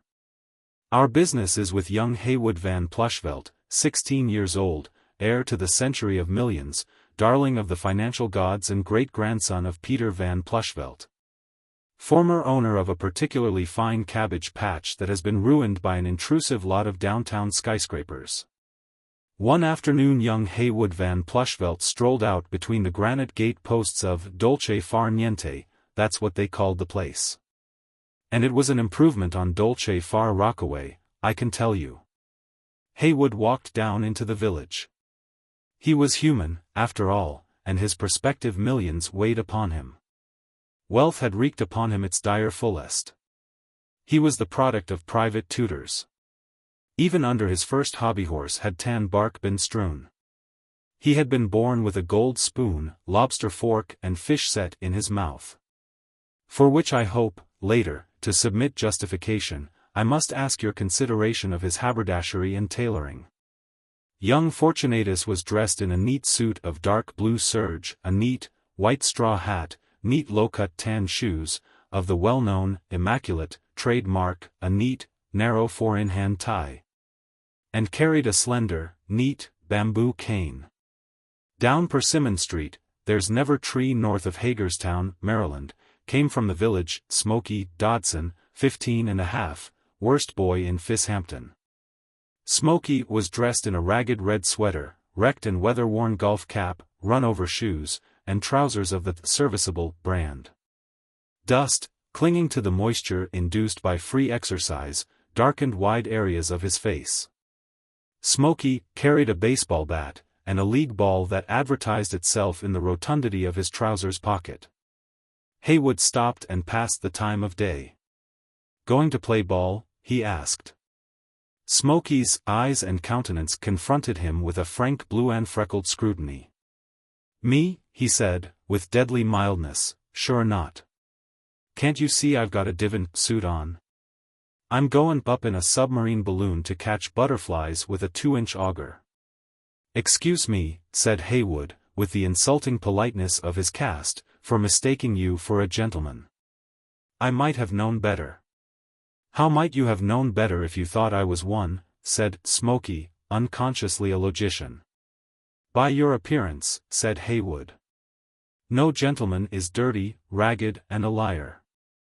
Smokey hooted once like a ferryboat, spat on his hand, got a firm grip on his baseball bat and then dropped it against the fence.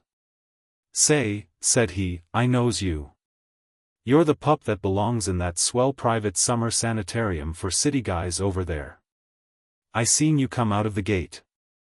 You can't bluff nobody because you're rich. And because you got on swell clothes. Arabella. Yah. Ragamuffin, said Haywood. Smokey picked up a fence rail splinter and laid it on his shoulder. Dare you to knock it off, he challenged. I wouldn't soil my hands with you, said the aristocrat. Fraid, said Smokey, concisely. You city ducks ain't got the sand. I kin lick you with one hand. I don't wish to have any trouble with you, said Haywood. I asked you a civil question, and you replied, like a cad. What's a cad? Asked Smokey. A cad is a disagreeable person, answered Haywood, who lacks manners and doesn't know his place. They sometimes play baseball. I can tell you what a mollycoddle is, said Smokey. It's a monkey dressed up by its mother and sent out to pick daisies on the lawn. When you have the honor to refer to the members of my family, said Haywood, with some dim ideas of a code in his mind, you'd better leave the ladies out of your remarks. Ho! Ladies! Mocked the rude one. I say ladies. I know what them rich women in the city does. They drink cocktails and swear and give parties to gorillas. The papers say so. Then Haywood knew that it must be. He took off his coat, folded it neatly and laid it on the roadside grass, placed his hat upon it and began to unknot his blue silk tie. Hadn't your better ring fare your maid, Arabella? Taunted Smokey. What you're going to do, go to bed? I'm going to give you a good trouncing, said the hero. He did not hesitate, although the enemy was far beneath him socially. He remembered that his father once thrashed a cabman, and the papers gave it 2 columns, first page. And the Toadies magazine had a special article on uppercuts by the upper classes, and ran new pictures of the Van Plushvelt country seat, at Fishampton. What's trouncing? Asked Smokey, suspiciously. I don't want your old clothes. Oh, you mean to scrap. My. I won't do a thing to Mama's pet. Criminy. I'd hate to be a hand-laundered thing like you. Smokey waited with some awkwardness for his adversary to prepare for battle. His own decks were always clear for action. When he should spit upon the palm of his terrible right it was equivalent to, you may fire now, Gridley. The hated patrician advanced, with his shirt sleeves neatly rolled up. Smokey waited, in an attitude of ease, expecting the affair to be conducted according to Fishampton's rules of war. These allowed combat to be prefaced by stigma, recrimination, epithet, abuse and insult gradually increasing in emphasis and degree. After a round of these, you're anothers, would come the chip knocked from the shoulder, or the advance across the dare line drawn with a toe on the ground. Next light taps given and taken, these also increasing in force until finally the blood was up and fists going at their best. But Haywood did not know Fishampton's rules. Noblesse oblige kept a faint smile on his face as he walked slowly up to Smokey and said, "Going to play ball?" Smokey quickly understood this to be a putting of the previous question, giving him the chance to make practical apology by answering it with civility and relevance. "Listen this time," said he. "I'm goin' skatin' on the river. Don't you see me automobile with Chinese lanterns on it standin' and waitin' for me?" Haywood knocked him down. Smokey felt wronged. To thus deprive him of preliminary wrangle and objurgation was to send an armored knight full tilt against a crashing lance without permitting him first to caracole around the list to the flourish of trumpets. But he scrambled up and fell upon his foe, head, feet and fists. The fight lasted 1 round of an hour and 10 minutes. It was lengthened until it was more like a war or a family feud than a fight. Haywood had learned some of the science of boxing and wrestling from his tutors, but these he discarded for the more instinctive methods of battle handed down by the cave-dwelling Van Plushvelts. So, when he found himself, during the melee, seated upon the kicking and roaring Smokey's chest, He improved the opportunity by vigorously kneading handfuls of sand and soil into his adversary's ears, eyes, and mouth, and when Smoky got the proper leg hold and turned him, he fastened both hands in the plushveld hair and pounded the plushveld head against the lap of Mother Earth. Of course, the strife was not incessantly active. There were seasons when one sat upon the other, holding him down, while each blew like a grampus, spat out the more inconveniently large sections of gravel and earth, and strove to subdue the spirit of his opponent with a frightful and soul-paralyzing glare. At last, it seemed that in the language of the ring, their efforts lacked steam. They broke away, and each disappeared in a cloud as he brushed away the dust of the conflict. As soon as his breath permitted, Haywood walked close to Smoky and said, "Going to play ball?" Smoky looked pensively at the sky, at his bat lying on the ground, and at the leaguer rounding his pocket. "Sure," he said, offhandedly. "The Yellow Jackets plays the Long Islands. I'm captain of the Long Islands." "I guess I didn't mean to say you were ragged," said Haywood. "But you are dirty, you know." "Sure," said Smoky. "You get that way knockin' around. Say, I don't believe them New York papers about ladies drinkin' and havin' monkeys dinin' at the table with 'em. I guess they're lies, like they print about people eatin' out of silver plates, and ownin' dogs that cost $100. "Certainly," said Haywood. "What do you play on your team?" "Catcher." "Ever play any?" "Never in my life," said Haywood. "I've never known any fellows except one or two of my cousins. 'J' like to learn? We're goin' to have a practice game before the match. Wanter come along? I'll put yer in left field, and yer won't be long catchin' on." "I'd like it bully," said Haywood. "I've always wanted to play baseball." The ladies' maids of New York and the families of Western mine owners with social ambitions will remember well the sensation that was created by the report that the young multimillionaire, Haywood Van Plushveld, was playing ball with the village youths of Fishampton. It was conceded that the millennium of democracy had come. Reporters and photographers swarmed to the island. The papers printed half-page pictures of him as shortstop stopping a hot grounder.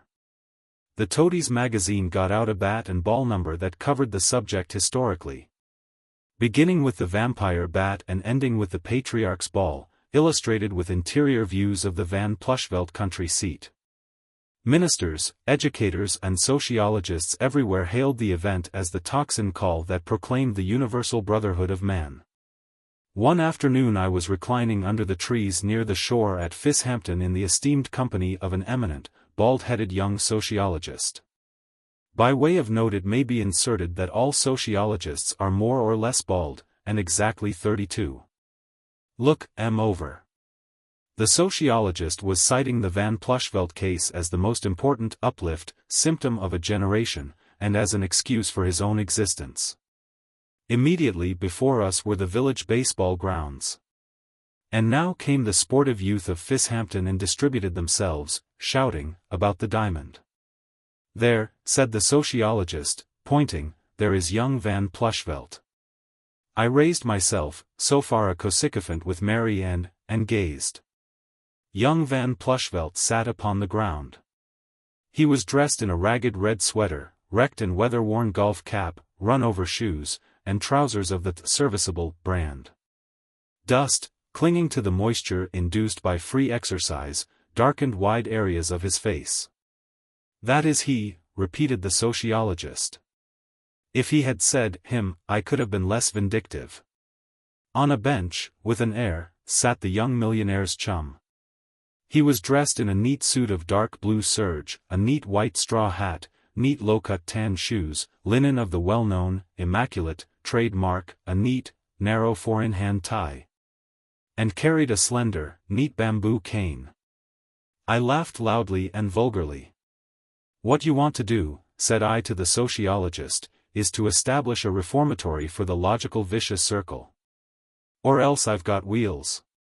It looks to me as if things are running round and round in circles instead of getting anywhere." "What do you mean?" asked the man of progress. Why, look what he has done to Smokey, I replied.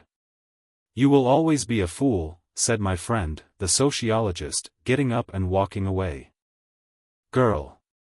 In gilt letters on the ground glass of the door of room number 962 were the words, Robbins and Hartley, brokers.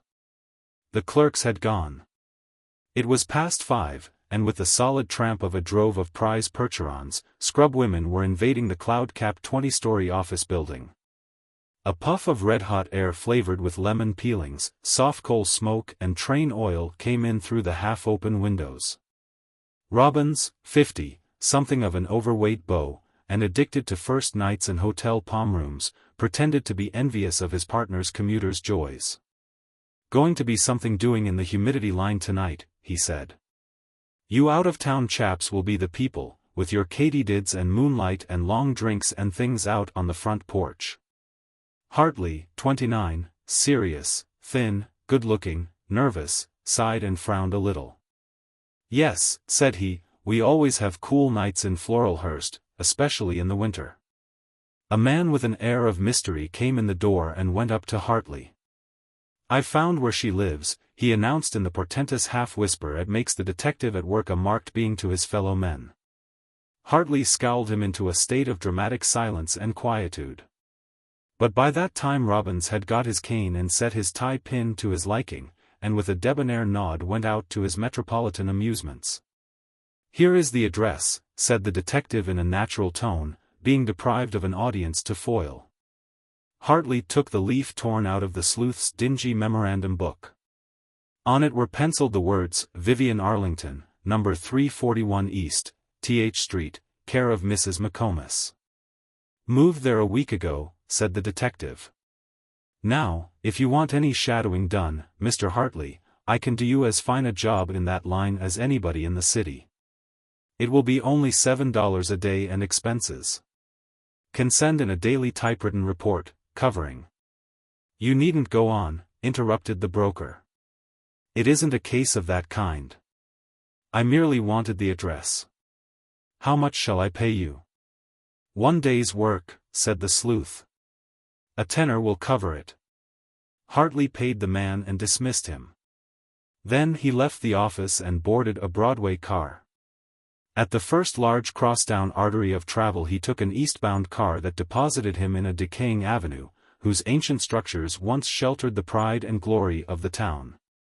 Walking a few squares, he came to the building that he sought. It was a new flat house, bearing carved upon its cheap stone portal its sonorous name, the Vallombrosa. Fire escapes zigzagged down its front, these laden with household goods, drying clothes, and squalling children evicted by the midsummer heat. Here and there a pale rubber plant peeped from the miscellaneous mass, as if wondering to what kingdom it belonged, vegetable, animal or artificial. Hartley pressed the McComas button. The door latch clicked spasmodically, now hospitably, now doubtfully, as though in anxiety whether it might be admitting friends or duns. Hartley entered and began to climb the stairs after the manner of those who seek their friends in city flat houses, which is the manner of a boy who climbs an apple tree, stopping when he comes upon what he wants. On the 4th floor he saw Vivian standing in an open door. She invited him inside, with a nod and a bright, genuine smile. She placed a chair for him near a window, and poised herself gracefully upon the edge of one of those Jekyll and Hyde pieces of furniture that are masked and mysteriously hooded. Unguessable bulks by day and inquisitorial racks of torture by night. Hartley cast a quick, critical, appreciative glance at her before speaking, and told himself that his taste in choosing had been flawless. Vivian was about 21. She was of the purest Saxon type. Her hair was a ruddy golden, each filament of the neatly gathered mass shining with its own luster and delicate graduation of color. In perfect harmony were her ivory-clear complexion and deep sea-blue eyes that looked upon the world with the ingenuous calmness of a mermaid or the pixie of an undiscovered mountain stream. Her frame was strong and yet possessed the grace of absolute naturalness. And yet with all her northern clearness and frankness of line and coloring, there seemed to be something of the tropics in her, something of languor in the droop of her pose. Of love, of ease in her ingenious complacency, of satisfaction and comfort in the mere act of breathing, something that seemed to claim for her a right as a perfect work of nature to exist and be admired equally with a rare flower or some beautiful milk-white dove among its sober-hued companions. She was dressed in a white waist and dark skirt, that discreet masquerade of goose girl and duchess. "Vivian," said Hartley, looking at her pleadingly, "you did not answer my last letter. It was only by nearly a week's search that I found where you had moved to. Why have you kept me in suspense when you knew how anxiously I was waiting to see you and hear from you?" The girl looked out the window dreamily. "Mr. Hartley," she said hesitatingly, "I hardly know what to say to you. I realize all the advantages of your offer, and sometimes I feel sure that I could be contented with you. But, again, I am doubtful. I was born a city girl, and I am afraid to bind myself to a quiet suburban life." "My dear girl," said Hartley, ardently, "have I not told you that you shall have everything that your heart can desire that is in my power to give you? You shall come to the city for the theaters, for shopping, and to visit your friends as often as you care to. You can trust me, can you not?" "To the fullest," she said, turning her frank eyes upon him with a smile. "I know you are the kindest of men, and that the girl you get will be a lucky one. I learned all about you when I was at the Montgomerys." "Ah," exclaimed Hartley, with a tender, reminiscent light in his eye, "I remember well the evening I first saw you at the Montgomerys. Mrs. Montgomery was sounding your praises to me all the evening. And she hardly did you justice. I shall never forget that supper. Come, Vivian, promise me. I want you. You'll never regret coming with me. No one else will ever give you as pleasant a home." The girl sighed and looked down at her folded hands. A sudden jealous suspicion seized Hartley. "Tell me, Vivian," he asked, regarding her keenly, "is there another, is there someone else?" A rosy flush crept slowly over her fair cheeks and neck. "You shouldn't ask that, Mr. Hartley," she said, in some confusion. "But I will tell you. There is one other, but he has no right, I have promised him nothing." "His name?" demanded Hartley, sternly. "Townsend." "Rafford Townsend," exclaimed Hartley, with a grim tightening of his jaw. "How did that man come to know you? After all I've done for him." "His auto has just stopped below," said Vivian, bending over the windowsill. "He's coming for his answer. Oh, I don't know what to do." The bell in the flat kitchen whirred. Vivian hurried to press the latch button. "Stay here," said Hartley. "I will meet him in the hall." Townsend, looking like a Spanish grandee in his light tweeds, Panama hat and curling black mustache, came up the stairs 3 at a time. He stopped at sight of Hartley and looked foolish. "Go back," said Hartley, firmly, pointing downstairs with his forefinger. "Hello," said Townsend, feigning surprise. "What's up? What are you doing here, old man?" "Go back," repeated Hartley, inflexibly. "The law of the jungle. Do you want the pack to tear you in pieces? The kill is mine." "I came here to see a plumber about the bathroom connections," said Townsend, bravely. "All right," said Hartley. "You shall have that lying plaster to stick upon your traitorous soul. But, go back." Townsend went downstairs, leaving a bitter word to be wafted up the draught of the staircase. Hartley went back to his wooing. "Vivian," said he, masterfully. "I have got to have you. I will take no more refusals or dilly-dallying." "When do you want me?" she asked. "Now. As soon as you can get ready." She stood calmly before him and looked him in the eye. "Do you think for one moment," she said, "that I would enter your home while Heloise is there?" Hartley cringed as if from an unexpected blow. He folded his arms and paced the carpet once or twice. "She shall go," he declared grimly. Drops stood upon his brow. "Why should I let that woman make my life miserable? Never have I seen one day of freedom from trouble since I have known her." "You are right, Vivian. Heloise must be sent away before I can take you home. But she shall go. I have decided. I will turn her from my doors. When will you do this? Asked the girl. Hartley clinched his teeth and bent his brows together. Tonight, he said, resolutely. I will send her away tonight.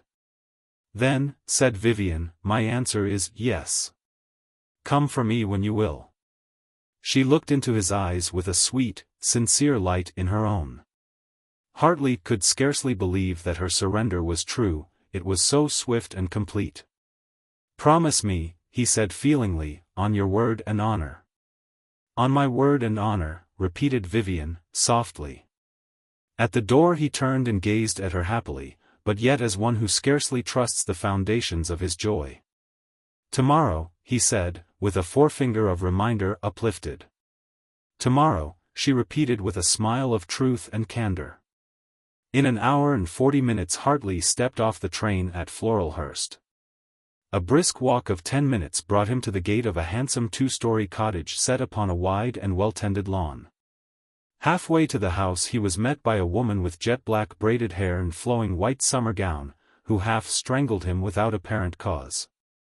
When they stepped into the hall she said, "Mama's here. The auto is coming for her in half an hour. She came to dinner, but there's no dinner." "I've something to tell you," said Hartley. "I thought to break it to you gently, but since your mother is here we may as well out with it." He stooped and whispered something at her ear. His wife screamed.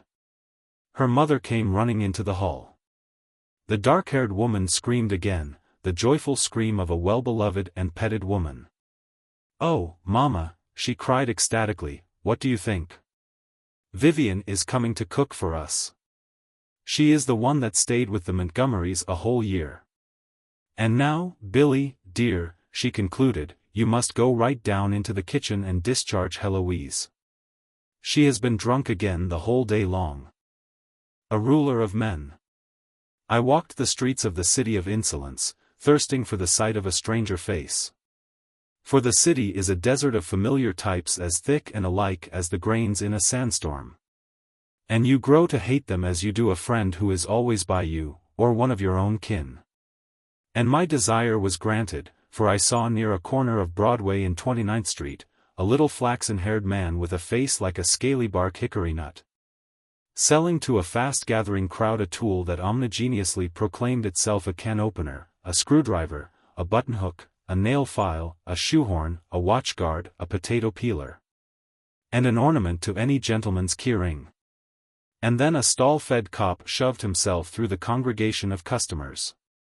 The vendor, plainly used to having his seasons of trade thus abruptly curtailed, closed his satchel and slipped like a weasel through the opposite segment of the circle. The crowd scurried aimlessly away like ants from a disturbed crumb. The cop, suddenly becoming oblivious of the earth and its inhabitants, stood still, swelling his bulk and putting his club through an intricate drill of twirls. I hurried after Kansas Bill Bowers, and caught him by an arm. Without his looking at me or slowing his pace, I found a $5 bill crumpled neatly into my hand. "I wouldn't have thought, Kansas Bill," I said, "that you'd hold an old friend that cheap." Then he turned his head, and the hickory nut cracked into a wide smile. "Give back the money," said he, "or I'll have the cop after you for false pretenses." "I thought you was the cop." "I want to talk to you, Bill," I said. "When did you leave Oklahoma? Where is Reddy McGill now? Why are you selling those impossible contraptions on the street? How did your big horn goldmine pan out? How did you get so badly sunburned? What will you drink?" "A year ago," answered Kansas Bill systematically. "Putting up windmills in Arizona.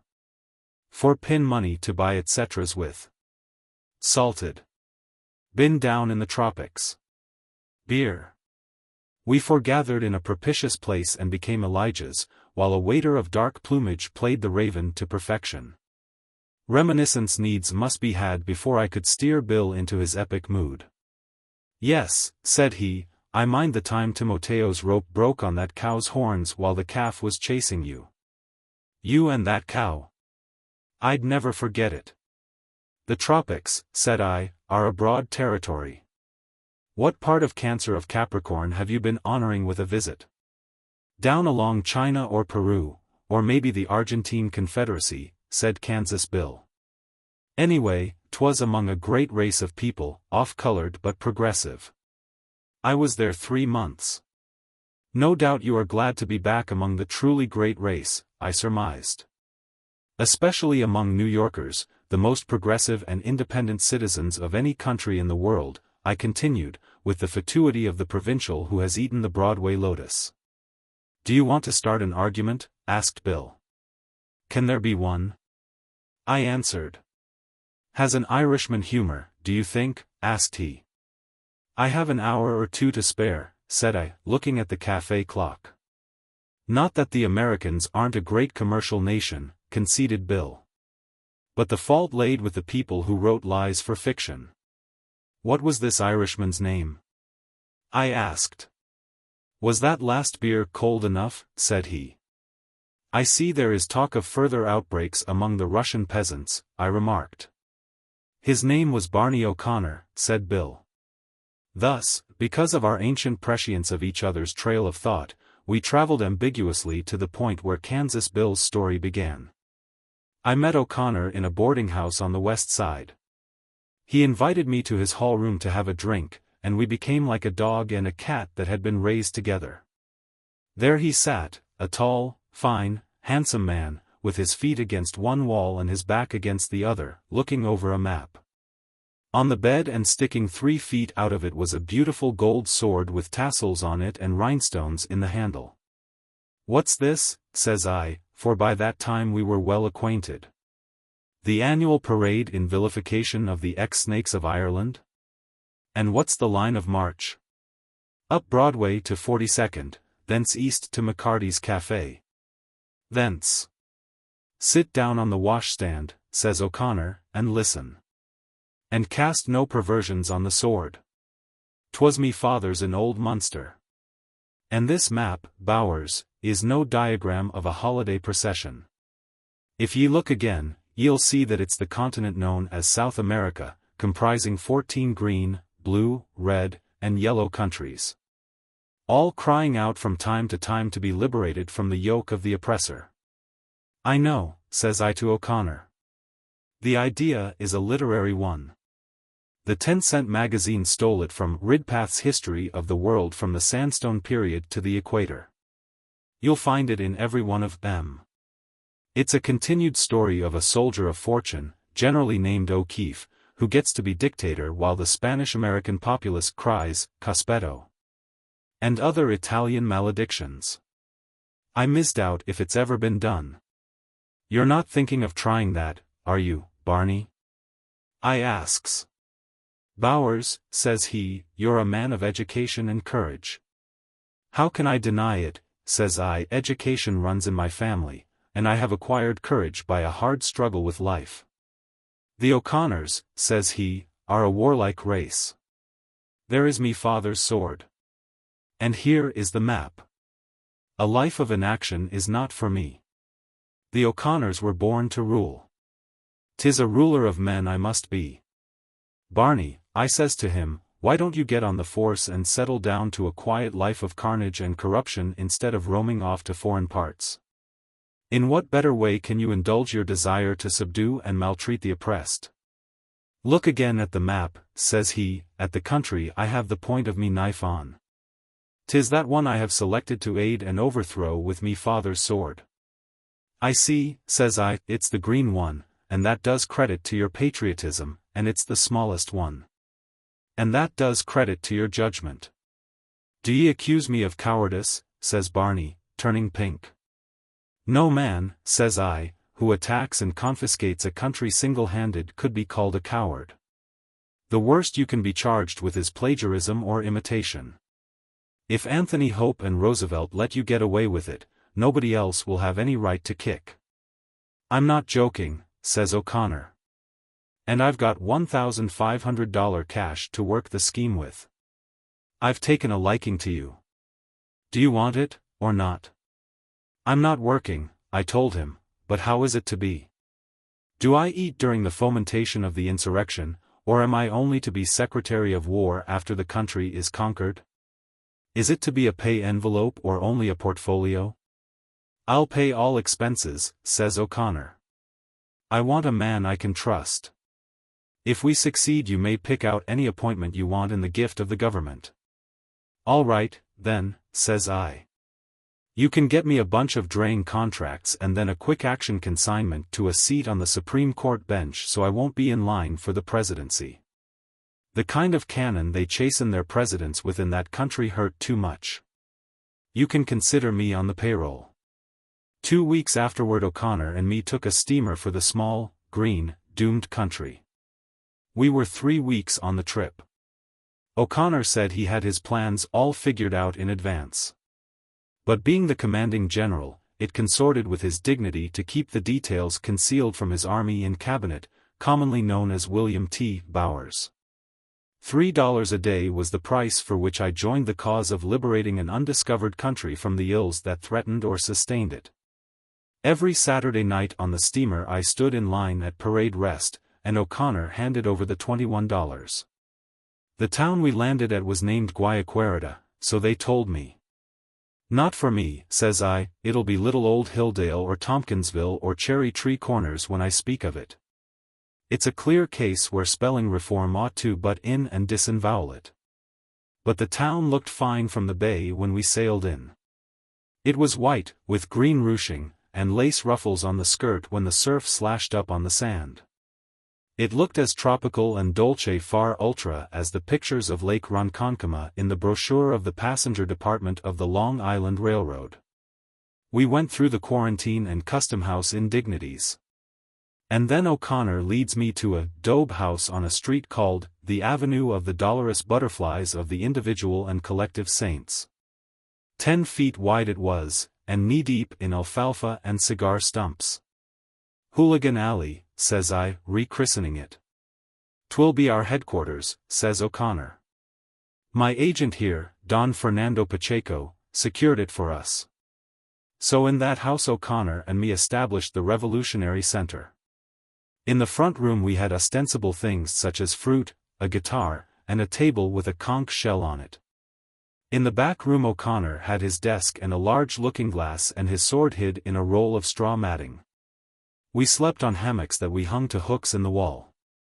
And took our meals at the Hotel Ingalls, a beanery run on the American plan by a German proprietor with Chinese cooking served à la Kansas City lunch counter.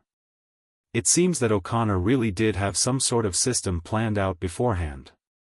He wrote plenty of letters. And every day or two some native gent would stroll round to headquarters and be shut up in the back room for half an hour with O'Connor and the interpreter. I noticed that when they went in they were always smoking 8-inch cigars and at peace with the world. But when they came out they would be folding up a $10 or $20 bill and cursing the government horribly.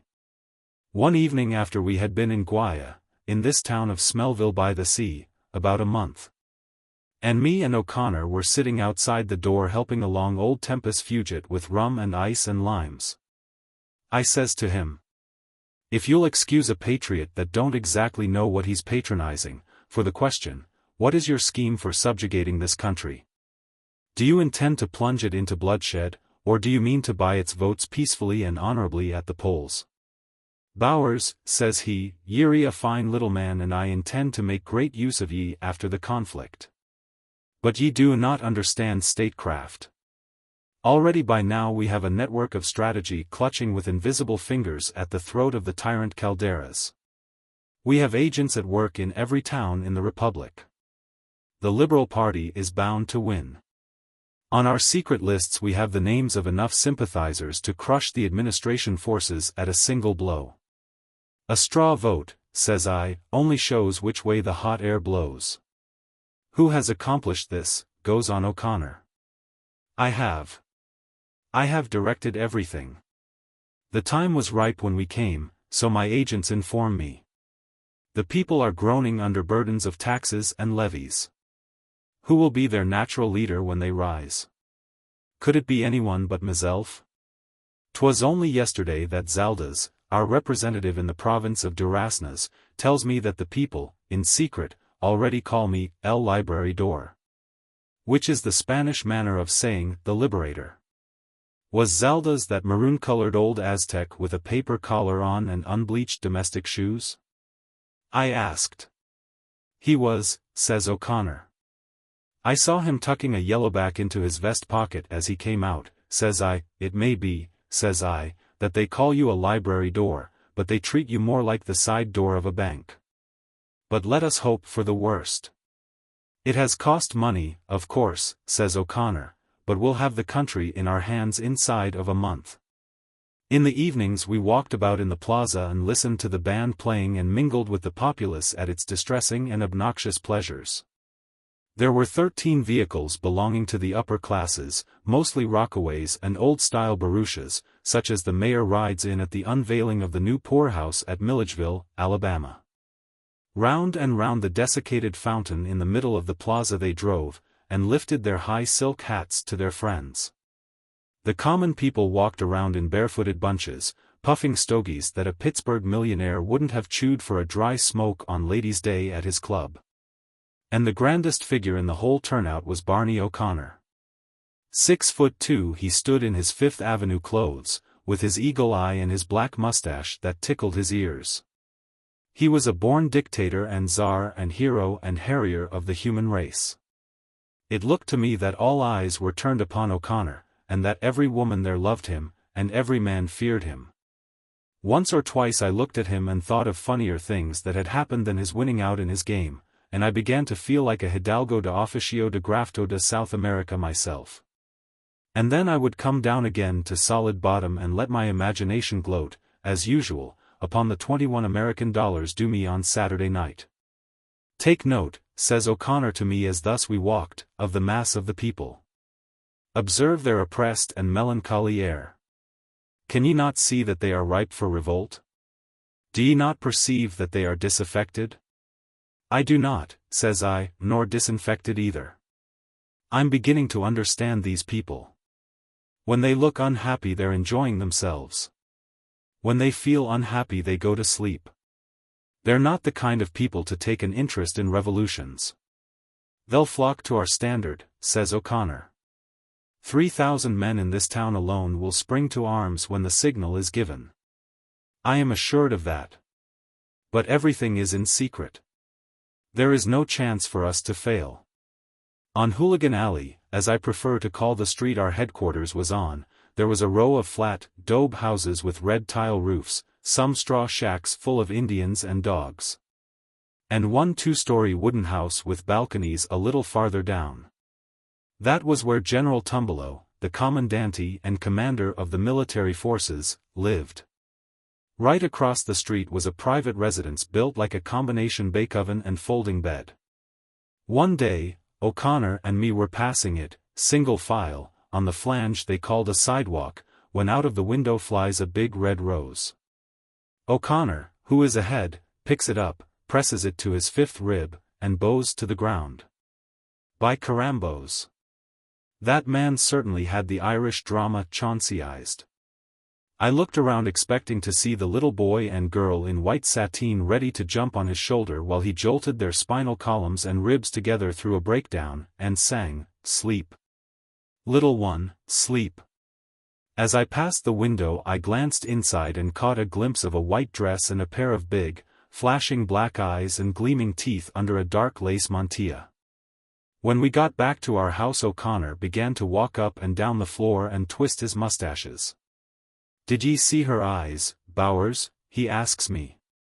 "I did," says I, "and I can see more than that. It's all coming out according to the storybooks. I knew there was something missing. 'Twas the love interest. What is it that comes in Chapter 7 to cheer the gallant Irish adventurer? Why, love, of course, love that makes the hat go around. At last we have the eyes of midnight hue and the rose flung from the barred window. Now, what comes next? The underground passage, the intercepted letter, the traitor in camp, the hero thrown into a dungeon, the mysterious message from the señorita, then the outburst, the fighting on the plaza, the... "Don't be a fool," says O'Connor, interrupting. But that's the only woman in the world for me, Bowers. The O'Connors are as quick to love as they are to fight. I shall wear that rose over me heart when I lead me men into action. For a good battle to be fought there must be some woman to give it power. Every time, I agreed, if you want to have a good lively scrap. There's only one thing bothering me. In the novels the light-haired friend of the hero always gets killed. Think all over that you've read, and you'll see that I'm right. I think I'll step down to the Botica Española and lay in a bottle of walnut stain before war is declared. How will I find out her name, says O'Connor, laying his chin in his hand.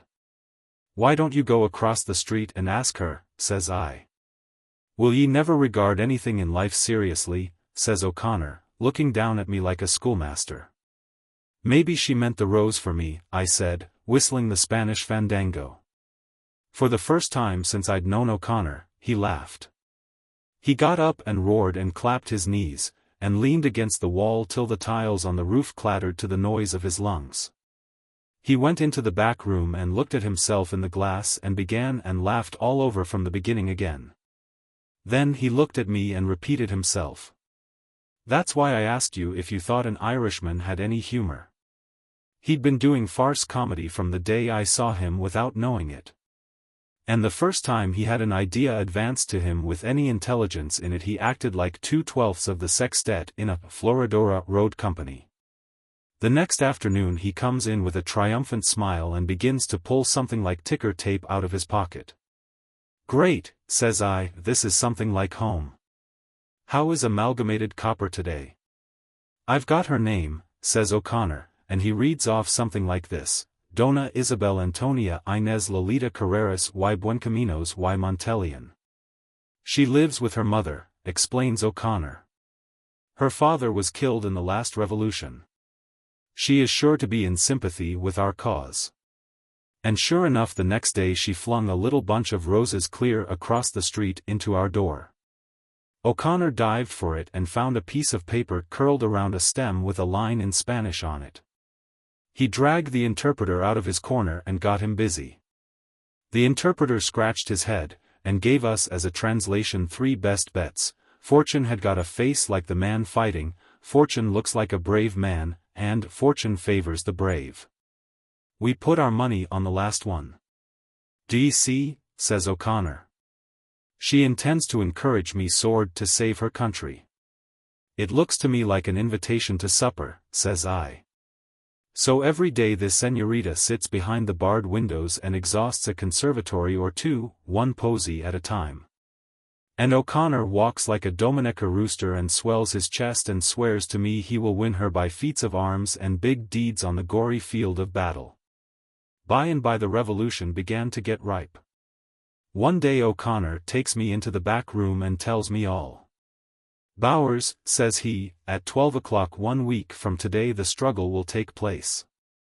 It has pleased ye to find amusement and diversion in this project because ye have not sense enough to perceive that it is easily accomplished by a man of courage, intelligence, and historical superiority, such as myself. The whole world over, says he, the O'Connors have ruled men, women, and nations. To subdue a small and indifferent country like this is a trifle. Ye see what little, barefooted mannikins the men of it are. I could lick 4 of them single-handed. No doubt, says I, but could you lick 6? And suppose they hurled an army of 17 against you? Listen, says O'Connor, to what will occur. At noon next Tuesday 25,000 patriots will rise up in the towns of the Republic. The government will be absolutely unprepared. The public buildings will be taken, the regular army made prisoners, and the new administration set up. In the capital it will not be so easy on account of most of the army being stationed there. They will occupy the president's palace and the strongly fortified government buildings and stand a siege.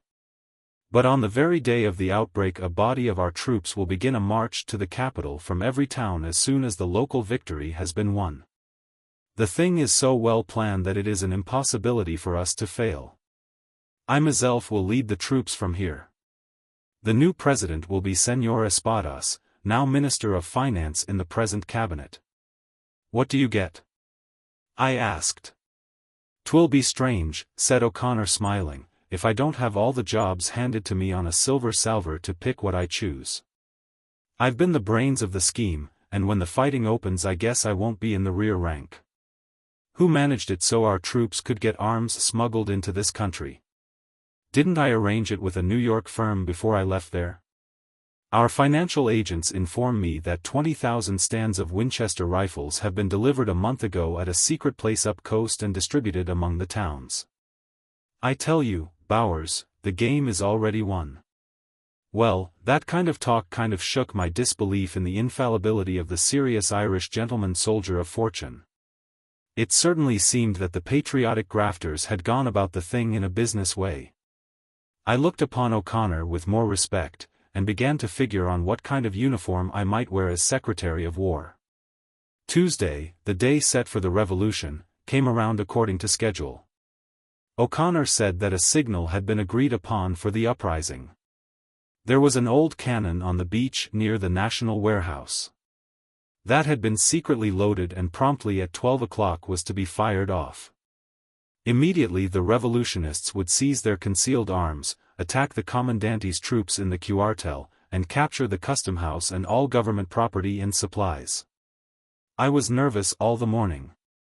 And about 11 o'clock O'Connor became infused with the excitement and martial spirit of murder. He geared his father's sword around him, and walked up and down in the back room like a lion in the zoo suffering from corns. I smoked a couple of dozen cigars, and decided on yellow stripes down the trouser legs of my uniform. At 11:30 O'Connor asks me to take a short stroll through the streets to see if I could notice any signs of the uprising. I was back in 15 minutes. "Did you hear anything?" he asks. "I did," says I. "At first I thought it was drums. But it wasn't, it was snoring. Everybody in town's asleep." O'Connor tears out his watch. "Fools," says he. "They've set the time right at the siesta hour when everybody takes a nap. But the cannon will wake them up. Everything will be all right, depend upon it." Just at 12 o'clock we heard the sound of a cannon, boom, shaking the whole town. O'Connor loosens his sword in its scabbard and jumps for the door. I went as far as the door and stood in it. People were sticking their heads out of doors and windows. But there was one grand sight that made the landscape look tame. General Tumbelow, the commandante, was rolling down the steps of his residential dugout, waving a 5-foot saber in his hand. He wore his cocked and plumed hat and his dress parade coat covered with gold braid and buttons. Sky blue pajamas, one rubber boot, and one red plush slipper completed his makeup. The general had heard the cannon, and he puffed down the sidewalk toward the soldiers' barracks as fast as his rudely awakened 200 pounds could travel. O'Connor sees him and lets out a battle cry and draws his father's sword and rushes across the street and tackles the enemy. Right there in the street he and the general gave an exhibition of blacksmithing and butchery. Sparks flew from their blades, the general roared, and O'Connor gave the slogan of his race and proclivities. Then the general's saber broke in two. And he took to his ginger-colored heels crying out, "Policios," at every jump. O'Connor chased him a block, imbued with the sentiment of manslaughter, and slicing buttons off the general's coat tails with the paternal weapon.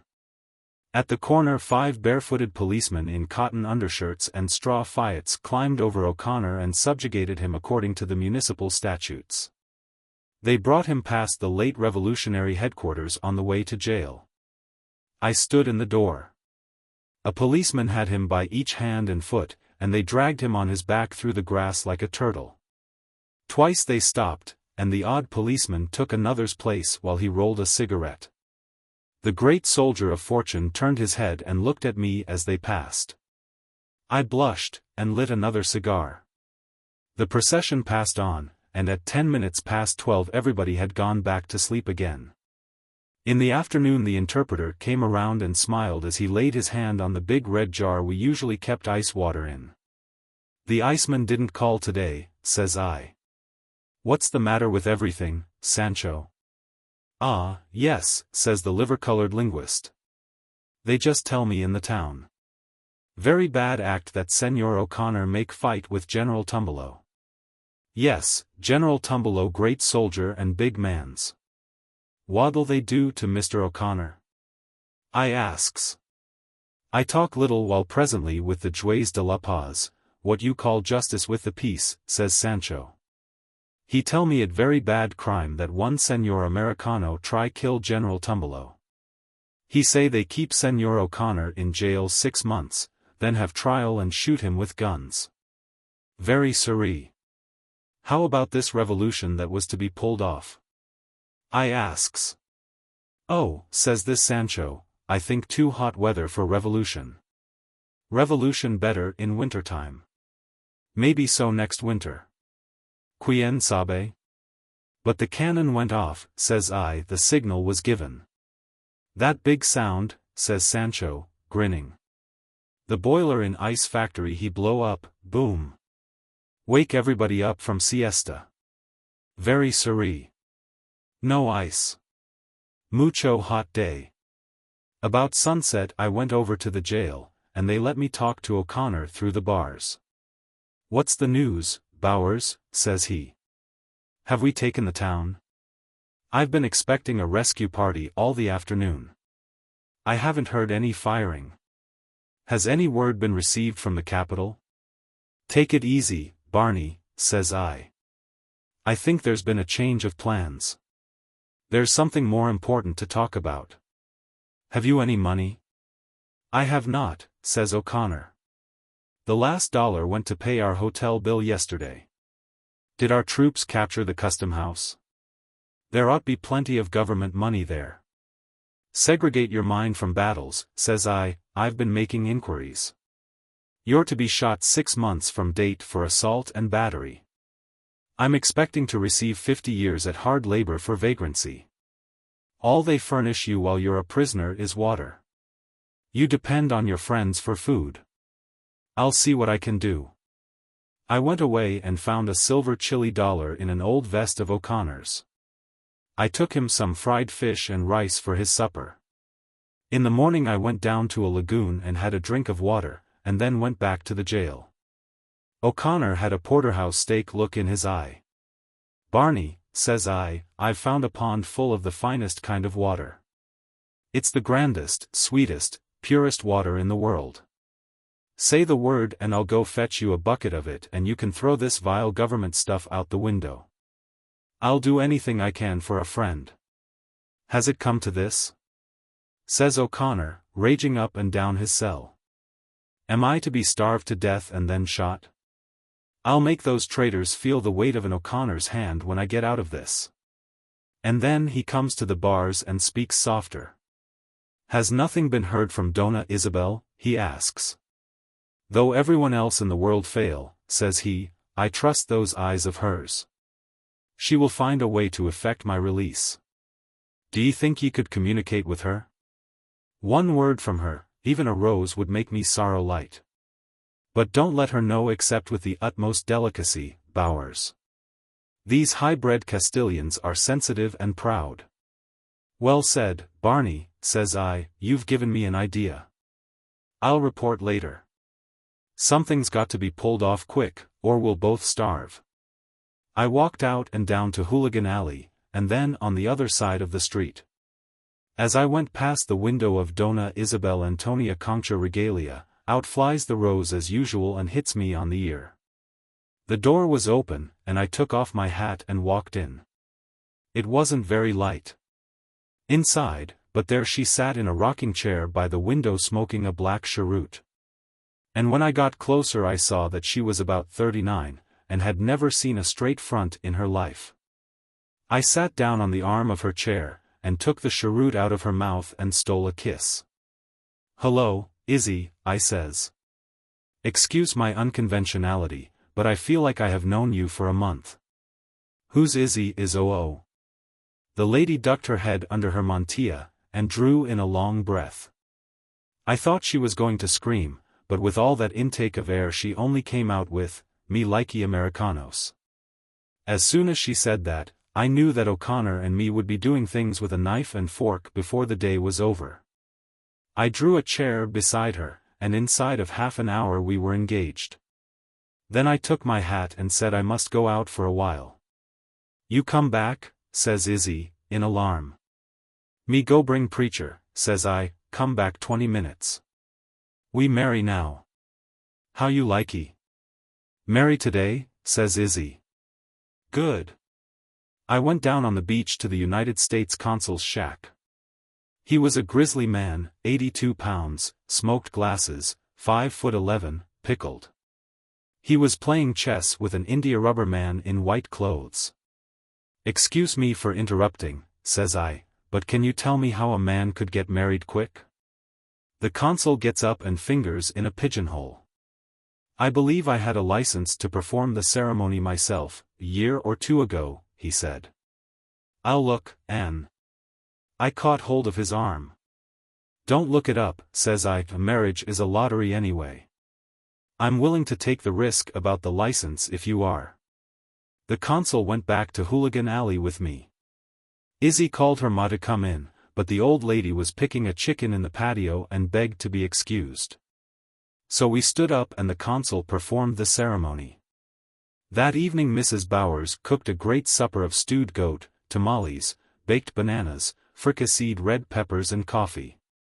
Afterward I sat in the rocking chair by the front window, and she sat on the floor plunking at a guitar and happy, as she should be, as Mrs. William T.B. All at once I sprang up in a hurry. I'd forgotten all about O'Connor. I asked Izzy to fix up a lot of truck for him to eat. That big, oogly man, said Izzy. But all right, he your friend. I pulled a rose out of a bunch in a jar, and took the grub basket around to the jail. O'Connor ate like a wolf. Then he wiped his face with a banana peel and said, Have you heard nothing from Donna Isabel yet? Hist, says I, slipping the rose between the bars. She sends you this. She bids you take courage. At nightfall 2 masked men brought it to the ruined chateau in the orange grove. How did you like that goat hash, Barney? O'Connor pressed the rose to his lips. This is more to me than all the food in the world, says he. But the supper was fine. Where did you raise it? I've negotiated a standoff at a delicatessen hut downtown, I tells him. Rest easy. If there's anything to be done I'll do it. So things went along that way for some weeks. Izzy was a great cook. And if she had had a little more poise of character and smoked a little better brand of tobacco we might have drifted into some sense of responsibility for the honor I had conferred on her. But as time went on I began to hunger for the sight of a real lady standing before me in a streetcar. All I was staying in that land of bilk and money for was because I couldn't get away, and I thought it no more than decent to stay and see O'Connor shot. One day our old interpreter drops around and after smoking an hour says that the judge of the peace sent him to request me to call on him. I went to his office in a lemon grove on a hill at the edge of the town, and there I had a surprise. I expected to see one of the usual cinnamon-colored natives in Congress gaiters and one of Pizarro's cast-off hats. What I saw was an elegant gentleman of a slightly claybank complexion sitting in an upholstered leather chair, sipping a highball and reading Mrs. Humphrey Ward. I had smuggled into my brain a few words of Spanish by the help of Izzy, and I began to remark in a rich Andalusian brogue.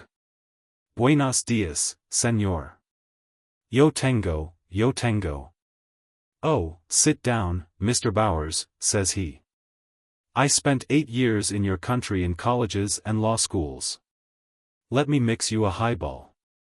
Lemon peel, or not. Thus we got along. In about half an hour I was beginning to tell him about the scandal in our family when Aunt Elvira ran away with a Cumberland Presbyterian preacher. Then he says to me, I sent for you, Mr. Bowers, to let you know that you can have your friend Mr. O'Connor now. Of course we had to make a show of punishing him on account of his attack on General Tumbelow. It is arranged that he shall be released tomorrow night. You and he will be conveyed on board the fruit steamer Voyager, bound for New York, which lies in the harbor. Your passage will be arranged for. One moment, Judge, says I. That revolution. The judge lays back in his chair and howls. "Why," says he presently, "that was all a little joke fixed up by the boys around the courtroom, and one or two of our cut-ups, and a few clerks in the stores. The town is bursting its sides with laughing. The boys made themselves up to be conspirators, and they, what you call it, stick Senor O'Connor for his money. It is very funny." "It was," says I. "I saw the joke all along. I'll take another highball, if your honor don't mind." The next evening just at dark a couple of soldiers brought O'Connor down to the beach, where I was waiting under a coconut tree. "Hist," says I in his ear, "Dona Isabel has arranged our escape." Not a word. They rowed us in a boat out to a little steamer that smelled of table d'hôte salad oil and bone phosphate. The great, mellow, tropical moon was rising as we steamed away. O'Connor leaned on the taffrail or rear balcony of the ship and gazed silently at Guaya, at Bunkaville on the beach. He had the red rose in his hand. "She will wait," I heard him say. "Eyes like hers never deceive. But I shall see her again. Traitors cannot keep an O'Connor down forever." "You talk like a sequel," says I. "But in Volume 2 please omit the light-haired friend who totes the grub to the hero in his dungeon cell." And thus reminiscing, we came back to New York. There was a little silence broken only by the familiar roar of the streets after Kansas Bill Bowers ceased talking. "Did O'Connor ever go back?" I asked. "He attained his heart's desire," said Bill. "Can you walk 2 blocks? I'll show you." He led me eastward and down a flight of stairs that was covered by a curious-shaped glowing, pagoda-like structure. Signs and figures on the tiled walls and supporting columns attested that we were in the Grand Central Station of the subway. Hundreds of people were on the midway platform. An uptown express dashed up and halted. It was crowded. There was a rush for it by a still larger crowd. Towering above everyone there a magnificent, broad-shouldered, athletic man leaped into the center of the struggle. Men and women he seized in either hand and hurled them like mannequins toward the open gates of the train. Now and then some passenger with a shred of soul and self-respect left to him turned to offer remonstrance. But the blue uniform on the towering figure, the fierce and conquering glare of his eye and the ready impact of his ham-like hands glued together the lips that would have spoken complaint. When the train was full, then he exhibited to all who might observe and admire his irresistible genius as a ruler of men. With his knees, with his elbows, with his shoulders, with his resistless feet he shoved, crushed, slammed, heaved, kicked, flung, pounded the overplus of passengers aboard.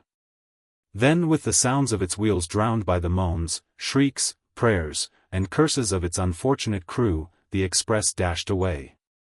"That's him. Ain't he a wonder?" said Kansas Bill admiringly. "That tropical country wasn't the place for him. I wish the distinguished traveler, writer, war correspondent, and playwright, Richmond Hobson Davis, could see him now. O'Connor ought to be dramatized." The trimmed lamp.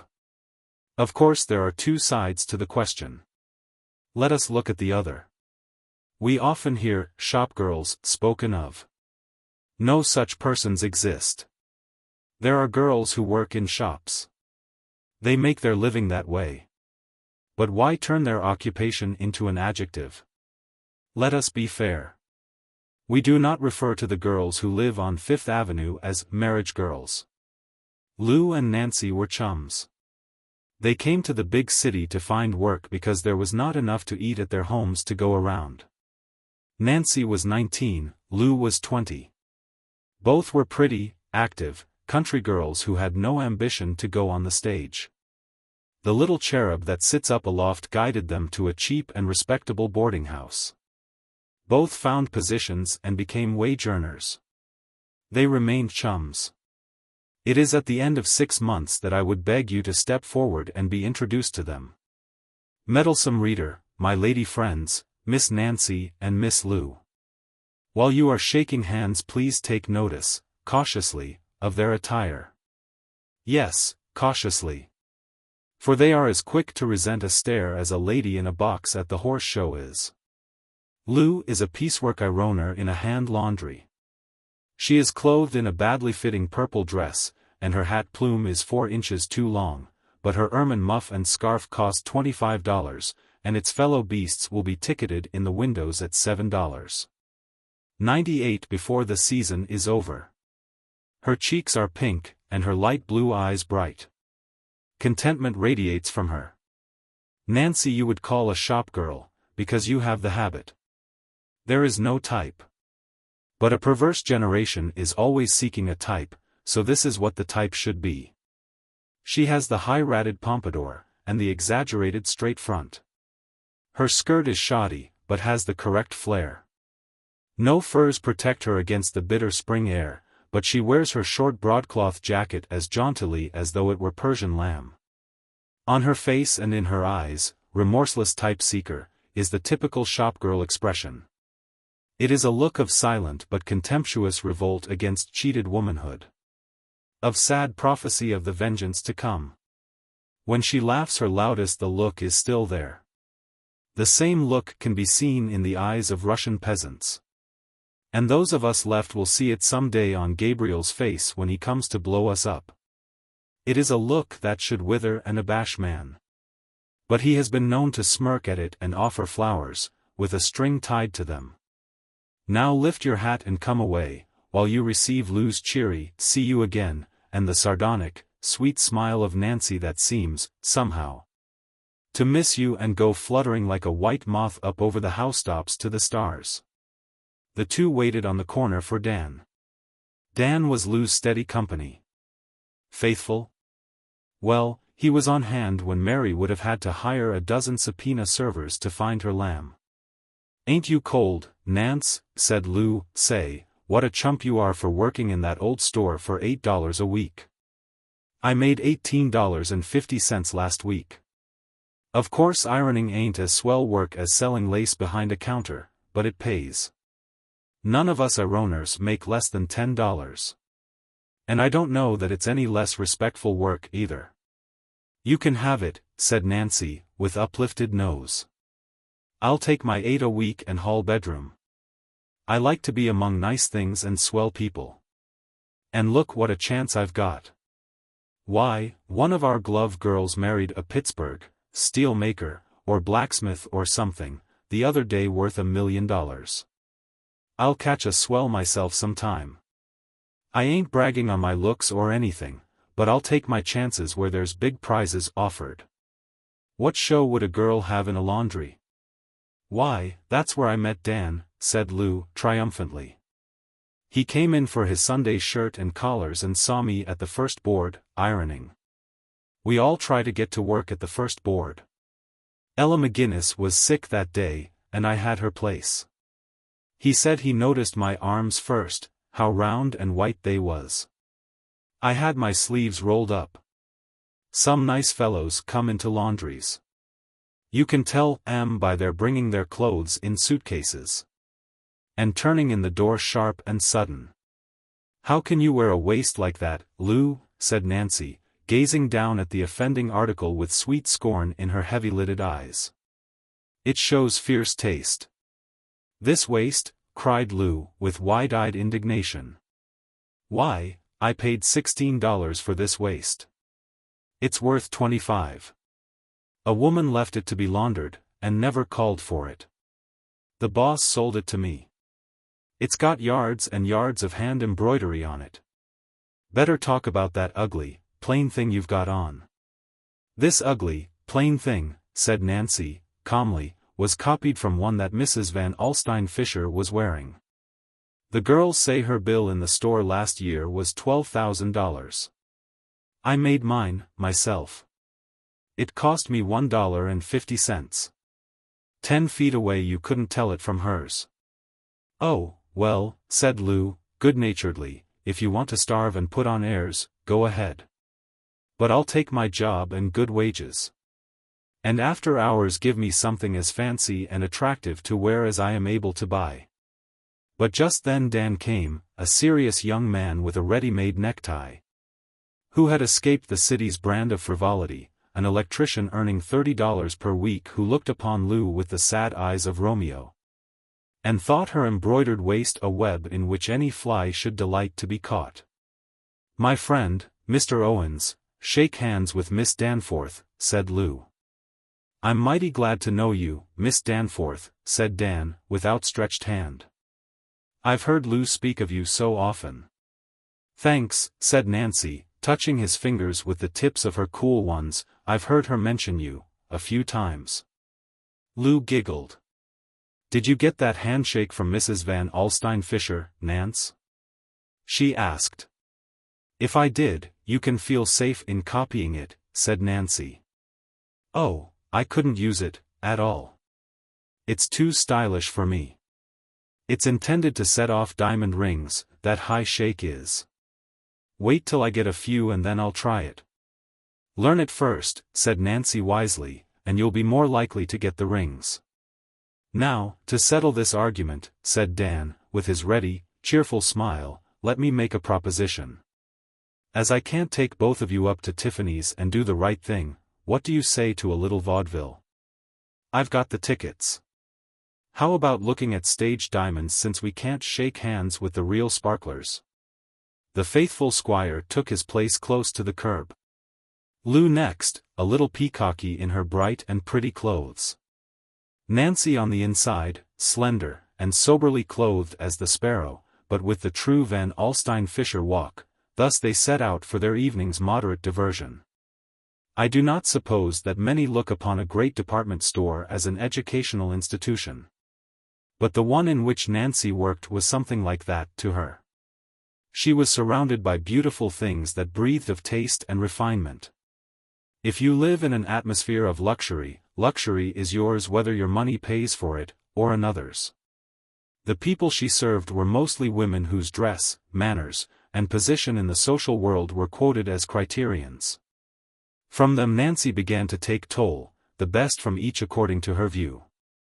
From one she would copy and practice a gesture, from another an eloquent lifting of an eyebrow, from others, a manner of walking, of carrying a purse, of smiling, of greeting a friend, of addressing inferiors in station. From her best beloved model, Mrs. Van Alstyne Fisher, she made requisition for that excellent thing, a soft, low voice as clear as silver and as perfect in articulation as the notes of a thrush. Suffused in the aura of this high social refinement and good breeding, it was impossible for her to escape a deeper effect of it. As good habits are said to be better than good principles, so, perhaps, good manners are better than good habits.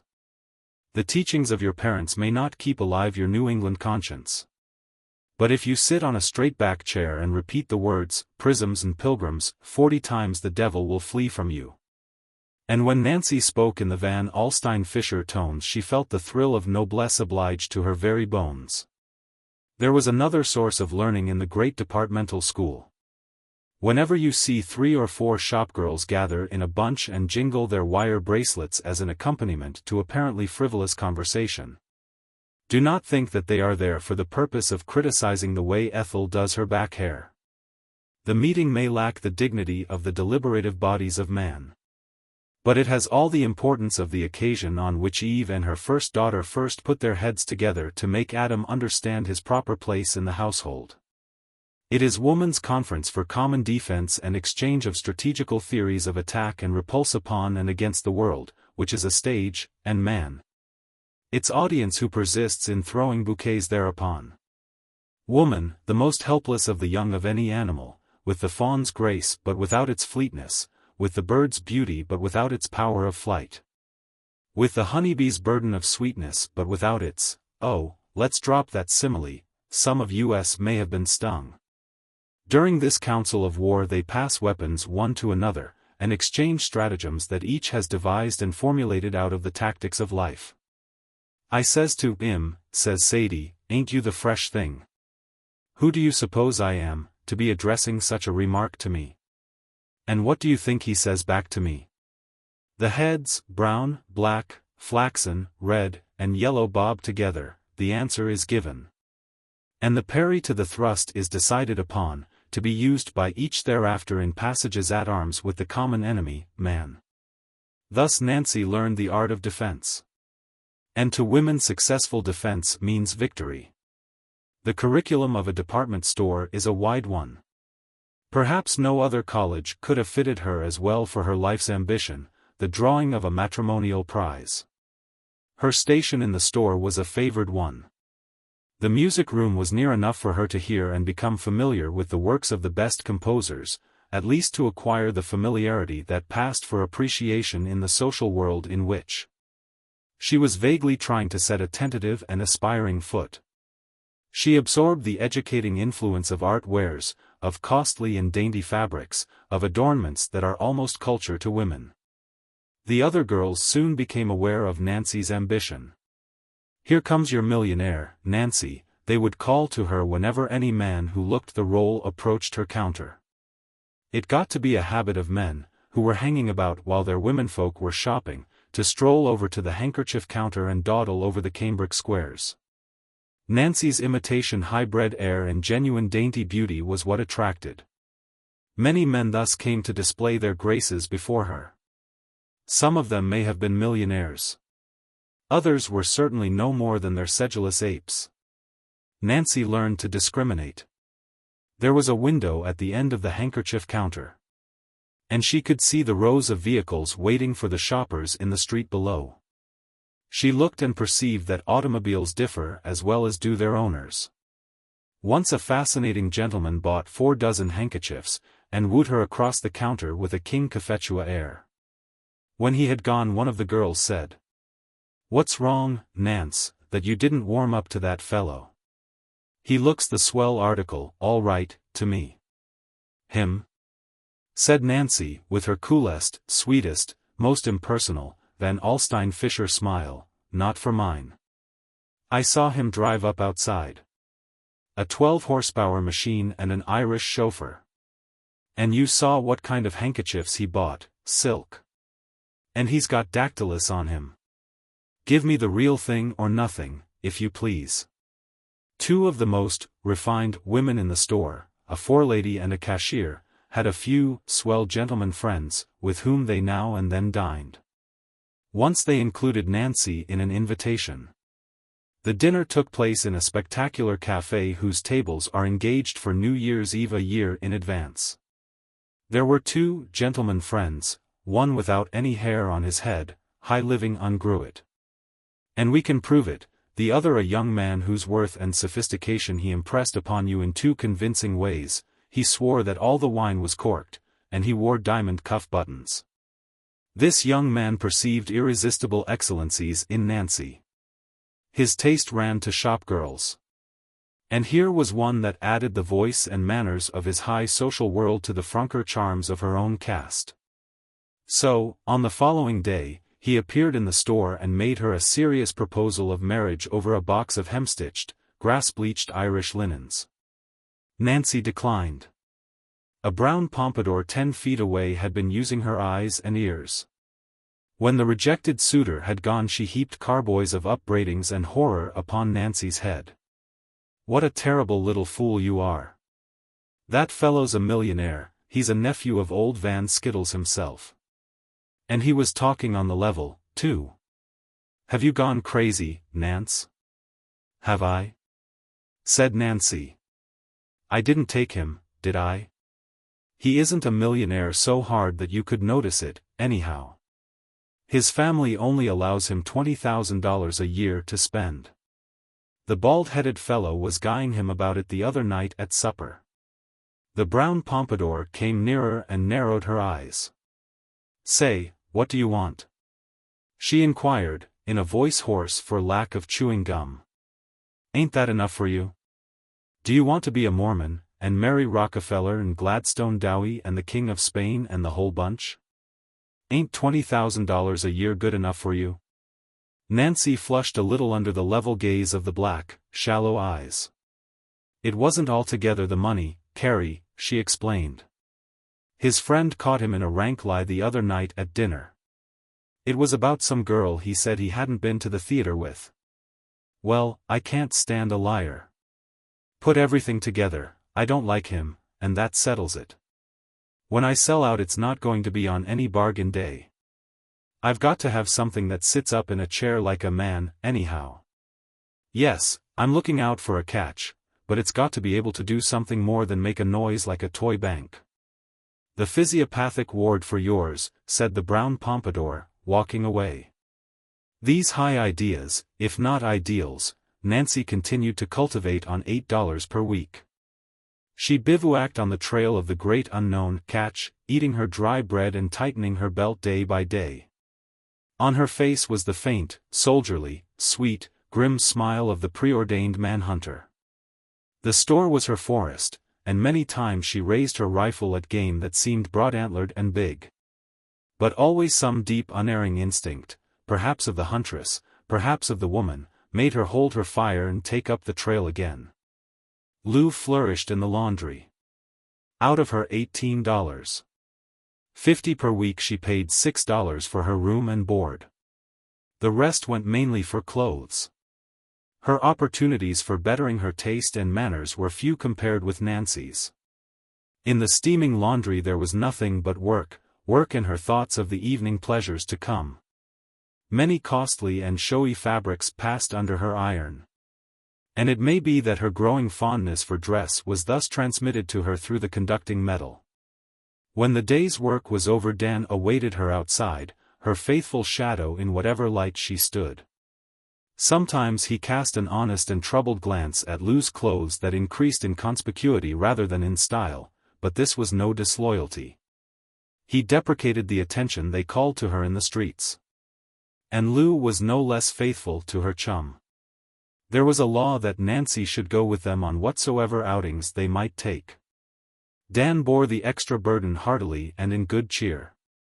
It might be said that Lou furnished the color, Nancy the tone, and Dan the weight of the distraction-seeking trio. The escort, in his neat but obviously ready-made suit, his ready-made tie and unfailing, genial, ready-made wit never startled or clashed. He was of that good kind that you are likely to forget while they are present, but remember distinctly after they are gone. To Nancy's superior taste the flavor of these ready-made pleasures was sometimes a little bitter, but she was young, and youth is a gourmand, when it cannot be a gourmet. Dan is always wanting me to marry him right away, Lou told her once. But why should I? I'm independent. I can do as I please with the money I earn. And he never would agree for me to keep on working afterward. And say, Nance, what do you want to stick to that old store for, and half starve and half dress yourself? I could get you a place in the laundry right now if you'd come. It seems to me that you could afford to be a little less stuck up if you could make a good deal more money. I don't think I'm stuck up, Lou, said Nancy, but I'd rather live on half rations and stay where I am. I suppose I've got the habit. It's the chance that I want. I don't expect to be always behind a counter. I'm learning something new every day. I'm right up against refined and rich people all the time, even if I do only wait on them. And I'm not missing any pointers that I see passing around.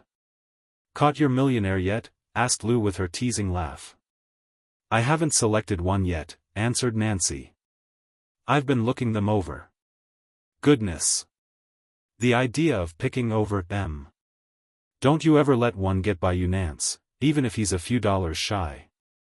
But of course you're joking, millionaires don't think about working girls like us. It might be better for them if they did, said Nancy, with cool wisdom. Some of us could teach them how to take care of their money. If one was to speak to me, laughed Lou, I know I'd have a duck fit. That's because you don't know any. The only difference between swells and other people is you have to watch 'em closer. Don't you think that red silk lining is just a little bit too bright for that coat, Lou? Lou looked at the plain, dull olive jacket of her friend. Well, no I don't, but it may seem so beside that faded-looking thing you've got on. This jacket, said Nancy, complacently, has exactly the cut and fit of one that Mrs. Van Alstyne Fisher was wearing the other day. The material cost me $3.98. I suppose hers cost about $100 more. Oh, well, said Lou lightly, it don't strike me as millionaire bait. Shouldn't wonder if I catch one before you do, anyway. Truly it would have taken a philosopher to decide upon the values of the theories held by the two friends. Lou, lacking that certain pride and fastidiousness that keep stores and desks filled with girls working for the barest living, thumped away gaily with her iron in the noisy and stifling laundry. Her wages supported her even beyond the point of comfort. So that her dress profited until sometimes she cast a sidelong glance of impatience at the neat but inelegant apparel of Dan the constant, the immutable, the undeviating. As for Nancy, her case was one of tens of thousands. Silk and jewels and laces and ornaments and the perfume and music of the fine world of good breeding and taste, these were made for woman. They are her equitable portion. Let her keep near them if they are a part of life to her, and if she will. She is no traitor to herself, as Esau was. For she keeps her birthright and the pottage she earns is often very scant. In this atmosphere Nancy belonged. And she throve in it and ate her frugal meals and schemed over her cheap dresses with a determined and contented mind. She already knew woman. And she was studying man, the animal, both as to his habits and eligibility. Some day she would bring down the game that she wanted. But she promised herself it would be what seemed to her the biggest and the best, and nothing smaller.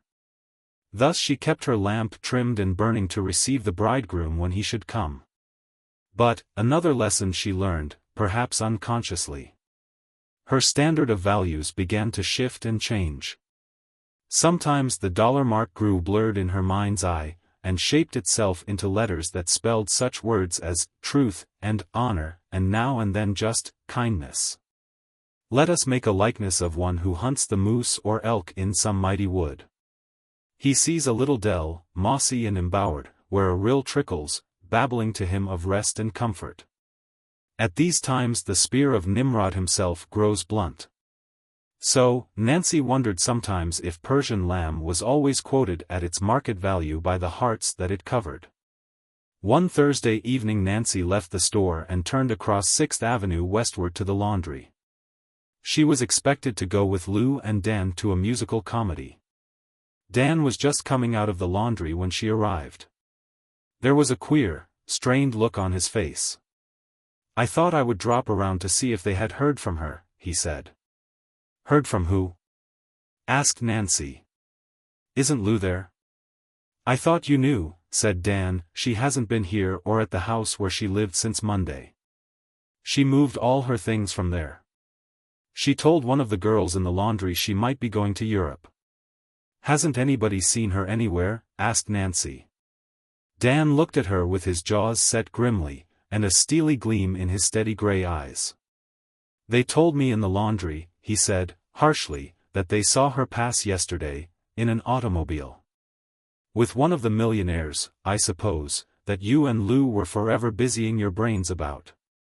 For the first time Nancy quailed before a man. She laid her hand that trembled slightly on Dan's sleeve. "You've no right to say such a thing to me, Dan, as if I had anything to do with it." "I didn't mean it that way," said Dan, softening. He fumbled in his vest pocket. "I've got the tickets for the show tonight," he said, with a gallant show of lightness. "If you—" Nancy admired pluck whenever she saw it. "I'll go with you, Dan," she said. 3 months went by before Nancy saw Lou again. At twilight one evening the shopgirl was hurrying home along the border of a little quiet park. She heard her name called, and wheeled about in time to catch Lou rushing into her arms. After the first embrace they drew their heads back as serpents do, ready to attack or to charm, with 1,000 questions trembling on their swift tongues. And then Nancy noticed that prosperity had descended upon Lou, manifesting itself in costly furs, flashing gems, and creations of the tailor's art. "You little fool!" cried Lou, loudly and affectionately. "I see you are still working in that store, and as shabby as ever. And how about that big catch you were going to make? Nothing doing yet, I suppose." And then Lou looked, and saw that something better than prosperity had descended upon Nancy, something that shone brighter than gems in her eyes and redder than a rose in her cheeks. And that danced like electricity anxious to be loosed from the tip of her tongue. "Yes, I'm still in the store," said Nancy, "but I'm going to leave it next week. I've made my catch, the biggest catch in the world. You won't mind now, Lou, will you? I'm going to be married to Dan, he's my Dan now, why, Lou." Around the corner of the park strolled one of those new crop, smooth-faced young policemen that are making the force more endurable, at least to the eye. He saw a woman with an expensive fur coat and diamond-ringed hands crouching down against the iron fence of the park sobbing turbulently, while a slender, plainly dressed working girl leaned close, trying to console her. But the Gibsonian cop, being of the new order, passed on, pretending not to notice, for he was wise enough to know that these matters are beyond help so far as the power he represents is concerned. Though he rapped the pavement with his nightstick till the sound goes up to the furthermost stars. The Higher Abdication. Curly the tramp sidled toward the free lunch counter. He caught a fleeting glance from the bartender's eye, and stood still, trying to look like a businessman who had just dined at the Menger and was waiting for a friend who had promised to pick him up in his motor car. Curly's histrionic powers were equal to the impersonation, but his makeup was wanting. The bartender rounded the bar in a casual way, looking up at the ceiling as though he was pondering some intricate problem of calcimining. And then fell upon Curly so suddenly that the roadster had no excuses ready. Irresistibly, but so composedly that it seemed almost absent-mindedness on his part, the dispenser of drinks pushed Curly to the swinging doors and kicked him out, with a nonchalance that almost amounted to sadness. That was the way of the Southwest. Curly arose from the gutter leisurely. He felt no anger or resentment toward his ejector. 15 years of tramphood spent out of the 22 years of his life had hardened the fibers of his spirit. The slings and arrows of outrageous fortune fell blunted from the buckler of his armored pride. With a special resignation did he suffer contumely and injury at the hands of bartenders. Naturally, they were his enemies, and unnaturally, they were often his friends. He had to take his chances with them. But he had not yet learned to estimate these cool, languid, southwestern knights of the Bungstarter, who had the manners of an Earl of Pawtucket, and who, when they disapproved of your presence, moved you with the silence and dispatch of a chess automaton advancing a pawn. Curly stood for a few moments in the narrow, mesquite-paved street. San Antonio puzzled and disturbed him. 3 days he had been a non-paying guest of the town, having dropped off there from a box car of an INGN freight, because Greaser Johnny had told him in Des Moines that the Alamo City was manna fallen, gathered, cooked, and served free with cream and sugar. Curly had found the tip partly a good one. There was hospitality in plenty of a careless, liberal, irregular sort. But the town itself was a weight upon his spirits after his experience with the rushing, businesslike, systematized cities of the North and East. Here he was often flung $1, but too frequently a good-natured kick would follow it. Once a band of hilarious cowboys had roped him on Military Plaza and dragged him across the black soil until no respectable ragbag would have stood sponsor for his clothes. The winding, doubling streets, leading nowhere, bewildered him. And then there was a little river, crooked as a pothook, that crawled through the middle of the town, crossed by 100 little bridges so nearly alike that they got on Curly's nerves. And the last bartender wore a number 9 shoe. The saloon stood on a corner. The hour was 8 o'clock. Homefarers and outgoers jostled Curly on the narrow stone sidewalk. Between the buildings to his left he looked down a cleft that proclaimed itself another thoroughfare. The alley was dark except for one patch of light. Where there was light there were sure to be human beings. Where there were human beings after nightfall in San Antonio there might be food, and there was sure to be drink. So Curly headed for the light. The illumination came from Schwegel's Café. On the sidewalk in front of it Curly picked up an old envelope. It might have contained a check for $1 million. It was empty, but the wanderer read the address, Mr. Otto Schwegel, and the name of the town and state. The postmark was Detroit. Curly entered the saloon. And now in the light it could be perceived that he bore the stamp of many years of vagabondage. He had none of the tidiness of the calculating and shrewd professional tramp. His wardrobe represented the cast-off specimens of half a dozen fashions and eras. 2 factories had combined their efforts in providing shoes for his feet. As you gazed at him there passed through your mind vague impressions of mummies, wax figures, Russian exiles, and men lost on desert islands. His face was covered almost to his eyes with a curly brown beard that he kept trimmed short with a pocketknife, and that had furnished him with his nom de route. Light blue eyes, full of sullenness, fear, cunning, impudence, and fawning, witnessed the stress that had been laid upon his soul. The saloon was small, and in its atmosphere the odors of meat and drink struggled for the ascendancy. The pig and the cabbage wrestled with hydrogen and oxygen. Behind the bar Schwegel labored with an assistant whose epidermal pores showed no signs of being obstructed. Hot Wienerwurst and sauerkraut were being served to purchasers of beer. Curly shuffled to the end of the bar, coughed hollowly, and told Schwegel that he was a Detroit cabinetmaker out of a job. It followed as the night the day that he got his schooner and lunch. "Was you acquainted maybe with Heinrich Strauss in Detroit?" asked Schwegel. "Did I know Heinrich Strauss?" repeated Curly, affectionately. "Why, say, Bo, I wish I had $1 for every game of pinochle me and Heine has played on Sunday afternoons." More beer and a second plate of steaming food was set before the diplomat. And then Curly, knowing to a fluid dram how far a game would go, shuffled out into the unpromising street. And now he began to perceive the inconveniences of this stony southern town.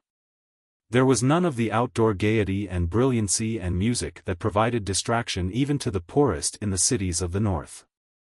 Here, even so early, the gloomy, rock-walled houses were closed and barred against the murky dampness of the night. The streets were mere fissures through which flowed grey wreaths of river mist. As he walked he heard laughter and the chink of coin and chips behind darkened windows, and music coming from every chink of wood and stone. But the diversions were selfish. The day of popular pastimes had not yet come to San Antonio. But at length Curly, as he strayed, turned the sharp angle of another lost street and came upon a rollicking band of stockmen from the outlying ranches celebrating in the open in front of an ancient wooden hotel. One great roisterer from the sheep country who had just instigated a movement toward the bar, swept Curly in like a stray goat with the rest of his flock. The princes of kine and wool hailed him as a new zoological discovery, and uproariously strove to preserve him in the diluted alcohol of their compliments and regards. An hour afterward Curly staggered from the hotel barroom dismissed by his fickle friends, whose interest in him had subsided as quickly as it had risen. Full, stoked with alcoholic fuel and cargoed with food, the only question remaining to disturb him was that of shelter and bed. A drizzling, cold Texas rain had begun to fall, an endless, lazy, unintermittent downfall that lowered the spirits of men and raised a reluctant steam from the warm stones of the streets and houses. Thus comes the norther, dousing gentle spring and amiable autumn with the chilling salutes and adieus of coming and departing winter. Curly followed his nose down the first tortuous street into which his irresponsible feet conducted him. At the lower end of it, on the bank of the serpentine stream, he perceived an open gate in a cemented rock wall. Inside he saw campfires and a row of low wooden sheds built against 3 sides of the enclosing wall. He entered the enclosure.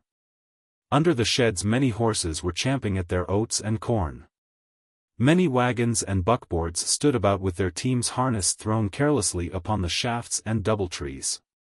Curly recognized the place as a wagon yard, such as is provided by merchants for their out-of-town friends and customers. No one was in sight. No doubt the drivers of those wagons were scattered about the town, seeing the elephant and hearing the owl. In their haste to become patrons of the town's dispensaries of mirth and good cheer, the last ones to depart must have left the great wooden gate swinging open.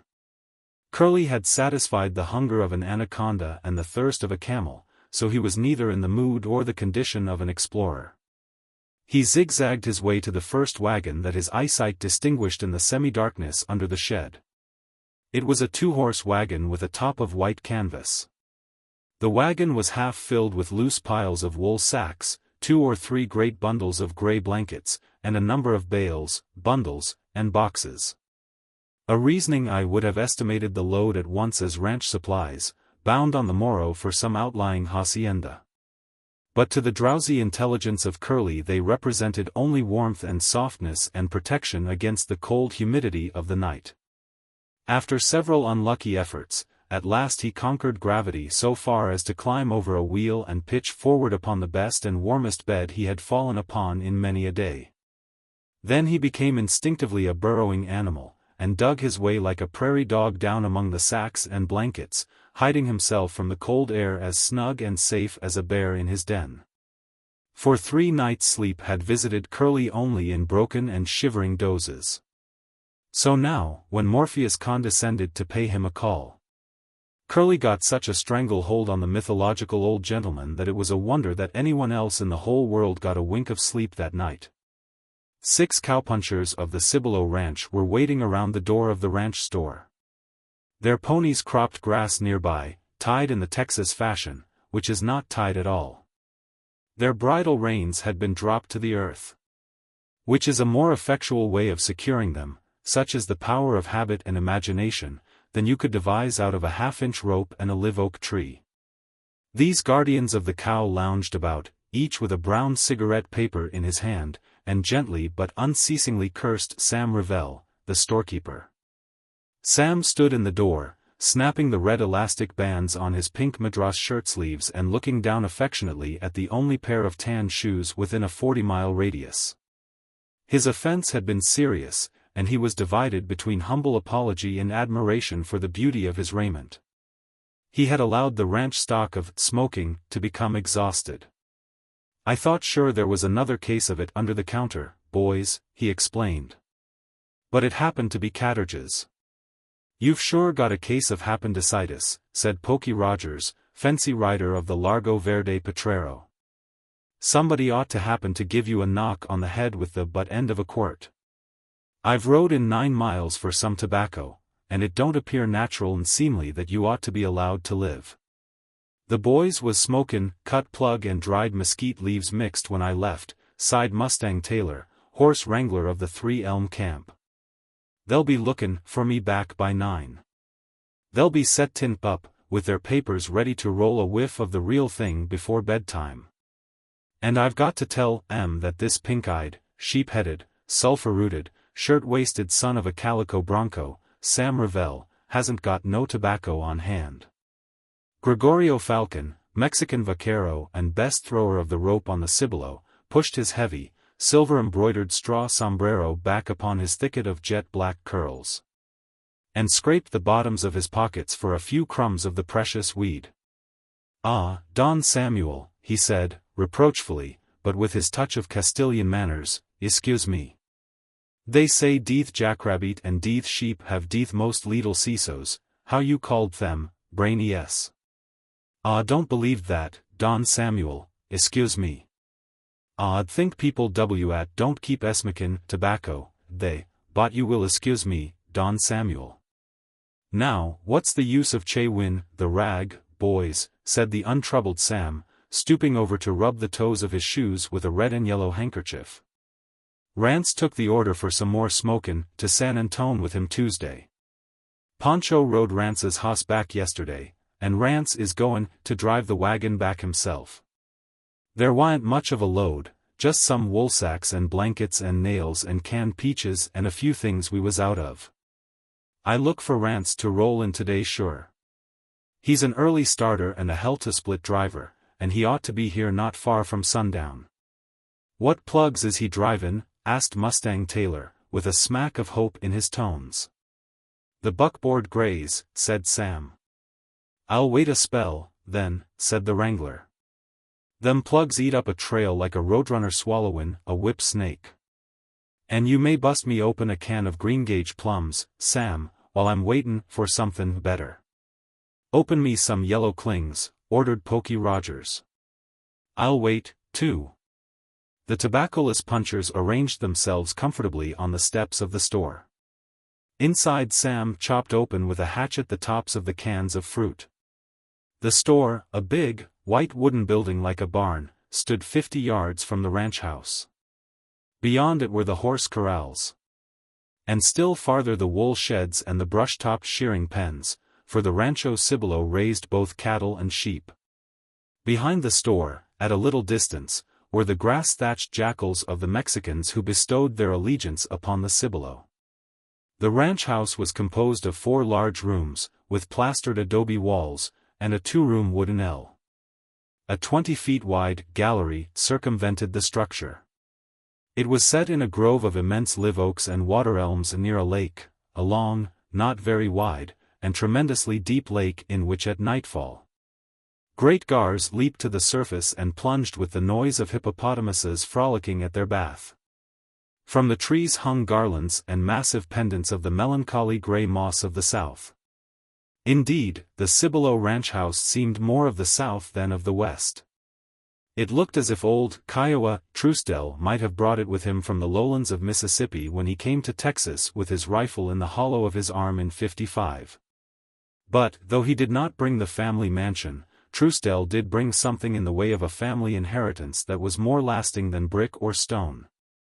He brought one end of the Truesdell-Curtis family feud. And when a Curtis bought the Rancho de los Olmos, 16 miles from the Cibolo, there were lively times on the Pear Flats and in the chaparral thickets off the southwest.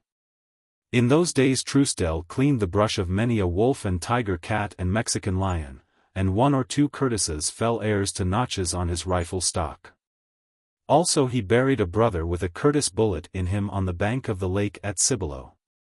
And then the Kiowa Indians made their last raid upon the ranches between the Frio and the Rio Grande, and Truesdell at the head of his rangers rid the earth of them to the last brave, earning his sobriquet. Then came prosperity in the form of waxing herds and broadening lands. And then old age and bitterness, when he sat, with his great mane of hair as white as the Spanish dagger blossoms and his fierce, pale blue eyes, on the shaded gallery at Cibolo, growling like the pumas that he had slain. He snapped his fingers at old age. The bitter taste to life did not come from that. The cup that stuck at his lips was that his only son Ransom wanted to marry a Curtis, the last youthful survivor of the other end of the feud.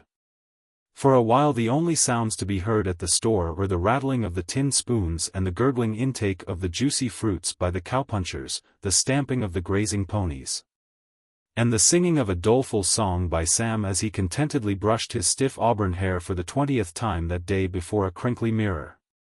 From the door of the store could be seen the irregular, sloping stretch of prairie to the south, with its reaches of light green, billowy mesquite flats in the lower places, and its rises crowned with nearly black masses of short chaparral. Through the mesquite flat wound the ranch road that, 5 miles away, flowed into the old government trail to San Antonio. The sun was so low that the gentlest elevation cast its gray shadow miles into the green-gold sea of sunshine. That evening ears were quicker than eyes. The Mexican held up a tawny finger to still the scraping of tin against tin. "One wagon," said he, "cross de the Arroyo Hondo. Ah, here deeth wheel. Very rocky place, deeth Hondo." "You've got good ears, Gregorio," said Mustang Taylor. "I never heard nothin' but the songbird in the bush and the zephyr scally-hootin' across the peaceful dell." In 10 minutes Taylor remarked, "I see the dust of a wagon risin' right above the fur end of the flat." "You have very good eyes, senor," said Gregorio, smiling. 2 miles away they saw a faint cloud dimming the green ripples of the mesquites. In 20 minutes they heard the clatter of the horses' hoofs. In 5 minutes more the gray plugs dashed out of the thicket, wickering for oats and drawing the light wagon behind them like a toy. From the jackals came a cry of, "El Amo! El Amo!" For Mexican youths raced to unharness the grays. The cowpunchers gave a yell of greeting and delight. Rance Truesdell, driving, threw the reins to the ground and laughed. "It's under the wagon sheet, boys," he said. "I know what you're waiting for. If Sam lets it run out again we'll use those yellow shoes of his for a target. There's 2 cases. Pull them out and light up. I know you all want a smoke." After striking dry country, Rance had removed the wagon sheet from the bows and thrown it over the goods in the wagon. 6 pair of hasty hands dragged it off and grabbed lead beneath the sacks and blankets for the cases of tobacco. Long Collins, tobacco messenger from the San Gabriel outfit, who rode with the longest stirrups west of the Mississippi, delved with an arm like the tongue of a wagon. He caught something harder than a blanket and pulled out a fearful thing, a shapeless, muddy bunch of leather tied together with wire and twine. From its ragged end, like the head and claws of a disturbed turtle, protruded human toes. "Hoo-ee-ee," yelled Long Collins. "Rance, are you a packin' around of corpuses? Here's a howlin' grashoppers." Up from his long slumber popped Curly, like some vile worm from its burrow. He clawed his way out and sat blinking like a disreputable, drunken owl. His face was as bluish-red and puffed and seamed and cross-lined as the cheapest round steak of the butcher. His eyes were swollen slits, his nose a pickled beet. His hair would have made the wildest thatch of a jack-in-the-box look like the satin pole of a Cleo de Merode. The rest of him was scarecrow done to the life. Rance jumped down from his seat and looked at his strange cargo with wide-open eyes. "Here, you maverick, what are you doing in my wagon? How did you get in there?" The punchers gathered around in delight. For the time they had forgotten tobacco. Curly looked around him slowly in every direction. He snarled like a Scotch terrier through his ragged beard. "Where is this?" he rasped through his parched throat. "It's a damn farm in an old field. What did you bring me here for, say? Did I say I wanted to come here? What are you reubs rubberin' at, hey? Gwan or I'll punch some of your faces." "Drag him out, Collins," said Rance. Curly took a slide and felt the ground rise up and collide with his shoulder blades. He got up and sat on the steps of the store shivering from outraged nerves, hugging his knees and sneering. Taylor lifted out a case of tobacco and wrenched off its top. 6 cigarettes began to glow, bringing peace and forgiveness to Sam. "How'd you come in my wagon?" repeated Rance, this time in a voice that drew a reply. Curly recognized the tone. He had heard it used by freight brakemen and large persons in blue carrying clubs. "Me?" he growled. "Oh, was you talkin' to me? Why, I was on my way to the Menger, but my valet had forgot to pack my pajamas. So I crawled into that wagon in the wagon yard, see? I never told you to bring me out to this bloomin' farm, see?" "What is it, Mustang?" asked Pokey Rogers, almost forgetting to smoke in his ecstasy. "What do it live on?" "It's a galliwampus, Pokey," said Mustang. "It's the thing that hollers willy-walloo up in elm trees in the low grounds of nights. I don't know if it bites." "No, it ain't, Mustang," volunteered Long Collins. "Them gallawampuses has fins on their backs, and 18 toes. This here is a hickle snifter. It lives under the ground and eats cherries. Don't stand so close to it. It wipes out villages with one stroke of its prehensile tail." Sam, the cosmopolite, who called bartenders in San Antone by their first name, stood in the door. He was a better zoologist. "Well, ain't that a willy for your whiskers?" he commented. "Where'd you dig up the hobo, Rance? Goin' to make an auditorium for imbreviates out of the ranch?" "Say," said Curly, from whose panoplied breast all shafts of wit fell blunted. "Any of you kiddin' guys got a drink on you? Have your fun. Say, I've been hittin' the stuff till I don't know straight up." He turned to Rance. "Say, you shanghaied me on your D old prairie schooner, did I tell you to drive me to a farm? I want a drink. I'm goin' all to little pieces.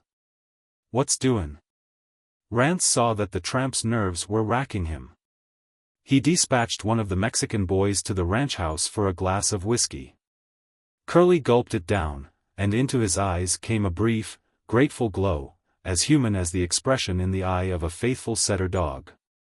"Thanky, boss," he said, quietly. "You're 30 miles from a railroad, and 40 miles from a saloon, said Rance. Curly fell back weakly against the steps. Since you are here, continued the ranchman, come along with me. We can't turn you out on the prairie. A rabbit might tear you to pieces. He conducted Curly to a large shed where the ranch vehicles were kept. There he spread out a canvas cot and brought blankets. I don't suppose you can sleep, said Rance, since you've been pounding your ear for 24 hours. But you can camp here till morning. I'll have Pedro fetch you up some grub. Sleep, said Curly. I can sleep a week. Say, sport, have you got a coffin nail on you? 50 miles had Ransom Truesdell driven that day. And yet this is what he did. Old Kiowa Truesdell sat in his great wicker chair reading by the light of an immense oil lamp. Rance laid a bundle of newspapers fresh from town at his elbow. Back, Rance, said the old man, looking up. Son, old Kiowa continued, I've been thinking all day about a certain matter that we have talked about. I want you to tell me again. I've lived for you. I've fought wolves and Indians and worse white men to protect you. You never had any mother that you can remember. I've taught you to shoot straight, ride hard, and live clean. Later on I've worked to pile up dollars that'll be yours. You'll be a rich man, Rance, when my chunk goes out. I've made you. I've licked you into shape like a leopard cat licks its cubs. You don't belong to yourself, you've got to be a Truesdell first. Now, is there to be any more nonsense about this Curtis girl? I'll tell you once more, said Rance, slowly. As I am a Truesdell and as you are my father, I'll never marry a Curtis. Good boy, said old Kiowa. You'd better go get some supper. Rance went to the kitchen at the rear of the house. Pedro, the Mexican cook, sprang up to bring the food he was keeping warm in the stove. Just a cup of coffee, Pedro, he said, and drank it standing. And then. There's a tramp on a cot in the wagon shed. Take him something to eat. Better make it enough for two. Rance walked out toward the jackals. A boy came running. Manuel, can you catch Vaminos, in the little pasture, for me? Why not, senor? I saw him near the puerta but 2 hours past. He bears a drag rope. Get him and saddle him as quick as you can. Prontito, senor. Soon, mounted on Vaminos, Rance leaned in the saddle, pressed with his knees, and galloped eastward past the store, where sat Sam trying his guitar in the moonlight. Vaminos shall have a word, Vaminos the good dun horse. The Mexicans, who have 100 names for the colors of a horse, called him Grullo. He was a mouse-colored, slate-colored, flea-bitten roan nun, if you can conceive it. Down his back from his mane to his tail went a line of black. He would live forever. And surveyors have not laid off as many miles in the world as he could travel in a day. 8 miles east of the Cibolo ranch house Rance loosened the pressure of his knees, and Vaminos stopped under a big ratama tree. The yellow ratama blossoms showered fragrance that would have undone the roses of France. The moon made the earth a great concave bowl with a crystal sky for a lid. In a glade 5 jackrabbits leaped and played together like kittens. 8 miles farther east shone a faint star that appeared to have dropped below the horizon. Night riders, who often steered their course by it, knew it to be the light in the Rancho de los Olmos. In 10 minutes Yenna Curtis galloped to the tree on her sorrel pony Dancer. The two leaned and clasped hands heartily. I ought to have ridden nearer your home, said Rance. But you never will let me. Yenna laughed. And in the soft light you could see her strong white teeth and fearless eyes. No sentimentality there, in spite of the moonlight, the odor of the ratamas, and the admirable figure of Rance Truesdell, the lover. But she was there, 8 miles from her home, to meet him. How often have I told you, Rance, she said, that I am your halfway girl? Always halfway. Well, said Rance, with a question in his tones. I did, said Yenna, with almost a sigh. I told him after dinner when I thought he would be in a good humor. Did you ever wake up a lion, Rance, with the mistaken idea that he would be a kitten? He almost tore the ranch to pieces. It's all up. I love my daddy, Rance, and I'm afraid of him too.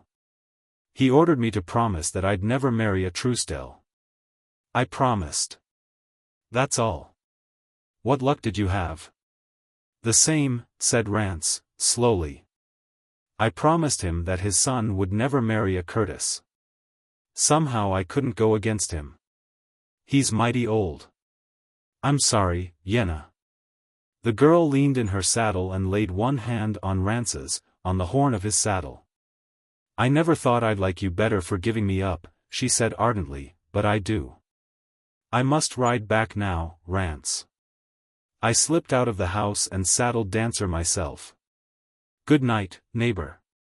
Good night, said Rance. Ride carefully over them badger holes. They wheeled and rode away in opposite directions. Yenna turned in her saddle and called clearly. Don't forget I'm your halfway girl, Rance. Damn all family feuds and inherited scraps, muttered Rance vindicatively to the breeze as he rode back to the Cibolo. Rance turned his horse into the small pasture and went to his own room. He opened the lowest drawer of an old bureau to get out the packet of letters that Yenna had written him one summer when she had gone to Mississippi for a visit. The drawer stuck, and he yanked at it savagely, as a man will. It came out of the bureau, and bruised both his shins, as a drawer will. An old, folded yellow letter without an envelope fell from somewhere, probably from where it had lodged in one of the upper drawers. Rance took it to the lamp and read it curiously. Then he took his hat and walked to one of the Mexican jackals. Tijuana, he said, I would like to talk with you a while. An old Mexican woman, white-haired and wonderfully wrinkled, rose from a stool. Sit down, said Rance, removing his hat and taking the one chair in the jackal. Who am I, Tijuana? He asked, speaking Spanish. Don Ransom, our good friend and employer. Why do you ask? Answered the old woman wonderingly. Tijuana, who am I? He repeated, with his stern eyes looking into hers. A frightened look came in the old woman's face. She fumbled with her black shawl. Who am I, Tijuana? Said Rance once more. 32 years I have lived on the Rancho Cibolo, said Tijuana. I thought to be buried under the coma mott beyond the garden before these things should be known. Close the door, Don Ransom, and I will speak. I see in your face that you know. An hour Rance spent behind Tijuana's closed door. As he was on his way back to the house, Curly called to him from the wagon shed. The tramp sat on his cot, swinging his feet and smoking. Say, sport, he grumbled. This is no way to treat a man after kidnapping him. I went up to the store and borrowed a razor from that fresh guy and had a shave. But that ain't all a man needs. Say, can't you loosen up for about 3 fingers more of that booze? I never asked you to bring me to your D farm. Stand up out here in the light, said Rance, looking at him closely. Curly got up sullenly and took a step or two. His face, now shaven smooth, seemed transformed. His hair had been combed, and it fell back from the right side of his forehead with a peculiar wave. The moonlight charitably softened the ravages of drink, and his aquiline, well-shaped nose and small, square cleft chin almost gave distinction to his looks. Rance sat on the foot of the cot and looked at him curiously. Where did you come from? Have you got any home or folks anywhere? Me? Why, I'm a Dook, said Curly. I'm Sir Reginald, oh, cheese it. No, I don't know anything about my ancestors. I've been a tramp ever since I can remember. Say, old pal, are you going to set up again tonight or not? You answer my questions and maybe I will. How did you come to be a tramp? Me, answered Curly. Why, I adopted that profession when I was an infant. Case of had to.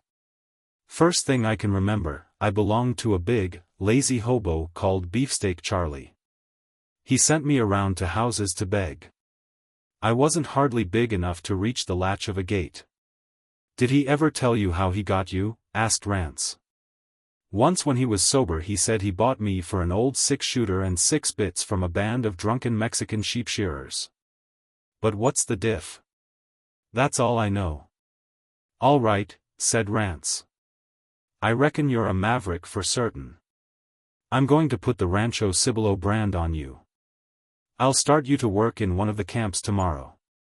Work, sniffed Curly, disdainfully. What do you take me for? Do you think I'd chase cows, and hop skip and jump around after crazy sheep like that pink and yellow guy at the store says these reubs do? Forget it. Oh, you'll like it when you get used to it, said Rance. Yes, I'll send you up one more drink by Pedro. I think you'll make a first-class cowpuncher before I get through with you. Me? Said Curly. I pity the cows you set me to chaperone. They can go chase themselves. Don't forget my nightcap, please, boss. Rance paid a visit to the store before going to the house. Sam Revell was taking off his tan shoes, regretting and preparing for bed. Any of the boys from the San Gabriel camp riding in early in the morning? Asked Rance. Long Collins, said Sam briefly. For the mail. Tell him, said Rance, to take that tramp out to camp with him and keep him till I get there. Curly was sitting on his blankets in the San Gabriel camp cursing talentedly when Rance Truesdale rode up and dismounted on the next afternoon. The cowpunchers were ignoring the stray. He was grimy with dust and black dirt. His clothes were making their last stand in favor of the conventions. Rance went up to Buck Rab, the camp boss, and spoke briefly. He's a plumb buzzard, said Buck. He won't work, and he's the low-downest passel of inhumanity I ever see. I didn't know what you wanted done with him, Rance, so I just let him set. That seems to suit him. He's been condemned to death by the boys a dozen times, but I told maybe you was savon him for the torture. Rance took off his coat. I've got a hard job before me, Buck, I reckon, but it has to be done. I've got to make a man out of that thing. That's what I've come to camp for. He went up to Curly.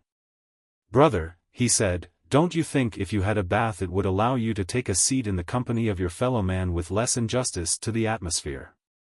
Run away, farmer, said Curly, sardonically. Willie will send for Nessie when he feels like having his tub. The charco, or water hole, was 12 yards away. Rance took one of Curly's ankles and dragged him like a sack of potatoes to the brink. Then with the strength and sleight of a hammer throw he hurled the offending member of society far into the lake.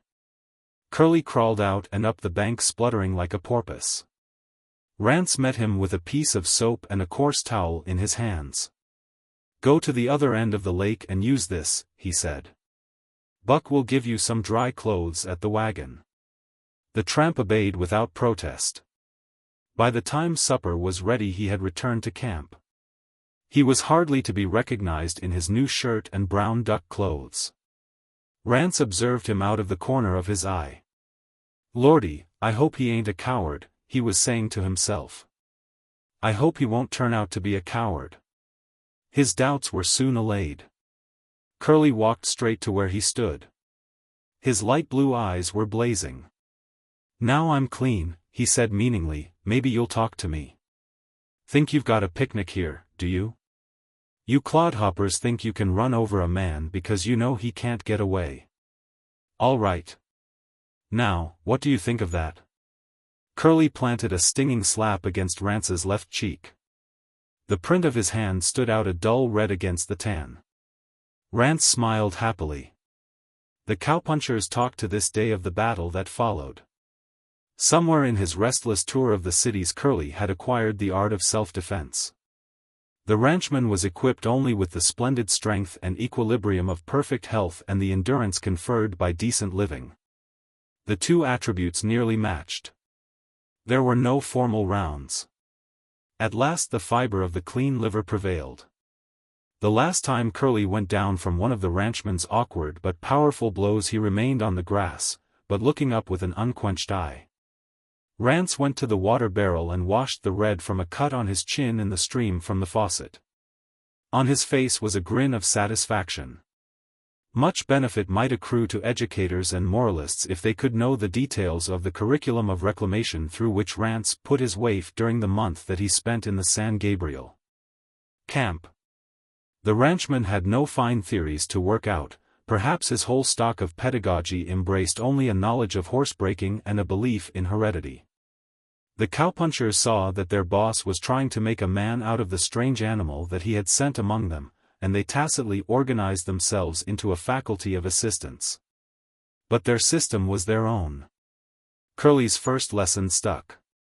He became on friendly and then on intimate terms with soap and water. And the thing that pleased Rance most was that his subject held his ground at each successive higher step. But the steps were sometimes far apart. Once he got at the quart bottle of whiskey kept sacredly in the grub tent for rattlesnake bites, and spent 16 hours on the grass, magnificently drunk. But when he staggered to his feet, his first move was to find his soap and towel and start for the charco. And once, when a treat came from the ranch in the form of a basket of fresh tomatoes and young onions, Curly devoured the entire consignment before the punchers reached the camp at supper time. And then the punchers punished him in their own way. For 3 days they did not speak to him, except to reply to his own questions or remarks. And they spoke with absolute and unfailing politeness. They played tricks on one another, they pounded one another hurtfully and affectionately, they heaped upon one another's heads friendly curses and obloquy, but they were polite to Curly. He saw it, and it stung him as much as Rance hoped it would. Then came a night that brought a cold, wet norther. Wilson, the youngest of the outfit, had lain in camp 2 days, ill with fever. When Joe got up at daylight to begin breakfast, he found Curly sitting asleep against a wheel of the grub wagon with only a saddle blanket around him, while Curly's blankets were stretched over Wilson to protect him from the rain and wind. 3 nights after that Curly rolled himself in his blanket and went to sleep. Then the other punchers rose up softly and began to make preparations. Rance saw Long Collins tie a rope to the horn of a saddle. Others were getting out their 6-shooters. "Boys," said Rance, "I'm much obliged. I was hoping you would. But I didn't like to ask." Half a dozen 6-shooters began to pop, awful yells rent the air, Long Collins galloped wildly across Curly's bed, dragging the saddle after him. That was merely their way of gently awaking their victim. Then they hazed him for an hour, carefully and ridiculously, after the code of cow camps. Whenever he uttered protest they held him stretched over a roll of blankets and thrashed him woefully with a pair of leather leggings. And all this meant that Curly had won his spurs, that he was receiving the puncher's accolade. Never more would they be polite to him. But he would be their pardner and stirrup brother, foot to foot. When the fooling was ended, all hands made a raid on Joe's big coffee pot by the fire for a Java nightcap.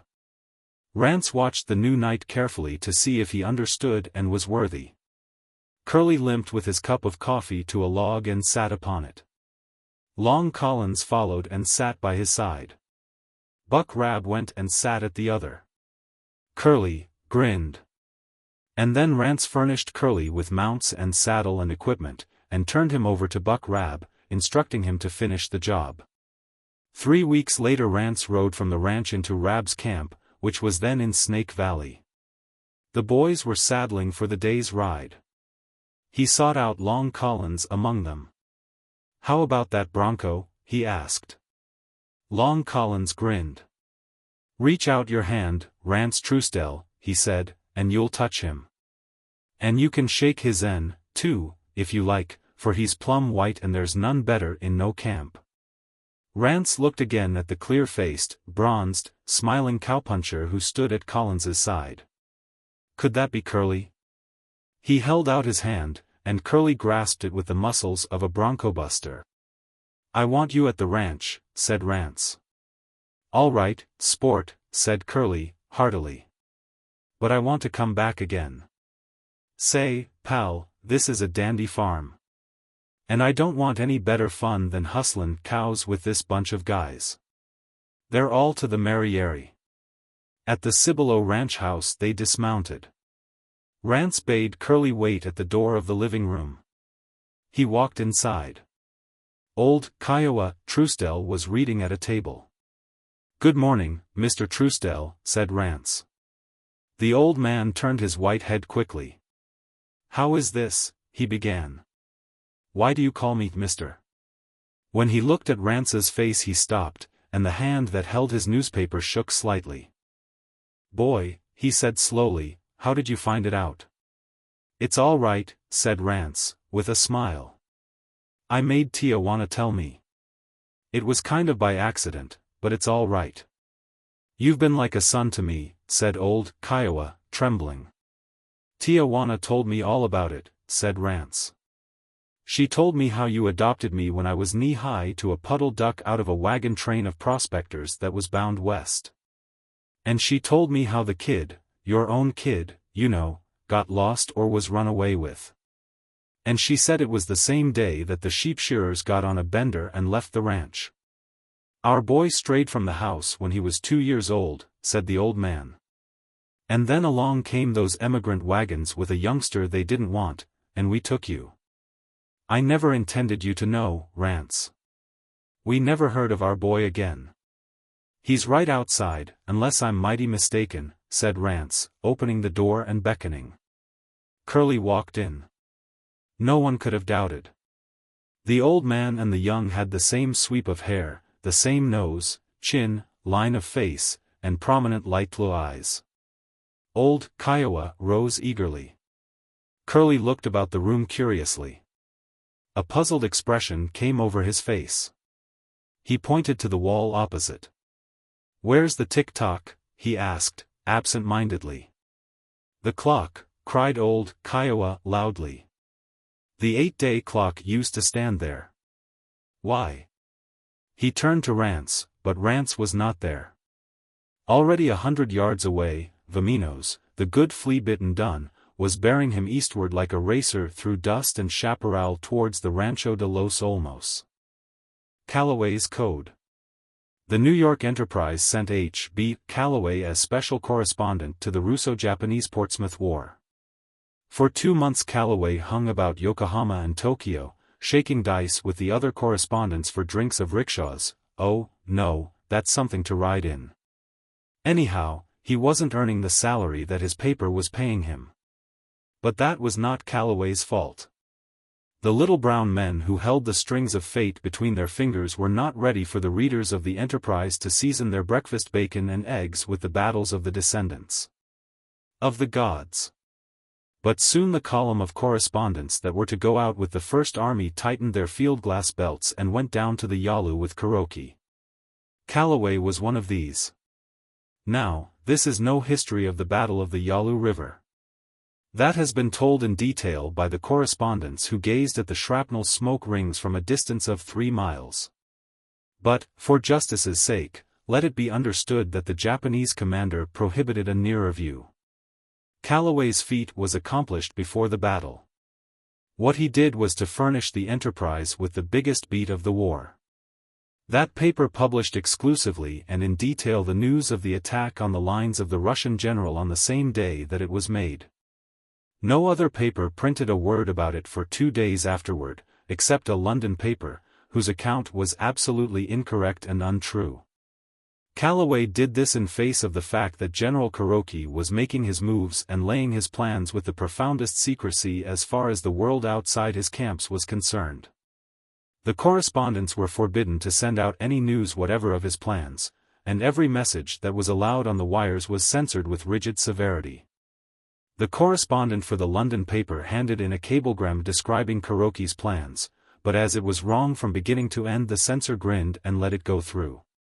So, there they were, Kuroki on one side of the Yalu with 42,000 infantry, 5,000 cavalry, and 124 guns. On the other side, Zasilich waited for him with only 23,000 men, and with a long stretch of river to guard. And Callaway had got hold of some important inside information that he knew would bring the Enterprise staff around a cablegram as thick as flies around a Park Row lemonade stand. If he could only get that message past the censor, the new censor who had arrived and taken his post that day. Calloway did the obviously proper thing. He lit his pipe and sat down on a gun carriage to think it over. And there we must leave him, for the rest of the story belongs to VC, a $16 a week reporter on the Enterprise. Calloway's cablegram was handed to the managing editor at 4 o'clock in the afternoon. He read it 3 times. And then drew a pocket mirror from a pigeonhole in his desk, and looked at his reflection carefully. Then he went over to the desk of Boyd, his assistant. He usually called Boyd when he wanted him, and laid the cablegram before him. "It's from Calloway," he said. "See what you make of it." The message was dated at Waiju. And these were the words of it. "Foregone preconcerted rash witching goes muffled rumor mine dark silent unfortunate Richmond existing great hotly brute select mooted parlous beggars ye angel incontrovertible." Boyd read it twice. "It's either a cipher or a sunstroke," said he. "Ever hear of anything like a code in the office, a secret code?" asked the ME, who had held his desk for only 2 years. "Managing editors come and go." "None except the vernacular that the lady specials write in," said Boyd. "Couldn't be an acrostic, could it?" "I thought of that," said the ME. "But the beginning letters contain only 4 vowels. It must be a code of some sort."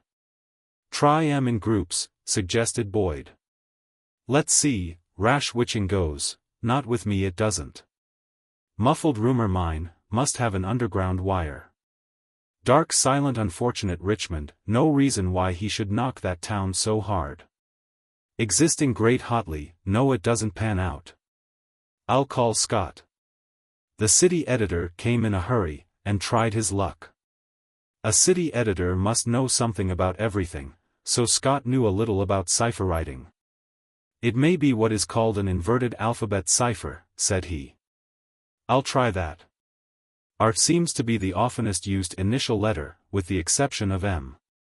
Assuming art to mean E, the most frequently used vowel, we transpose the letters, so." Scott worked rapidly with his pencil for 2 minutes. And then showed the first word according to his reading, the word Sejtses. "Great," cried Boyd. "It's a charade. My first is a Russian general. Go on, Scott." "No, that won't work," said the city editor.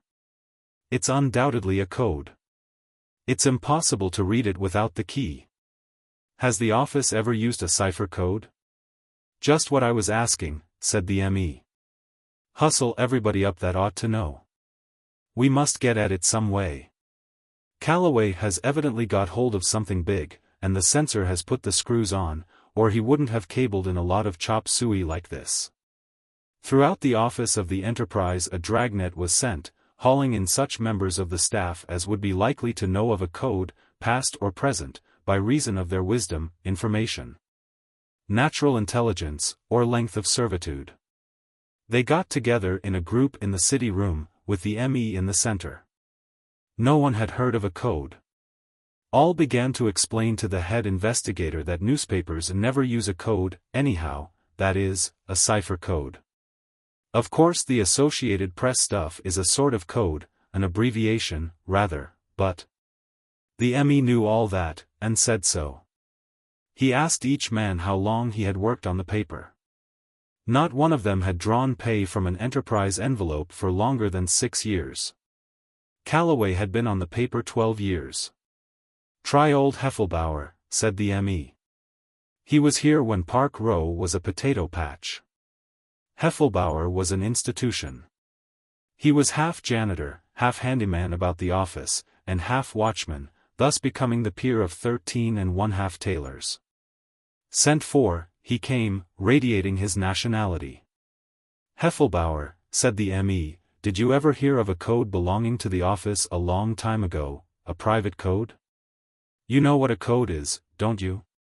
"Ja," said Heffelbauer. "Sure I know what a code is. Ja, about 12 or 15 year ago der office had a code. Der reporters in der city room have it here." "Ah," said the ME, "we're getting on the trail now. Where was it kept, Heffelbauer? What do you know about it? Sometimes, said the retainer, they keep it in der little room behind der library room. Can you find it? Asked the ME eagerly. Do you know where it is? Mein Gott, said Heffelbauer. How long you dink a code live? Der reporters call him a maskeet. But von day he but MIT his head der editor, UND. Oh, he's talking about a goat, said Boyd. Get out, Heffelbauer. Again discomfited, the concerted wit and resource of the Enterprise huddled around Calloway's puzzle, considering its mysterious words in vain. Then VC came in. VC was the youngest reporter. He had a 32-inch chest and wore a number 14 collar, but his bright Scotch plaid suit gave him presence and conferred no obscurity upon his whereabouts. He wore his hat in such a position that people followed him about to see him take it off, convinced that it must be hung upon a peg driven into the back of his head. He was never without an immense, knotted, hardwood cane with a German silver tip on its crooked handle. VC was the best photograph hustler in the office. Scott said it was because no living human being could resist the personal triumph it was to hand his picture over to VC. VC always wrote his own news stories, except the big ones, which were sent to the rewrite men. Add to this fact that among all the inhabitants, temples, and groves of the earth nothing existed that could abash VC, and his dim sketch is concluded. VC butted into the circle of cipher readers very much as Heffelbauer's code would have done, and asked what was up. Someone explained, with the touch of half-familiar condescension that they always used toward him. VC reached out and took the cablegram from the ME's hand. Under the protection of some special providence, he was always doing appalling things like that, and coming off unscathed. It's a code, said VC. Anybody got the key? The office has no code, said Boyd, reaching for the message. VC held to it. Then old Calloway expects us to read it, anyhow, said he. He's up a tree, or something, and he's made this up so as to get it by the censor. It's up to us. Gee. I wish they had sent me, too. Say, we can't afford to fall down on our end of it. Foregone, preconcerted rash, witching, VC sat down on a table corner and began to whistle softly, frowning at the cablegram. Let's have it, please, said the ME. We've got to get to work on it. I believe I've got a line on it, said VC. Give me 10 minutes. He walked to his desk, threw his hat into a wastebasket, spread out flat on his chest like a gorgeous lizard, and started his pencil going. The wit and wisdom of the Enterprise remained in a loose group, and smiled at one another, nodding their heads toward VC. Then they began to exchange their theories about the cipher. It took VC exactly 15 minutes. He brought to the ME a pad with the code key written on it. I felt the swing of it as soon as I saw it, said VC. Hurrah for old Calloway. He's done the Japs and every paper in town that prints literature instead of news. Take a look at that.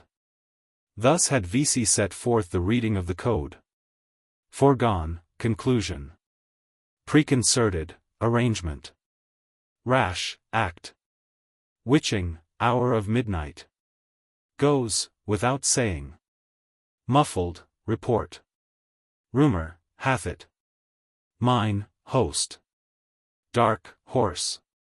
Silent, majority. Unfortunate, pedestrians 12. Richmond, in the field. Existing, conditions. Great, white way. Hotly, contested. Brute, force. Select, few. Mooted, question. Parlous, times. Beggars, description. Ye, correspondent. Angel, unawares. Incontrovertible, fact. It's simply newspaper English. Explained VC. I've been reporting on the Enterprise long enough to know it by heart. Old Calloway gives us the Q word, and we use the word that naturally follows it just as we use M in the paper. Read it over, and you'll see how pat they drop into their places. Now, here's the message he intended us to get. VC handed out another sheet of paper. Concluded arrangement to act at hour of midnight without saying. Report hath it that a large body of cavalry and an overwhelming force of infantry will be thrown into the field. Conditions white. Way contested by only a small force. Question the Times description. Its correspondent is unaware of the facts. Great stuff, cried Boyd excitedly. Kuroki crosses the Yalu tonight and attacks. Oh, we won't do a thing to the sheets that make up with Addison's essays, real estate transfers, and bowling scores. Mr. VC, said the ME. With his jollying which you should regard as a favor manner, you have cast a serious reflection upon the literary standards of the paper that employs you. You have also assisted materially in giving us the biggest beat of the year. I will let you know in a day or two whether you are to be discharged or retained at a larger salary. Somebody send Ames to me. Ames was the kingpin, the snowy-petaled Marguerite, the star-bright Lulu of the rewrite men. He saw attempted murder in the pains of green apple colic, cyclones in the summer zephyr, lost children in every top-spinning urchin. An uprising of the downtrodden masses in every hurling of a derelict potato at a passing automobile. When not rewriting, Ames sat on the porch of his Brooklyn villa playing checkers with his 10-year-old son. Ames and the war editor shut themselves in a room. There was a map in there stuck full of little pins that represented armies and divisions. Their fingers had been itching for days to move those pins along the crooked line of the Yalu. They did so now, and in words of fire Ames translated Calloway's brief message into a front-page masterpiece that set the world talking. He told of the secret councils of the Japanese officers. Gave Kuroki's flaming speeches in full, counted the cavalry and infantry to a man and a horse. Described the quick and silent building of the bridge at Sukochin, across which the Mikado's legions were hurled upon the surprised Zasalich, whose troops were widely scattered along the river. And the battle, well, you know what Ames can do with a battle if you give him just one smell of smoke for a foundation. And in the same story, with seemingly supernatural knowledge. He gleefully scored the most profound and ponderous paper in England for the false and misleading account of the intended movements of the Japanese First Army printed in its issue of the same date. Only one error was made, and that was the fault of the cable operator at Waiju. Calloway pointed it out after he came back. The word "great" in his code should have been "gauge," and its complemental words, "of battle." But it went to Ames, conditions white, and of course he took that to mean snow. His description of the Japanese army struggling through the snowstorm, blinded by the whirling flakes, was thrillingly vivid. The artists turned out some effective illustrations that made a hit as pictures of the artillery dragging their guns through the drifts. But, as the attack was made on the first day of May, conditions white excited some amusement. But it made no difference to the enterprise, anyway. It was wonderful. And Calloway was wonderful in having made the new censor believe that his jargon of words meant no more than a complaint of the dearth of news and a petition for more expense money. And VC was wonderful. And most wonderful of all are words, and how they make friends one with another, being oft associated, until not even obituary notices them do part. On the second day following, the city editor halted at VC's desk where the reporter was writing the story of a man who had broken his leg by falling into a coal hole, Ames having failed to find a murder motive in it. The old man says your salary is to be raised to 20 a week, said Scott. All right, said VC. Every little helps. Say, Mr. Scott, which would you say, we can state without fear of successful contradiction, or, on the whole it can be safely asserted? The Country of Elusion. The cunning writer will choose an indefinable subject, for he can then set down his theory of what it is, and next, at length, his conception of what it is not, and lo! His paper is covered. Therefore let us follow the prolix and unmappable trail into that mooted country, Bohemia. Granger, sub-editor of Doc's magazine, closed his roll-top desk, put on his hat, walked into the hall, punched the down button and waited for the elevator. Granger's day had been trying. The chief had tried to ruin the magazine a dozen times by going against Granger's ideas for running it. A lady whose grandfather had fought with McClellan had brought a portfolio of poems in person. Granger was curator of the Lion's House of the magazine. That day he had lunched an Arctic explorer, a short story writer, and the famous conductor of a slaughterhouse exposé. Consequently his mind was in a whirl of icebergs, Maupassant, and trichinosis. But there was a surcease and a recourse, there was Bohemia. He would seek distraction there. And, let's see, he would call by for Mary Adrian. Half an hour later he threaded his way like a Brazilian orchid hunter through the palm forest in the tiled entrance hall of the Idalia apartment house. One day the Christiners of apartment houses and the cognominators of sleeping cars will meet, and there will be some jealous and sanguinary knifing. The clerk breathed Granger's name so languidly into the house telephone that it seemed it must surely drop, from sheer inertia, down to the janitor's regions. But, at length, it soared dilatorily up to Miss Adrian's ear. Certainly, Mr. Granger was to come up immediately. A colored maid with an Eliza crossing the ice expression opened the door of the apartment for him. Granger walked sideways down the narrow hall. A bunch of burnt umber hair and a sea-green eye appeared in the crack of a door. A long, white, undraped arm came out, barring the way. "So glad you came, Ricky, instead of any of the others," said the eye. "Light a cigarette and give it to me. Going to take me to dinner? Fine. Go into the front room till I finish dressing. But don't sit in your usual chair. There's pie in it, meringue. Kappelman threw it at Reeves last evening while he was reciting. Sophie has just come to straighten up. Is it lit? Thanks. There's scotch on the mantel. Oh, no, it isn't, that's chartreuse. Ask Sophie to find you some. I won't be long." Granger escaped the meringue. As he waited his spirits sank still lower. The atmosphere of the room was as vapid as a zephyr wandering over a Vesuvian lava bed.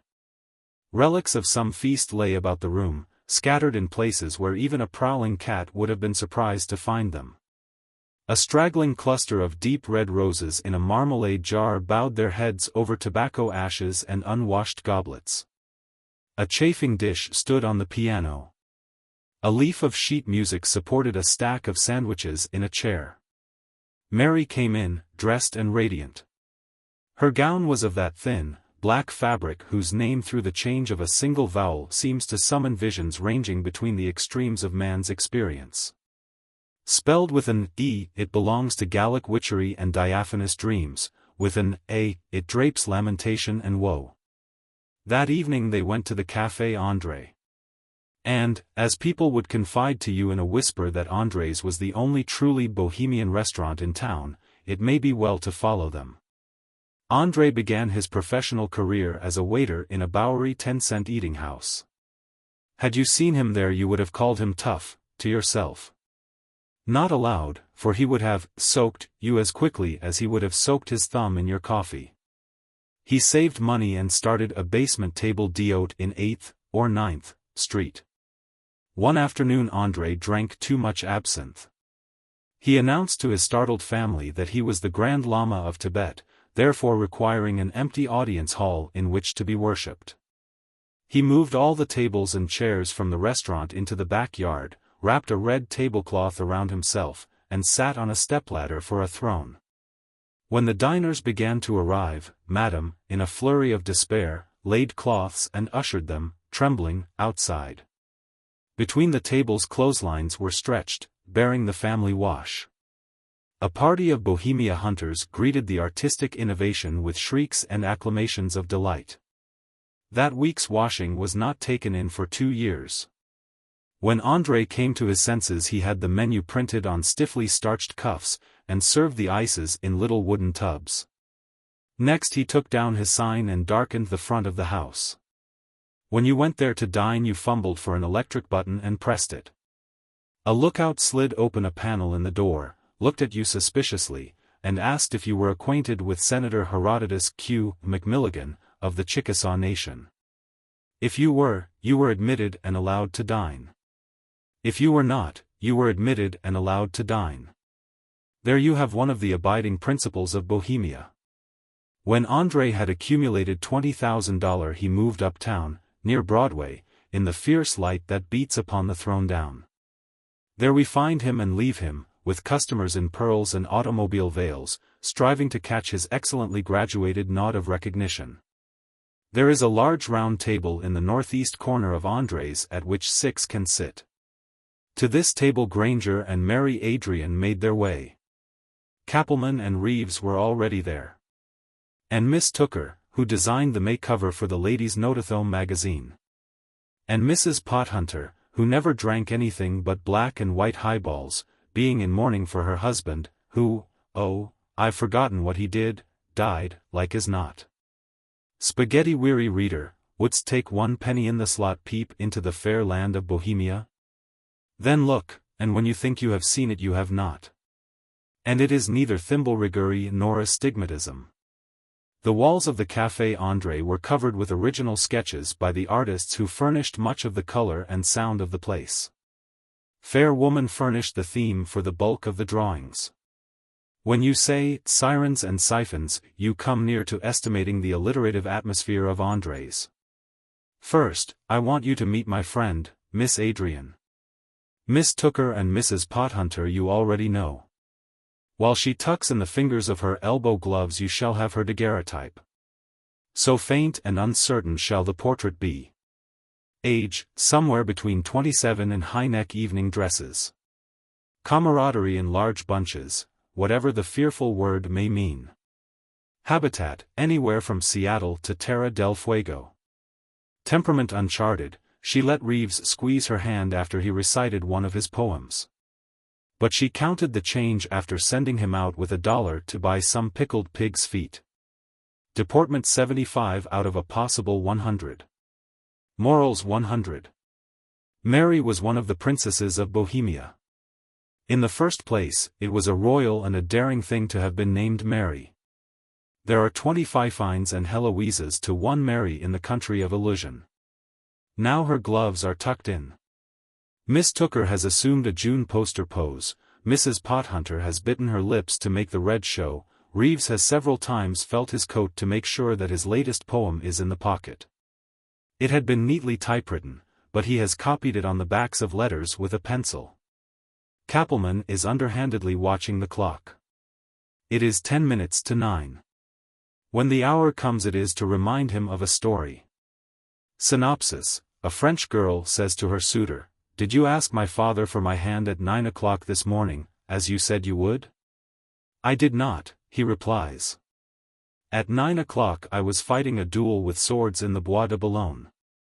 "Coward," she hisses. The dinner was ordered. You know how the Bohemian feast of reason keeps up with the courses. Humor with the oysters, wit with the soup, repartee with the entree, brag with the roast. Knocks for Whistler and Kipling with the salad, songs with the coffee, the slapsticks with the cordials. Between Miss Adrian's eyebrows was the pucker that shows the intense strain it requires to be at ease in Bohemia. Pat must come each sally, mot, and epigram. Every second of deliberation upon a reply costs you a bay leaf. Fine as a hair, a line began to curve from her nostrils to her mouth. To hold her own not a chance must be missed. A sentence addressed to her must be as a piccolo, each word of it a stop, which she must be prepared to seize upon and play. And she must always be quicker than a Micmac Indian to paddle the light canoe of conversation away from the rocks in the rapids that flow from the Pyrenean spring. For, plodding reader, the handwriting on the wall in the banquet hall of Bohemia is laissez-faire. The grey ghost that sometimes peeps through the rings of smoke is that of slain old King Convention. Freedom is the tyrant that holds them in slavery. As the dinner waned, hands reached for the pepper cruet rather than for the shaker of Attic salt. Miss Tooker, with an elbow to business, leaned across the table toward Granger, upsetting her glass of wine. "Now while you are fed and in good humor," she said, I want to make a suggestion to you about a new cover. A good idea, said Granger, mopping the tablecloth with his napkin. I'll speak to the waiter about it. Kappelman, the painter, was the cut-up. As a piece of delicate Athenian wit he got up from his chair and waltzed down the room with a waiter. That dependent, no doubt an honest, pachydermatous, worthy, tax-paying, art-despising biped, released himself from the unequal encounter. Carried his professional smile back to the dumbwaiter and dropped it down the shaft to eternal oblivion. Reeves began to make Keats turn in his grave. Mrs. Pothunter told the story of the man who met the widow on the train. Miss Adrian hummed what is still called a chanson in the cafés of Bridgeport. Granger edited each individual effort with his assistant editor's smile, which meant, great. But you'll have to send them in through the regular channels. If I were the chief now, but you know how it is. And soon the head waiter bowed before them, desolated to relate that the closing hour had already become chronologically historical. So out all trooped into the starry midnight, filling the street with gay laughter, to be barked at by hopeful cabmen and enviously eyed by the dull inhabitants of an uninspired world. Granger left Mary at the elevator in the trackless palm forest of the Idalia.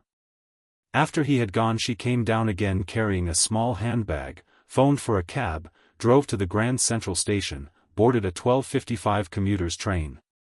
Rode 4 hours with her burnt umber head bobbing against the red plush back of the seat, and landed during a fresh, stinging, glorious sunrise at a deserted station, the size of a peach crate. Called Crocusville. She walked a mile and clicked the latch of a gate. A bare, brown cottage stood 20 yards back. An old man with a pearl-white, Calvinistic face and clothes dyed blacker than a raven in a coal mine was washing his hands in a tin basin on the front porch. "How are you, father?" said Mary timidly. "I am as well as Providence permits, Mary Ann. You will find your mother in the kitchen." In the kitchen a cryptic, grey woman kissed her glacially on the forehead, and pointed out the potatoes which were not yet peeled for breakfast. Mary sat in a wooden chair and decorticated spuds, with a thrill in her heart. For breakfast there were grace, cold bread, potatoes, bacon, and tea. "You are pursuing the same avocation in the city concerning which you have advised us from time to time by letter, I trust," said her father. "Yes," said Mary, "I am still reviewing books for the same publication." After breakfast she helped wash the dishes, and then all three sat in straight-back chairs in the bare-floored parlor.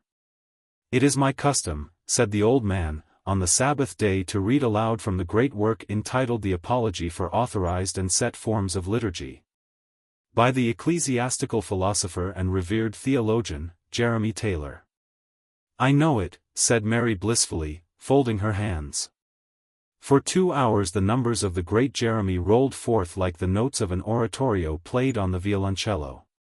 Mary sat gloating in the new sensation of racking physical discomfort that the wooden chair brought her. Perhaps there is no happiness in life so perfect as the martyr's. Jeremy's minor chords soothed her like the music of a tom-tom. "Why, oh why," she said to herself, "does someone not write words to it?" At 11 they went to church in Crocusville. The back of the pine bench on which she sat had a penitential forward tilt that would have brought Saint Simeon down, in jealousy, from his pillar. The preacher singled her out, and thundered upon her vicarious head the damnation of the world. At each side of her an adamant parent held her rigidly to the bar of judgment. An ant crawled upon her neck, but she dared not move. She lowered her eyes before the congregation, a hundred-eyed Cerberus that watched the gates through which her sins were fast thrusting her. Her soul was filled with a delirious, almost a fanatic joy. For she was out of the clutch of the tyrant, freedom. Dogma and creed pinioned her with beneficent cruelty, as steel braces bind the feet of a crippled child. She was hedged, adjured, shackled, shored up, straitjacketed, silenced, ordered. When they came out the minister stopped to greet them. Mary could only hang her head and answer, "Yes, sir," and "No, sir," to his questions. When she saw that the other women carried their hymn books at their waists with their left hands, she blushed and moved hers there, too, from her right. She took the 3 o'clock train back to the city. At 9 she sat at the round table for dinner in the Café André. Nearly the same crowd was there. "Where have you been today?" asked Mrs. Pothunter. "I phoned to you at 12. "I have been away in Bohemia," answered Mary, with a mystic smile. "There. Mary has given it away. She has spoiled my climax. For I was to have told you that Bohemia is nothing more than the little country in which you do not live. If you try to obtain citizenship in it, at once the court and retinue pack the royal archives and treasure and move away beyond the hills. It is a hillside that you turn your head to peer at from the windows of the through express." At exactly 11:30 Kappelman, deceived by a new softness and slowness of riposte and parry in Mary Adrian, tried to kiss her. Instantly she slapped his face with such strength and cold fury that he shrank down, sobered, with the flaming red print of a hand across his leering features. And all sound ceased, as when the shadows of great wings come upon a flock of chattering sparrows. One had broken the paramount law of sham Bohemia, the law of laissez-faire. The shock came not from the blow delivered, but from the blow received. With the effect of a schoolmaster entering the playroom of his pupils was that blow administered. Women pulled down their sleeves and laid prim hands against their ruffled side locks. Men looked at their watches. There was nothing of the effect of a brawl about it.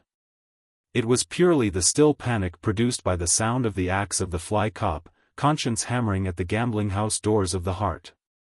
With their punctilious putting on of cloaks, with their exaggerated pretense of not having seen or heard, with their stammering exchange of unaccustomed formalities. With their false show of a light-hearted exit, I must take leave of my Bohemian party. Mary has robbed me of my climax, and she may go. But I am not defeated. Somewhere there exists a great vault miles broad and miles long, more capacious than the Champagne caves of France. In that vault are stored the anticlimaxes that should have been tagged to all the stories that have been told in the world. I shall cheat that vault of one deposit. Minnie Brown, with her aunt, came from Crocusville down to the city to see the sights. And because she had escorted me to fishless trout streams and exhibited to me open-plumbed waterfalls and broken my camera while I jollied in her village, I must escort her to the hives containing the synthetic clover honey of town. Especially did the custom-made Bohemia charm her. The spaghetti wound its tendrils about her heart, the free red wine drowned her belief in the existence of commercialism in the world. She was dared and enchanted by the rugose wit that can be churned out of California claret. But one evening I got her away from the smell of halibut and linoleum long enough to read to her the manuscript of this story, which then ended before her entrance into it. I read it to her because I knew that all the printing presses in the world were running to try to please her and some others. And I asked her about it. "I didn't quite catch the trains," said she. "How long was Mary in Crocusville?" 10 hours and 5 minutes, I replied. "Well, then, the story may do," said Minnie. But if she had stayed there a week, Kappelman would have got his kiss. The Ethics of Pig. On an eastbound train I went into the smoker and found Jefferson Peters, the only man with a brain west of the Wabash River who can use his cerebellum, and medulla oblongata at the same time. Jeff is in the line of unilegal graft. He is not to be dreaded by widows and orphans, he is a reducer of surplusage. His favorite disguise is that of the target bird at which the spendthrift or the reckless investor may shy a few inconsequential dollars. He is readily vocalized by tobacco. So, with the aid of 2 thick and easy-burning brevas, I got the story of his latest Autolycan adventure. "In my line of business," said Jeff, "the hardest thing is to find an upright, trustworthy, strictly honorable partner to work a graft with. Some of the best men I ever worked with in a swindle would resort to trickery at times. So, last summer, I thinks I will go over into this section of country where I hear the serpent has not yet entered, and see if I can find a partner naturally gifted with a talent for crime. but not yet contaminated by success. I found a village that seemed to show the right kind of a layout. The inhabitants hadn't found that Adam had been dispossessed, and were going right along naming the animals and killing snakes just as if they were in the Garden of Eden. They call this town Mount Nebo, and it's up near the spot where Kentucky and West Virginia and North Carolina corner together. Them states don't meet? Well, it was in that neighborhood, anyway. After putting in a week proving I wasn't a revenue officer, I went over to the store where the rude four-flushers of the hamlet lied, to see if I could get a line on the kind of man I wanted. "Gentlemen," says I, after we had rubbed noses and gathered round the dried apple barrel, "I don't suppose there's another community in the whole world into which sin and chicanery has less extensively permeated than this. Life here, where all the women are brave and propitious and all the men honest and expedient, must, indeed, be an idol. It reminds me," says I, "of Goldstein's beautiful ballad entitled The Deserted Village, which says, 'Ill fares the land, to hastening ills a prey. What art can drive its charms away?' The judge rode slowly down the lane, mother. For I'm to be Queen of the May." "Why, yes, Mr. Peters," says the storekeeper. "I reckon we air about as moral and torpid a community as there be on the mounting, according to censuses of opinion, but I reckon you ain't ever met Rufe Tatum." "Why, no," says the town constable, "he can't hardly have ever. That 'ere Rufe is sure the monstrousest scalawag that has escaped Hangen on the galluses. And that puts me in mind that I ought to have turned Rufe out of the lockup before yesterday. The 30 days he got for killin' Yance Goodloe was up then. A day or two more won't hurt Rufe any, though." "Shucks, now," says I, in the mountain idiom, "don't tell me there's a man in Mount Nebo as bad as that." "Worse," says the storekeeper. "He steals hogs. I think I will look up this Mr. Tatum."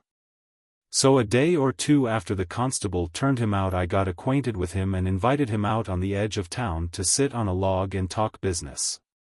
What I wanted was a partner with a natural rural makeup to play a part in some little one-act outrages that I was going to book with the Pitfall and Gin circuit in some of the western towns.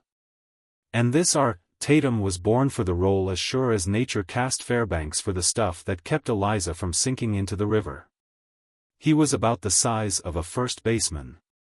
And he had ambiguous blue eyes like the china dog on the mantelpiece that Aunt Harriet used to play with when she was a child. His hair waved a little bit like the statue of the dinkus thrower at the Vacation in Rome, but the color of it reminded you of the sunset in the Grand Canon, by an American artist, that they hang over the stovepipe holes in the salons. He was the Reub, without needing a touch. You'd have known him for one, even if you'd seen him on the vaudeville stage with one cotton suspender and a straw over his ear. I told him what I wanted, and found him ready to jump at the job. "Overlooking such a trivial little peccadillo as the habit of manslaughter," says I. "What have you accomplished in the way of indirect brigandage or non-actionable thriftiness that you could point to, with or without pride, as an evidence of your qualifications for the position?" "Why," says he, in his kind of southern system of procrastinated accents, "hain't you heard tell? There ain't any man, black or white, in the Blue Ridge that can tote off a shoat as easy as I can without bein' heard, seen, or cotched. I can lift a shoat," he goes on, "out of a pen, from under a porch, at the trough, in the woods, day or night, anywhere or anyhow, and I guarantee nobody won't hear a squeal. It's all in the way you grab hold of 'em and carry 'em afterwards. Some day," goes on this gentle despoiler of pigpens, "I hope to become recognized as the champion shoat-stealer of the world. It's proper to be ambitious," says I, "and hog-stealing will do very well for Mount Nebo. But in the outside world, Mr. Tatum, it would be considered as crude a piece of business as a bear raid on Bay State Gas. However, it will do as a guarantee of good faith. We'll go into partnership. I've got $1,000 cash capital, and with that homeward plods atmosphere of yours we ought to be able to win out a few shares of soon parted, preferred, in the money market. So I attaches Rufe, and we go away from Mount Nebo down into the lowlands. And all the way I coach him for his part in the grafts I had in mind. I had idled away 2 months on the Florida coast, and was feeling all to the Ponce de Leon, besides having so many new schemes up my sleeve that I had to wear kimonos to hold them. I intended to assume a funnel shape and mow a path 9 miles wide through the farming belt of the Middle West, so we headed in that direction. But when we got as far as Lexington we found Binkley Brothers Circus there. And the bluegrass peasantry romping into town and pounding the Belgian blocks with their hand-pegged sabots as artless and arbitrary as an extra session of a Dad O'Brien drama. I never pass a circus without pulling the valve cord and coming down for a little Key West money. So I engaged a couple of rooms and board for Roof and me at a house near the circus grounds run by a widow lady named Peavy. Then I took Roof to a clothing store and gents outfitted him. He showed up strong, as I knew he would, after he was rigged up in the ready-made rutabaga regalia. Me and old Misfitsky stuffed him into a bright blue suit with a Nile green visible plaid effect, and riveted on a fancy vest of a light Tuskegee normal tan color, a red necktie, and the yellowest pair of shoes in town. They were the first clothes Roof had ever worn except the gingham layette and the butternut top dressing of his native crawl, and he looked as self-conscious as an Igorot with a new nose ring. That night I went down to the circus tents and opened a small shell game. Roof was to be the capper. I gave him a roll of phony currency to bet with and kept a bunch of it in a special pocket to pay his winnings out of. No, I didn't mistrust him. But I simply can't manipulate the ball to lose when I see real money bet. My fingers go on a strike every time I try it. I set up my little table and began to show them how easy it was to guess which shell the little pea was under. The unlettered hinds gathered in a thick semicircle and began to nudge elbows and banter one another to bet. Then was when Roof ought to have single-footed up and called the turn on the little joker for a few 10s and 5s to get them started. But, no Roof. I'd seen him 2 or 3 times walking about and looking at the sideshow pictures with his mouth full of peanut candy, but he never came nigh. The crowd piked a little. But trying to work the shells without a capper is like fishing without a bait. I closed the game with only $42 of the unearned increment, while I had been counting on yanking the yeoman for 200 at least. I went home at 11 and went to bed. I supposed that the circus had proved too alluring for Roof, and that he had succumbed to it, concert and all, but I meant to give him a lecture on general business principles in the morning. Just after Morpheus had got both my shoulders to the shuck mattress I hears a house full of unbecoming and ribald noises like a youngster screeching with green apple colic. I opens my door and calls out in the hall for the widow lady, and when she sticks her head out, I says, "Mrs. Peavy, ma'am. Would you mind choking off that kid of yours so that honest people can get their rest?" "Sir," says she, "it's no child of mine. It's the pig squealing that your friend Mr. Tatum brought home to his room a couple of hours ago. And if you are uncle or second cousin or brother to it, I'd appreciate your stopping its mouth, sir, yourself, if you please." I put on some of the polite outside habiliments of external society and went into Roof's room. He had gotten up and lit his lamp, and was pouring some milk into a tin pan on the floor for a dingy white, half-grown, squealing pig. "How is this, Roof?" says I. "You flimflammed in your part of the work tonight and put the game on crutches. And how do you explain the pig? It looks like backsliding to me." "Now, don't be too hard on me, Jeff," says he. "You know how long I've been used to stealing shoats. It's got to be a habit with me. And tonight, when I see such a fine chance, I couldn't help taking it." "Well," says I, "maybe you've really got kleptopygia. And maybe when we get out of the pig belt you'll turn your mind to higher and more remunerative misconduct. Why you should want to stain your soul with such a distasteful, feeble-minded, perverted, roaring beast as that I can't understand. Why, Jeff," says he, "you ain't in sympathy with shoats. You don't understand, like I do. This here seems to me to be an animal of more than common powers of ration and intelligence." He walked half across the room on his hind legs a while ago. "Well, I'm going back to bed," says I, see if you can impress it upon your friend's ideas of intelligence that he's not to make so much noise. He was hungry, says Roof. He'll go to sleep and keep quiet now.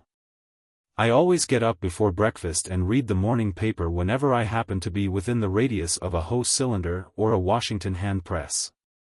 The next morning I got up early, and found a Lexington Daily on the front porch where the carrier had thrown it. The first thing I saw in it was a double-column ad on the front page that read like this. The above amount will be paid, and no questions asked, for the return, alive and uninjured, of Beppo, the famous European-educated pig, that strayed or was stolen from the sideshow tents of Binkley Brothers. Circus last night. G.O.B. Tapley, business manager. At the circus grounds. I folded up the paper flat, put it into my inside pocket, and went to Roof's room. He was nearly dressed, and was feeding the pig the rest of the milk and some apple peelings. Well, good morning all, I says, hearty and amiable. So we are up? And Piggy is having his breakfast. What had you intended doing with that pig, Roof? I'm going to crate him up, says Roof, and express him to Ma in Mount Nebo. He'll be company for her while I am away. He's a mighty fine pig, says I, scratching him on the back. You called him a lot of names last night, says Roof. Oh, well, says I, he looks better to me this morning. I was raised on a farm, and I'm very fond of pigs. I used to go to bed at sundown, so I never saw one by lamplight before. Tell you what I'll do, Roof, I says. I'll give you $10 for that pig. I reckon I wouldn't sell this shoat, says he. If it was any other one I might. Why not this one? I asked, fearful that he might know something. Why, because, says he, it was the grandest achievement of my life. There ain't ary other man that could have done it. If I ever have a fireside and children, I'll sit beside it and tell 'em how their daddy toted off a shoat from a whole circus full of people. And maybe my grandchildren, too. They'll certainly be proud a whole passel. Why, says he, there was 2 tents, one opening into the other. This shoat was on a platform, tied with a little chain. I seen a giant and a lady with a fine chance of bushy white hair in the other tent. I got the shoat and crawled out from under the canvas again without him squeakin' as loud as a mouse. I put him under my coat, and I must have passed 100 folks before I got out where the streets was dark. I reckon I wouldn't sell that shoat, Jeff. I'd want Ma to keep it, so there'd be a witness to what I done. The pig won't live long enough, I says, to use as an exhibit in your senile fireside mendacity. Your grandchildren will have to take your word for it. I'll give you $100 for the animal. Roof looked at me astonished. The shoat can't be worth anything like that to you, he says. What do you want him for? Viewing me casuistically, says I, with a rare smile, you wouldn't think that I've got an artistic side to my temper. But I have. I'm a collector of pigs. I've scoured the world for unusual pigs. Over in the Wabash Valley I've got a hog ranch with most every specimen on it, from a merino to a Poland china. This looks like a blooded pig to me, Roof, says I believe it's a genuine Berkshire. That's why I'd like to have it. I'd sure like to accommodate you, says he, but I've got the artistic tenement, too. I don't see why it ain't art when you can steal a shoat better than anybody else can.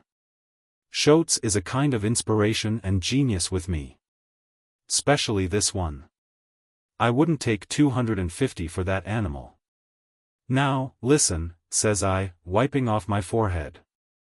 It's not so much a matter of business with me as it is art, and not so much art as it is philanthropy.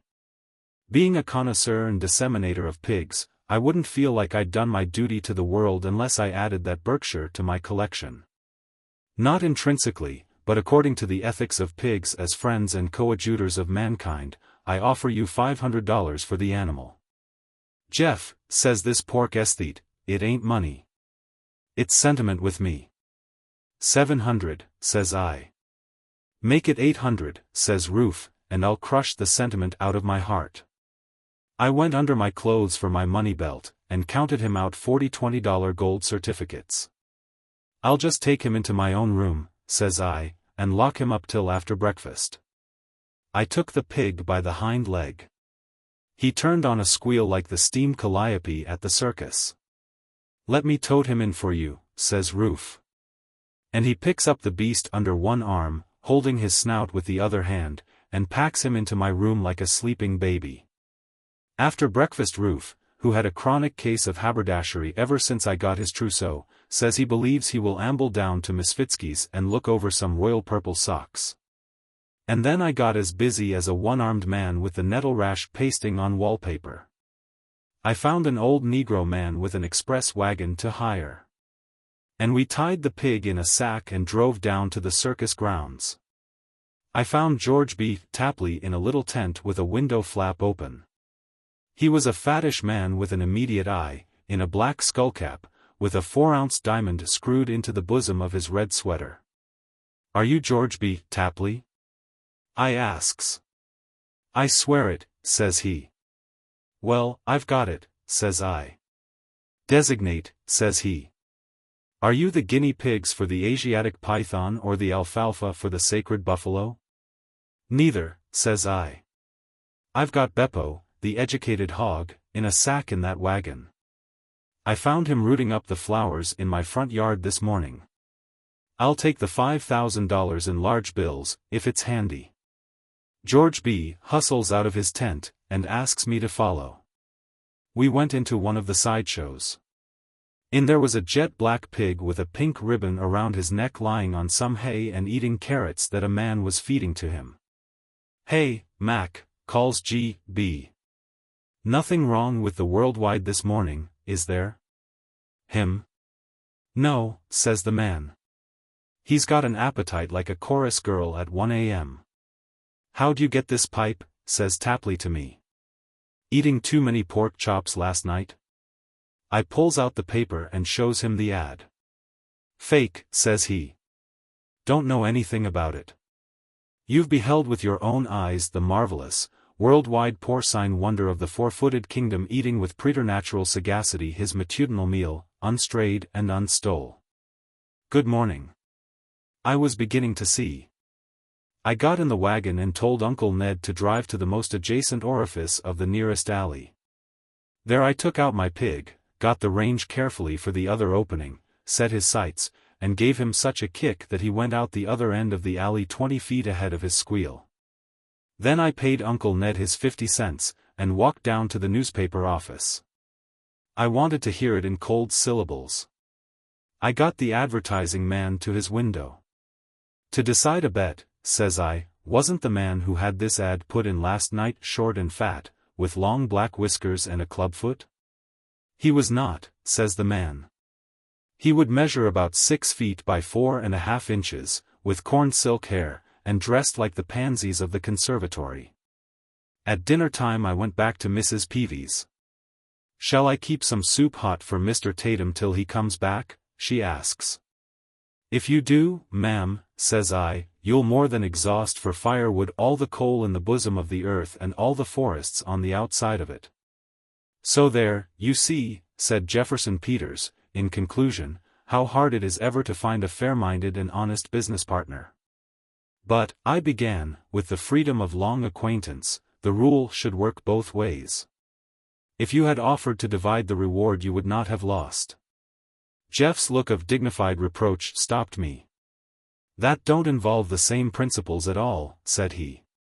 Mine was a legitimate and moral attempt at speculation. Buy low and sell high, don't Wall Street endorse it? Bulls and bears and pigs, what's the difference? Why not bristles as well as horns and fur? Compliments of the season. There are no more Christmas stories to write. Fiction is exhausted. And newspaper items, the next best, are manufactured by clever young journalists who have married early and have an engagingly pessimistic view of life. Therefore, for seasonable diversion, we are reduced to very questionable sources, facts and philosophy. We will begin with, whichever you choose to call it. Children are pestilential little animals with which we have to cope under a bewildering variety of conditions. Especially when childish sorrows overwhelm them are we put to our wits' end. We exhaust our paltry store of consolation, and then beat them, sobbing, to sleep.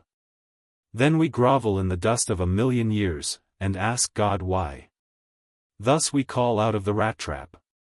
As for the children, no one understands them except old maids, hunchbacks, and shepherd dogs. Now comes the facts in the case of the rag doll, the tattered Emelian, and the 25th of December. On the 10th of that month the child of the millionaire lost her rag doll. There were many servants in the millionaire's palace on the Hudson, and these ransacked the house and grounds, but without finding the lost treasure. The child was a girl of 5, and one of those perverse little beasts that often wound the sensibilities of wealthy parents by fixing their affections upon some vulgar, inexpensive toy instead of upon diamond-studded automobiles and pony phaetons. The child grieved sorely and truly, a thing inexplicable to the millionaire, to whom the rag doll market was about as interesting as Bay State gas. And to the lady, the child's mother, who was all form, that is, nearly all, as you shall see. The child cried inconsolably, and grew hollow-eyed, knock-kneed, spindling, and Corey-Kilverty in many other respects.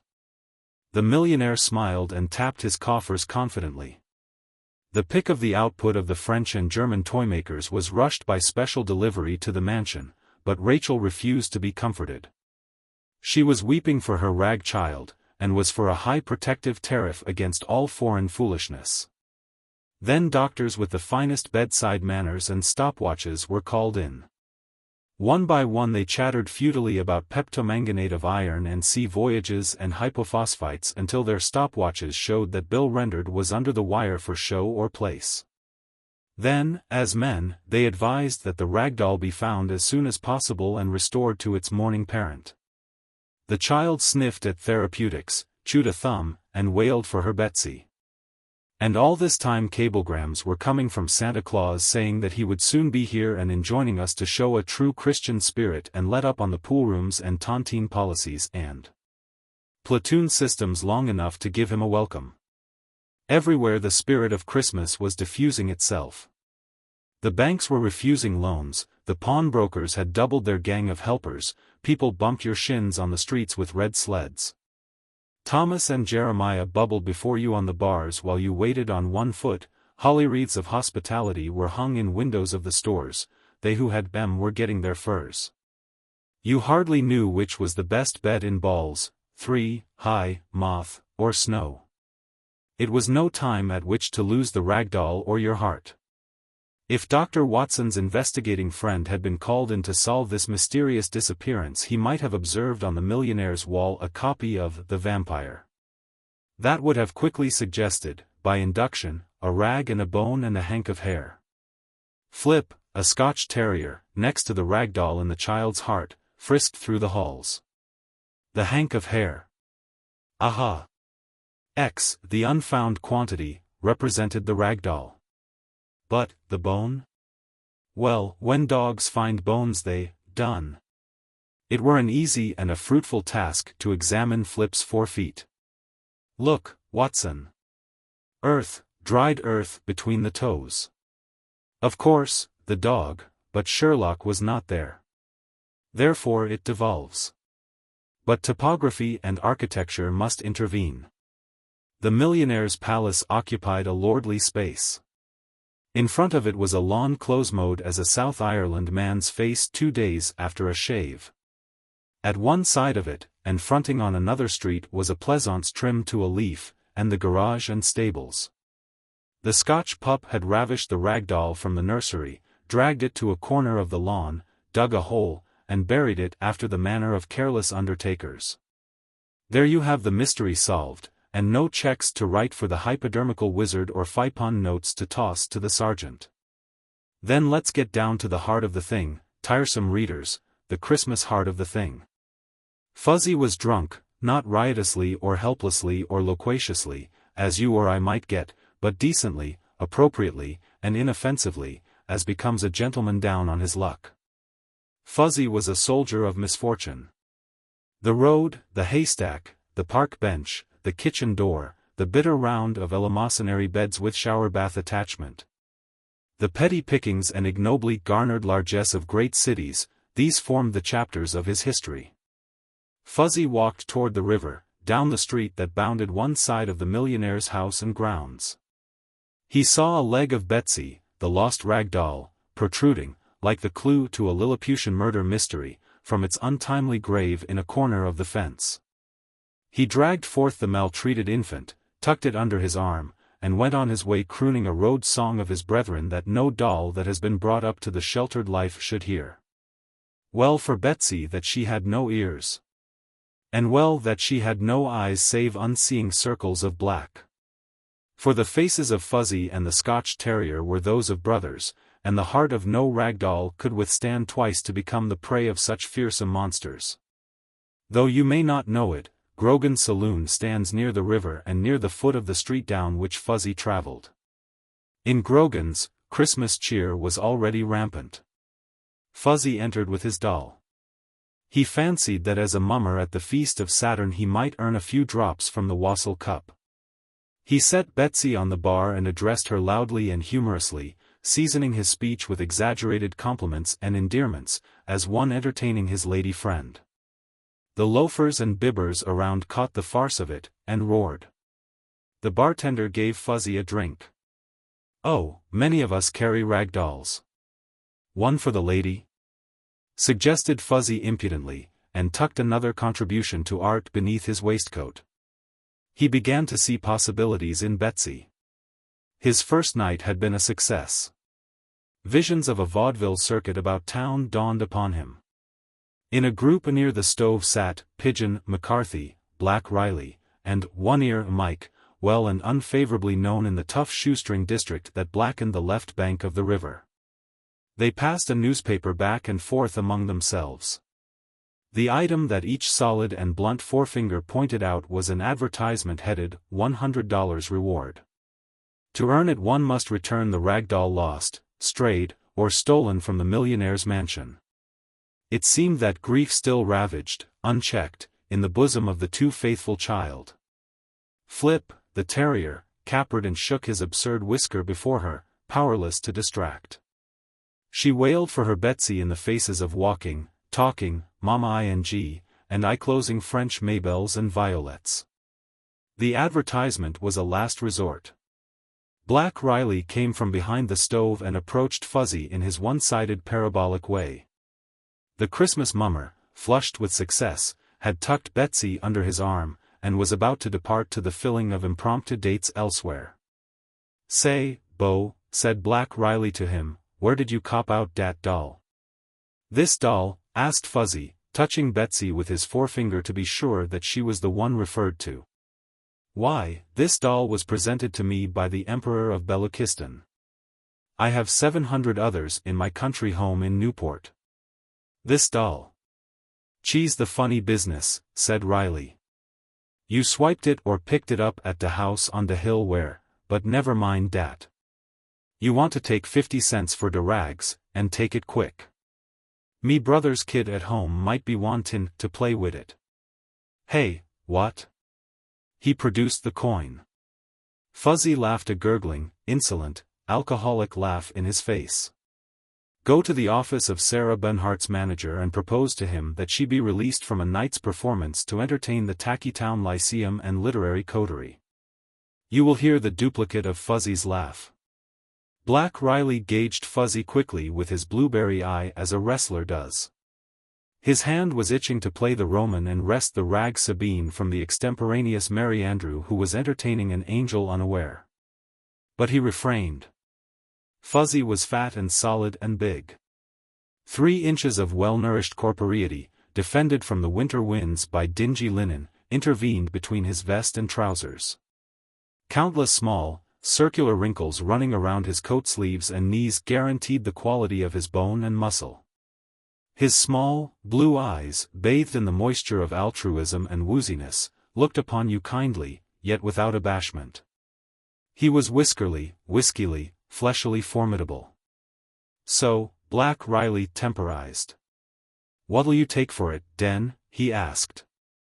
Money, said Fuzzy, with husky firmness, cannot buy her. He was intoxicated with the artist's first sweet cup of attainment. To set a faded blue, earth-stained ragdoll on a bar, to hold mimic converse with it. And to find his heart leaping with the sense of plaudits earned and his throat scorching with free libations poured in his honor, could base coin buy him from such achievements? You will perceive that Fuzzy had the temperament. Fuzzy walked out with the gait of a trained sea lion in search of other cafes to conquer. Though the dusk of twilight was hardly yet apparent, lights were beginning to spangle the city like popcorn bursting in a deep skillet. Christmas Eve, impatiently expected, was peeping over the brink of the hour. Millions had prepared for its celebration. Towns would be painted red. You, yourself, have heard the horns and dodged the capers of the Saturnalians. Pigeon McCarthy, Black Riley, and One-Ear Mike held a hasty converse outside Grogan's. They were narrow-chested, pallid striplings, not fighters in the open, but more dangerous in their ways of warfare than the most terrible of Turks. Fuzzy, in a pitched battle, could have eaten the three of them. In a go-as-you-please encounter he was already doomed. They overtook him just as he and Betsy were entering Costigan's casino. They deflected him, and shoved the newspaper under his nose.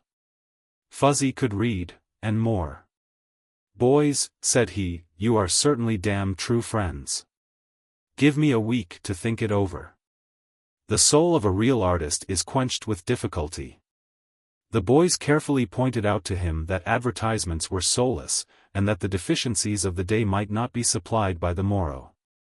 "A cool 100, said Fuzzy thoughtfully and mushily. "Boys," said he, "you are true friends. I'll go up and claim the reward. The show business is not what it used to be." Night was falling more surely. The three tagged at his sides to the foot of the rise on which stood the millionaire's house. Their Fuzzy turned upon them acrimoniously. "You are a pack of putty-faced beagle-hounds," he roared. "Go away." They went away, a little way. In Pigeon McCarthy's pocket was a section of 1-inch gaspipe 8 inches long. In one end of it and in the middle of it was a lead plug. One half of it was packed tight with solder. Black Riley carried a slungshot, being a conventional thug. One-Ear Mike relied upon a pair of brass knucks, an heirloom in the family. "Why fetch and carry," said Black Riley, "when someone will do it for ye? Let him bring it out to us." "Hey, what? We can chuck him in the river," said Pigeon McCarthy, with a stone tied to his feet. "Yous guys make me tired," said One-Ear Mike sadly. "Ain't progress ever appealed to none of yez? Sprinkle a little gasoline on 'im, and drop 'im on the drive, well?" Fuzzy entered the millionaire's gate and zigzagged toward the softly glowing entrance of the mansion.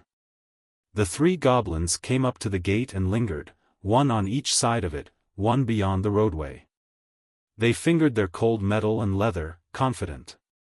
Fuzzy rang the doorbell, smiling foolishly and dreamily.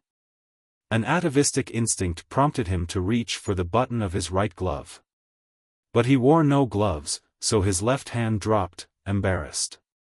The particular menial whose duty it was to open doors to silks and laces shied at first sight of Fuzzy. But a second glance took in his passport, his card of admission, his surety of welcome, the lost ragdoll of the daughter of the house dangling under his arm. Fuzzy was admitted into a great hall, dim with the glow from unseen lights. The hireling went away and returned with a maid and the child. The doll was restored to the morning one. She clasped her lost darling to her breast. And then, with the inordinate selfishness and candor of childhood, stamped her foot and whined hatred and fear of the odious being who had rescued her from the depths of sorrow and despair. Fuzzy wriggled himself into an ingratiatory attitude and essayed the idiotic smile and blathering small talk that is supposed to charm the budding intellect of the young. The child bawled, and was dragged away, hugging her Betsy close. There came the secretary, pale, poised, polished, gliding in pumps, and worshipping pomp and ceremony. He counted out into Fuzzy's hand 10 $10 bills. Then dropped his eye upon the door, transferred it to James, its custodian, indicated the obnoxious earner of the reward with the other, and allowed his pumps to waft him away to secretarial regions. James gathered Fuzzy with his own commanding optic and swept him as far as the front door. When the money touched Fuzzy's dingy palm, his first instinct was to take to his heels. But a second thought restrained him from that blunder of etiquette. It was his, it had been given him. And, oh, what an Elysium it opened to the gaze of his mind's eye. He had tumbled to the foot of the ladder, he was hungry, homeless, friendless, ragged, cold, drifting, and he held in his hand the key to a paradise of the mud honey that he craved. The fairy doll had waved a wand with her rag-stuffed hand, and now wherever he might go the enchanted palaces with shining footrests and magic red fluids in gleaming glassware would be open to him. He followed James to the door. He paused there as the flunky drew open the great mahogany portal for him to pass into the vestibule. Beyond the wrought iron gates in the dark highway Black Riley and his two pals casually strolled, fingering under their coats the inevitably fatal weapons that were to make the reward of the ragdoll theirs. Fuzzy stopped at the millionaire's door and bethought himself. Like little sprigs of mistletoe on a dead tree, certain living green thoughts and memories began to decorate his confused mind. He was quite drunk, mind you, and the present was beginning to fade. Those wreaths and festoons of holly with their scarlet berries making the great hall gay, where had he seen such things before? Somewhere he had known polished floors and odors of fresh flowers in winter, and someone was singing a song in the house that he thought he had heard before. Someone singing and playing a harp. Of course, it was Christmas, Fuzzy though he must have been pretty drunk to have overlooked that. And then he went out of the present, and there came back to him out of some impossible, vanished, and irrevocable past a little, pure white, transient, forgotten ghost, the spirit of noblesse oblige. Upon a gentleman certain things devolve. James opened the outer door. A stream of light went down the gravelled walk to the iron gate. Black Riley, McCarthy, and One Ear Mike saw, and carelessly drew their sinister cordon closer about the gate. With a more imperious gesture than James's master had ever used or could ever use, Fuzzy compelled the menial to close the door. Upon a gentleman certain things devolve. Especially at the Christmas season. It is customary, he said to James, the flustered, when a gentleman calls on Christmas Eve to pass the compliments of the season with the lady of the house. You understand? I shall not move step till I pass compliments season with lady the house. You understand? There was an argument. James lost. Fuzzy raised his voice and sent it through the house unpleasantly. I did not say he was a gentleman. He was simply a tramp being visited by a ghost. A sterling silver bell rang. James went back to answer it, leaving Fuzzy in the hall. James explained somewhere to someone. Then he came and conducted Fuzzy into the library. The lady entered a moment later. She was more beautiful and holy than any picture that Fuzzy had seen. She smiled, and said something about a doll. Fuzzy didn't understand that, he remembered nothing about a doll. A footman brought in 2 small glasses of sparkling wine on a stamped sterling silver waiter. The lady took one. The other was handed to Fuzzy. As his fingers closed on the slender glass stem his disabilities dropped from him for one brief moment. He straightened himself. And time, so disobliging to most of us, turned backward to accommodate Fuzzy. Forgotten Christmas ghosts whiter than the false beards of the most opulent Kris Kringle were rising in the fumes of Grogan's whiskey.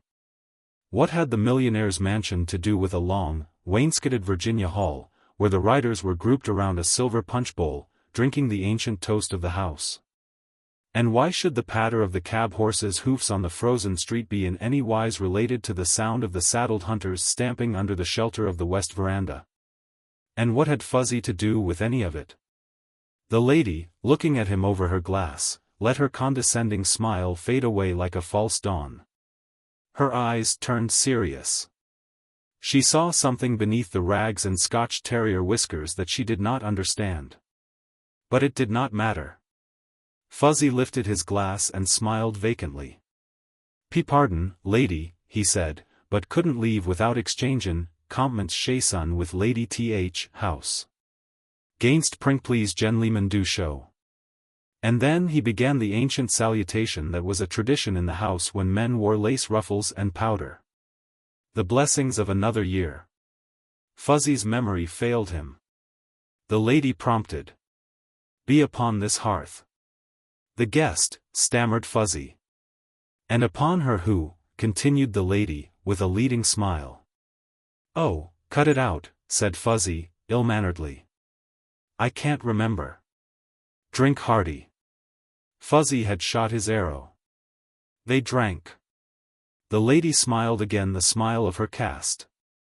James enveloped and reconducted him toward the front door. The harp music still softly drifted through the house. Outside, Black Riley breathed on his cold hands and hugged the gate. I wonder, said the lady to herself, musing, but there were so many who came. I wonder whether memory is a curse or a blessing to them after they have fallen so low. Fuzzy and his escort were nearly at the door. The lady called, James. James stalked back obsequiously, leaving Fuzzy waiting unsteadily, with his brief spark of the divine fire gone. Outside, Black Riley stamped his cold feet and got a firmer grip on his section of gas pipe. You will conduct this gentleman, said the lady, downstairs. Then tell Lewis to get out the Mercedes and take him to whatever place he wishes to go. Seats of the haughty. Golden by day and silver by night, a new trail now leads to us across the Indian Ocean. Dusky kings and princes have found our Bombay of the West. And few be their trails that do not lead down to Broadway on their journey for to admire and for to see. If chance should ever lead you near a hotel that transiently shelters some one of these splendid touring grandees, I counsel you to seek Lucullus Polk among the Republican tuft hunters that besiege its entrances. He will be there. You will know him by his red, alert, Wellington-nosed face, by his manner of nervous caution mingled with determination, by his assumed promoter's or broker's air of busy impatience.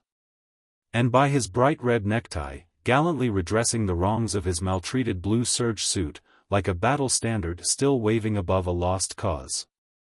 I found him profitable, and so may you. When you do look for him, look among the light horse troop of Bedouins that besiege the picket line of the traveling potentate's guards and secretaries, among the wild-eyed genii of Arabian afternoons that gather to make astounding and egregious demands upon the prince's coffers. I first saw Mr. Polk coming down the steps of the hotel at which sojourned His Highness the Gekvar of Baroda, most enlightened of the Maratha princes, who, of late, ate bread and salt in our metropolis of the Occident.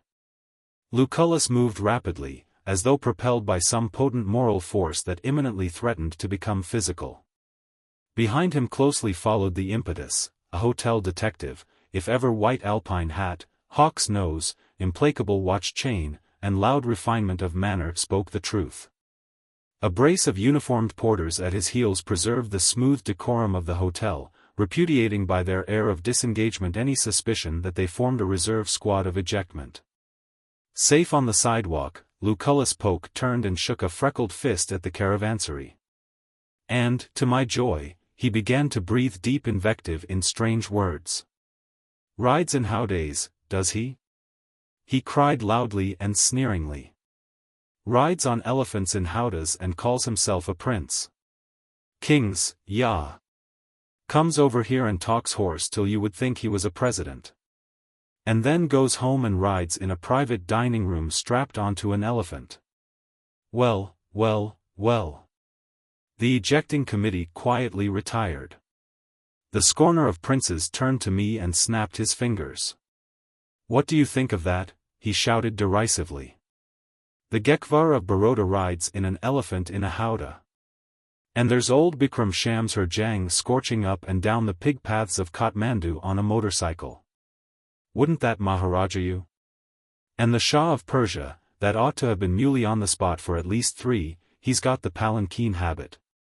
And that funny hat prince from Korea, wouldn't you think he could afford to amble around on a milk-white palfrey once in a dynasty or two? Nothing doing. His idea of a balaclava charge is to tuck his skirts under him and do his mile in 6 days over the hog gallows of Seoul in a bull cart. That's the kind of visiting potentates that come to this country now. It's a hard deal, friend. I murmured a few words of sympathy. But it was uncomprehending, for I did not know his grievance against the rulers who flash, meteor-like, now and then upon our shores. The last one I sold, continued the displeased one, was to that 3-horse-tailed Turkish pasha that came over a year ago. $500 he paid for it, easy.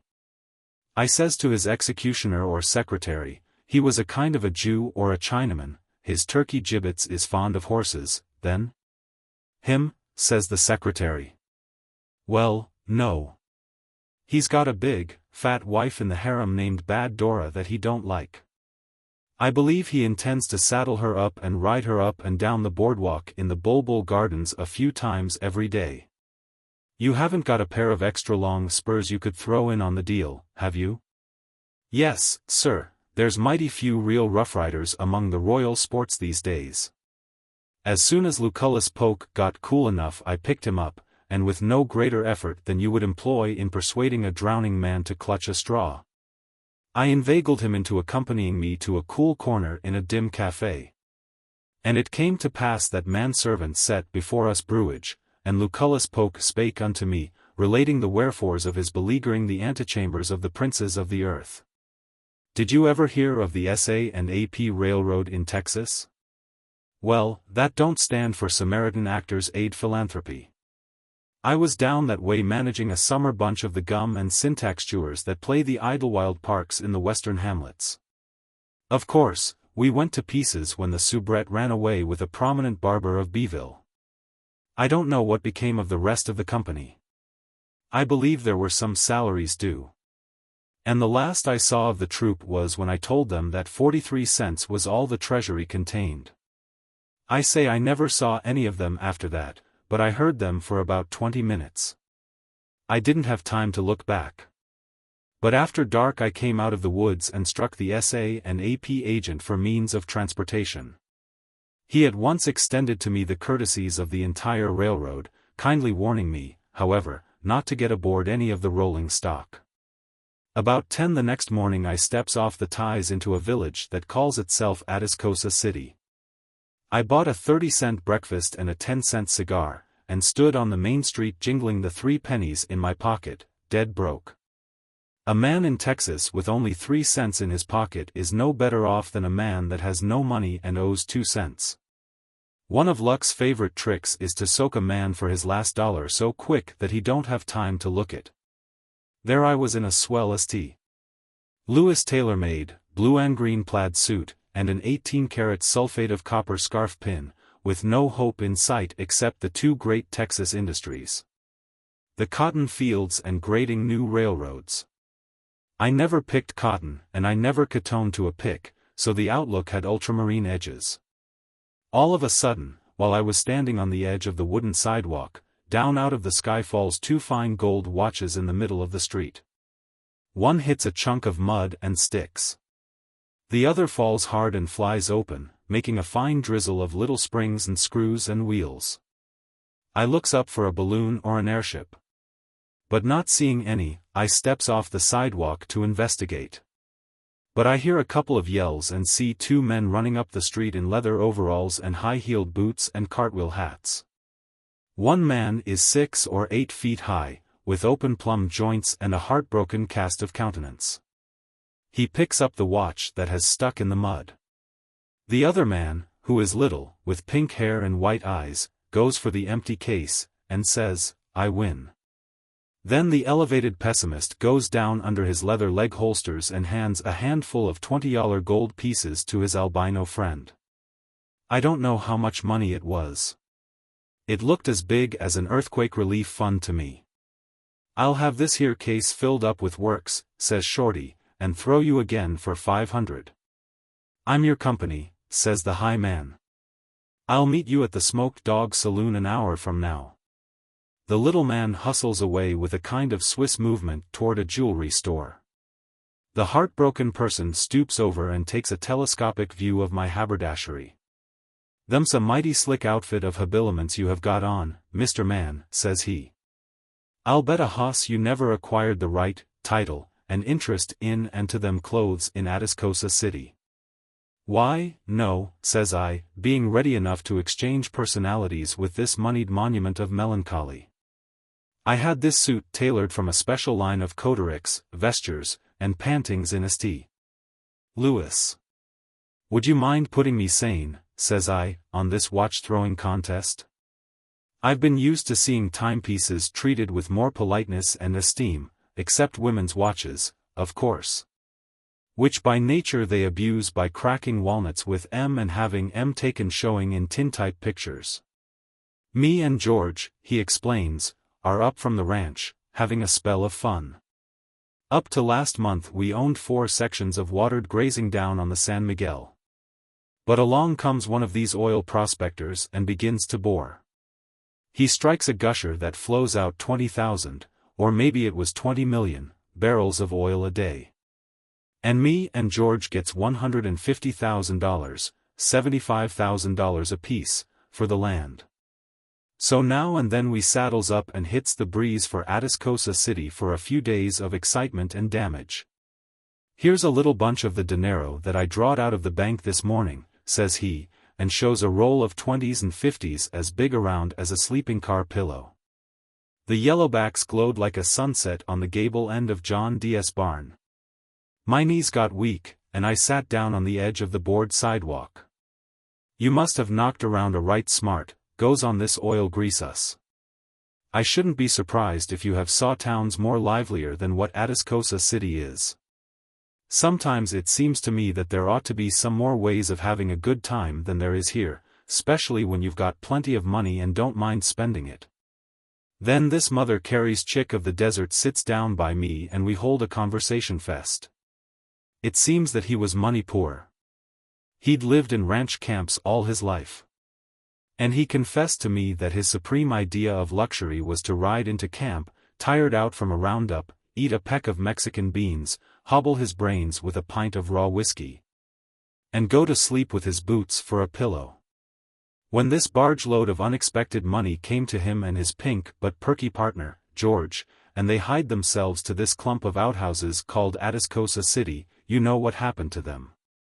They had money to buy anything they wanted, but they didn't know what to want. Their ideas of spendthriftiness were limited to 3, whiskey, saddles, and gold watches. If there was anything else in the world to throw away fortunes on, they had never heard about it. So, when they wanted to have a hot time, they'd ride into town and get a city directory and stand in front of the principal saloon and call up the population alphabetically for free drinks. Then they would order 3 or 4 new California saddles from the storekeeper, and play crack-loo on the sidewalk with $20 gold pieces. Betting who could throw his gold watch the farthest was an inspiration of George's, but even that was getting to be monotonous. Was I on to the opportunity? Listen. In 30 minutes I had dashed off a word picture of metropolitan joys that made life in Atascosa City look as dull as a trip to Coney Island with your own wife. In 10 minutes more we shook hands on an agreement that I was to act as his guide, interpreter and friend in and to the aforesaid wassail and amenity. And Solomon Mills, which was his name, was to pay all expenses for a month.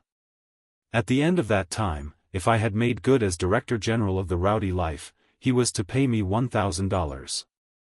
And then, to clinch the bargain, we called the roll of Atascosa City and put all of its citizens except the ladies and minors under the table, except one man named Horace Westervelt St. Clair. Just for that we bought a couple of hatfuls of cheap silver watches and egged him out of town with them. We wound up by dragging the harness maker out of bed and setting him to work on 3 new saddles, and then we went to sleep across the railroad track at the depot, just to annoy the SA&AP. Think of having $75,000 and trying to avoid the disgrace of dying rich in a town like that. The next day George, who was married or something, started back to the ranch. Me and Solly, as I now called him, prepared to shake off our mothballs and wing our way against the arc lights of the joyous and tuneful East. No way stops, says I to Solly, except long enough to get you barbered and haberdashed. This is no Texas feet champeter, says I, where you eat chili con carne con huevos and then holler, whoopee, across the plaza. We're now going against the real high life. We're going to mingle with the set that carries a spitz, wears spats, and hits the ground in high spots. Solly puts $6,000 in century bills in one pocket of his brown ducks, and bills of lading for $10,000 on Eastern banks in another. Then I resume diplomatic relations with the SA and AP, and we hike in a northwesterly direction on our circuitous route to the spice gardens of the Yankee Orient. We stopped in San Antonio long enough for Solly to buy some clothes, and 8 rounds of drinks for the guests and employees of the Menger Hotel. And order 4 Mexican saddles with silver trimmings and white Angora suaderos to be shipped down to the ranch. From there we made a big jump to St. Louis. We got there in time for dinner, and I put our thumbprints on the register of the most expensive hotel in the city. Now, says I to Solly, with a wink at myself, here's the first dinner station we've struck where we can get a real good plate of beans. And while he was up in his room trying to draw water out of the gas pipe, I got one finger in the buttonhole of the head waiter's tuxedo, drew him apart, inserted a $2 bill. And closed him up again. Francoise, says I have a pal here for dinner that's been subsisting for years on cereals and short stogies. You see the chef and order a dinner for us such as you serve to Dave Francis and the general passenger agent of the Iron Mountain when they eat here. We've got more than Benhart's tent full of money, and we want the nosebags crammed with all the chief deveries de cuisine. Object is no expense. Now, show us. At 6 o'clock me and Solly sat down to dinner. Spread. There's nothing been seen like it since the Camden snack. It was all served at once. The chef called it dîner à la poker. It's a famous thing among the gourmands of the West. The dinner comes in threes of a kind. There was guinea fowls, guinea pigs, and Guinness's stout, roast veal, mock turtle soup, and chicken pâté. Chadreau, caviar, and tapioca, canvasback duck, canvasback ham, and cottontail rabbit, Philadelphia capon, fried snails, and sloe gin, and so on, in threes. The idea was that you eat nearly all you can of them, and then the waiter takes away the discard and gives you pairs to fill on. I was sure Solly would be tickled to death with these hands, after the bobtail flushes he'd been eating on the ranch. And I was a little anxious that he should, for I didn't remember his having honored my efforts with a smile since we left Atascosa City. We were in the main dining room, and there was a fine-dressed crowd there, all talking loud and enjoyable about the 2 St. Louis topics, the water supply and the color line. They mix the 2 subjects so fast that strangers often think they are discussing watercolors, and that has given the old town something of a rep as an art center. And over in the corner was a fine brass band playing, and now, thinks I, Solly will become conscious of the spiritual oats of life nourishing and exhilarating his system. But non, mon frère. He gazed across the table at me. There was 4 square yards of it, looking like the path of a cyclone that has wandered through a stockyard, a poultry farm, a vegetable garden, and an Irish linen mill.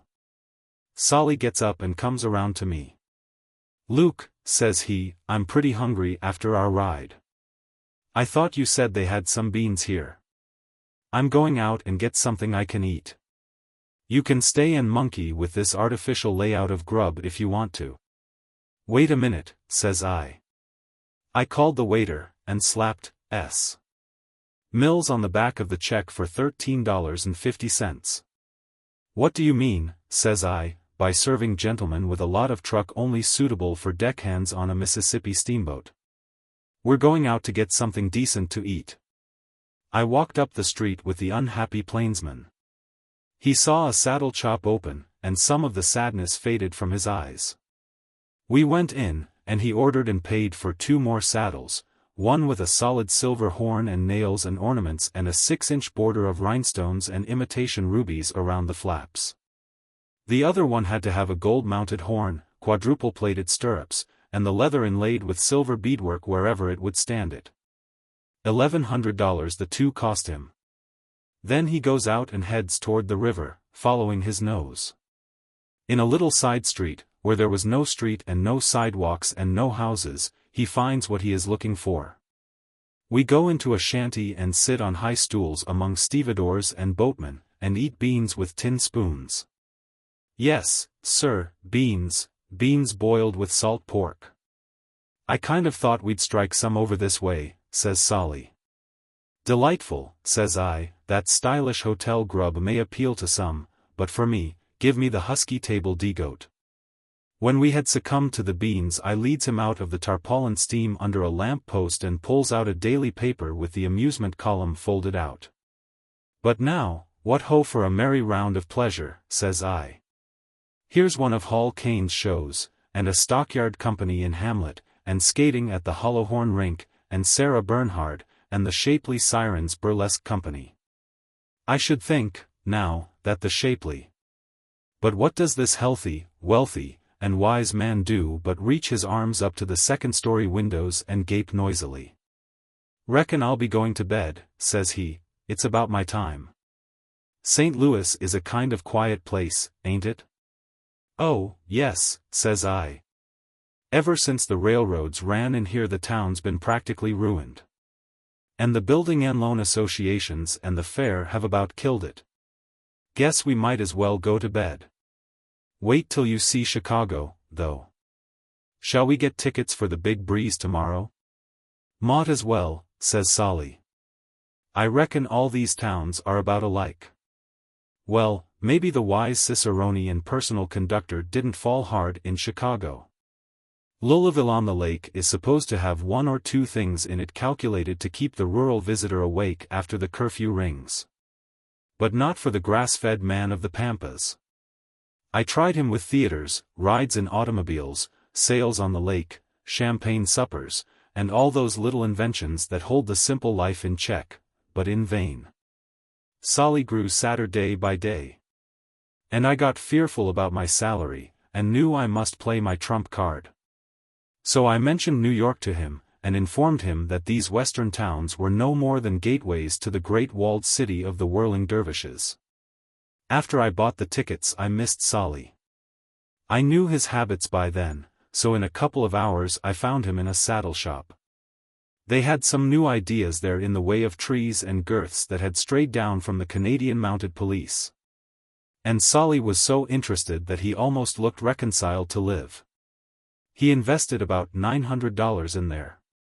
At the depot I telegraphed a cigar store man I knew in New York to meet me at the 23rd Street Ferry with a list of all the saddle stores in the city. I wanted to know where to look for Solly when he got lost. Now I'll tell you what happened in New York. I says to myself, friend Herezaide, you want to get busy and make Baghdad look pretty to the sad sultan of the sour countenance, or it'll be the bowstring for yours. But I never had any doubt I could do it. I began with him like you'd feed a starving man. I showed him the horse cars on Broadway and the Staten Island ferryboats. And then I piled up the sensations on him, but always keeping a lot of warmer ones up my sleeve.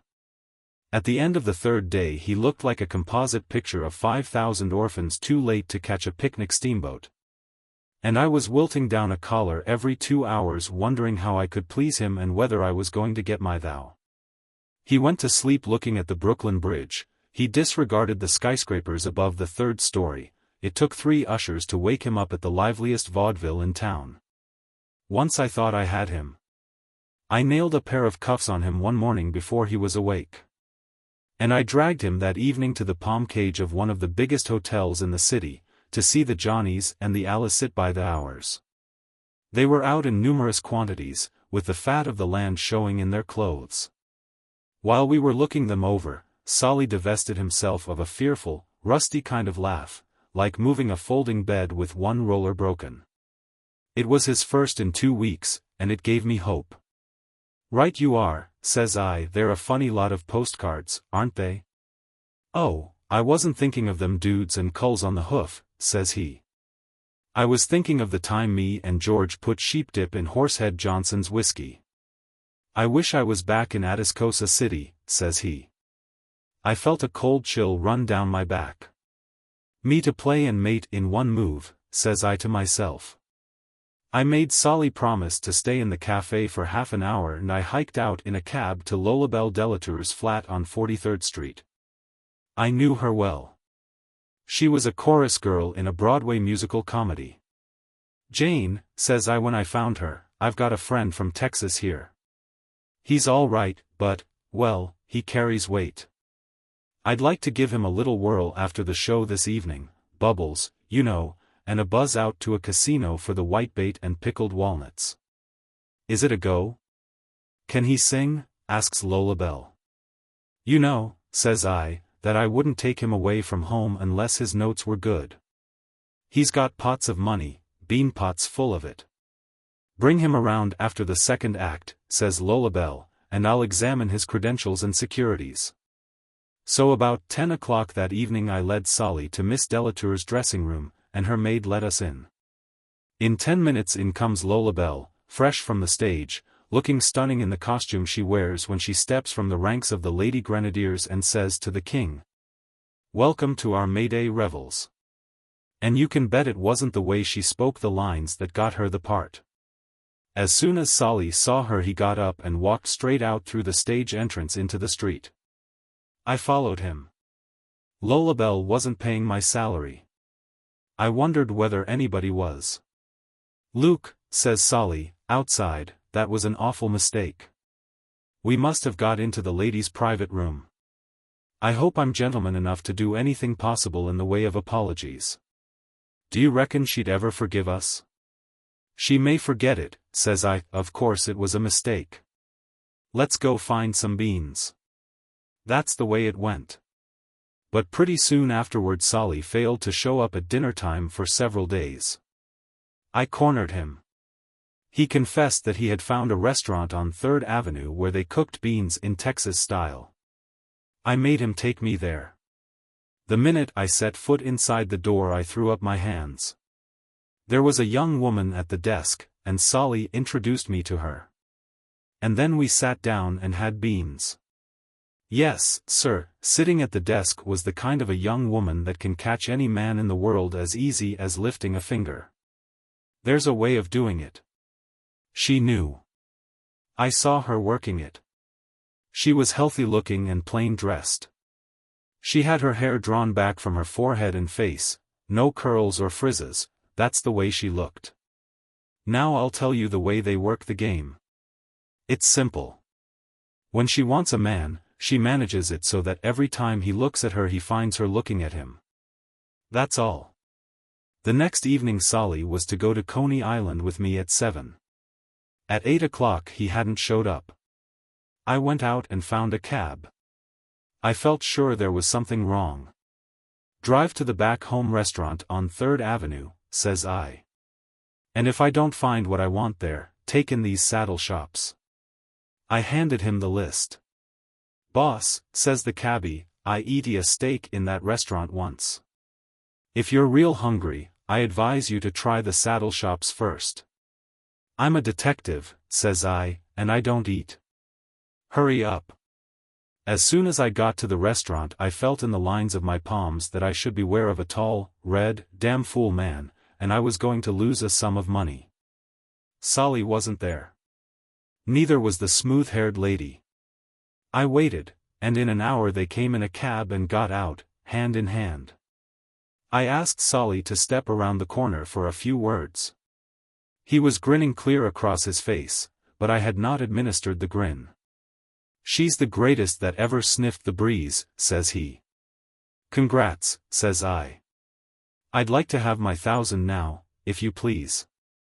"Well, Luke," says he, "I don't know that I've had such a skyhoodlin' fine time under your tutelage and dispensation.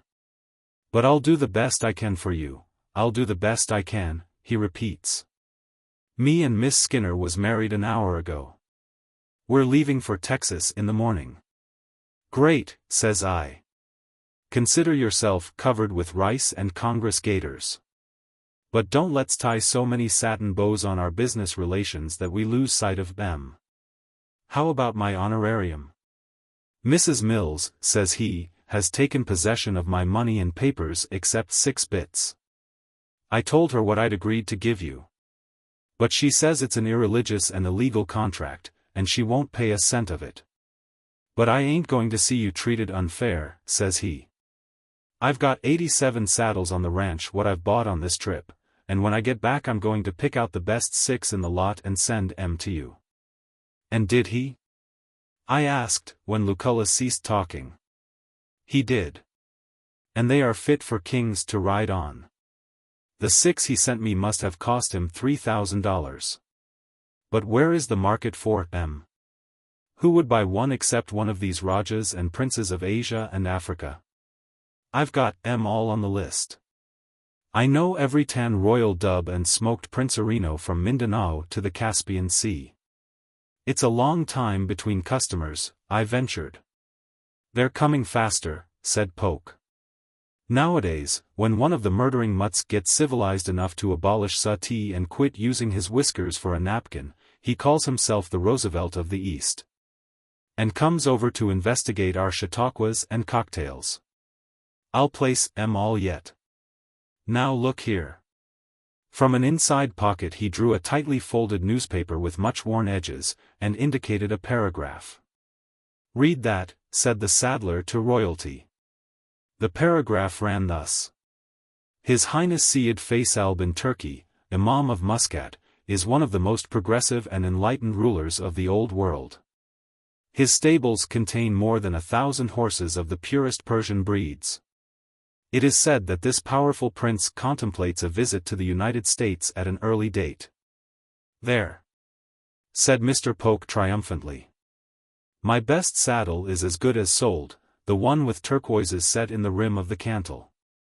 Have you $3 that you could loan me for a short time? It happened that I had, and I did.